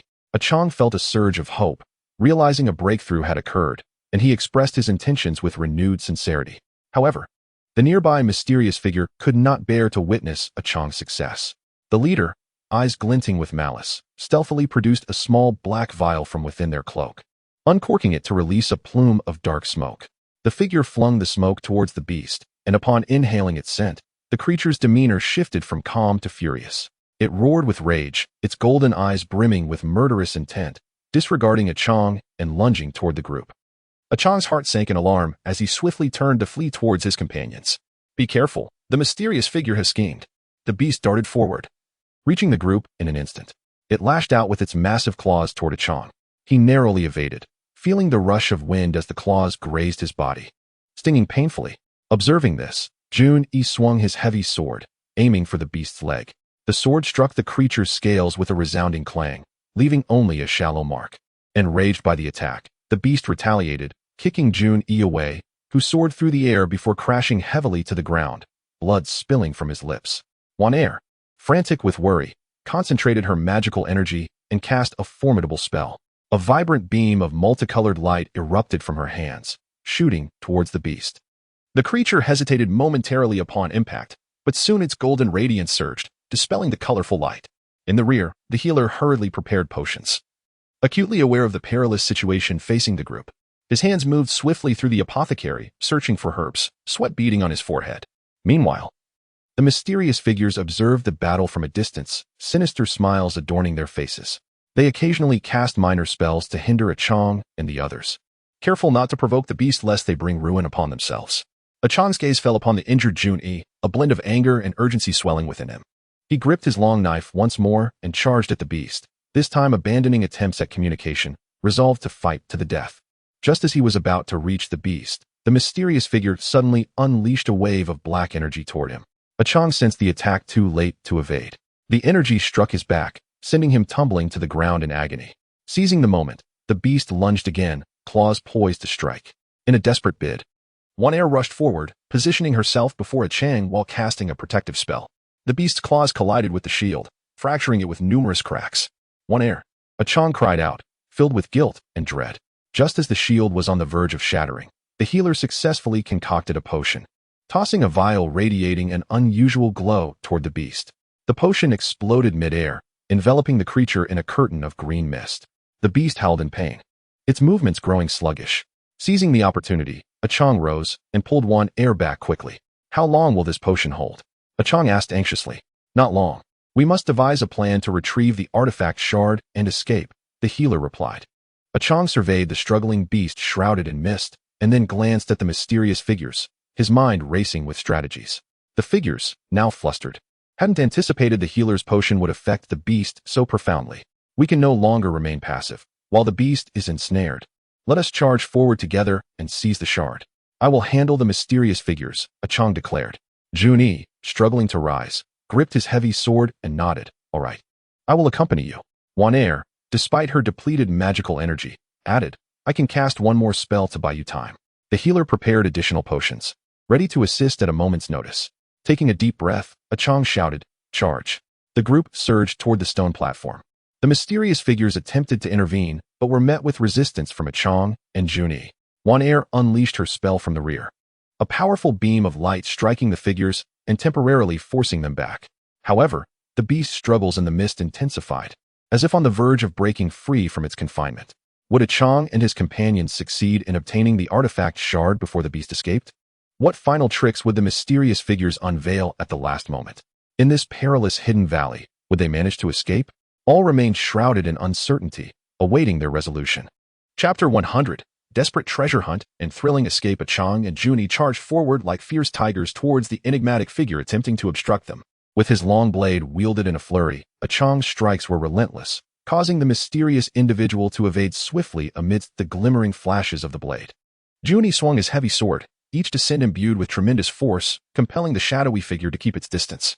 Meanwhile, One Air unleashed her spells from the rear, casting a radiant barrier that effectively confined the mysterious entities within a certain perimeter. However, the exertion took its toll on her, draining her vitality and rendering her increasingly pale, beads of perspiration rolling down her forehead. The physician observed the group's condition with concern while anxiously watching the beast trapped within the swirling green mist. The creature's roars grew more frantic, its struggles stirring the fog into tumultuous waves that threatened to dissipate at any moment.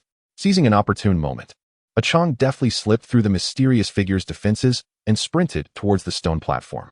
Junyi closely followed, ensuring Qiang's safety. Just as Qiang neared the stone platform, the beast finally broke free from the confines of the green mist. It roared in fury, its eyes ablaze with golden flames. Charging towards Qiang with astonishing speed, the massive creature loomed like a moving mountain, leaving deep imprints in the earth as it advanced. Qiang, watch out! Junyi shouted, pivoting to intercept the beast. Qiang, however, did not look back. He understood the necessity of unwavering resolve at this critical juncture. He channeled all his strength into his legs, propelling himself towards the stone platform at breakneck speed. The beast extended its colossal claws towards Junyi. He swung his heavy sword with all his might to parry the attack. With a resounding clash, the sword met the claws, and Junyi felt a tremendous force jolt through him, causing his arm to tingle as he staggered back several steps. Yet, undeterred, Junyi raised his sword again, aiming for the beast's legs. The creature howled in pain, temporarily abandoning its pursuit of Qiang to retaliate against Junyi. Seizing the opportunity, Qiang reached the stone platform and grasped the shard of the artifact. The moment he held the fragment, a powerful and gentle energy surged into his body, revitalizing his weary form. I've got the shard, Qiang exclaimed triumphantly. Nevertheless, the mysterious figure was not inclined to relent. A fierce glint flashed in the leader's eyes as he disregarded the beast's onslaught and lunged at Qiang, producing a black orb from his cloak and hurling it towards him. Sensing the imminent danger, Qiang evaded to the side. The black orb exploded beside him, releasing a noxious cloud that rapidly spread, its acrid scent inducing dizziness. Everyone, be cautious. The smoke is poisonous, the physician warned loudly. He hastily retrieved several vials from his medical kit, and tossed them to the group. "Drink this. It will counteract the poison." Qiang and the others quickly caught the potions and consumed them. Indeed, after drinking the concoction, the dizziness subsided significantly. At that moment, the beast lunged once more towards Qiang and his companions. Qiang glanced at the artifact shard in his hand, then at his beleaguered allies, and made a swift decision in his heart. "We cannot linger. We must leave at once," Qiang urged, as they fended off the beast and the mysterious figure's assaults. The group retreated towards the valley's exit. Wan Er continuously cast spells, striving to slow the relentless pursuit of the beast and its enigmatic assailants. Junie wielded his heavy sword, repelling the advancing mysterious figures. Qiang forged ahead, holding the artifact shard, its radiance clashing against the black smoke, creating a pathway for the group. Just as they were about to reach the valley's exit, the mysterious figure launched a fierce assault. A barrage of black energy waves streaked towards them, while simultaneously, the beast unleashed a thunderous roar, a golden energy beam erupting from its maw, sweeping toward the group. Would Qiang and his companions succeed in their escape from this dual onslaught? What new challenges awaited them with the artifact shard in hand? Would the mysterious organization retaliate more violently due to their acquisition of the shard?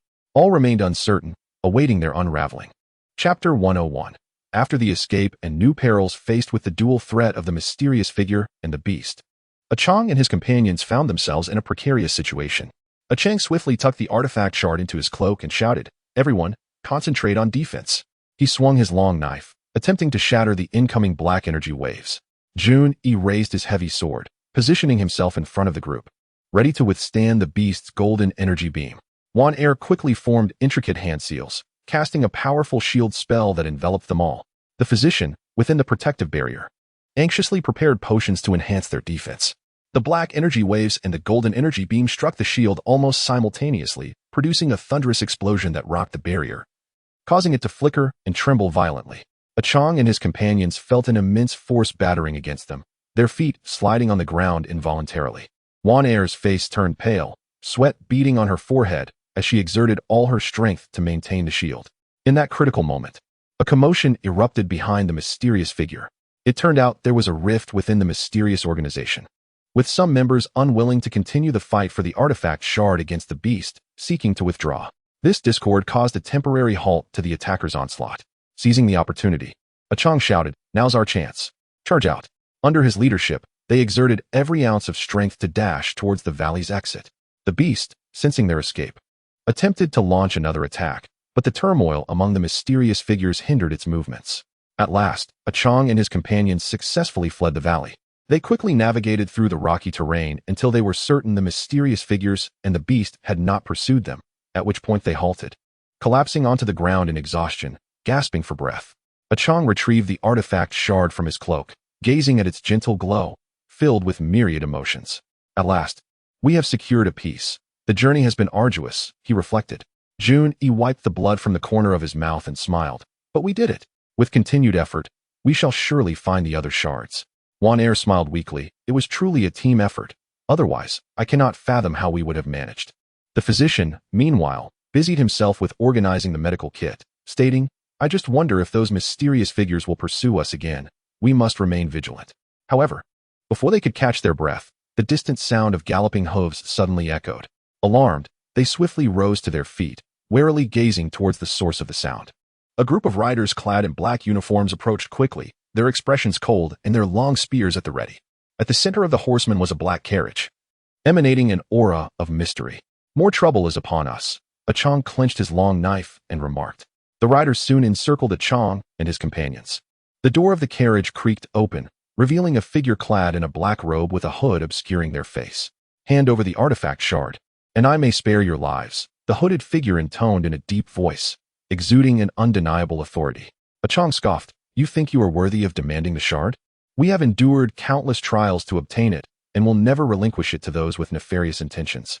The hooded figure slowly raised their head, revealing a pair of icy eyes. "It seems you prefer punishment to courtesy.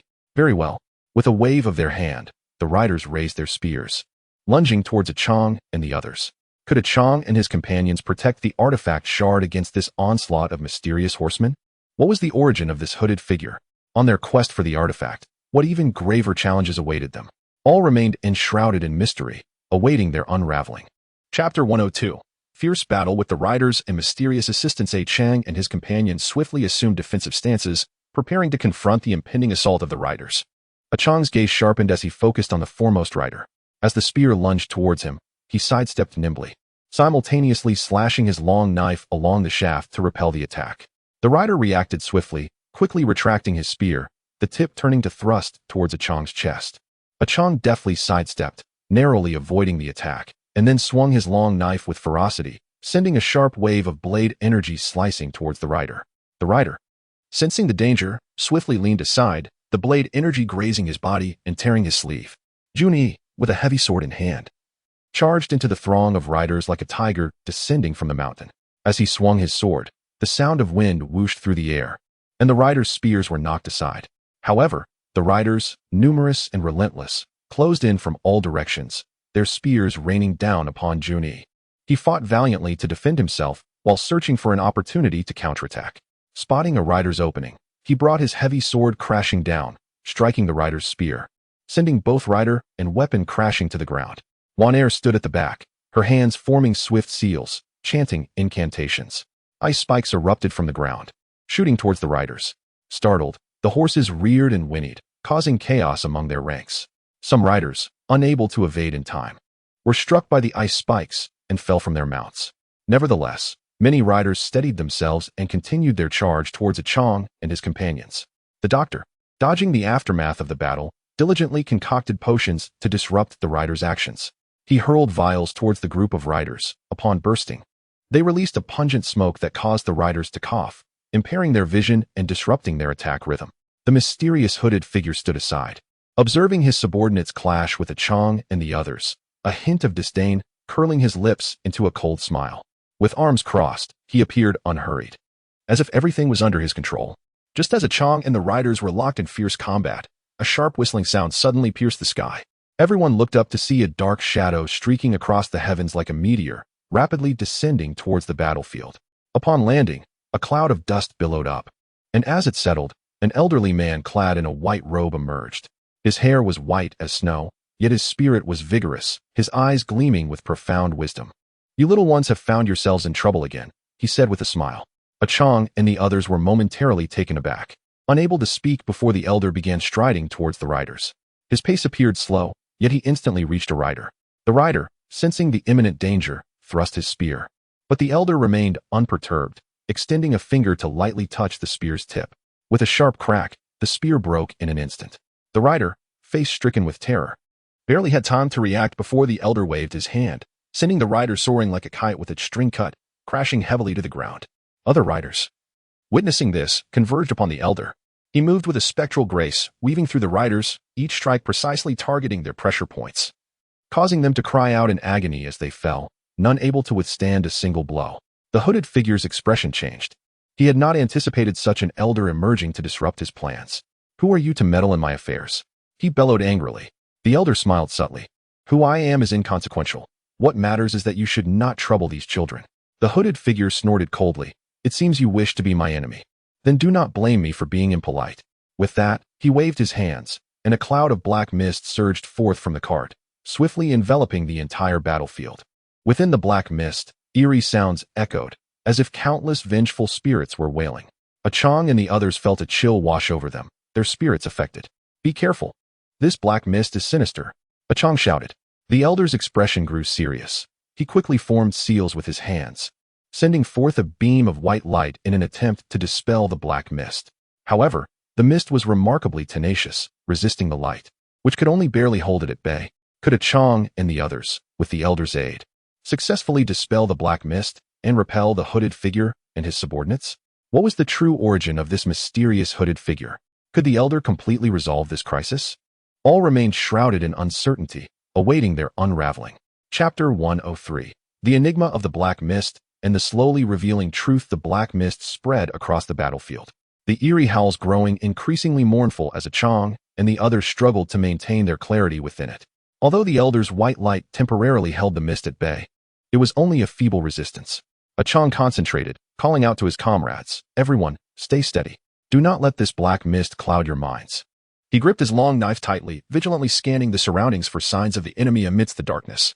Suddenly, a shadow surged from the mist, lunging towards him.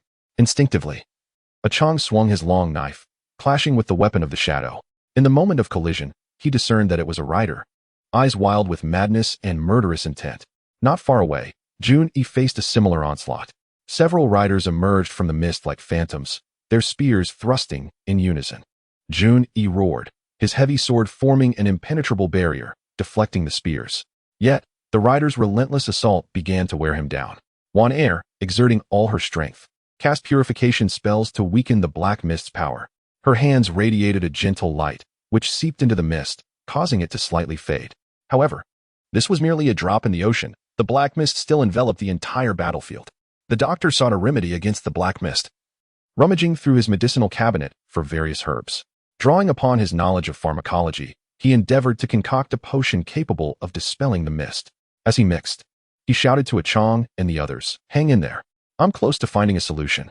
Meanwhile, the mysterious elder confronted the hooded figure. The hooded figure, at the center of the black mist, was weaving strange gestures with his hands, chanting incantations, seemingly wielding the power of the mist. The elder understood that only by defeating the hooded figure could the black mist be entirely dissipated. In a flash, he charged towards the hooded figure like a streak of white lightning. The hooded figure, sensing the elder's approach, calmly raised his hands, the black mist coalescing into two sharp blades aimed at the elder. In an instant, they clashed, light and dark intertwining.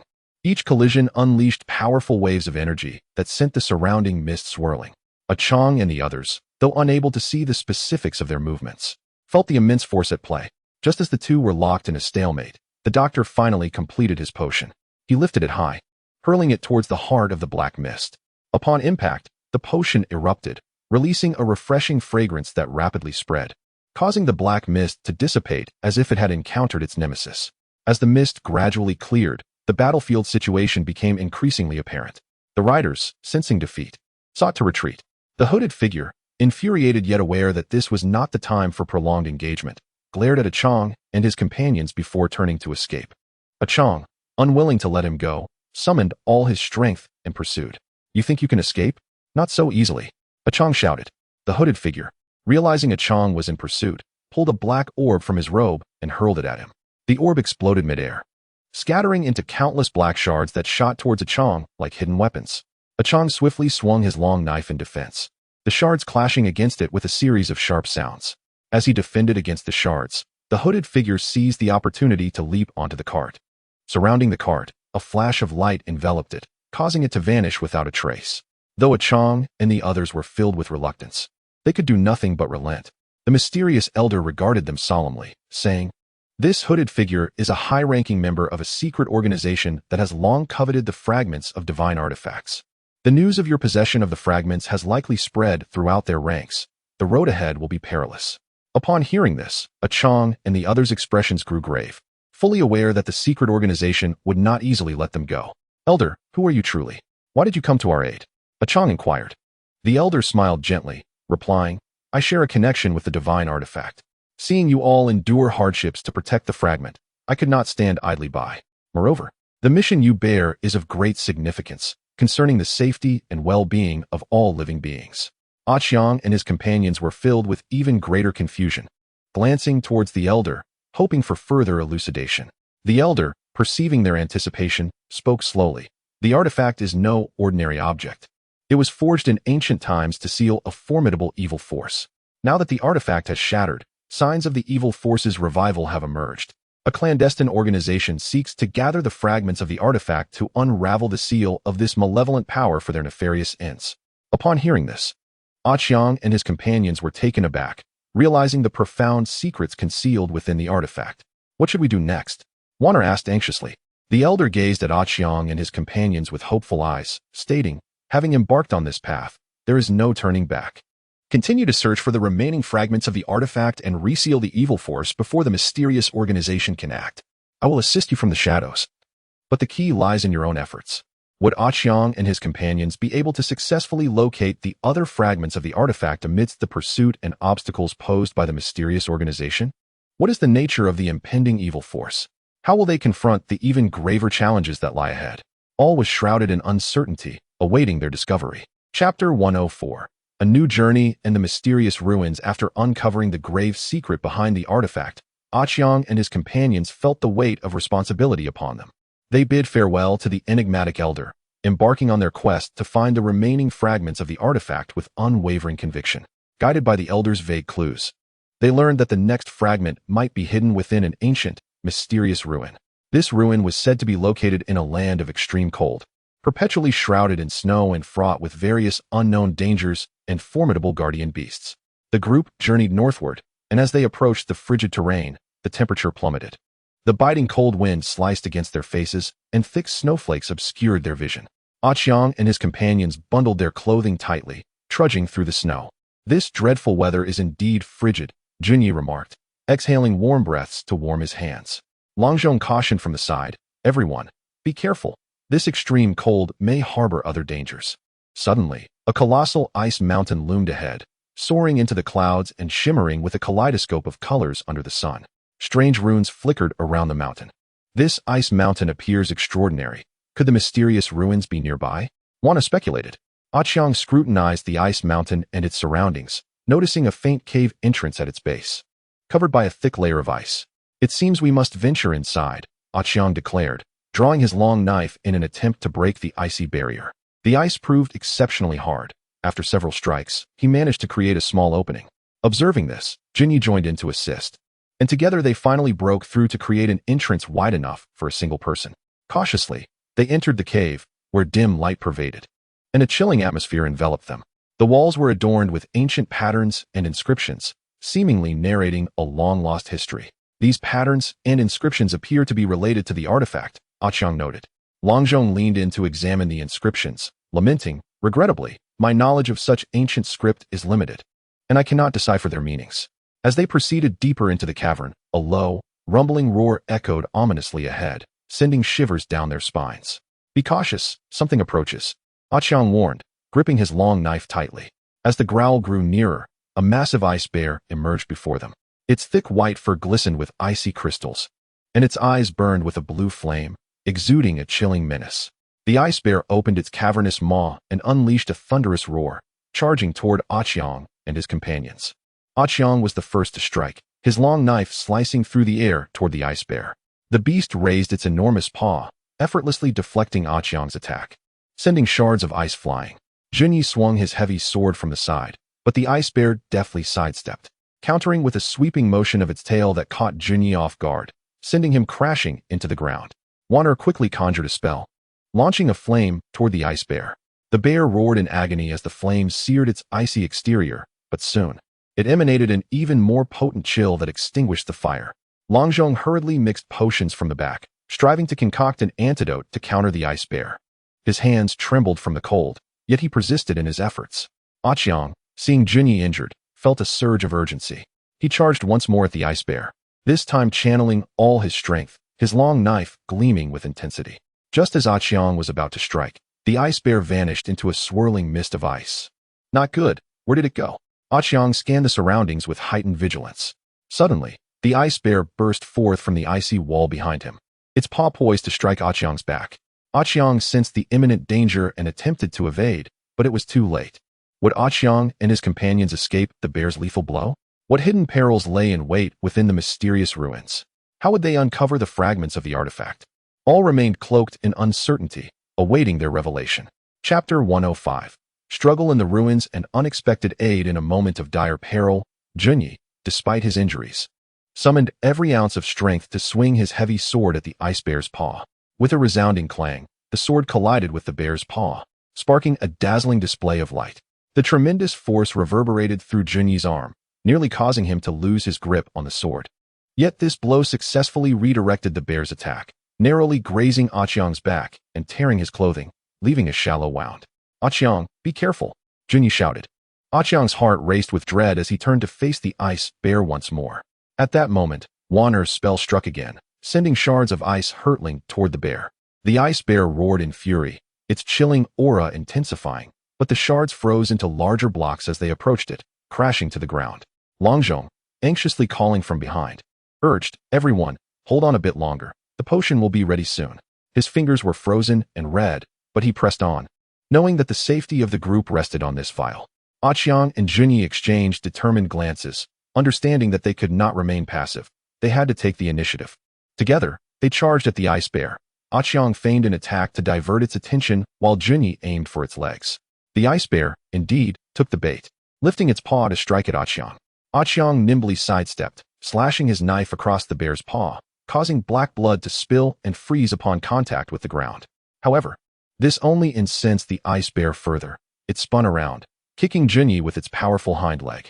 Caught off guard, Junyi was struck in the chest and sent flying into the cave wall, blood spewing from his mouth. Junyi! Qiang cried, desperation flooding his heart. He charged recklessly at the ice bear, consumed by a singular desire for revenge. Just as Qiang was about to clash with the ice bear again, Longzhong finally completed the potion. He hurled a vial glowing with an unusual blue light at the bear. As the potion burst in midair, it transformed into a mist that enveloped the ice bear. The bear howled in pain, its movements slowing, and the chilling aura surrounding it seemed to diminish. This potion can temporarily inhibit its actions. Now is our chance to attack, Longzhong shouted. Qiang felt a surge of hope. He concentrated all his strength, raising his long knife high, aiming for the bear's head. With a single strike, he channeled all his rage and strength, the blade flashing like a lightning bolt aimed at the ice bear. Simultaneously, Wanner unleashed her most potent spell. A radiant beam of multicolored light shot forth from her hand, resembling a colossal sword piercing towards the ice bear. Enveloped in a blue mist, the ice bear appeared to have lost its capacity to resist against the onslaught of Qiang and Wanner. Just as victory seemed imminent, a mysterious wave emanated from the depths of the cave. This wave intensified, causing the entire cavern to tremble violently. The ice bear, seemingly affected by this surge, watched as the blue mist surrounding it dissipated rapidly, its previously sluggish movements regaining their swiftness. It let out a thunderous roar, filled with both rage and fear, disregarding Qiang and the others as it turned and charged deeper into the cave. What could this mean? Qiang exclaimed in astonishment. I don't know, but there must be something extraordinary within the depths of this cave that instills fear in the ice bear, Wanner replied. Should we pursue it? Junyi asked, struggling to rise. Qiang gazed into the cave's abyss, hesitating for a moment before resolutely declaring, let us chase. The fragment of the divine artifact may be there, and we must unravel the mystery behind this enigmatic force. The group ventured deeper into the cavern, and as they progressed, the mysterious wave grew ever stronger. Suddenly, a massive stone door loomed ahead, covered in peculiar runes and patterns. At its center embedded a crystal radiating a ghostly light. This door seems quite extraordinary. Those runes appear to seal something, Qiang remarked. At that moment, the crystal on the door blazed with brilliance, and a powerful force surged forth, sweeping towards Qiang and the others. Could they withstand this mysterious power? What secrets lay hidden behind the stone door? What graver challenges awaited them within this enigmatic ruin? Everything was shrouded in uncertainty, awaiting their discovery. Chapter 106. The crisis of the stone door and mysterious power. Qiang and his companions were staggered by the overwhelming force emanating from the stone door. Each of them retreating, Qiang plunged his long knife into the ground, striving to maintain his balance. Yet the force surged like a tidal wave, dragging his feet, leaving deep grooves in the earth. Junyi, Wanner, and the healer each employed their abilities to resist. Junyi braced himself with his heavy sword. Wanner conjured a magical shield before her, while the healer clung tightly to his medicine box, leaning against the cave wall for support. This force is too powerful. We can hardly hold on, Wanner cried, her magical shield flickering uncertainly under the impact, on the verge of shattering. Qiang gritted his teeth and shouted back, everyone, do not give up. Think of a way. His gaze flitted between the runes and the crystal on the door, attempting to discern the key to unraveling this force. Suddenly, he noticed a rhythmic correlation between the flashing light of the crystal and the runes, as if it were an ancient code. Look, the changes in the crystal and the runes seemed to follow a pattern. Qiang yelled, striving to approach the stone door for a clearer view. However, the formidable force repeatedly repelled him.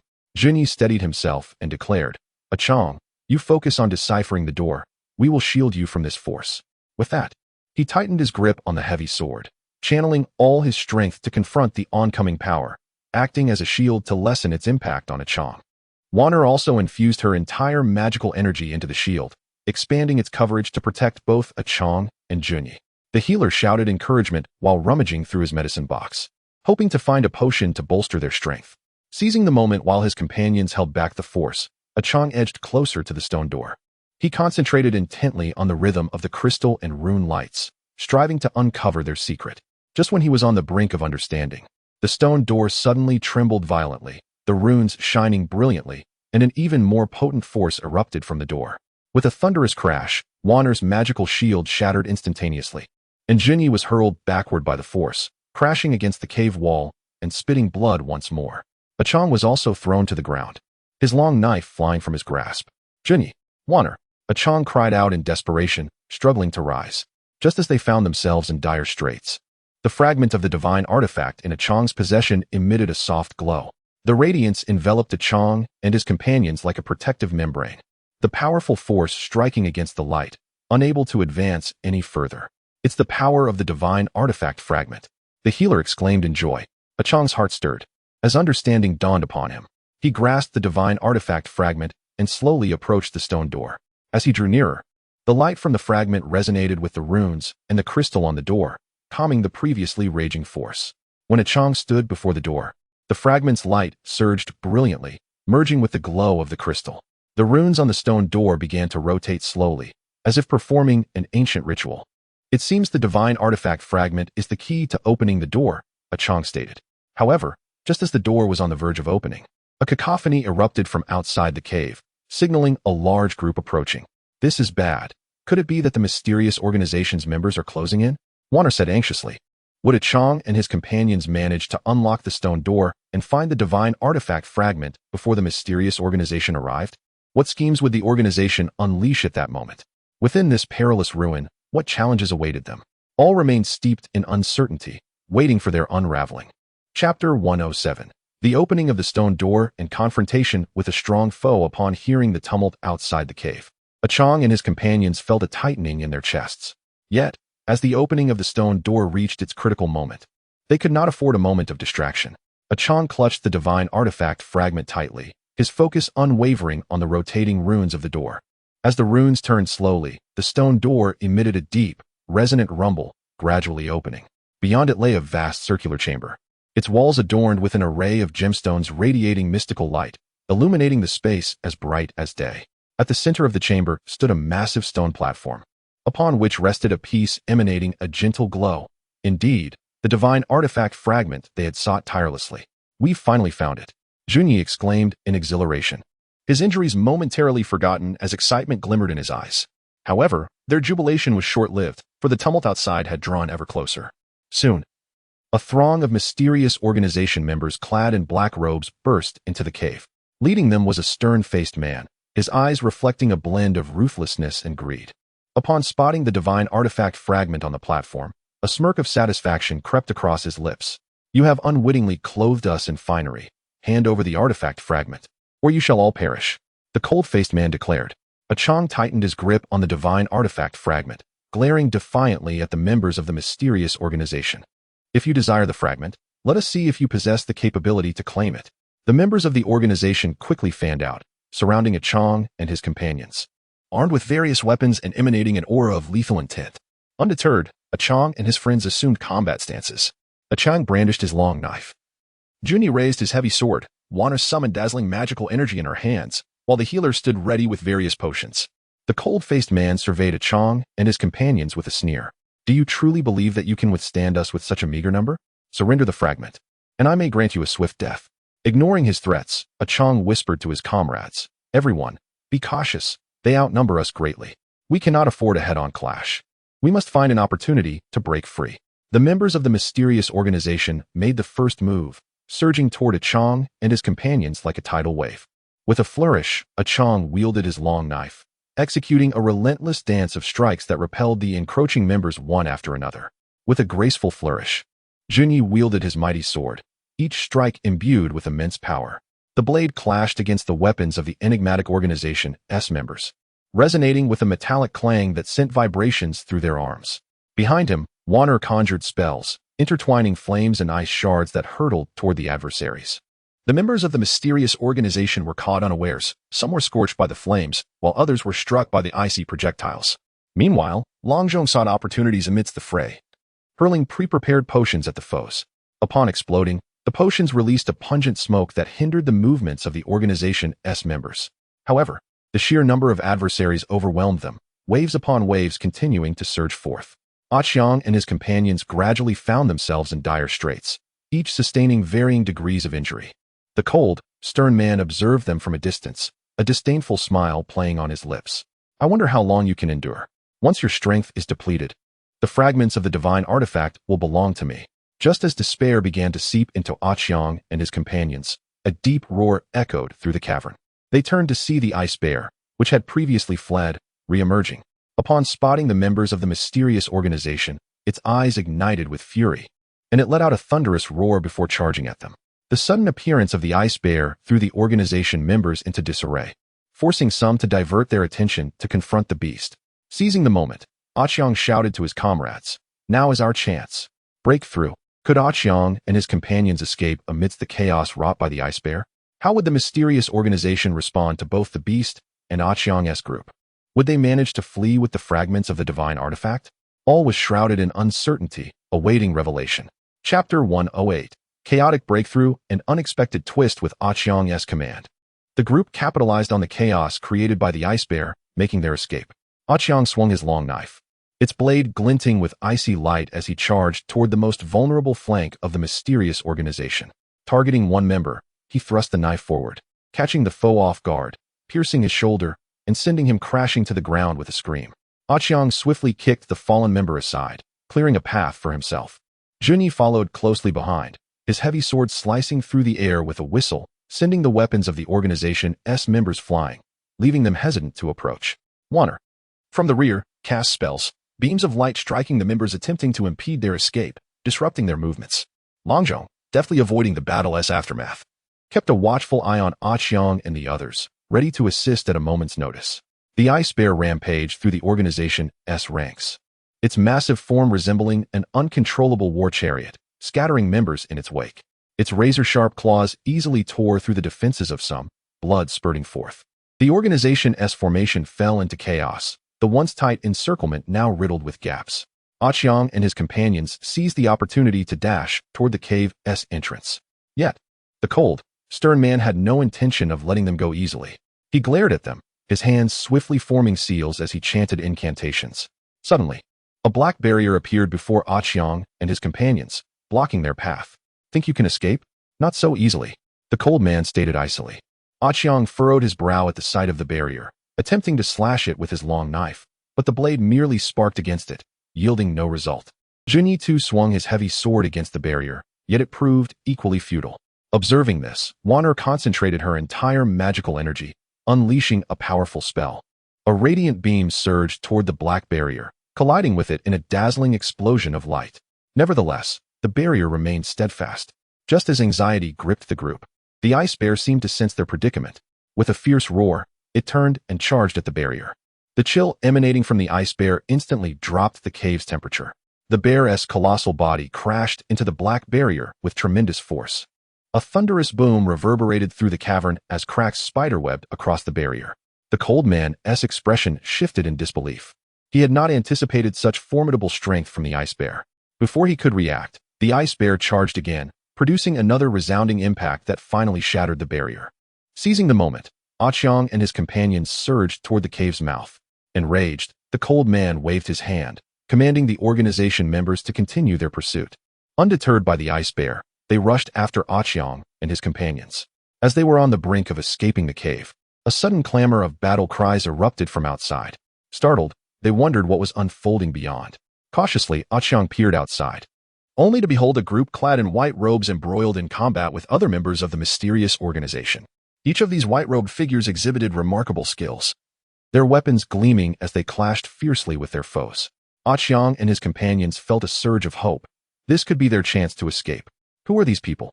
Why are they fighting the mysterious organization? Junyi whispered. Qiang shook his head, uncertain. I don't know, but now is our opportunity to leave. Let us go. Could Qiang and his companions exploit this chaotic situation to evade the mysterious organization's pursuit? Who were these white-robed figures? What connection did they have with the fragments of the divine artifact? All remained enshrouded in mystery, awaiting discovery. Chapter 109. Unexpected allies and glimpses of truth seizing the moment. Qiang and his group stealthily maneuvered toward the cave's exit amidst the turmoil of the two factions clashing. The members of the mysterious organization were so engrossed in their battle with the white-robed figures that they initially overlooked Qiang's group. However, just as they were about to slip away, a keen-eyed member spotted them. "Not good. They're trying to escape," he shouted, prompting several members to break from the fray and pursue Qiang's group. Qiang's heart sank, and he whispered urgently, "Prepare for battle. We cannot let them hinder our escape." With that, he gripped his long knife and turned to face the approaching foes. The pursuers bore fierce expressions, their weapons slicing through the air with menacing intent. One wielded a long sword and lunged at Qiang, the blade flashing like lightning as it aimed for his throat. Qiang narrowly dodged the lethal strike and countered with a sweeping slash at the attacker's arm. The assailant quickly withdrew his sword to block, sparks flying at the impact. Junyi engaged another member of the mysterious organization, his heavy sword cleaving through the air, forcing the opponent to retreat defensively.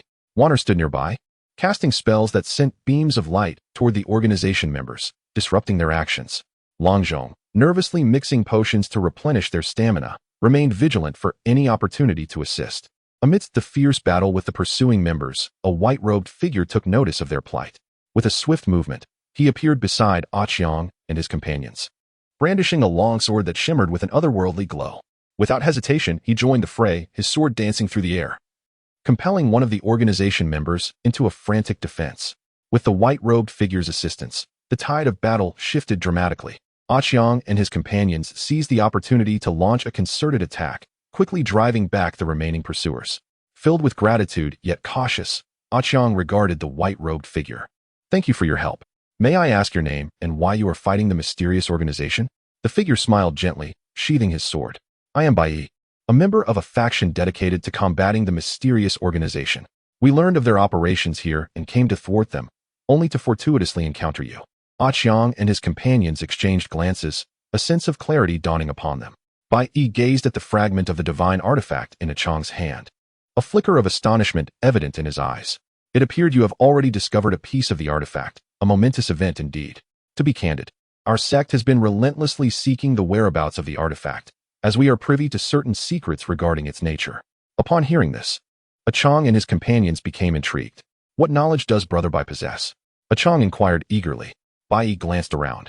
The battlefield situation was becoming increasingly clear, as the mysterious organization began to retreat under the onslaught of the white-clad fighters. "This is not a place for conversation. Let us depart and find a secure location to discuss further," Bai suggested. Qiang and the others nodded in agreement, and under Bai's guidance, they evaded the chaos of battle and made their way to a secluded valley. The valley was serene and peaceful, a stark contrast to the earlier blood-soaked battlefield. Once settled, Bai spoke slowly. "The artifact is no ordinary object. It was crafted by a powerful deity in ancient times to seal the malevolent forces of the world. For reasons unknown, the artifact shattered into several pieces scattered across the land. The mysterious organization has been in pursuit of these fragments, aiming to resurrect the sealed evil forces to fulfill their ambition of world domination." Qiang and his companions were taken aback by this revelation. Although they had previously known the artifact was linked to dark powers, they had not anticipated such a vast conspiracy lurking behind it. "Why does your sect seek the artifact?" Junyi asked. Bai's expression grew solemn as he replied, "Our sect upholds an ancient mission, to safeguard the artifact and prevent the resurgence of evil forces. We wish to collaborate with you to locate all the fragments and reseal the malevolent powers." Could Qiang and his companions forge an alliance with Bai's sect? What new challenges would they encounter in their quest for the remaining fragments? What tactics would the mysterious organization employ to thwart them? All lay shrouded in uncertainty, awaiting their unraveling. Chapter 110. Discussions of cooperation and potential perils. As Qiang and his companions contemplated Bai's words, their minds raced with thoughts. The secrets behind the artifact exceeded their wildest imaginations, while the schemes of the mysterious organization loomed ominously. Bai gazed earnestly at Qiang and his companions, awaiting their response. Qiang spoke first. "Brother Bai, we too have been striving to thwart the mysterious organization and seek the artifact fragments. If we could cooperate with your esteemed sect, it would be most advantageous. However, how can we ensure a smooth partnership and mutual trust?" Bai smiled gently, producing a token from his robe, inscribed with an ancient rune that radiated a soft glow. "This is the emblem of our sect. Holding this token within our territory grants you the status of a distinguished guest. I present it to you as a gesture of sincerity. Furthermore, our sect has informants in various locations who can provide substantial leads regarding the artifact fragments." Qiang accepted the token, feeling its warmth, and nodded. Very well. Let us join forces. I hope we can swiftly locate all the fragments and thwart the organization's scheme.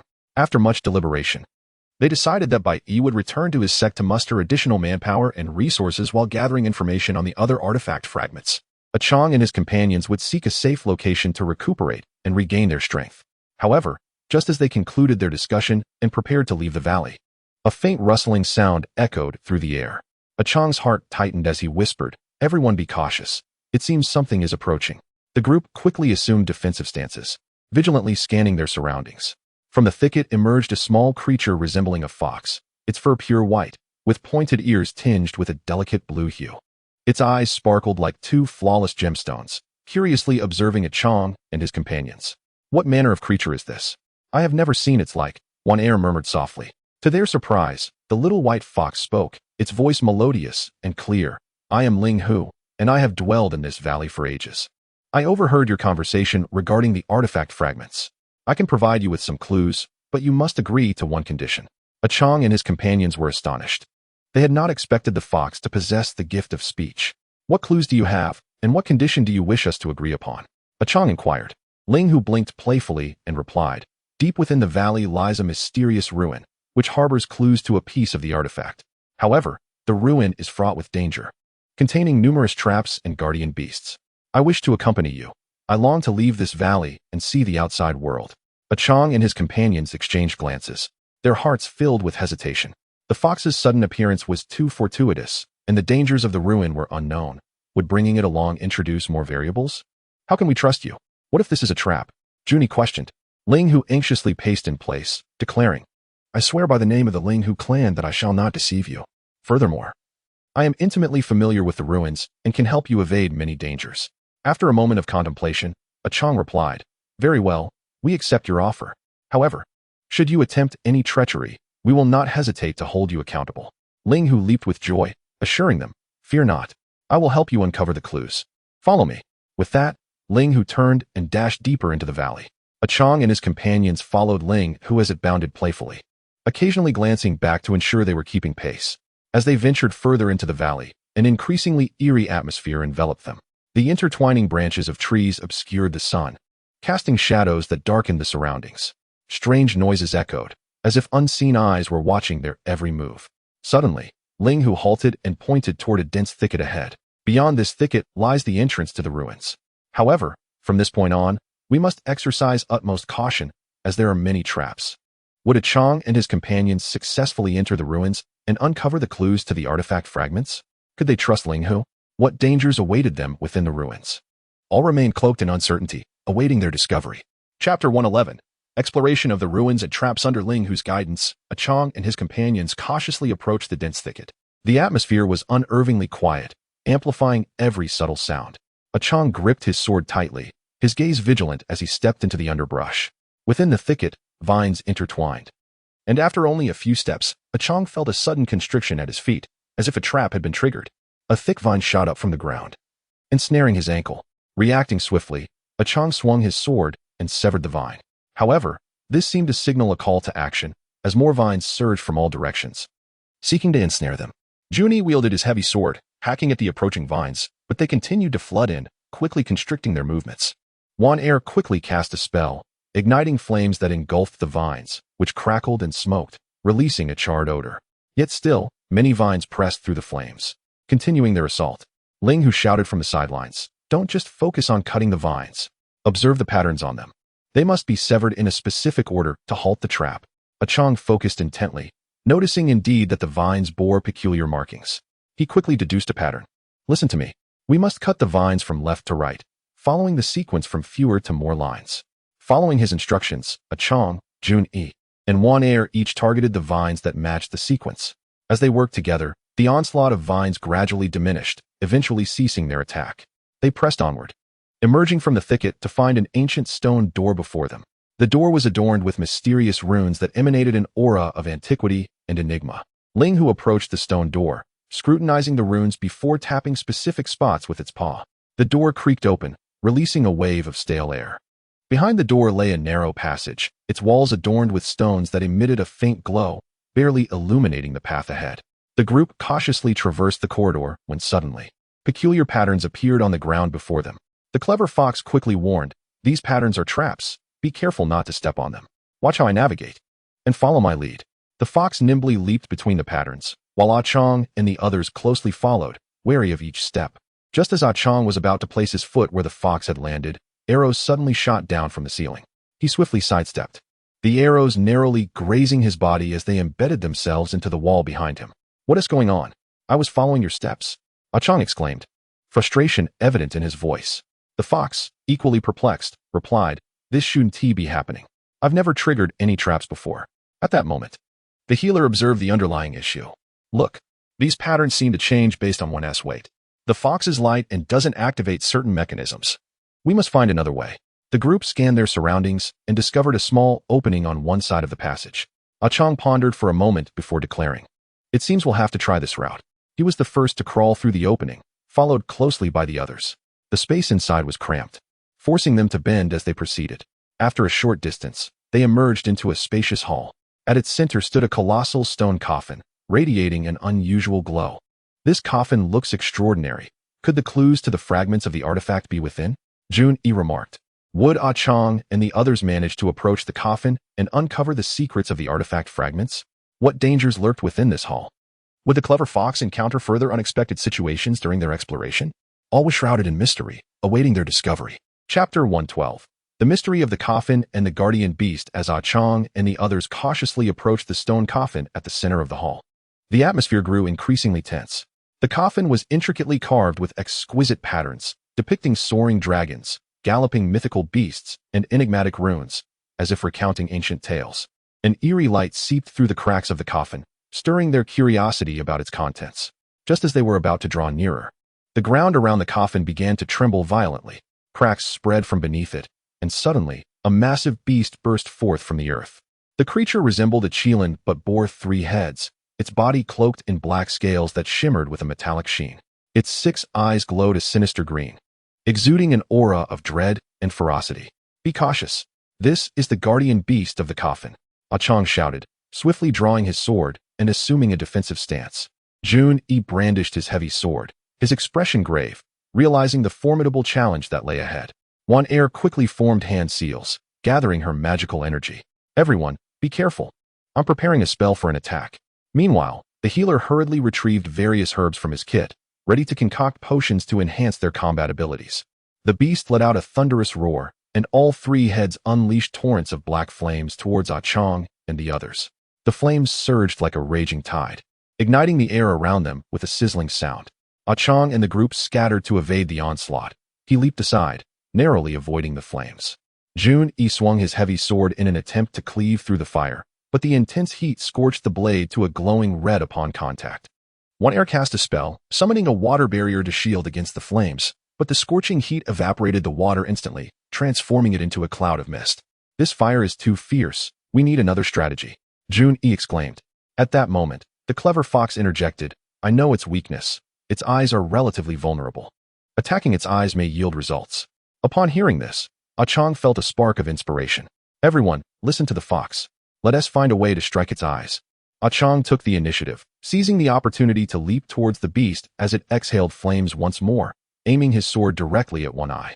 The beast sensed the danger and swiftly turned its head, causing Qiang's blade to merely graze its scales without striking true. However, this maneuver successfully drew the beast's attention, and all 3 heads focused menacingly on Qiang, preparing for a more ferocious assault.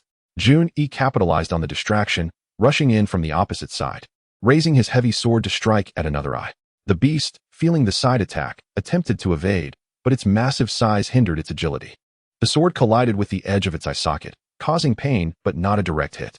Wan Er, meanwhile, unleashed a powerful freezing spell, sending a massive ice pillar towards the beast. The pillar struck, enveloping one side of its body in thick ice, slowing its movements. Would Qiang and the others seize this fleeting chance to successfully strike the beast's eyes, defeat it, and obtain the clues hidden within the coffin? What secrets related to the artifact fragments lay concealed inside? What further daunting challenges awaited them in this perilous ruin? All remained uncertain, waiting to be unveiled. Chapter 113. Fierce battle with the beast and secrets of the coffin as the beast was momentarily distracted by Jun Yi and Wan Er's attacks. Qiang launched his assault once more. Utilizing the surrounding stone pillars, he executed a leap that propelled him like a bolt of black lightning towards the beast's eye. His sword glimmered with chilling brilliance, aimed squarely at the beast's emerald glowing eye. The creature, sensing the imminent threat, attempted to evade, but the ice encumbered its movements. Qiang's blade struck true, piercing the beast's eye, and a spurt of black blood erupted forth. The beast let out a haunting wail, its cry reverberating through the hall, painfully resonating in the ears of all present. Yet, despite its injury, the beast was relentless, breaking free from some of the ice's constraints and unleashing even fiercer torrents of black flames from its three heads. The flames intertwined, creating a sea of fire that completely sealed off Qiang and the others' escape route. "Everyone, be careful," Qiang shouted, quickly retreating to find cover from the flames. Jun Yi swung his heavy sword, attempting to withstand the fiery onslaught, but the intense heat made it nearly impossible to approach. The warmth radiating from the sword seared his hands, causing him to grimace in pain, yet he refused to relent. Wan Er poured her energy into maintaining a magical shield above them, but the flames relentlessly battered against it, causing it to flicker perilously, as if it might shatter at any moment. Wan Er's face paled, beads of sweat dotting her forehead, as sustaining the shield drained her tremendously.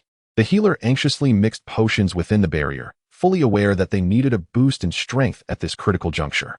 Finally, he prepared a vial of shimmering golden potion and handed it to Qiang. "Drink this, it will temporarily enhance your strength." Qiang took the potion and drank it in one gulp.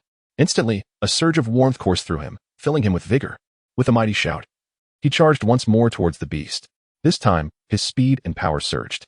Qiang focused on the beast's other intact eye, his sword imbued with newfound strength as he thrust it forward. The beast, sensing the imminent peril, attempted to evade, but Qiang's strike was too swift, once again penetrating the creature's eye. The beast writhed in agony, its body thrashing violently, causing the ground to tremble beneath them. Deprived of its sight, the beast's movements became erratic. Seizing the opportunity, Qiang and the others launched their final assault. Jun Yi swung his heavy sword down upon the beast, severing several scales from its body. Wan Er unleashed her most potent spell, sending forth a brilliant beam of light aimed directly at the creature. Under the collective assault of the group, the ferocious beast finally succumbed, crashing to the ground and dissipating into a cloud of black smoke. As Qiang and his companions gasped for breath, watching the beast vanish, a sense of relief washed over them. Yet, they understood that the time for relaxation had not yet arrived. The group gradually approached the stone sarcophagus, its glow now more subdued. Qiang reached out and gently pushed the lid, which slowly creaked open, releasing an ancient aura that enveloped them. Inside the sarcophagus lay a tome radiating a faint light, accompanied by a stone inscribed with peculiar symbols. Qiang picked up the tome and opened it, discovering information pertaining to fragments of a divine artifact, along with the coordinates of a mysterious location that seemingly pointed to another fragment's whereabouts. However, before they could delve deeper, a cacophony of footsteps echoed from outside the hall. Alarmed, Qiang and his companions swiftly concealed the tome and the stone, casting wary glances toward the entrance. Who could be approaching? Had a clandestine organization detected their presence? Or was it another faction? With newfound clues in their possession, would Qiang and his companions manage to navigate the impending crisis and successfully locate the next fragment of the artifact? Uncertainty loomed, awaiting their unraveling. Chapter 114. Mysterious visitors and the struggle for relics. Qiang and his companions gripped their weapons tightly, eyes fixated on the hall's entrance. The footsteps grew nearer until a group clad in peculiar attire emerged before them. Their garments, adorned with golden embroidery, were distinctive, and at the forefront stood a tall man with a stern visage, his gaze radiating an undeniable authority. "Who are you to dare intrude upon this relic?" he demanded, his icy demeanor sweeping over Qiang and his companions, landing squarely on the tome in Qiang's hands, which ignited a fervent glimmer in his eyes. Qiang met his gaze fearlessly, retorting, "This relic does not belong to you. What gives you the right to claim such a thing?" The cold man scoffed. "It seems you have uncovered the secret of the sarcophagus. Surrender the tome and the stone, and I may spare your lives." Qiang shielded the tome and stone protectively, responding, "If you seek these items, then let us see if you possess the capability to take them." Tension escalated as both parties prepared for confrontation. The cold man signaled his subordinates, who swiftly encircled Qiang and his companions. Each of them exuded a fierce intensity, clearly seasoned warriors. Qiang whispered to his allies, "Be cautious, these opponents are formidable." Jun Yi gripped his heavy sword, stating defiantly, "What do we have to fear? I'll take them on one by one." Wanner summoned her magical energy, poised to unleash her spells. Meanwhile, the physician clutched his medical kit, vigilantly scanning their surroundings. The cold man struck first, darting forward like a shadowy bolt of lightning aimed at Qiang. Qiang raised his long knife to parry, the clash resonating with a loud clang that sent sparks flying. He felt a surge of immense power coursing through him, causing his arm to tingle. Concurrently, the cold man's allies surged forth to attack. The hall erupted into chaos, cries of battle echoing as weapons clashed. Qiang and the cold man exchanged blows, each strike infused with formidable force. Qiang, utilizing his agile movements and expert knife techniques, deftly evaded the onslaught while seeking opportunities for counterattacks. Junyi engaged several opponents, his sword slicing through the air with a whistling sound. His strength was overwhelming, but the sheer number of adversaries, coordinated in their assault, began to wear him down. Wanner cast spells, radiating beams of light that illuminated the hall. Her magical attacks posed a significant threat to the enemies, yet they had spellcasters among them, creating a counteroffensive that hindered her from fully supporting her companions. The physician sought openings to toss concocted potions to Qiang and the others. Upon impact, the potions released a peculiar fragrance, rejuvenating Qiang and enhancing their strength. Just as the battle reached a fever pitch, the ground beneath them trembled violently. The sudden quake destabilized everyone. Qiang seized the moment to evade the cold man's assault and regroup with his comrades. What is happening? Is there yet another twist in our fate? Wanner exclaimed anxiously. Qiang surveyed the surroundings with heightened vigilance. I don't know, but this tremor is no trivial matter. Stay alert. As the quaking intensified, fissures appeared in the walls, and stones began to fall. The cold man and his subordinates halted their assault, joining Qiang and his companions in a cautious watch of their surroundings. From the depths of the hall emerged a low, ominous growl, growing closer, as if a colossal beast approached. Would Qiang's group and the cold man's faction set aside their differences to confront this unforeseen peril? What monstrous entity awaited them? And what graver challenges would they face within this relic? All remained shrouded in mystery, awaiting their discovery. Chapter 115. United against adversity and the collapse of the relic. As the low growl drew nearer, the atmosphere in the hall grew increasingly tense. Qiang exchanged knowing glances with the cold man, both recognizing that survival in this unknown crisis required collaboration. Let us put aside our grievances and confront this immediate threat, Qiang declared. The cold man nodded slightly and commanded his subordinates, listen up. We shall first unite against this unknown foe. No sooner had he spoken than a massive creature emerged from the depths of the hall. This beast resembled a centipede but boasted robust limbs, its entire body encased in a hard, black exoskeleton that shimmered with eerie purple light. Its head reared high, and its enormous compound eyes glowed with a sinister red hue, while razor-sharp fangs dripped with a noxious slime. What manner of monster is this? Junyi exclaimed. Qiang fixed his gaze on the creature, resolute. Whatever it is, we must devise a way to combat it. The creature attacked first, opening its gaping maw to unleash a torrent of purple venom upon the group. The venom rained down like a deluge, prompting everyone to evade. Qiang swiftly dodged, the venom splattering onto the ground where he had just stood, corroding it into deep pits. The cold man and his subordinates employed various tactics to avoid the onslaught. One of his aides conjured a shield, absorbing some of the venom. Yet droplets still splattered onto the shield, producing a sizzling sound as it flickered erratically. Wanner hastily conjured a massive ice wall, blocking most of the venomous spray. However, the creature retaliated, crashing its limbs against the ice wall with a resounding boom, shattering it into shards. Seizing the moment, Qiang leaped into the air, aiming his long knife at the creature's head. The beast reacted swiftly, tilting its head, causing Qiang's knife to merely graze its exoskeleton, leaving only a faint mark. Junyi swung his heavy sword at the creature's leg. The impact reverberated through his arm, sending a jolt of pain. The creature, enraged, retaliated by kicking Junyi away. The cold man, witnessing this, conjured a gleaming long sword, its blade shimmering with golden radiance. He deftly approached the creature, aiming the sword at its eye. The creature instinctively shut its compound eyes, and the sword struck its eyelid, failing to inflict a lethal wound. As the battle between the group and the creature raged on, the tremors in the hall intensified. The fissures in the walls widened, and more stones tumbled down. This cannot continue. The relic is on the verge of collapse. We must vanquish this creature swiftly and escape, the physician shouted. Qiang deftly evaded the creature's strikes while strategizing their next move. Suddenly, he discovered that the monster's abdomen appeared to lack protective armor, rendering it relatively vulnerable. Attack its abdomen. That is its weak point, Qiang shouted. Upon hearing this, The crowd launched their assaults on the monster's abdomen. Wanner cast spells, unleashing fiery projectiles aimed at the creature's vulnerable area. Sensing the threat to its belly, the monster attempted to turn and defend itself, but Qiang and the stoic man seized the opportunity to attack from various directions, making it difficult for the creature to respond effectively. Junyi, seizing the moment, swung his heavy sword once more, aiming for the monster's abdomen. This time, the sword plunged deep into the creature, black blood gushing forth. The monster let out a pained roar, thrashing violently. Would Qiang and the others manage to defeat the injured monster and escape the crumbling ruins? What new dangers would they encounter during their flight? How would the two factions, Qiang's group and the stoic man's, navigate their relationship once the crisis was averted? All remained shrouded in uncertainty, awaiting their discovery. Chapter 116. Surviving desperation and choices after the ruins collapse. Under the concentrated attacks of the group, the wound on the monster's abdomen widened, with black blood pouring forth and staining the ground. It writhed in agony, attempting to shake off the relentless assaults, causing the stone pillars of the hall to tremble precariously. While debris began to rain down, Qiang seized the fleeting opportunity presented by the monster's sharp pain, channeling all his strength into his long knife and dashing toward the creature's abdomen like a black meteor. The knife sank deeply into the wound, and he twisted the blade with force, eliciting a deafening scream from the monster as its body quaked violently. Simultaneously, the stoic man brandished his sword, its brilliance intensifying as he leapt into the air, thrusting it toward the monster's neck.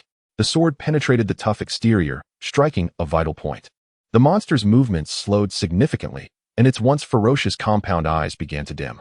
Junyi, taking advantage of the creature's weakened state, raised his heavy sword and struck repeatedly at its legs. With a resounding crack, one of its legs was severed, causing the monster to collapse heavily to the ground, stirring up clouds of dust. However, the ruins were in a state of severe collapse. A massive hole appeared in the ceiling, with debris cascading down like a waterfall. Large fissures began to form in the ground around Qiang and the others, rapidly spreading and threatening to engulf them at any moment. "Quick, run to the exit," Qiang bellowed, and the group, disregarding their fatigue, sprinted toward the entrance of the hall. The stoic man and his followers were close behind, both factions temporarily setting aside their differences, united in their desire to escape this perilous place. Yet, the exit was largely blocked by fallen boulders, leaving only a narrow gap. Qiang led the charge, attempting to push the boulder aside, but found it immovable. "Everyone, put your strength together," the stoic man urged. The group rallied, collectively straining against the stone. With their combined efforts, they managed to shift the boulder slightly, creating a gap just wide enough for one person to pass through. "Ladies first," Qiang said, looking at Wanner. She did not hesitate and quickly squeezed through the narrow opening. Next was the doctor, followed by Junyi. The stoic man turned to Qiang. "You go first." Qiang shook his head. "There are many of you. You go ahead. I will cover the rear." The stoic man nodded, leading his followers swiftly through the opening. Just as Qiang prepared to follow, a massive rock suddenly came crashing down towards him, unable to evade in time.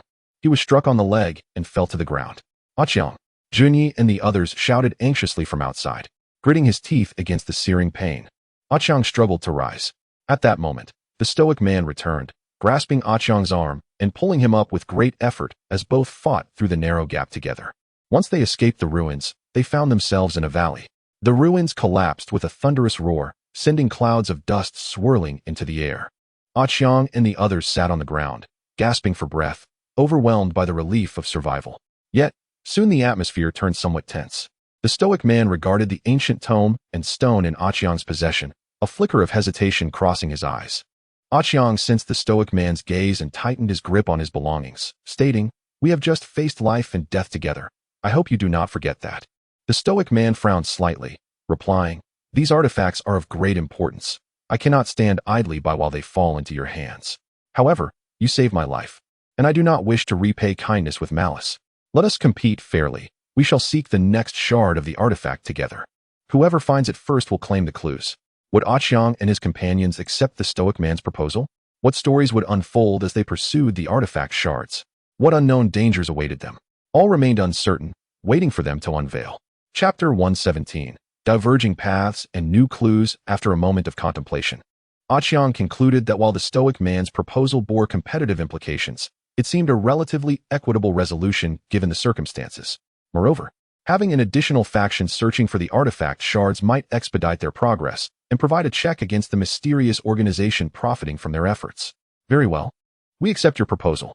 However, we shall act independently and not interfere with each other. Should the mysterious organization emerge during our search, we will join forces, Qiang declared. The stoic man nodded in agreement. It is settled then. Until we meet again. With that, he turned with his followers and departed in the opposite direction of the valley. Qiang and his group prepared to embark on their quest for the next shard of the artifact. They began to study the route based on the coordinates recorded in the ancient tome. The location indicated seemed to point toward a mysterious desert, rumored to conceal countless dangers and enigmatic powers. The doctor examined the tome's entries, his brow furrowed. No matter how perilous it may be, we must attempt it. The shards are of utmost importance. They must not fall into the hands of the mysterious organization, Qiang asserted resolutely. The group gathered their belongings and set forth toward the desert. As they traversed dense forests and scaled treacherous peaks, they finally arrived at the desert's edge. Before them lay an endless expanse of sand, swirling in a golden haze, with the scorching sun reflecting blindingly off the ground. A gust of hot wind swept past, carrying stinging grains of sand that struck their faces painfully. This desert looks formidable. Everyone must exercise caution, Qiang warned. Upon entering the desert, the soft sand beneath their feet made each step laborious. After a short while, Wanner began to show signs of exhaustion. Wanner, how are you holding up? Qiang inquired with concern. I'm fine, just a bit hot. I just need to rest for a moment, she replied, wiping the sweat from her brow. The doctor retrieved some herbs from his medical kit and offered them to Wanner. Take this. It will help alleviate fatigue. Just as they paused to rest, Qiang suddenly noticed a vague figure atop a nearby sand dune. He stood alert, gripping his long knife tightly. Everyone be cautious. It seems there is someone over there, Qiang whispered. The group turned their gaze in the direction Qiang indicated and, indeed, saw a figure slowly approaching them. As the figure drew nearer, they could discern the appearance of an elderly man clad in a white robe, his face kind and his eyes reflecting profound wisdom. Young ones, why have you ventured into this perilous desert? The old man inquired as he approached Qiang and the others. Qiang scrutinized the elder, feeling a mix of wariness and respect, and replied politely, Elder, we are searching for something of great importance, rumored to be hidden within this desert. The old man smiled slightly. It seems you have come in search of the artifact shards. To be frank, I possess some clues regarding them, but such information does not come easily. Upon hearing this, Qiang and his companions felt a surge of excitement. Elder, we would be immensely grateful if you could share the details with us, Qiang implored. The elder regarded Qiang and the others thoughtfully. I can provide you with the clues, but first, I require your assistance with a task. Deep within the arid expanse of the desert lies a cursed ancient city, where one of my old friends is ensnared. Should you manage to rescue him, I shall divulge the clues to you. Will Qiang and his companions heed the elder's plea, successfully liberating his friend and thereby obtaining the fragments of the artifact? What perils lurk within that accursed city? What unforeseen challenges shall they encounter amidst the vastness of the desert? All remains shrouded in mystery, awaiting their unraveling. Chapter 118. The Curse of the Desert City and the Rescue Mission. Qiang exchanged glances with his companions, weighing the pros and cons, before he spoke first. Elder, we accept your request. However, we are unaware of the ancient city's location or the nature of the curse. The elder nodded with satisfaction and retrieved a stone inscribed with intricate patterns, handing it to Qiang. Follow the direction of the hot winds in the desert. When the patterns on this stone begin to glow, you shall be near the ancient city. As for the curse, it is said that a mysterious force pervades the city, inducing hallucinations and leading to madness. Furthermore, various cursed creatures guard the city. You must exercise utmost caution. Qiang took the stone, scrutinizing it carefully before placing it securely in his pocket. Thank you for your guidance, Elder. We shall set forth at once. The group bade farewell to the elder and, braving the scorching sun, trudged onward in the direction of the hot winds. The relentless heat of the desert seemed intent on draining every ounce of moisture from them, each step requiring immense willpower. As they ventured deeper into the desert, the patterns on the stone began to emit a faint glow, intensifying with proximity. It appears the ancient city is near, Qiang declared. Indeed, not far ahead, an ancient city loomed into view. The walls of the city were in ruins, entwined with peculiar black vines, remnants of time and curse intertwined. The city gate stood ajar, an eerie aura emanating from within. Cautiously, they entered the city. An oppressive silence enveloped them, broken only by the sound of their footsteps on the sandy ground. Suddenly, Wanner felt dizzy, her vision warping before her eyes. Oh no! I think I'm caught in an illusion, she exclaimed in terror. Qiang quickly grasped Wanner's arm and urged, "Wanner, focus.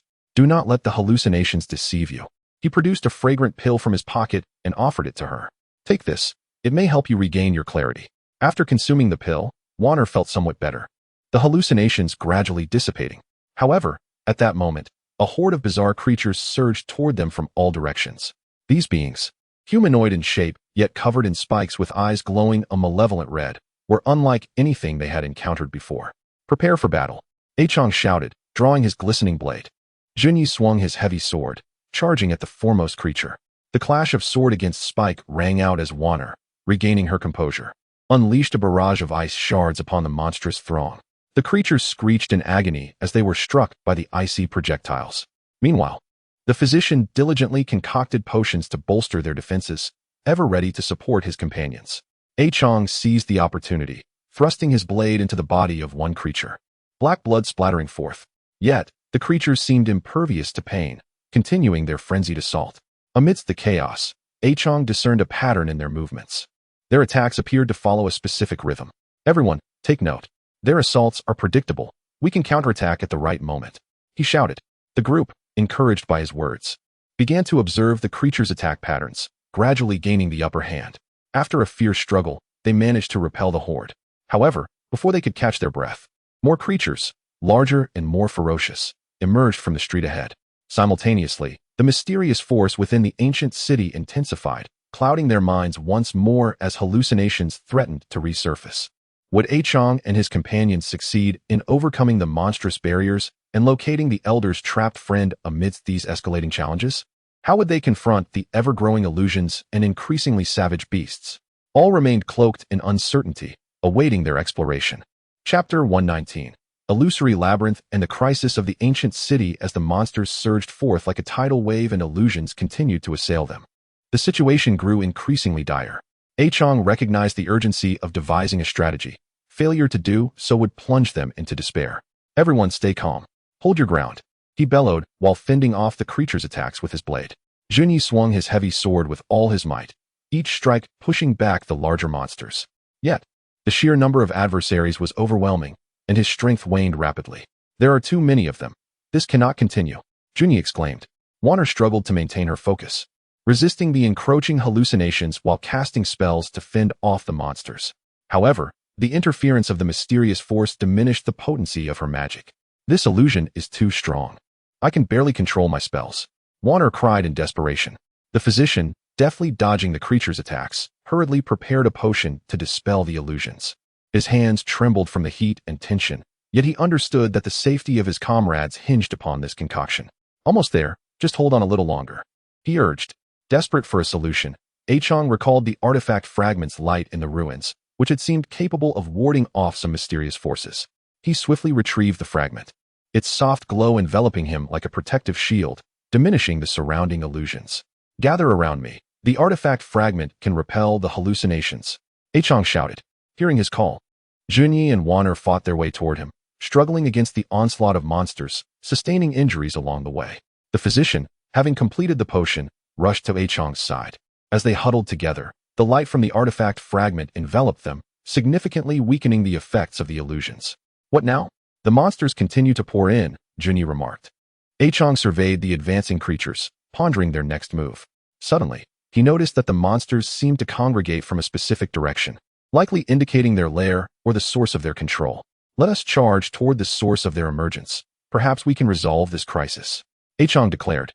The others nodded in agreement. With determination, Qiang brandished his sword and led the charge toward the monster's origin. Junyi wielded his heavy sword protectively alongside him, while Wanner cast spells to clear their path. The physician trailed behind, prepared to heal any injuries sustained. They pressed forward through the throng of creatures, each step exacting a heavy toll. The monsters, sensing their intent, vehemently obstructed their advance, their attacks growing fiercer. Just as they neared a breakthrough, the ground trembled violently, and a colossal creature erupted from the earth. This monstrous being resembled a lizard, its body covered in black scales, with eyes as large as lanterns glowing a sanguine hue.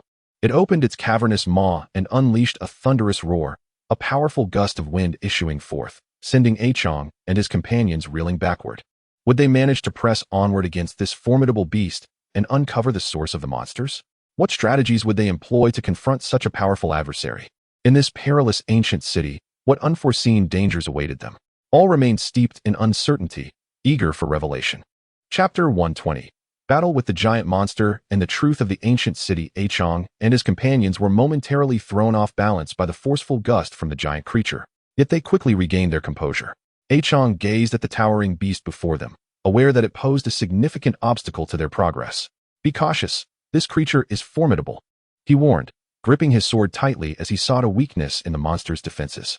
The colossal monster initiated the assault, its robust tail sweeping towards Qiang and his companions like a massive whip. Observing the impending danger, Qiang urgently shouted, "Scatter and evade."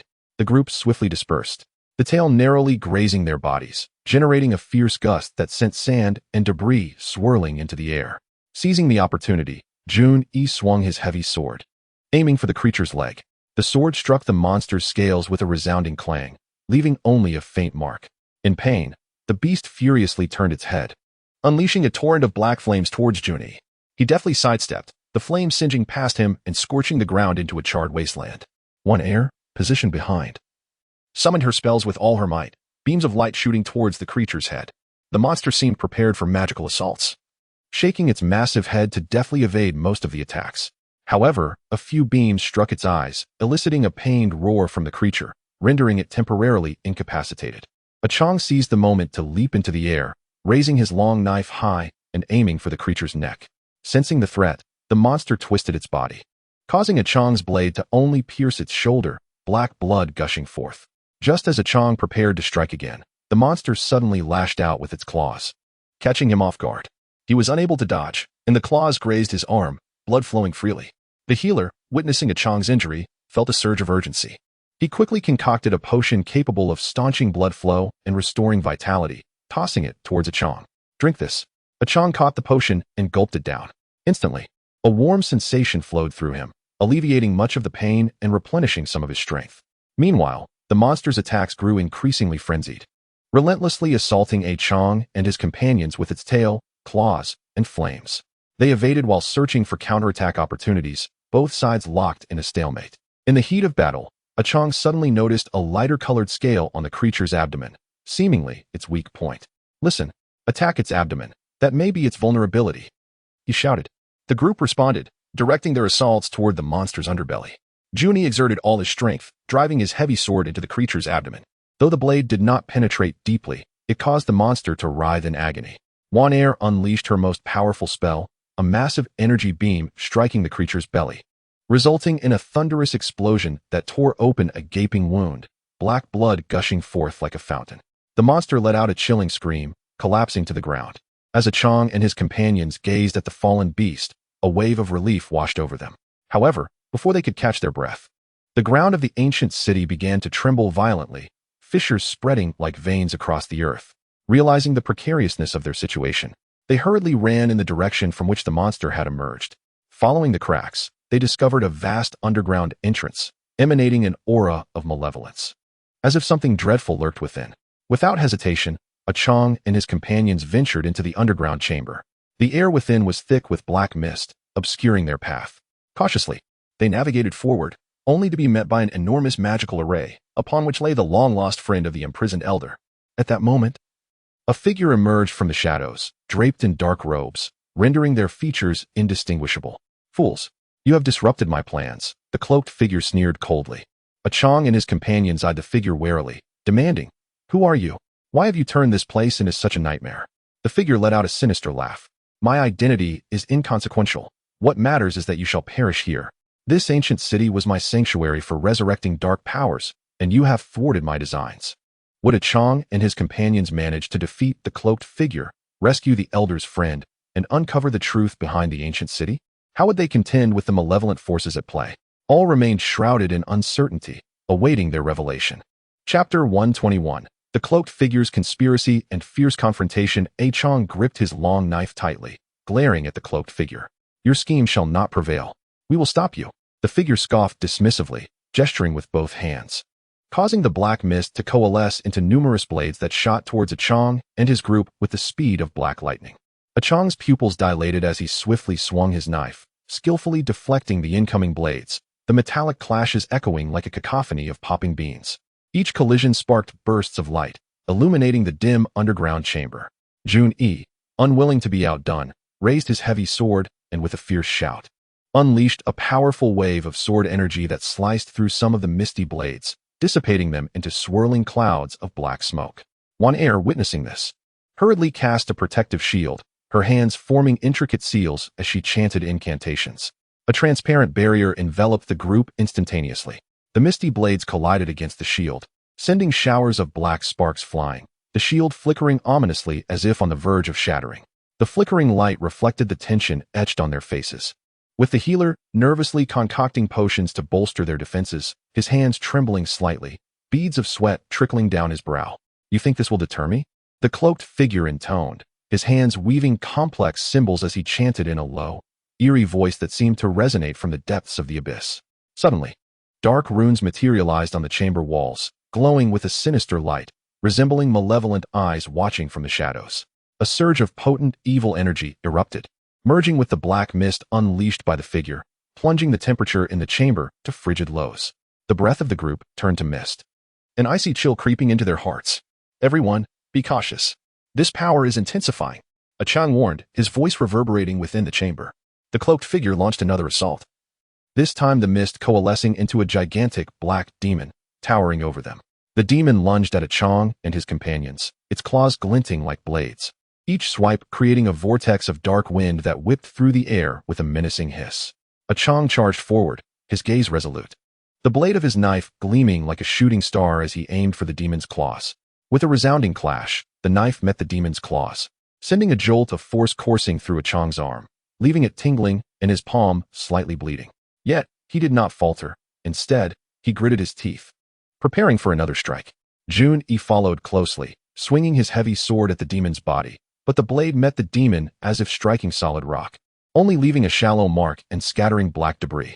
Wan Er, summoning all her magical prowess, beads of sweat dotting her forehead, unleashed a powerful purification spell. A brilliant beam of white light shot forth from her hands, akin to a colossal sword of light, aimed at the dark demon. Under the radiance, the demon howled in agony, its form beginning to dissipate, the black mist thinning. However, the cloaked figure, witnessing this, intensified his efforts, frantically gesturing and hastening his incantations. The demon reformed, now even larger and more ferocious than before. As the stalemate continued, Qiang suddenly recalled the previous instance when the artifact fragment had repelled the mysterious force. He quickly retrieved the fragment, which resonated with the presence of evil energy, awakening a dormant power within it that radiated brilliantly. The light from the artifact fragment harmonized with Wan Er's purifying glow, merging into a formidable force that surged toward the black demon. The black demon dissipated under the impact of this formidable force, transforming into wisps of black smoke that vanished into the air. Upon witnessing this, the cloaked figure's expression shifted, revealing a hint of astonishment beneath the dark hood. He had not anticipated such means from them. Raising both hands, the malevolent energy in the basement surged violently, resembling a boiling black sea. All the evil power converged toward his hands, coalescing into a colossal sphere of black energy. The energy sphere spun incessantly, emitting a low hum, distorting the surrounding space. "In that case, let you taste my most powerful strike," the cloaked figure declared, hurling the energy sphere towards a Qiang and his companions. The sphere shot forth like a black meteor, imbued with a devastating momentum. A Qiang, observing the rapidly approaching sphere, swiftly devised a countermeasure. He knew well that a direct confrontation with such an attack would obliterate them all. "Listen to me. Let us concentrate our strength on the artifact fragment and use its power to withstand this blow," a Qiang shouted. The others nodded in agreement. Jun-E thrust his great sword into the ground, gripping the hilt tightly, channeling his own energy through the sword into the ground, then gathering it beneath a Qiang's feet. Wan Er poured the remainder of her magical energy into the artifact fragment, her face turning as pale as snow, her body swaying precariously. The healer also produced his strongest potion, sprinkling it over the artifact fragment, hoping to amplify its power. A Qiang clasped the artifact fragment tightly, merging the gathered strength of his companions with the radiance of the fragment itself. The fragment blazed with brilliant light, forming a massive light shield that confronted the black energy sphere. With a thunderous roar, the energy sphere collided with the light shield, erupting in a blinding explosion and shockwave. The entire basement trembled violently, debris falling from the walls, and enormous cracks appearing on the ground. Light and smoke enveloped the basement, obscuring the scene within. As the light and smoke gradually dissipated, Qiang and the others stood wearily, the shield having successfully deflected the energy sphere's assault, but at a great cost to their strength. Qiang gasped for breath, gazing at the cloaked figure.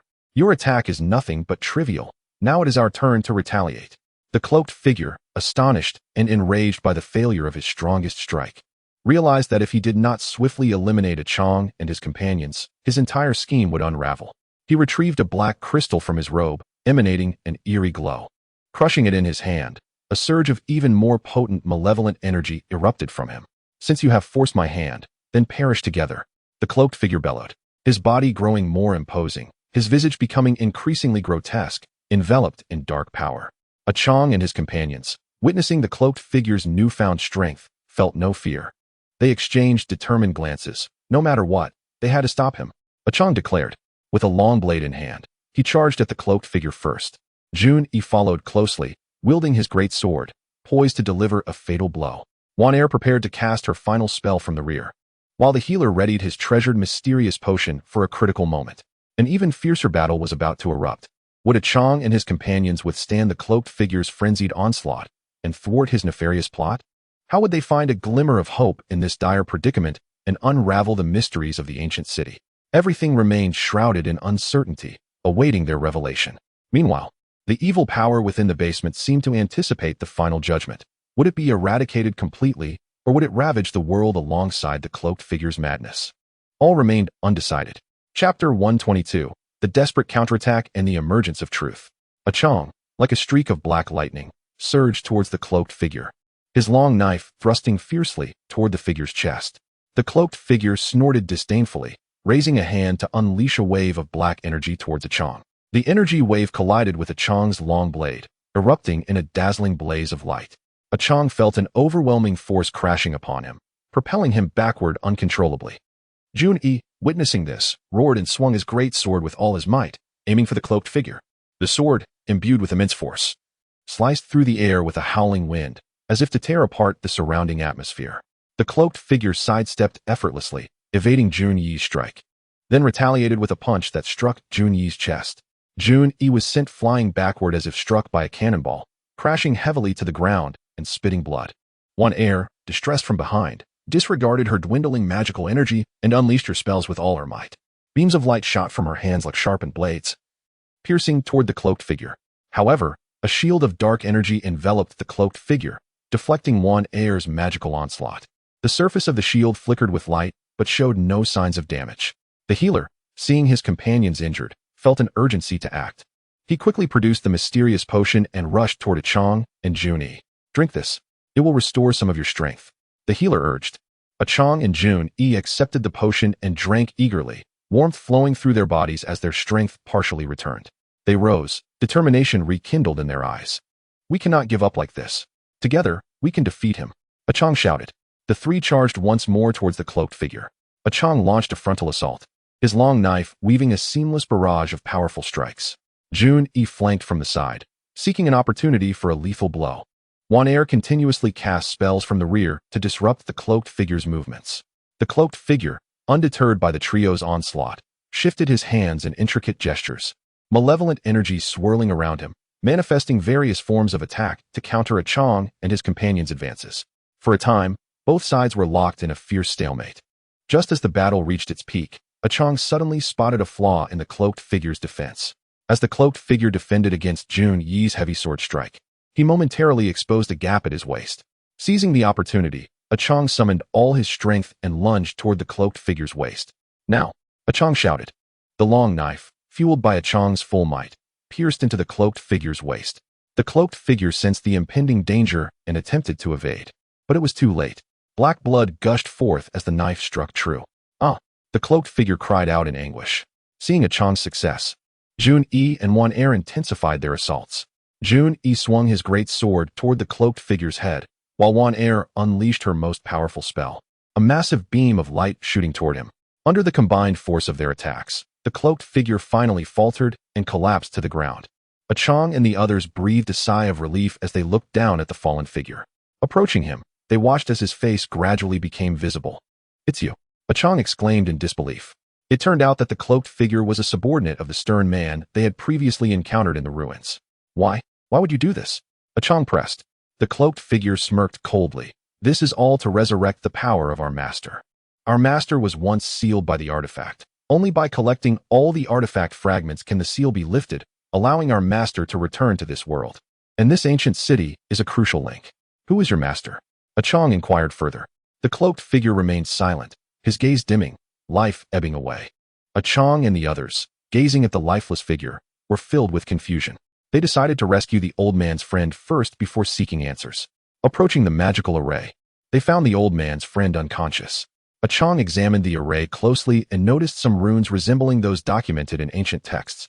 Following the methods outlined in the texts, he successfully deciphered the magical array. As the array dissolved, the old man's friend slowly opened his eyes. "Thank you, young ones," he said. "Elder, why were you trapped here? What secrets does this ancient city conceal?" Qiang inquired. The elder's old friend gazed at Qiang and the others, slowly responding. This ancient city was once a formidable place of sealing, containing a malevolent power. At an unknown time, this evil force caught the attention of others who sought to exploit the city's power to resurrect the darkness and dominate the world. I, too, am trapped here to thwart their plans. Upon hearing this, Qiang and his companions were greatly alarmed. They realized the weight of their responsibility had intensified. "Elder, what shall we do next?" Wana asked.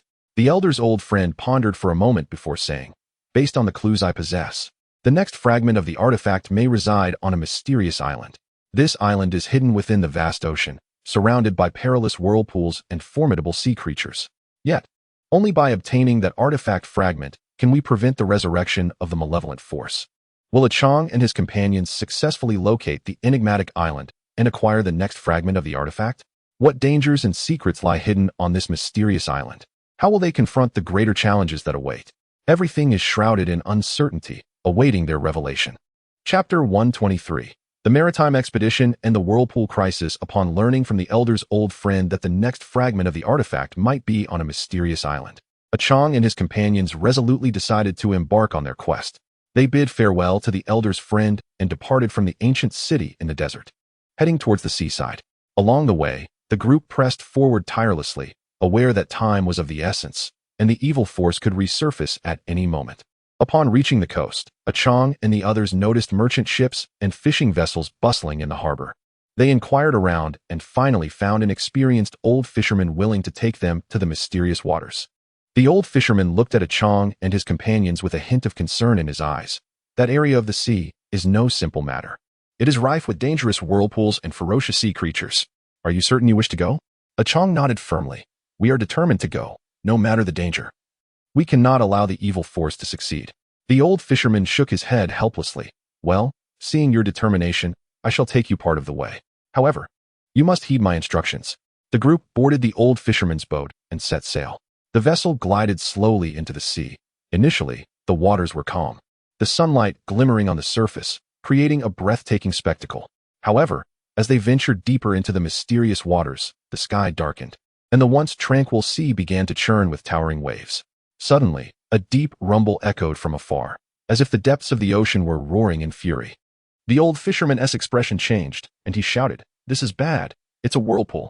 Hold on tight." Qiang and the others looked in the direction the fisherman pointed and saw a massive whirlpool forming on the surface, rapidly spinning and drawing in the surrounding waters, creating a colossal funnel. The water around the whirlpool boiled and churned, bubbles surfacing with a gurgling sound. The boat was driven closer to the whirlpool by the surging waves. The old fisherman gripped the helm tightly, trying with all his strength to steer the boat away from the whirlpool. Yet, the pull of the vortex was overwhelming, causing the vessel to rock violently, and the crew struggled to maintain their footing, toppling to the deck. "Do not panic, follow my commands," the old fisherman bellowed. "Junyi, help adjust the sails to change the wind's direction. Waner, use your magic to stabilize the boat. Longzhong, prepare the healing potions. Qiang, be ready to fend off any sea creature attacks." The group sprang into action. Junyi crawled laboriously across the swaying deck toward the sails, grasping the ropes and pulling with all his might to adjust their angle. Waner focused her magical energy, pressing her hands against the deck, conjuring a transparent magical shield that enveloped the boat, temporarily resisting the pull of the whirlpool. Longzhong anxiously prepared various potions nearby, ready for any emergencies. Qiang held his sword, vigilantly watching for potential dangers. However, the force of the whirlpool intensified, and the ship was inevitably drawn closer. Just as the vessel was about to be engulfed, a colossal sea creature erupted from the depths. The creature resembled an octopus, but was enormous. Its tentacles thick as ropes lined with sharp suckers. The beast swung its tentacles toward the boat. Seeing this, Qiang leaped into action, slashing at the creature's limbs with his sword. With a clang, the blade struck the tentacle, sparking a flurry of sparks, leaving only a shallow mark. The sea creature howled in pain, enraged, and unleashed more tentacles toward Qiang and his companions. After adjusting the sails, Junyi joined the fray, wielding his heavy sword against the creature's limbs. Warner unleashed a barrage of fire spells, aiming to drive it back. As the battle raged between the crew and the sea creature, the boat inched closer to the whirlpool. The old fisherman struggled to maintain control and shouted, "Hurry and defeat this beast, otherwise, we shall all be pulled in." Will Qiang and his companions manage to repel the sea creature and escape the peril of the whirlpool? What unknown challenges await them in this mysterious sea? Will they successfully locate the enigmatic island and acquire the next fragment of the artifact? Everything remains shrouded in uncertainty, awaiting their revelation. Chapter 124. The battle with the sea creature and the emergence of the mysterious island. Qiang and Junyi engaged in a desperate battle with the sea creature on the swaying ship. Each swing of Qiang's sword carried a fierce momentum, seeking a weakness in the creature's resilient tentacles. Junyi's heavy sword cut through the air, causing the creature's limbs to quiver with every strike. However, the multitude of tentacles resembled writhing serpents, relentlessly attacking the two. In the rear, Warner poured all her energy into her spells, unleashing flames that surged toward the creature like fiery dragons. The flames ignited upon contact, eliciting agonized roars from the beast. Yet, it seemed undeterred, growing more ferocious in its assault on the vessel. Langzhong struggled to maintain his balance amidst the chaos, dodging splashes of seawater and the aftermath of the battle, keeping a watchful eye on Qiang and Junyi, ready to administer healing potions as needed. Suddenly, a tentacle seized the opportunity while Qiang attacked another, striking him with lightning speed. Qiang was caught off guard, sent hurtling like a cannonball against the ship's railing. "Qiang!" Junyi cried out, frantic with worry. Ignoring his own safety, he dashed toward Qiang, swinging his heavy sword to fend off the tentacles approaching his friend. Langzhong rushed to Qiang's side, swiftly retrieving a vial glowing with a golden light and offering it to him. "Drink this, it will accelerate your recovery." After consuming the potion, Qiang felt the pain diminish significantly. Gritting his teeth, he stood up, determination gleaming in his eyes. "I cannot allow this beast to triumph." At that moment, Warner had a brilliant idea. Instead of solely relying on fire spells, she cast an ice spell. A massive wall of ice rose around the creature, ensnaring several of its tentacles. The sea monster thrashed violently, attempting to break free from the icy confines, cracks appearing on the surface of the wall. Qiang seized the opportunity and shouted to Junyi, "Now, strike at its frozen tentacles." Both warriors launched their attacks simultaneously. Qiang's sword and Junyi's heavy blade cleaving toward the ensnared limbs of the creature. With a resounding crack and the creature's furious roar, several tentacles were severed, black blood gushing forth and staining the surrounding waters crimson. In agony, the beast writhed violently, abandoning its assault on Qiang and plunging into the depths of the sea. The crew watched the spot where the creature had vanished, finally exhaling in relief. However, before they could celebrate, they discovered that the boat had drifted dangerously close to the whirlpool, its pull causing the vessel to tilt perilously. The old fisherman, beads of sweat dotting his forehead, shouted, "Everyone, push the boat in the opposite direction with all your strength."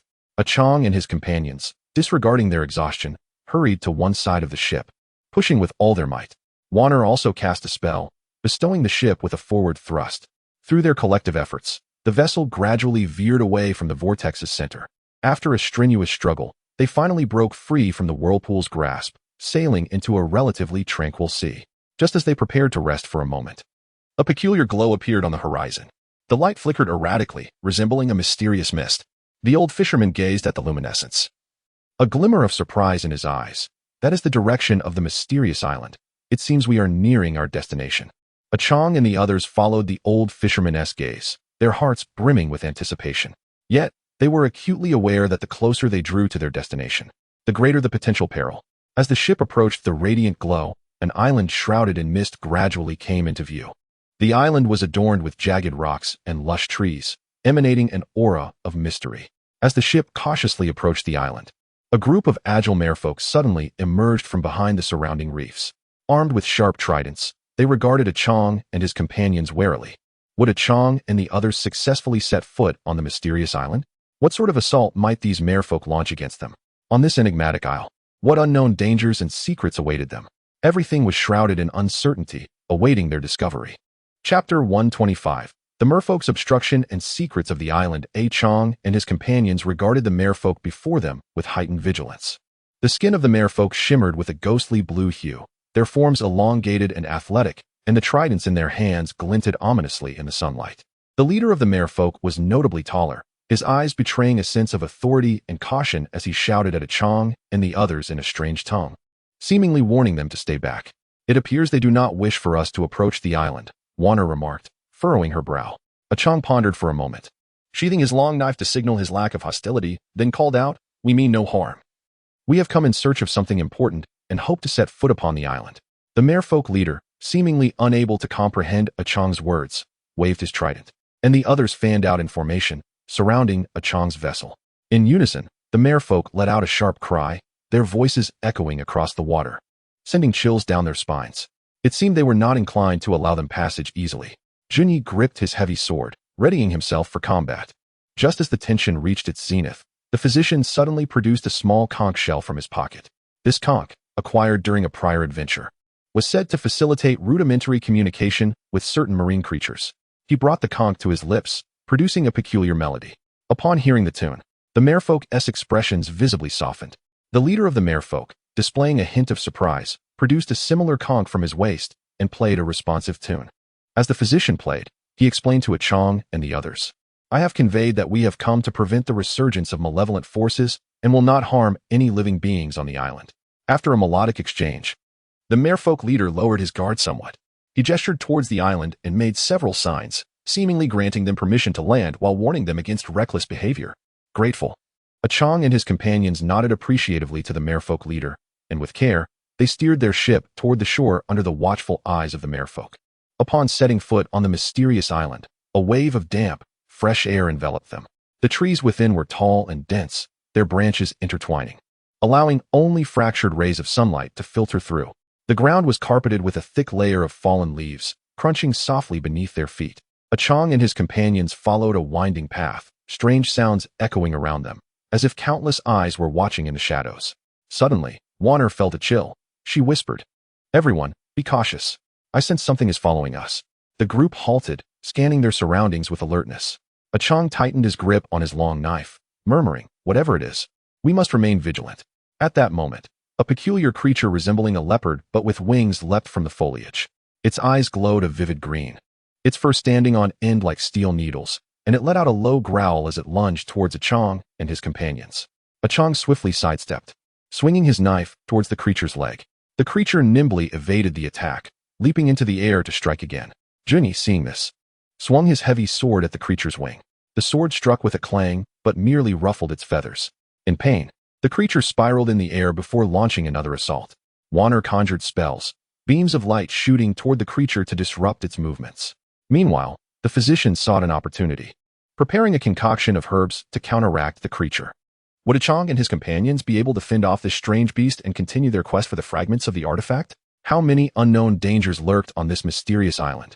Would they successfully locate the artifact fragments and thwart the resurgence of malevolent forces? All remained shrouded in uncertainty, awaiting their revelation. Chapter 126. Mysterious creatures and the traces of fragments. Qiang and his companions were embroiled in a fierce battle with the winged creature resembling a leopard. Qiang seized the moment. As the beast lunged once more, he sprang forward, thrusting his knife towards its abdomen. The creature, twisting gracefully in the air, narrowly evaded the fatal blow but still sustained a gash, emitting an enraged snarl. Junyi swung his heavy sword, the wind whistling, attempting to block the creature's escape route. Each strike sent dust flying as the heavy sword struck the ground. Despite sustaining several wounds from their onslaught, the creature remained ferocious, relentlessly seeking opportunities to retaliate. Warner stood at the back, her hands forming seals as she murmured incantations. A massive ice wall suddenly rose before the creature, obstructing its path. The beast, unable to halt, crashed into the ice barrier with a resounding thud. The physician, sweating profusely, anxiously prepared his herbs, his gaze fixed on the unfolding battle. Finally, He concocted a potion emitting a pungent aroma and hurled it at the strange creature. The potion exploded upon contact, enveloping the creature in a thick cloud of smoke. Coughing and disoriented, the creature's movements slowed. Qiang seized the opportunity, shouting, "Now's our chance." He leapt into the air, raising his knife high and plunging it into the creature's back with all his might. The strike penetrated deep, and the creature let out a piercing wail before thrashing a few times and collapsing, transforming into a beam of light that vanished. Qiang and his companions exhaled in relief as they observed the creature's disappearance. "That was quite a challenge," Junyi remarked, wiping the sweat from his brow. "Let us not let our guard down just yet. There are surely more dangers on this island," Qiang cautioned. They continued along the winding path, the environment growing increasingly bizarre. The trees twisted into grotesque shapes, some trunks coiling like corkscrews, while others had branches that stretched out like sharp claws. Suddenly, Warner pointed to a large stone not far ahead, exclaiming, "Look, that stone bears strange markings." As they approached, they discovered that the markings formed a rudimentary map, seemingly indicating a specific location alongside peculiar symbols. Could this be a clue leading to the fragments of the artifact? The physician speculated.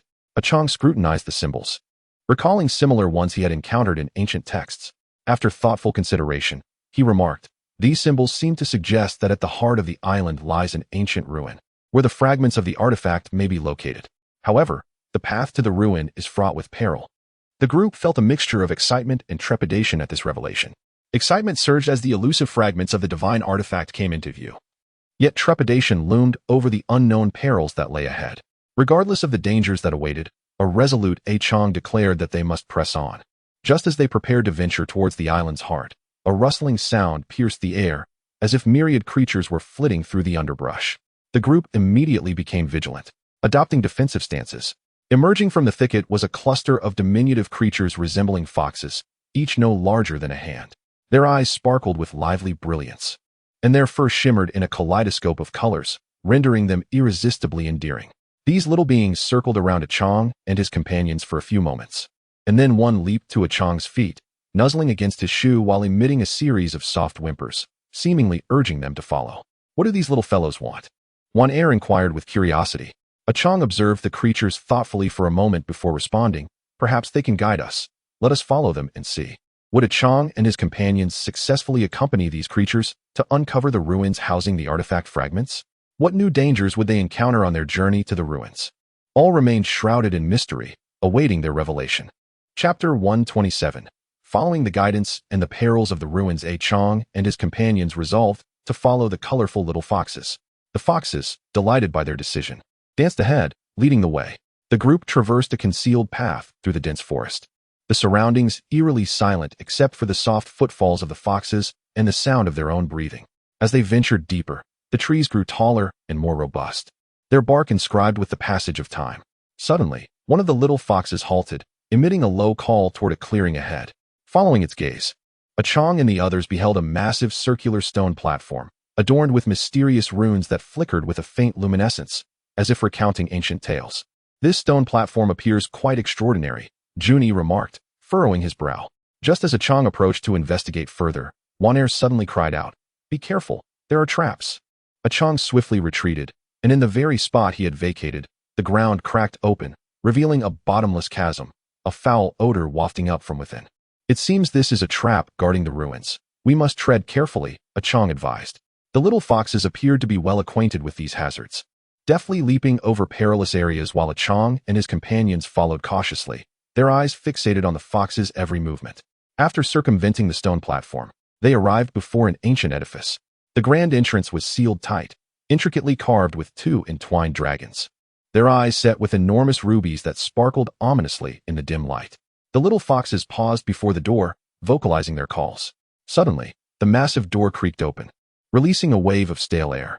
Inside lay a long passageway, its walls ablaze with eerie blue flames, illuminating the path ahead. As Qiang and his companions stepped into the corridor, their footfalls echoed in the stillness. Not long after, they encountered three diverging paths, each radiating a distinct glow. One little fox darted toward the left passage, calling out to Qiang and the others, seemingly indicating that they should proceed that way. Without hesitation, they followed the little fox into the left corridor. The passage grew increasingly narrow, and the temperature dropped perceptibly. Suddenly, A swarm of ice-blue specters emerged from the walls, clawing and shrieking as they lunged toward Qiang and his companions. The phantoms were translucent, exuding a chilling aura that caused frost to form in their wake. "Everyone be cautious. These specters appear formidable," Qiang shouted, drawing his blade, which was swiftly enveloped in a layer of frost. Jun Yi swung his heavy sword at the specters, but it passed right through them without inflicting any harm. Wan Er cast a spell, sending a flame toward the specters. But upon contact, the fire was extinguished, transforming into a cloud of white mist. "Ordinary attacks are ineffective. We must devise another strategy," the healer exclaimed. Qiang contemplated their predicament and suddenly realized that the specters seemed averse to bright light. "Wan Er, try using a powerful light spell against them," Qiang urged. Upon hearing this, Wan Er concentrated her magical energy, casting a brilliant light that illuminated the entire passage. The specters shrieked in agony under the intense radiance, their forms beginning to dissipate. Seizing the opportunity, Qiang and his companions charged forward. However, upon reaching the end of the corridor, they discovered a colossal stone wall, inscribed with dense runes that obstructed their path. Could Qiang and his companions decipher the runes on the wall and continue their quest to locate the artifact fragments? What other hidden dangers awaited them within this enigmatic ruin? All remained cloaked in uncertainty, eager for their unveiling. Chapter 128. The Riddle of the Runes. In an unexpected turn, Qiang and his companions stood before the rune-engraved stone wall, at a loss for what to do. The runes were intricately designed, intertwining to form an insurmountable puzzle. Qiang approached the wall, scrutinizing the patterns of the runes in search of clues to their solution. "These runes appear to be an ancient script, yet I have never encountered such a complex configuration," Qiang mused, furrowing his brow in contemplation. Jun Yi paced anxiously nearby. "What now? Have we come all this way only to be halted here?" Meanwhile, Wan Er closed her eyes, focusing her spirit to perceive the power fluctuations emanating from the runes. The runes seemed to harbor a potent sealing force, and any reckless attempt to break them might yield dire consequences. The healer approached the wall as well, retrieving some special herbal powder from his kit and sprinkling it over the runes, hoping to glean some insight from the interaction. However, the powder merely produced a faint mist without any discernible change. Just as despair began to settle over them, the little foxes that had been trailing them suddenly grew agitated. One of the little foxes leaped toward the wall, gently scratching at one of the runes with its paw. To the astonishment of Qiang and his companions, the rune that had been touched by the fox emitted a faint glow. Could it be that the little foxes possessed the knowledge to unlock this riddle? A glimmer of hope ignited within Qiang. The little foxes seemed to sense Qiang's anticipation, and they began to rhythmically leap and scratch at the wall, causing the runes to illuminate sequentially, their brilliance intensifying until they formed a complex pattern. As the design completed, the wall trembled, gradually parting to reveal a hidden chamber beyond, from which a powerful force emanated, imbued with a mysterious and ancient essence. Cautiously, the group stepped into the newly revealed space, discovering a vast circular hall. In the center floated a crystal sphere, radiating a gentle light, surrounded by ethereal images that appeared to showcase ancient memories. Approaching the sphere, Qiang and his companions witnessed a scene from the past, a formidable sorcerer battling against malevolent forces. To seal the evil, he had fragmented the artifact into several pieces, concealing each in different locations, one of which rested deep within the ruins of this island. The vision continued, guiding them to a corner of the hall where a concealed door awaited, behind which lay the artifact fragment. Just as they prepared to follow the vision's instructions to seek out the hidden door, the ground of the hall began to tremble violently, fissures spreading from all directions. Moments later, a gargantuan stone gargoyle erupted from the earth. Composed entirely of black stone, its wings spanned several meters, and its eyes glowed a menacing red, exuding an overwhelming sense of dread. "It seems we have encountered trouble once more." Qiang gripped his long knife tightly, positioning himself for battle alongside his companions. The gargoyle let out a thunderous roar, and with a flap of its wings, a tempest surged toward Qiang and the others. The gale was laden with sharp stones, resembling a volley of flying daggers aimed at them.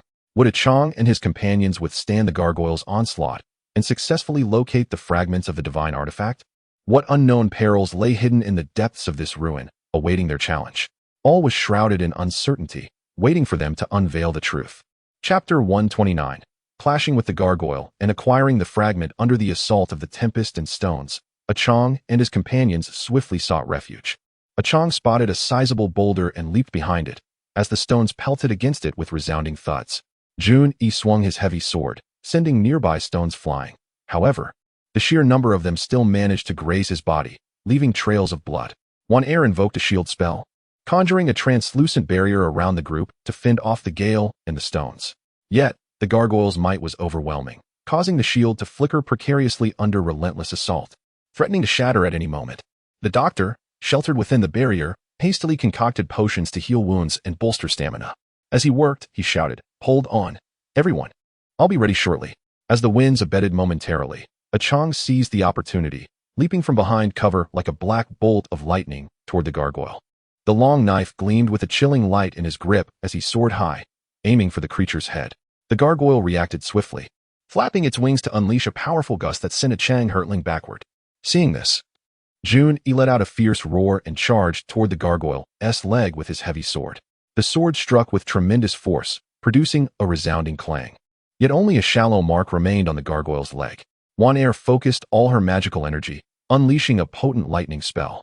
The sky darkened suddenly, and a thick bolt of lightning descended from the clouds, striking the gargoyle squarely. The creature trembled, tiny fissures appearing on its rocky surface. At that moment, the doctor finished concocting the potions, tossing them to Qiang and Jun. "Drink quickly to restore your strength," they exclaimed. The two caught the potions and downed them in one gulp, feeling a warm surge within, their stamina rapidly replenished. They exchanged a determined glance and charged once more at the gargoyle. Qiang deftly maneuvered through the openings in the gargoyle's attacks, seeking its vulnerabilities. Jun attracted the creature's attention from the front, relentlessly striking it with his heavy sword. While the damage was minimal, it nonetheless hindered the gargoyle's movements. One heir continuously cast spells from the rear, providing support to Qiang and Jun. She alternated between fire spells to disrupt the gargoyle's vision and ice spells to slow its movements. Through their coordinated efforts, the fissures on the gargoyle's body multiplied. Seizing a moment, Qiang dashed toward the gargoyle, thrusting his long knife into a larger crack where its wing met its body. With a powerful twist, a large chunk of stone broke free from the gargoyle. The creature emitted a pained roar, frantically flapping its wings in an attempt to dislodge Qiang. Determined, Qiang clung to his knife, and Jun seized the moment to swing his heavy sword at the gargoyle's other wing. With a sharp crack, that wing too sustained severe damage. The gargoyle, now off balance, began to sway perilously. Qiang and his companions seized their final opportunity, launching their most potent combined strike. Qiang's long knife, Jun's heavy sword, and one heir's formidable spell struck the gargoyle simultaneously. With a resounding crash, the gargoyle collapsed, disintegrating into a pile of rubble. Without pausing to rest, they swiftly proceeded to the corner of the hall, following the guidance from their earlier visions. There, they discovered a concealed door in the wall, tightly shut and adorned with simple runes. Qiang, recalling the method used by the little fox to decode the runes, attempted to press the symbols. As expected, the door creaked open, revealing a radiant light within. On a stone pedestal inside lay a fragment emitting an otherworldly glow, the very artifact fragment they had tirelessly sought. Though they successfully acquired the fragment, would they encounter further dangers on their exit from the ruin? Had the mysterious organization sensed their actions and set traps in the shadows? With the artifact fragment in hand, what new challenges awaited them? All remained enshrouded in mystery, waiting for them to unravel. Chapter 130. The Crisis Beyond the Ruins and the Emergence of the Mysterious Organization. Qiang and his companions carefully grasped the artifact fragment, which felt warm to the touch, its gentle glow seemingly narrating an ancient power. Their hearts brimmed with joy. After enduring countless hardships, they had finally secured this crucial piece. They retraced their steps with the fragment in hand, and along the way, the little foxes that had once aided them frolicked nearby, seemingly bidding them farewell. As they emerged from the ruins and approached the entrance of the ancient edifice, the once clear sky had inexplicably darkened, heavy clouds looming ominously, as if to engulf the entire island. "This weather has taken a strange turn. Everyone be cautious," Qiang warned, a foreboding sense creeping upon him. Just then, a sinister laughter echoed from all directions, reverberating in the air with a chilling resonance. "Ha! Do you think you can leave so easily with the artifact fragment?" With the laughter, a group of individuals clad in black robes emerged from the woods, encircling Qiang and his companions. Their faces obscured by black masks. Only their cold eyes, radiating an endless chill, were visible. The mysterious organization. One heir gritted her teeth. The leader of the black-robed figures stepped forward, his gaze fixated greedily on the artifact fragment in Qiang's possession. "Hand over the fragment, and I may spare your lives." Qiang shielded the artifact behind him. Retorting coldly, You vile miscreants shall not lay hands on it. If you dare, come and take it. The black-robed leader sneered, gesturing for his companions to spread out, forming a tight encirclement around Qiang and the others. The black-robed figures, agile and formidable, emanated a palpable aura of strength. Attack! With a single command, they surged toward Qiang like phantoms. Qiang was the first to meet the onslaught, his long knife dancing with precision as he engaged the foremost black-robed figure. The clash of weapons sparked brilliantly in the air. Jun Yi swung his heavy sword at another black-robed opponent, forcing him to retreat under the weight of his strikes. Wan Er unleashed spells that sent beams of light streaking toward the crowd of black-robed figures, who dodged frantically wherever the light touched. However, the sheer number of adversaries pressed on relentlessly, disregarding their comrades' safety as they continued their assault. The doctor, positioned at the rear, anxiously prepared potions to support the injured Qiang and his companions, ever vigilant for any sudden developments. As the battle intensified, Qiang and his companions found themselves gradually overwhelmed. The black-robed figures worked in concert, methodically depleting their stamina. At that moment, a little fox darted to Qiang's side, chittering urgently before racing in a particular direction. Qiang's instincts stirred. He suspected the little fox was guiding them toward an escape route. "Follow me," Qiang shouted, leading the group in the direction indicated by the fox. The black-robed figures, realizing their intent, promptly pursued. "Don't let them escape," the leader shouted.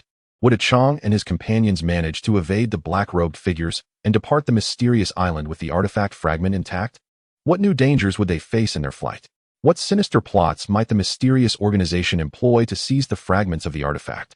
All is shrouded in uncertainty, awaiting their revelation. Chapter 131. A perilous escape under the guidance of the little fox. Qiang and his companions dashed toward the edge of the island.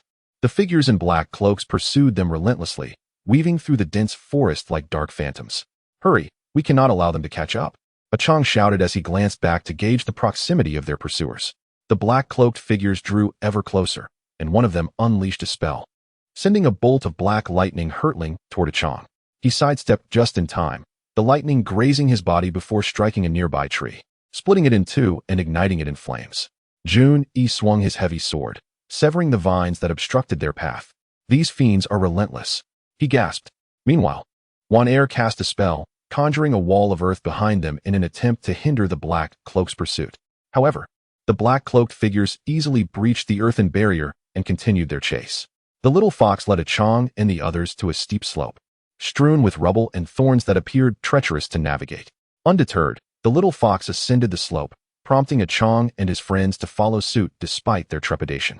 As they climbed, they faced further challenges. Stones slipped beneath their feet, and thorns tore at their clothing and skin. Yet, they pressed on, driven by a singular thought, to evade the black-cloaked pursuers.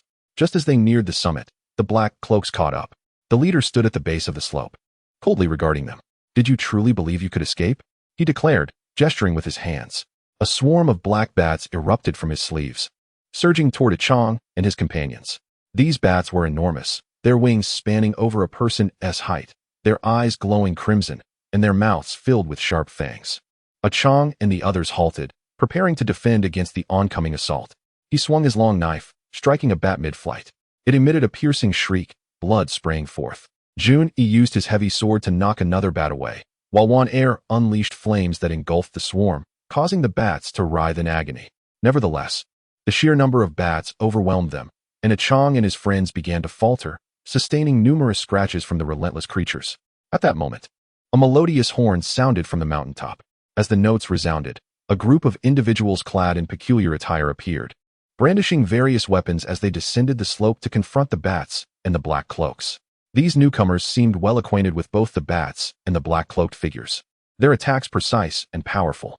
With their assistance, the swarm of bats was soon repelled, and the black cloaks fell into disarray. Qiang and his companions watched the sudden arrivals, filled with curiosity. "Who are you?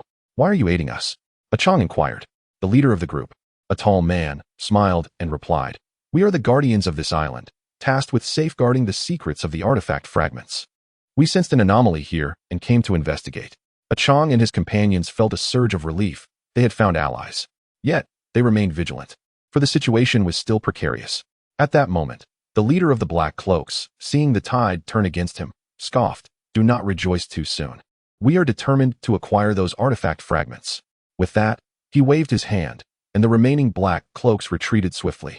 The leader of the Guardians furrowed his brow as he watched the black cloaks flee. These members of the mysterious organization are relentless in their quest for the artifact fragments. They will not relent easily.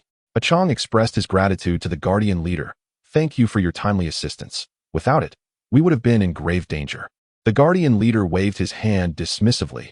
No need for thanks. It is our duty to protect the artifact fragments from malevolent forces. Now that you have obtained a fragment, what are your plans? Qiang clenched the fragment tightly. We must gather all the artifact fragments to thwart the resurgence of evil. We cannot allow the mysterious organization to succeed. The Guardian leader nodded appreciatively. Your courage and resolve are commendable.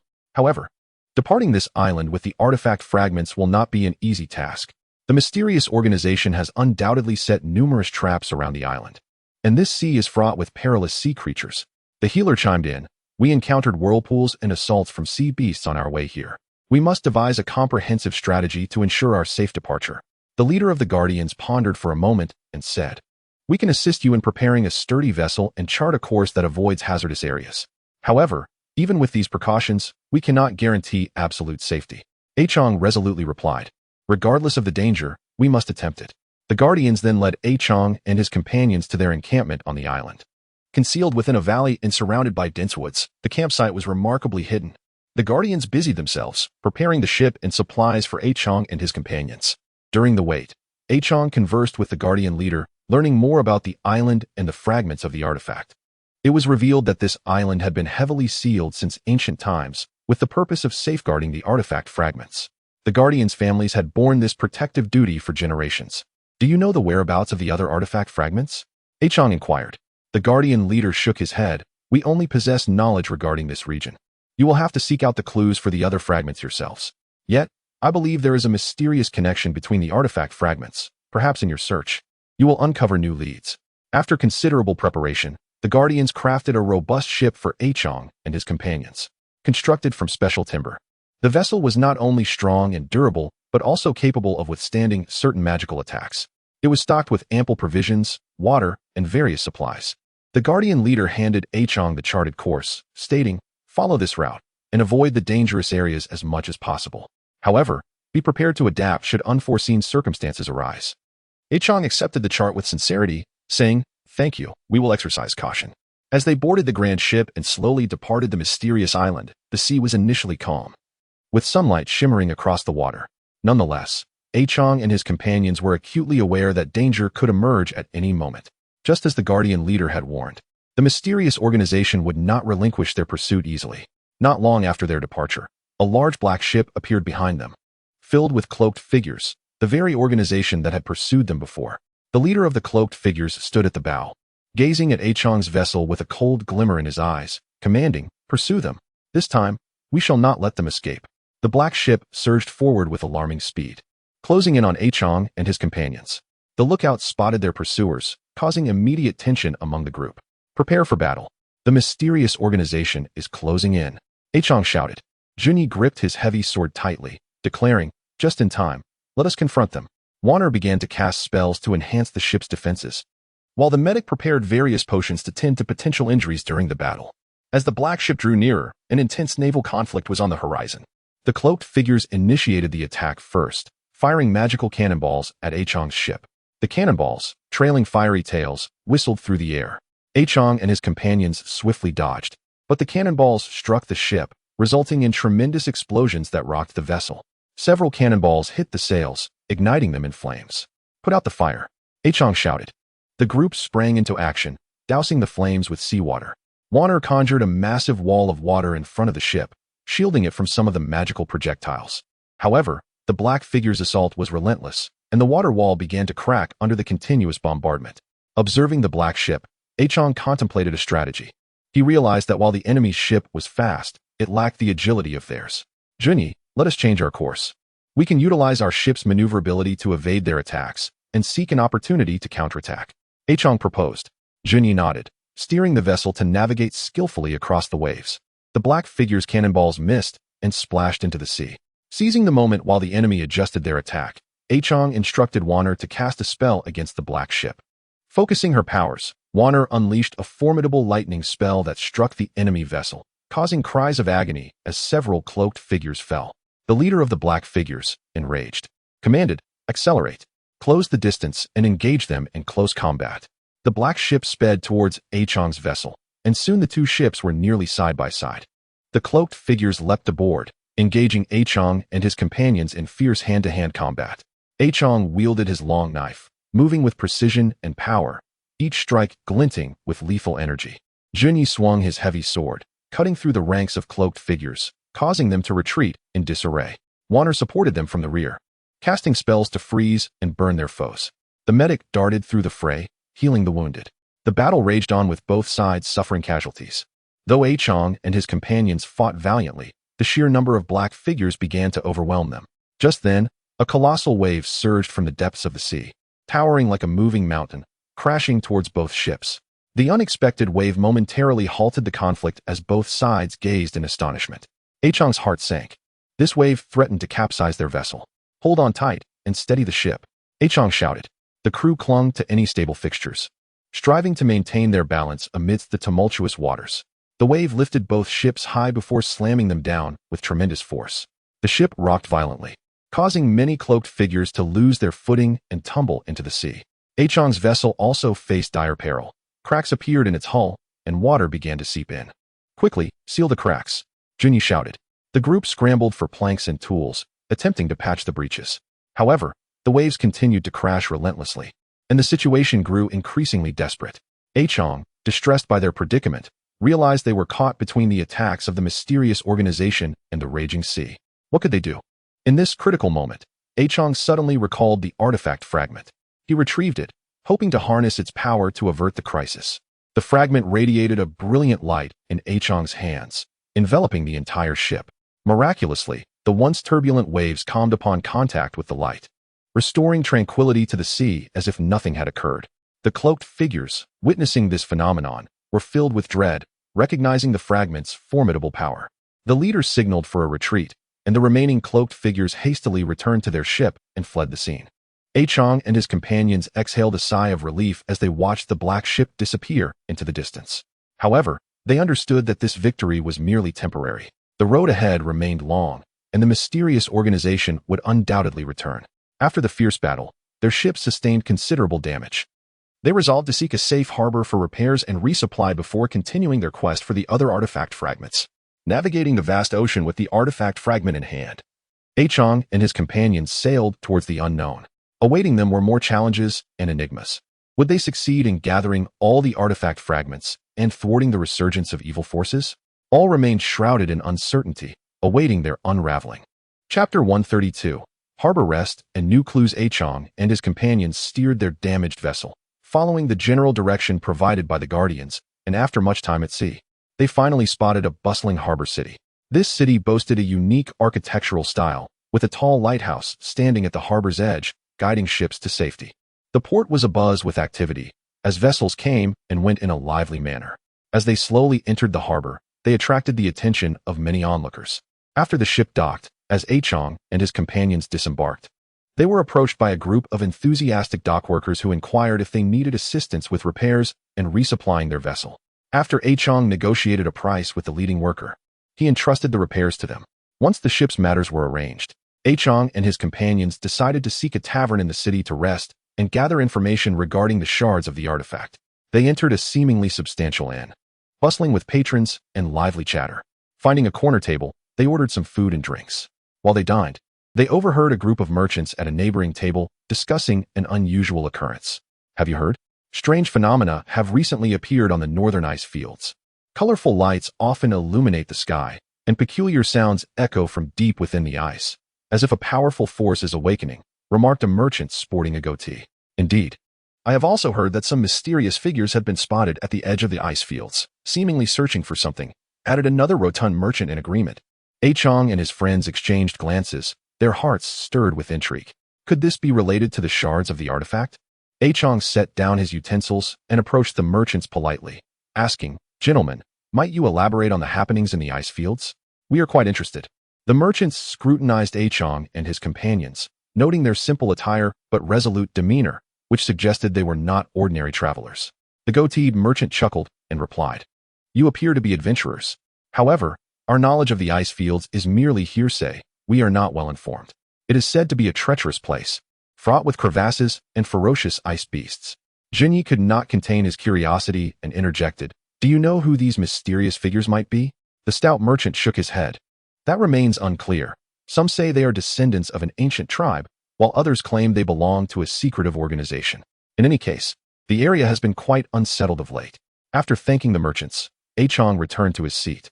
"It seems we must venture to the ice fields. Perhaps we can uncover clues about the shards of the artifact," he remarked. Warner furrowed her brow, expressing concern, "But the ice fields are perilous, and we are unfamiliar with the conditions there.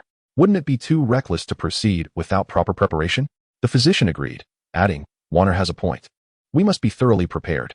Moreover, our ship will require time for repairs, which gives us an opportunity to gather information regarding the ice fields." After a moment of contemplation, Qiang acknowledged, "You all make valid points. While we await the ship's repairs, we shall seek information about the ice fields and prepare the necessary provisions and equipment for various scenarios." In the ensuing days, Qiang and his companions diligently inquired about the ice fields throughout the harbor city. From seasoned sailors, they learned that the ice fields harbored not only ferocious beasts but also unpredictable blizzards that could easily lead one astray into peril. Additionally, there were said to be mysterious ice caverns hiding ancient secrets. Armed with this knowledge, Qiang and his companions began to procure the necessary supplies for their journey to the ice fields. They purchased thick fur garments to withstand the cold, gathered warming tools such as stoves and blankets, and acquired weapons and medicines to defend against potential beast attacks. During their preparations, they remained vigilant for any signs of the secretive organization, fearing they might also seek the shards of the artifact. However, despite their inquiries, they found no trace of the organization in the city. Finally, the ship was repaired, and their supplies were fully stocked. With a mix of trepidation and anticipation, Qiang and his companions set forth once more, sailing towards the northern ice fields. As their vessel distanced itself from the harbor city, they gazed back at the receding land, acutely aware that more formidable challenges awaited them ahead. Would they find clues regarding the shards of the artifact in that mysterious and perilous expanse? What unknown dangers and enigmatic forces would they encounter? All remained shrouded in uncertainty, poised for them to unravel. During their voyage, the sea began to roil violently, with fierce winds howling against the ship, creating a cacophony of sharp sounds. Qiang stood at the bow, gripping the helm tightly, striving to maintain the vessel's stability. "Everyone, be cautious. This weather seems ominous," Qiang shouted. Jinyi and the physician hurriedly secured the supplies on deck, preventing them from being swept away by the tumult. Warner, within the cabin, cast spells in an attempt to stabilize the ship.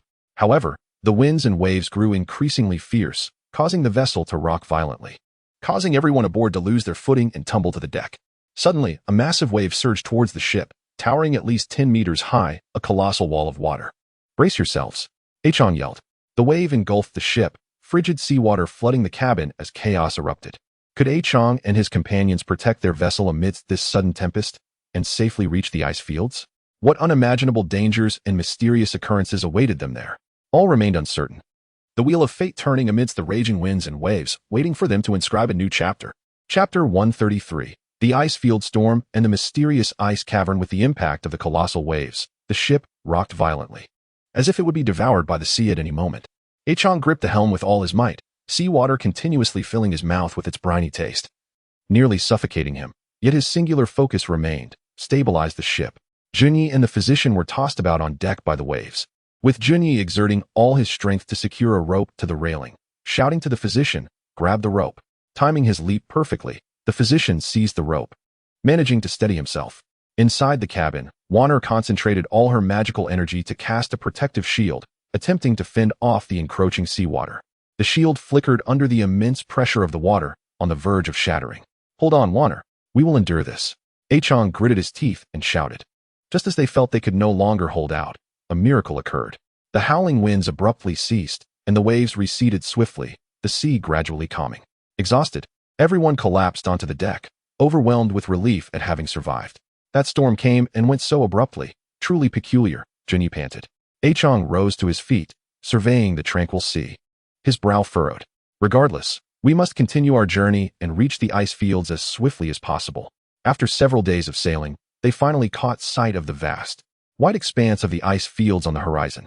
The ice fields stretched endlessly, reflecting blinding light under the sun's rays. As the ship approached the edge of the ice fields, Qiang and his companions felt a biting cold envelop them. Donning their thick fur garments, they stepped onto the ice. The ground was exceedingly slick, making movement difficult, and they proceeded with utmost caution.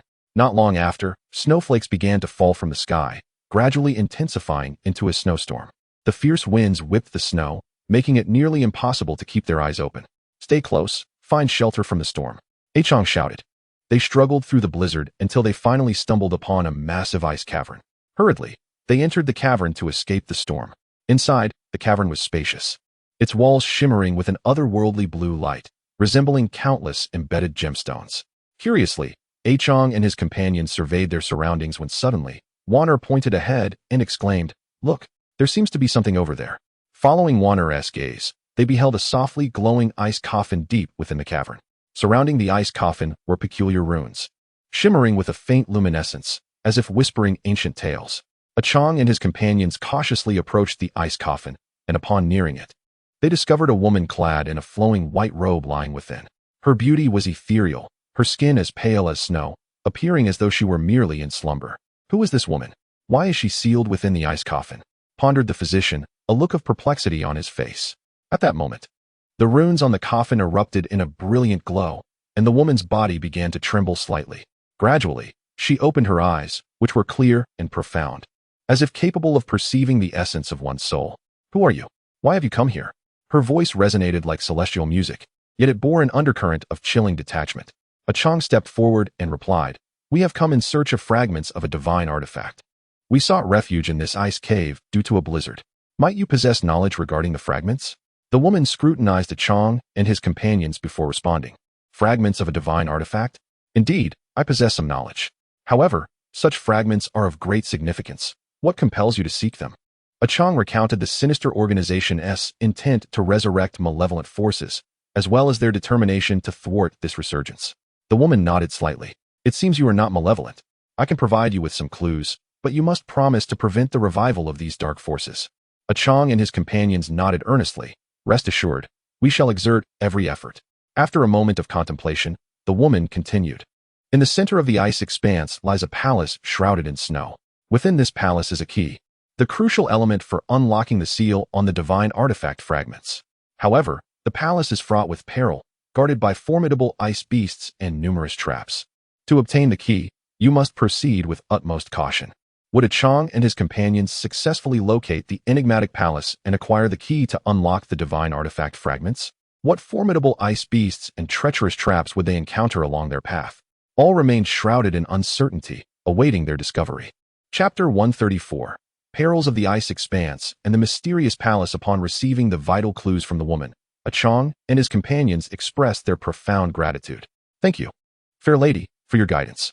We shall proceed with care," Qiang assured her. The woman regarded them with a flicker of concern in her eyes.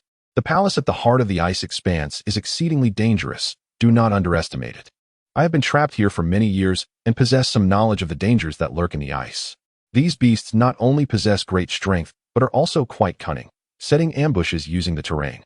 As for the traps, they are nearly impossible to evade." Wanner, intrigued, inquired, "Why are you confined within this ice coffin?" The woman sighed softly and replied, "I am a descendant of the ancient guardians of this ice expanse. Many years ago, a mysterious organization invaded the ice realm in search of the divine artifact fragments. My family fought valiantly to thwart them, but I was gravely injured while protecting the clues to the fragments and was subsequently sealed within this ice coffin." Upon hearing this, Qiang and his companions felt a surge of indignation towards the nefarious organization. "Worry not, we shall thwart their sinister plans," Junyi declared, fists clenched. After bidding farewell to the woman, Qiang and his companions exited the ice cave.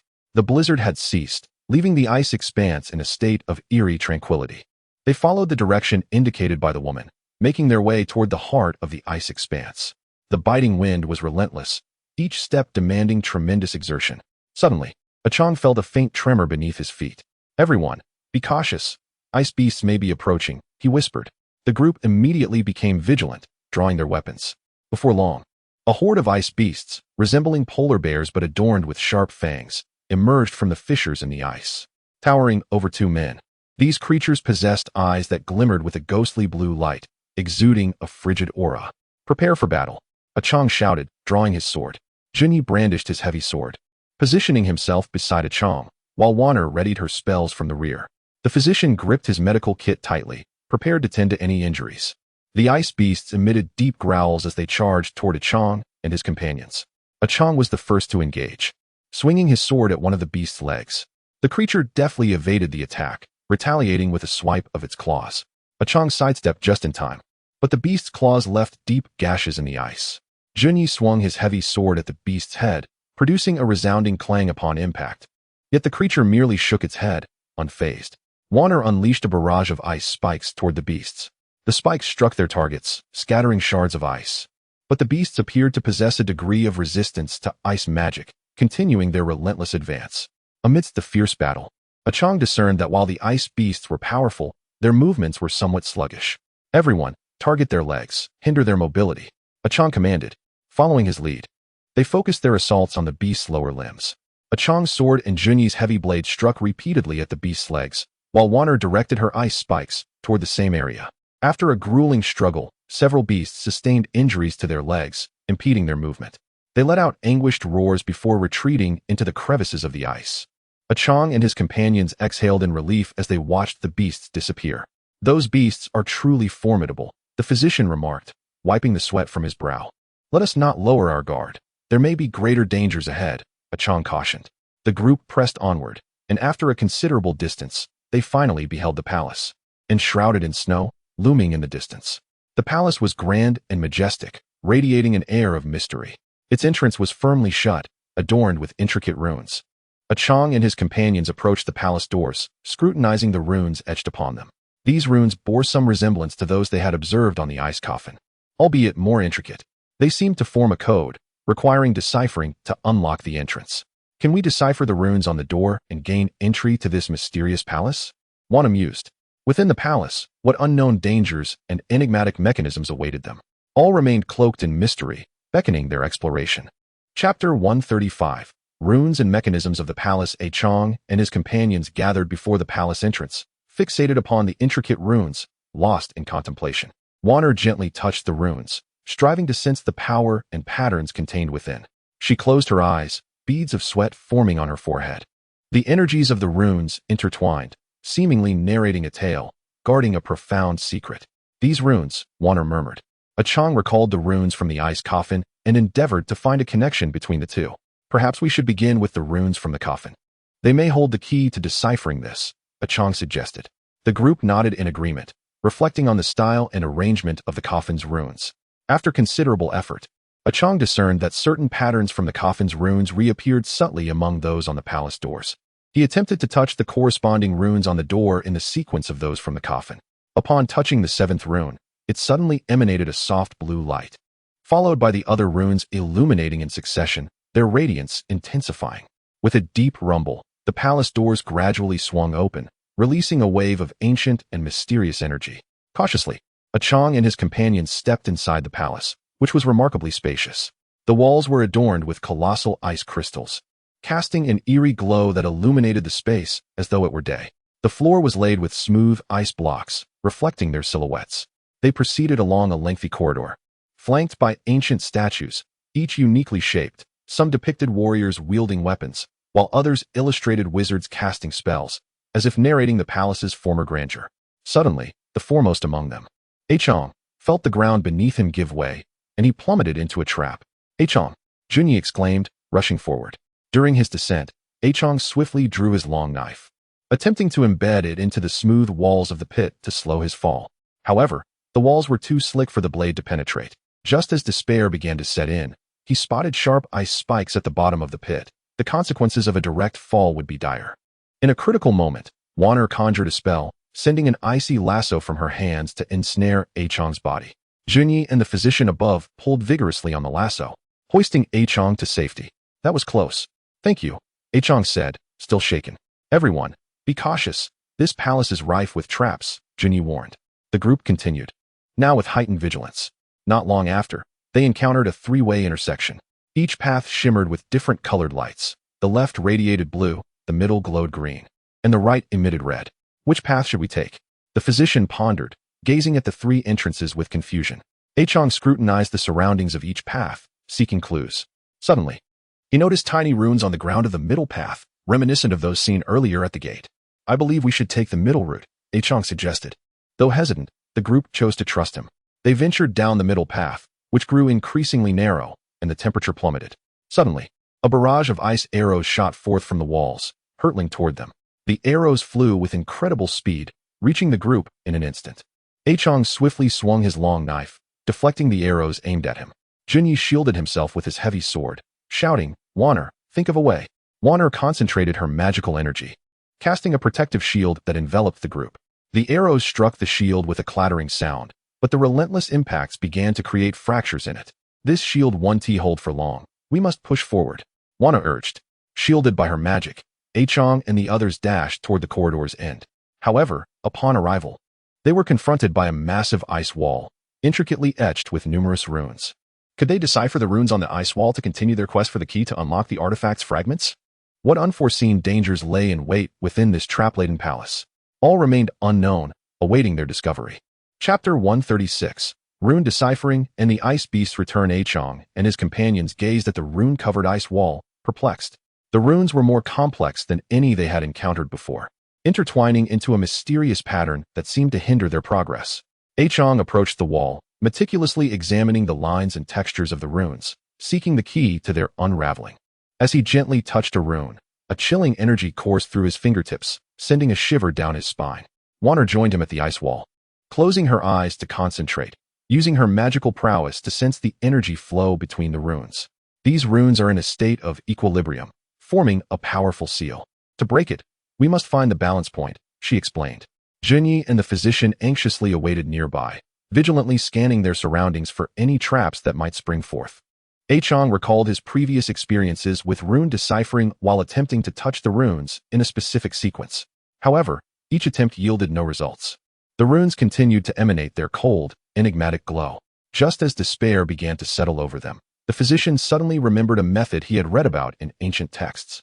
"Perhaps we can try striking the runes in a specific rhythm. It may disrupt the balance," he suggested. Qiang's eyes brightened at this idea.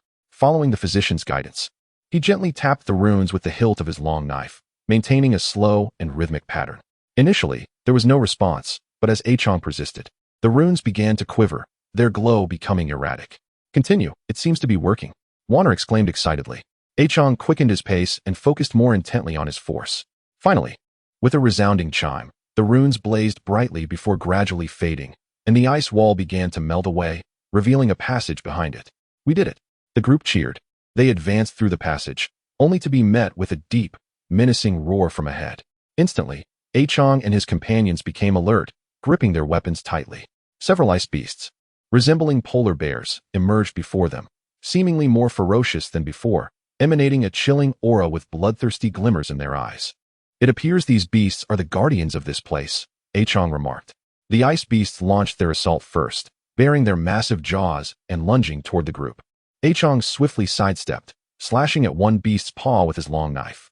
The beast howled in anger but seemed unfazed, becoming even more frenzied in its attack.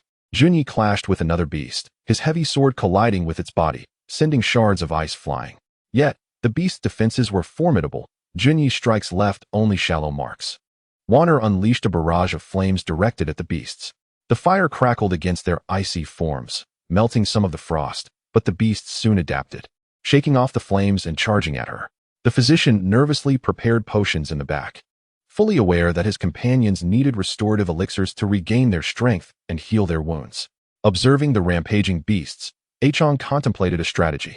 He noticed that despite their power, the beasts exhibited subtle movements before each attack, as if gathering energy. "Everyone, watch for their attack cues and strike during their moments of preparation," Qiang shouted. The group heeded his advice, becoming vigilant. When one beast opened its jaws wide, ready to pounce on Qiang, he seized the opportunity, leaping into the air and thrusting his knife into its mouth. The beast emitted a painful wail, trembling violently. Junyi capitalized on the moment, swinging his heavy sword to sever one of the beast's legs, causing it to lose balance and crash to the ground. Wanner intensified her spell, enveloping another beast in a towering column of fire. It howled in despair, gradually losing the will to resist. Through their combined efforts, the beasts were ultimately vanquished. Though they had succeeded in driving back the ice beasts, Qiang and his companions were left exhausted, bearing various wounds. The physician hurriedly distributed potions, aiding them in regaining strength and treating their injuries. "Let us continue. We know not what dangers await us ahead," Qiang declared. After a brief respite, the group resumed their journey through the corridor. Would they successfully locate the key to unlock the artifact's fragments? What secrets and perils lay hidden deeper within this enigmatic palace? All remained shrouded in mystery, awaiting their revelation. Chapter 137. The mysterious hall and the contest for the key. Qiang and his companions trudged forward with weary yet resolute strides, delving deeper into the passage. At the end of the passage, a colossal stone door gradually materialized, adorned with exquisite carvings that seemingly depicted an ancient battle, where valiant warriors clashed with malevolent forces in a breathtaking display. As Qiang and his companions approached the stone door, it began to open slowly, releasing a formidable and ancient aura. Beyond the door lay an expansive hall with a soaring ceiling that seemed to reach the heavens, from which countless icicles descended like sharp swords. In the center of the hall stood a high platform constructed from ice blocks, upon which rested a key emanating a soft blue glow, the very key they had tirelessly sought to unlock the seal of the artifact fragment. However, before they could revel in their discovery, a group of individuals clad in black robes surged forth from the shadows, the very mysterious organization that had long opposed them. The black-robed figures encircled Qiang and his companions, and their leader emitted a triumphant laughter. "Ha! You have indeed found your way here. The key to the artifact fragment is ours." Qiang gripped his long knife tightly, glaring at the black-robed leader. "You wicked fiends shall not easily seize the key." With a wave of the leader's hand, the black-robed figures advanced like a tidal wave toward Qiang and his companions. Qiang was the first to engage, his blade flashing with cold light as he fought fiercely against the black-robed assailants. Junyi swung his heavy sword with devastating force, repelling those who dared approach him. Meanwhile, Wanner stood at the rear, swiftly forming seals with her hands and chanting incantations, unleashing powerful spells that struck the black-robed figures, causing them to scream in agony. Longzhong, amidst the chaos, sought opportunities to administer healing potions to his wounded comrades. As the battle intensified, though Qiang and his companions fought bravely, the mysterious organization, with their overwhelming numbers and familiarity with the palace, began to gain the upper hand. Qiang, sensing the dire turn of events, felt a surge of anxiety. At that moment, he noticed that the black-robed figures seemed to be deliberately shielding a smaller member among them. Qiang's instincts peaked. Could this diminutive figure hold some crucial significance? Seizing an opportunity, he launched himself toward the small black-robed individual amid the fray. Upon seeing Qiang rush towards him, the small figure panicked, attempting to evade. But it was too late. Qiang grasped the figure by the collar and lifted him up. "What are you plotting? Who is this person?" Qiang demanded loudly, directing his inquiry at the leader of the black-robed figures.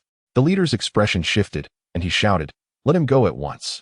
The other black-robed figures ceased their attacks, their eyes fixated on Qiang with palpable tension. Qiang, now more convinced of the small figure's importance, threatened, "If you do not reveal your scheme, I shall show no mercy." The small black-robed figure struggled in Qiang's grip, exclaiming, "Do not kill me. I will tell you. I am responsible for deciphering the final seal here. Without me, you cannot obtain the key." A shocked silence fell over Qiang and his companions. Seizing the moment, the leader of the black-robed figures spoke. "If you kill him, you will never acquire the key. Why not collaborate and unlock the seal together? We shall share the power of the artifact fragment." Qiang regarded the leader with a cold smile. "You vile creatures are not to be trusted. We will find our own way." With that, Qiang hurled the small black-robed figure back toward the leader. The leader caught him, anger boiling within him. "If that is your stance, do not blame us for being ruthless. Attack and slay them." The black-robed figures launched themselves at Qiang and his companions once more, this time with frenzied ferocity. Would Qiang and his allies manage to repel the mysterious organization and secure the key? How would they decipher the final seal without the small black-robed figure? All remained shrouded in uncertainty, awaiting their resolution. Chapter 138. Desperate counterattack and key acquisition. The black-robed figures pounced upon Qiang and his companions like ravenous wolves, their assault more relentless than before. Qiang wielded his long knife, weaving through the throng of black-robed figures, each swing of his blade forcing several adversaries back. Yet, the relentless tide of black-robed figures continued to swell, and Qiang gradually felt overwhelmed. Junyi swung his heavy sword. The rush of wind accompanying his strikes felled those who dared approach him, but the sheer number of enemies began to take their toll, and he too bore several wounds. Wanner unleashed her spells with all her might, brilliant light illuminating the battlefield. Yet, among the black-robed figures were those adept in magic as well. They formed a defensive formation, countering Wanner's attacks and leaving her with little respite. Longzhong, filled with urgency, tirelessly prepared potions to support his injured companions. However, the intensity of the conflict escalated, and the supply of potions could not keep pace with the increasing injuries. Qiang surveyed the dire situation, realizing that they could not continue this way. His gaze fell upon a row of massive ice pillars on one side of the hall, towering and robust. Junyi, Wanner, concentrate your attacks on those ice pillars, Qiang shouted, charging toward them. Understanding his intent, Junyi and Wanner defended against the black-robed figures while moving closer to the ice pillars. United, Qiang's long knife, Junyi's heavy sword, and Wanner's spell struck the pillars simultaneously. With a resounding crash, the ice pillars began to crack, and under the relentless assault, they collapsed spectacularly. The force of the falling pillars triggered a chain reaction, causing the surrounding ice structures to topple toward the black-robed figures. The black-robed figures faltered, scrambling to evade the descending ice. Seizing this opportunity, Qiang and his companions retaliated, with Qiang charging towards the leader of the black-robed figures. Seeing the imminent danger, the leader attempted to flee, but Qiang was too swift, appearing before him in an instant, his long knife poised at the leader's throat. Now, command your people to cease, Qiang stated coldly. The leader, seeing no alternative, reluctantly gestured for the black-robed figures to halt their assault. They complied, retreating to the sides. Tell me how to unlock the final seal, Qiang demanded.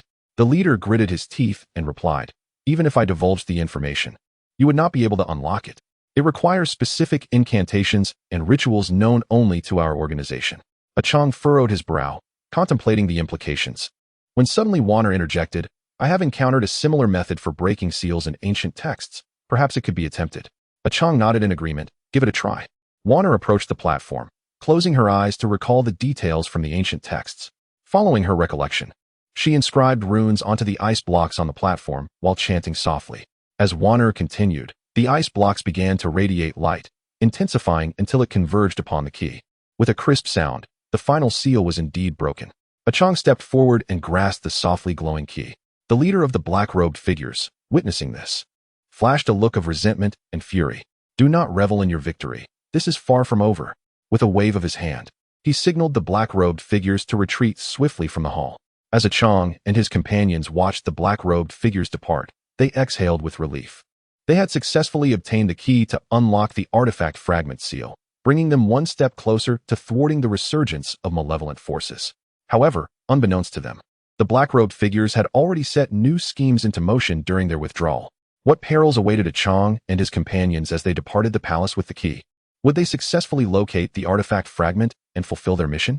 All remained cloaked in uncertainty, awaiting their unraveling. Chapter 139. Exiting the ice field in mysterious pursuit, Qiang and his companions, with the key in hand, cautiously exited the enigmatic palace. The ice field remained bitterly cold, blanketed in pristine snow, as if nothing had transpired. Yet, they were acutely aware that danger had not truly receded. We must leave the ice field swiftly. The mysterious organization will not relent. As Qiang walked, he vigilantly observed his surroundings, leaving no detail unnoticed. The others nodded in agreement, hastening their pace. However, they had not ventured far when they heard a strange sound behind them, as if something was swiftly moving in the snow. Everyone, be cautious. It seems we are being followed, Junyi whispered, gripping his heavy sword. Instantly, Qiang and the others halted, forming a protective circle with their backs against one another, alertly scanning the area. Suddenly, a massive snow wolf sprang forth from the snowdrifts, its eyes glimmering with an eerie green light, and its fur as white as snow, exuding a chilling and malevolent aura. This snow wolf appears formidable. We must tread carefully, Qiang advised, unsheathing his long blade, readying for battle. The snow wolf let out a low growl directed at Qiang and his companions before launching itself towards him.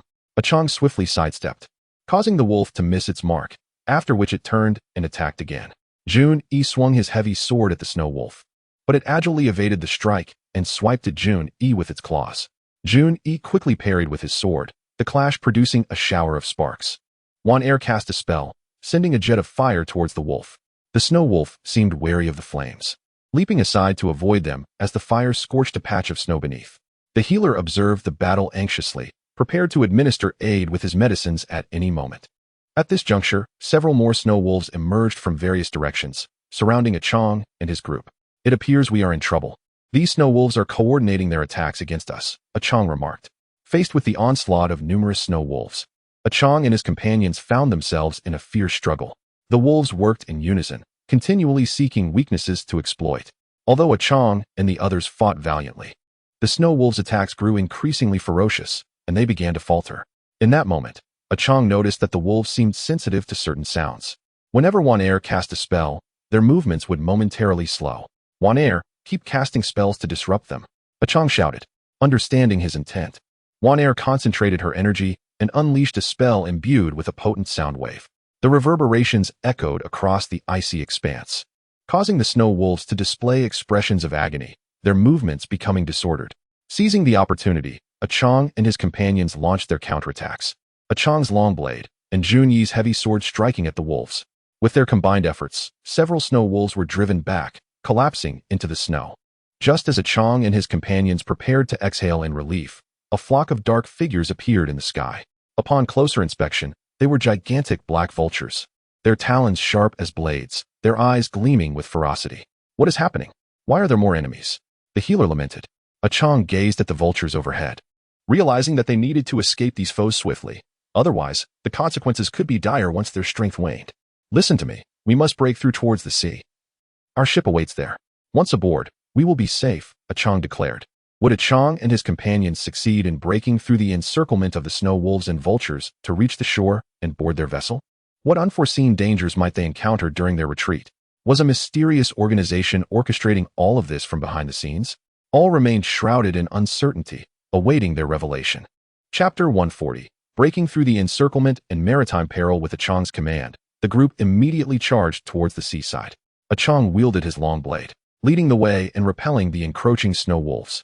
The wolves, pressed by Qiang's fierce swordplay, retreated repeatedly but refused to relent, continuously launching attacks from the flanks and rear. Junyi positioned himself behind Qiang, using his heavy sword to shield him from other oncoming attacks. Each swing of his sword generated a powerful gust, repelling the wolves attempting to ambush.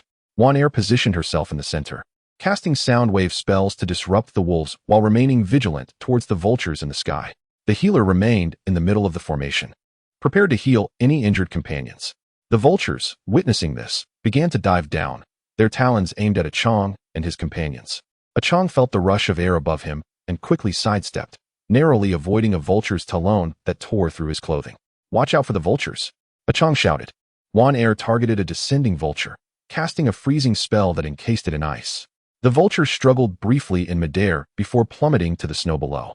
However, the sheer number of vultures continued to dive bomb, causing significant distress for Qiang and his companions. Meanwhile, the snow wolves seized the opportunity while Qiang's group dealt with the vultures, launching another fierce assault. One snow wolf, seizing its chance, bit down on Qiang's leg. He felt a sharp pain radiate from the wound but gritted his teeth, retaliating with a swift strike to the wolf's head. The wolf yelped in pain, releasing its grip and collapsing to the ground. The healer hurried over, quickly applying herbs to Qiang's wound and performing a rudimentary bandage. Qiang, are you all right? The healer asked anxiously. I'm fine, keep pushing forward. Qiang gritted his teeth in response. The group continued their charge, and after intense combat, they finally broke through the encirclement of the snow wolves and vultures, sprinting towards the shore. Upon spotting their ship at the coastline, hope surged within them. However, before they could celebrate, they noticed a large black ship docked, filled with cloaked figures from the mysterious organization. The leader of the black-clad individuals spotted Qiang and his companions and let out a triumphant laugh. Did you think you could escape? Hand over the key, and I may grant you a swift end. Qiang tightened his grip on the key, glaring defiantly at the leader. In your dreams, you vile scoundrels shall never lay claim to the key. With a wave of his hand, the leader commanded his followers to leap from the ship, charging towards Qiang and his group. Once again, Qiang and his companions found themselves embroiled in battle. Though Qiang's leg was injured, he fought valiantly, his long blade slicing through the air with ferocity. Junyi and Wan, undeterred, engaged in a desperate fight against the black-clad figures. The healer remained at the rear, concocting potions to support his comrades. As the battle intensified, Qiang and his companions gradually began to tire. At that moment, Qiang suddenly noticed a massive wave rising on the sea, surging rapidly towards the shore. Everyone, look at the wave, Qiang shouted. The group looked up to see the wave towering at several meters high, resembling a moving mountain. crashing towards them with tremendous force. The black-clad individuals displayed signs of panic upon witnessing the impending wave. Qiang's mind raced. He recognized this as an opportunity. Everyone, board the ship. Let us harness the power of the wave to escape, Qiang urged. Would Qiang and his companions successfully board the ship and utilize the wave's momentum to evade the mysterious organization's pursuit? What crises awaited them on the open sea? All remained steeped in uncertainty, awaiting their unraveling. Chapter 141. Tumultuous Waves and Mysterious Aid with Qiang's command. The group seized the moment of confusion among the black-clad figures caused by the wave, exerting their last ounce of strength to rush towards the ship. Qiang bore the pain in his leg, his steps faltering but his gaze resolute, wielding his long blade to fend off the approaching foes. Junyi, like a fierce tiger descending a mountain, swung his heavy sword with great force, clearing a path for the group. One air cast spells to disrupt the actions of the black-clad figures while sprinting towards the ship. The healer closely followed, his medical kit clattering with each hurried step. At that moment, the waves roared like thunder, their tremendous sound drowning out all else. The black-clad figures, disoriented by the sudden onslaught of the waves, faltered. Some of the more timid turned and sprinted back towards the ship. Seizing the opportunity, Qiang and his companions boarded the vessel. Junyi swiftly untied the ropes while Qiang rushed to the helm, straining to steer the ship towards the open sea, leveraging the power of the wave to escape their predicament. The waves surged forth in an instant, thrusting the vessels high into the air. The boats swayed violently upon the crests of the waves, resembling fragile skiffs battling against nature's fury. The crew clung desperately to the fixtures on board, lest they be cast into the ocean's depths. Hold on, Qiang shouted, exerting every ounce of strength to steer the ship, striving to maintain equilibrium amidst the tumultuous waters, navigating in the direction of the surging waves. However, the force of the sea proved overwhelming, causing the vessel to tilt precariously as water surged onto the deck. Just as despair threatened to overtake them, a strange light suddenly illuminated the surface of the water.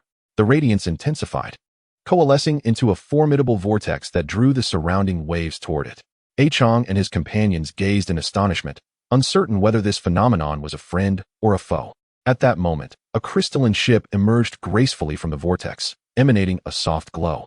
The vessel appeared ethereal, as if crafted from countless stars, exuding an aura of mystery and power. Upon the ship stood a woman clad in a flowing white robe. Her long hair danced in the wind, and her visage was breathtaking, with eyes that conveyed tranquility and peace. She regarded Qiang and his companions with a gentle smile, raising her staff with a delicate motion. As she waved, the tumultuous waves began to subside, and the crew's vessel ceased its violent rocking. Do not fear, I am the guardian of these waters. I sensed unusual energy fluctuations and came to investigate, she declared. Qiang and his companions were overwhelmed with joy and expressed their gratitude. Thank you, esteemed lady, for your timely assistance. We are being pursued by a mysterious organization that seeks to seize the key we possess, Qiang said, raising the key in his hand. The woman examined the key, her brow furrowing slightly. This key is of great significance. The mysterious organization will not relinquish it easily. You must remain vigilant.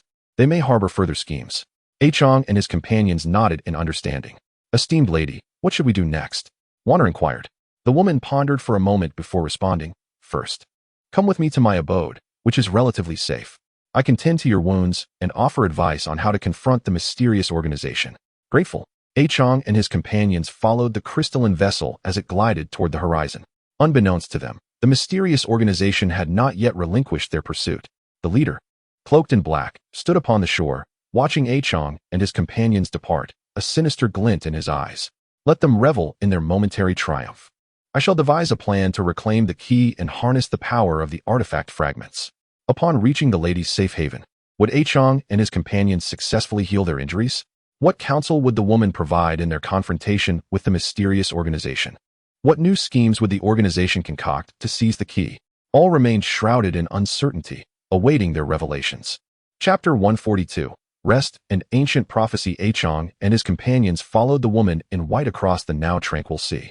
The ethereal crystalline vessel led the way, their own ship trailing closely behind, as the sunlight danced upon the water, transforming the chaos of their recent struggle into a mere nightmare.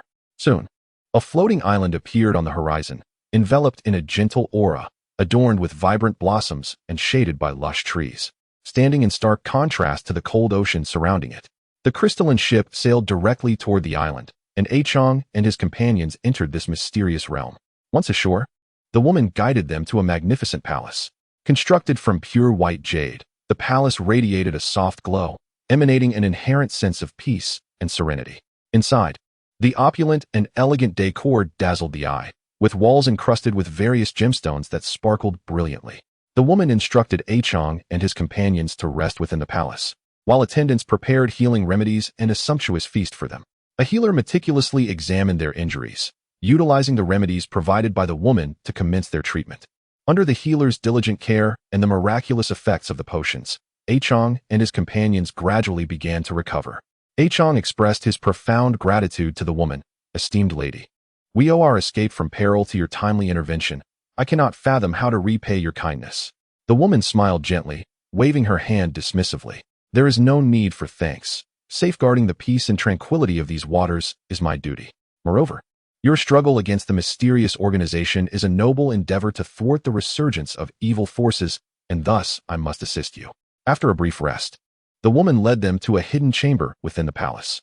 The walls of the chamber were inscribed with ancient runes and peculiar patterns, and at its center stood a colossal crystal orb, emanating an enigmatic luminescence. The woman approached the orb, placing her hands gently upon its surface and closing her eyes, murmuring incantations. After a moment, the orb blazed with intensity, revealing vague images within its depths.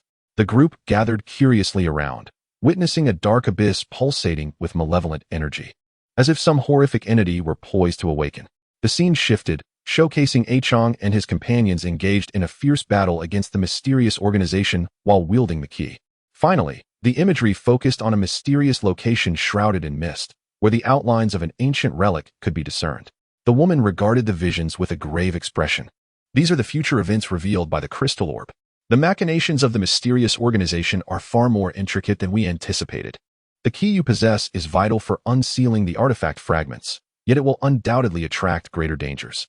That enigmatic relic may be the next crucial site, harboring the artifact fragments, but it equally conceals immense peril."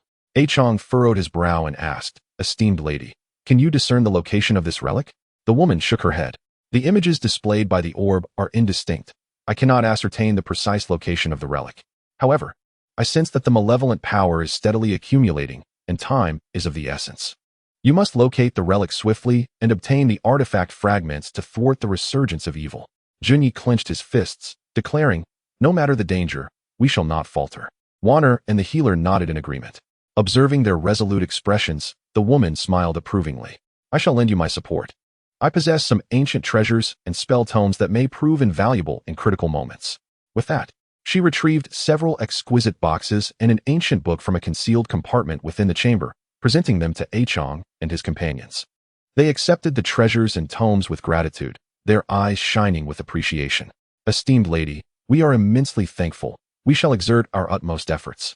Yet, unbeknownst to them, as they prepared to embark on their journey once more, the mysterious organization was already scheming in the shadows, plotting to ensnare them in a web of traps along their quest for the relic. Would Qiang and his companions, with the aid of the woman, successfully locate the mysterious relic and acquire the artifact fragments? How would they confront the new schemes devised by the mysterious organization? All remained cloaked in uncertainty, awaiting their discovery. Chapter 143. A new journey and hidden perils. After recuperating within the palace of the woman in white, Qiang and his companions, armed with the treasures and tomes bestowed upon them, set forth once more on their quest to uncover the mysterious relic. They bid farewell to the floating island, their vessel gliding gently into the vastness of the ocean. Qiang stood at the bow, gazing out at the boundless waters, his mind a whirlwind of thoughts. He was acutely aware that the path ahead was fraught with uncertainty and peril, yet to prevent the resurgence of evil forces, they had no alternative. Clutching the vital key tightly in his grasp, Qiang silently vowed to fulfill their mission. Wanner diligently studied the spell tome gifted by the woman, seeking to glean more potent incantations to address the impending crises. The healer organized an array of herbs and newly acquired treasures, assessing their effectiveness. Junyi practiced with his heavy sword on the deck, maintaining his combat readiness. As the ship progressed, the weather grew increasingly ominous. Heavy clouds loomed over the horizon, casting a shadow upon the sea, as if poised to unleash their fury at any moment. The winds upon the sea began to swell, causing the vessel to rise and fall amidst the surging waves. It appeared that a tempest was imminent. "Prepare yourselves," Qiang bellowed. The crew immediately sprang into action, securing the supplies aboard the ship, readying themselves for the forthcoming storm. However, amidst their hurried endeavors, the lookout suddenly shouted, "Rocks ahead!" Qiang's heart raced as he hurried to the bow of the ship. Indeed, not far off, dark rocks intermittently surfaced through the tumultuous waters, their presence revealed by the crashing waves. Jun-E, swiftly steer the helm and avoid the reef, Qiang commanded urgently. Jun-E deftly manipulated the ship's wheel, struggling to change course. Yet, the winds and waves grew increasingly ferocious, rendering navigation exceedingly challenging. Just as they seemed poised to evade the perilous rocks, several sleek black vessels emerged from behind the reef, darting towards Qiang and his crew with alarming speed. The ships were manned by figures clad in dark robes, the Enigmatic organization. The leader, standing at the prow, regarded Qiang with a triumphant grin, proclaiming, "You have indeed fallen into our trap. Today marks your demise. Surrender the key." Anger surged within Qiang as he retorted, "You despicable fiends, how dare you ensnare us?" With a wave of his hand, the leader signaled the robed figures to ready their weapons, preparing for an assault. Qiang and his crew quickly assumed defensive stances, a fierce naval battle on the brink of unfolding. Wan stood at the stern, channeling her magic to disrupt the enemy vessels. Bolts of lightning erupted from her hands, striking towards the dark ships. The robed figures, seeing this, hastily conjured spells to shield themselves. The lightning struck their barrier, igniting a shower of sparks. Jun-E maneuvered the ship skillfully amidst the tempest, evading the rapid onslaught from the enemy. He adeptly harnessed the power of the waves, alternating between acceleration and evasive turns, causing the attackers' strikes to miss repeatedly. Qiang, alongside the physician, stood at the bow, bracing for the impending boarding attempt. The physician clutched vials of specially concocted potions, which could prove pivotal in the heat of battle. As the enemy vessels drew nearer, the robed figures began to leap aboard Qiang's ship. Qiang brandished his long blade, engaging in close combat with the assailants. The blade danced expertly in his hands, each strike imbued with formidable strength, repelling the advancing foes. The physician seized the moment, hurling his potions into the throng of dark figures. Upon impact, the vials shattered, releasing a noxious cloud that obscured the vision of the robed intruders, who stumbled, coughing, their combat prowess significantly diminished. However, the sheer number of the robed figures continued to swell, overwhelming Qiang and his crew. Just then, a torrential downpour descended from the heavens, obscuring visibility and complicating the skirmish further. Would Qiang and his companions manage to break free from the sudden storm and the ambush of the dark figures? How would they contend with the relentless onslaught of the mysterious organization? All remained uncertain, awaiting their unraveling.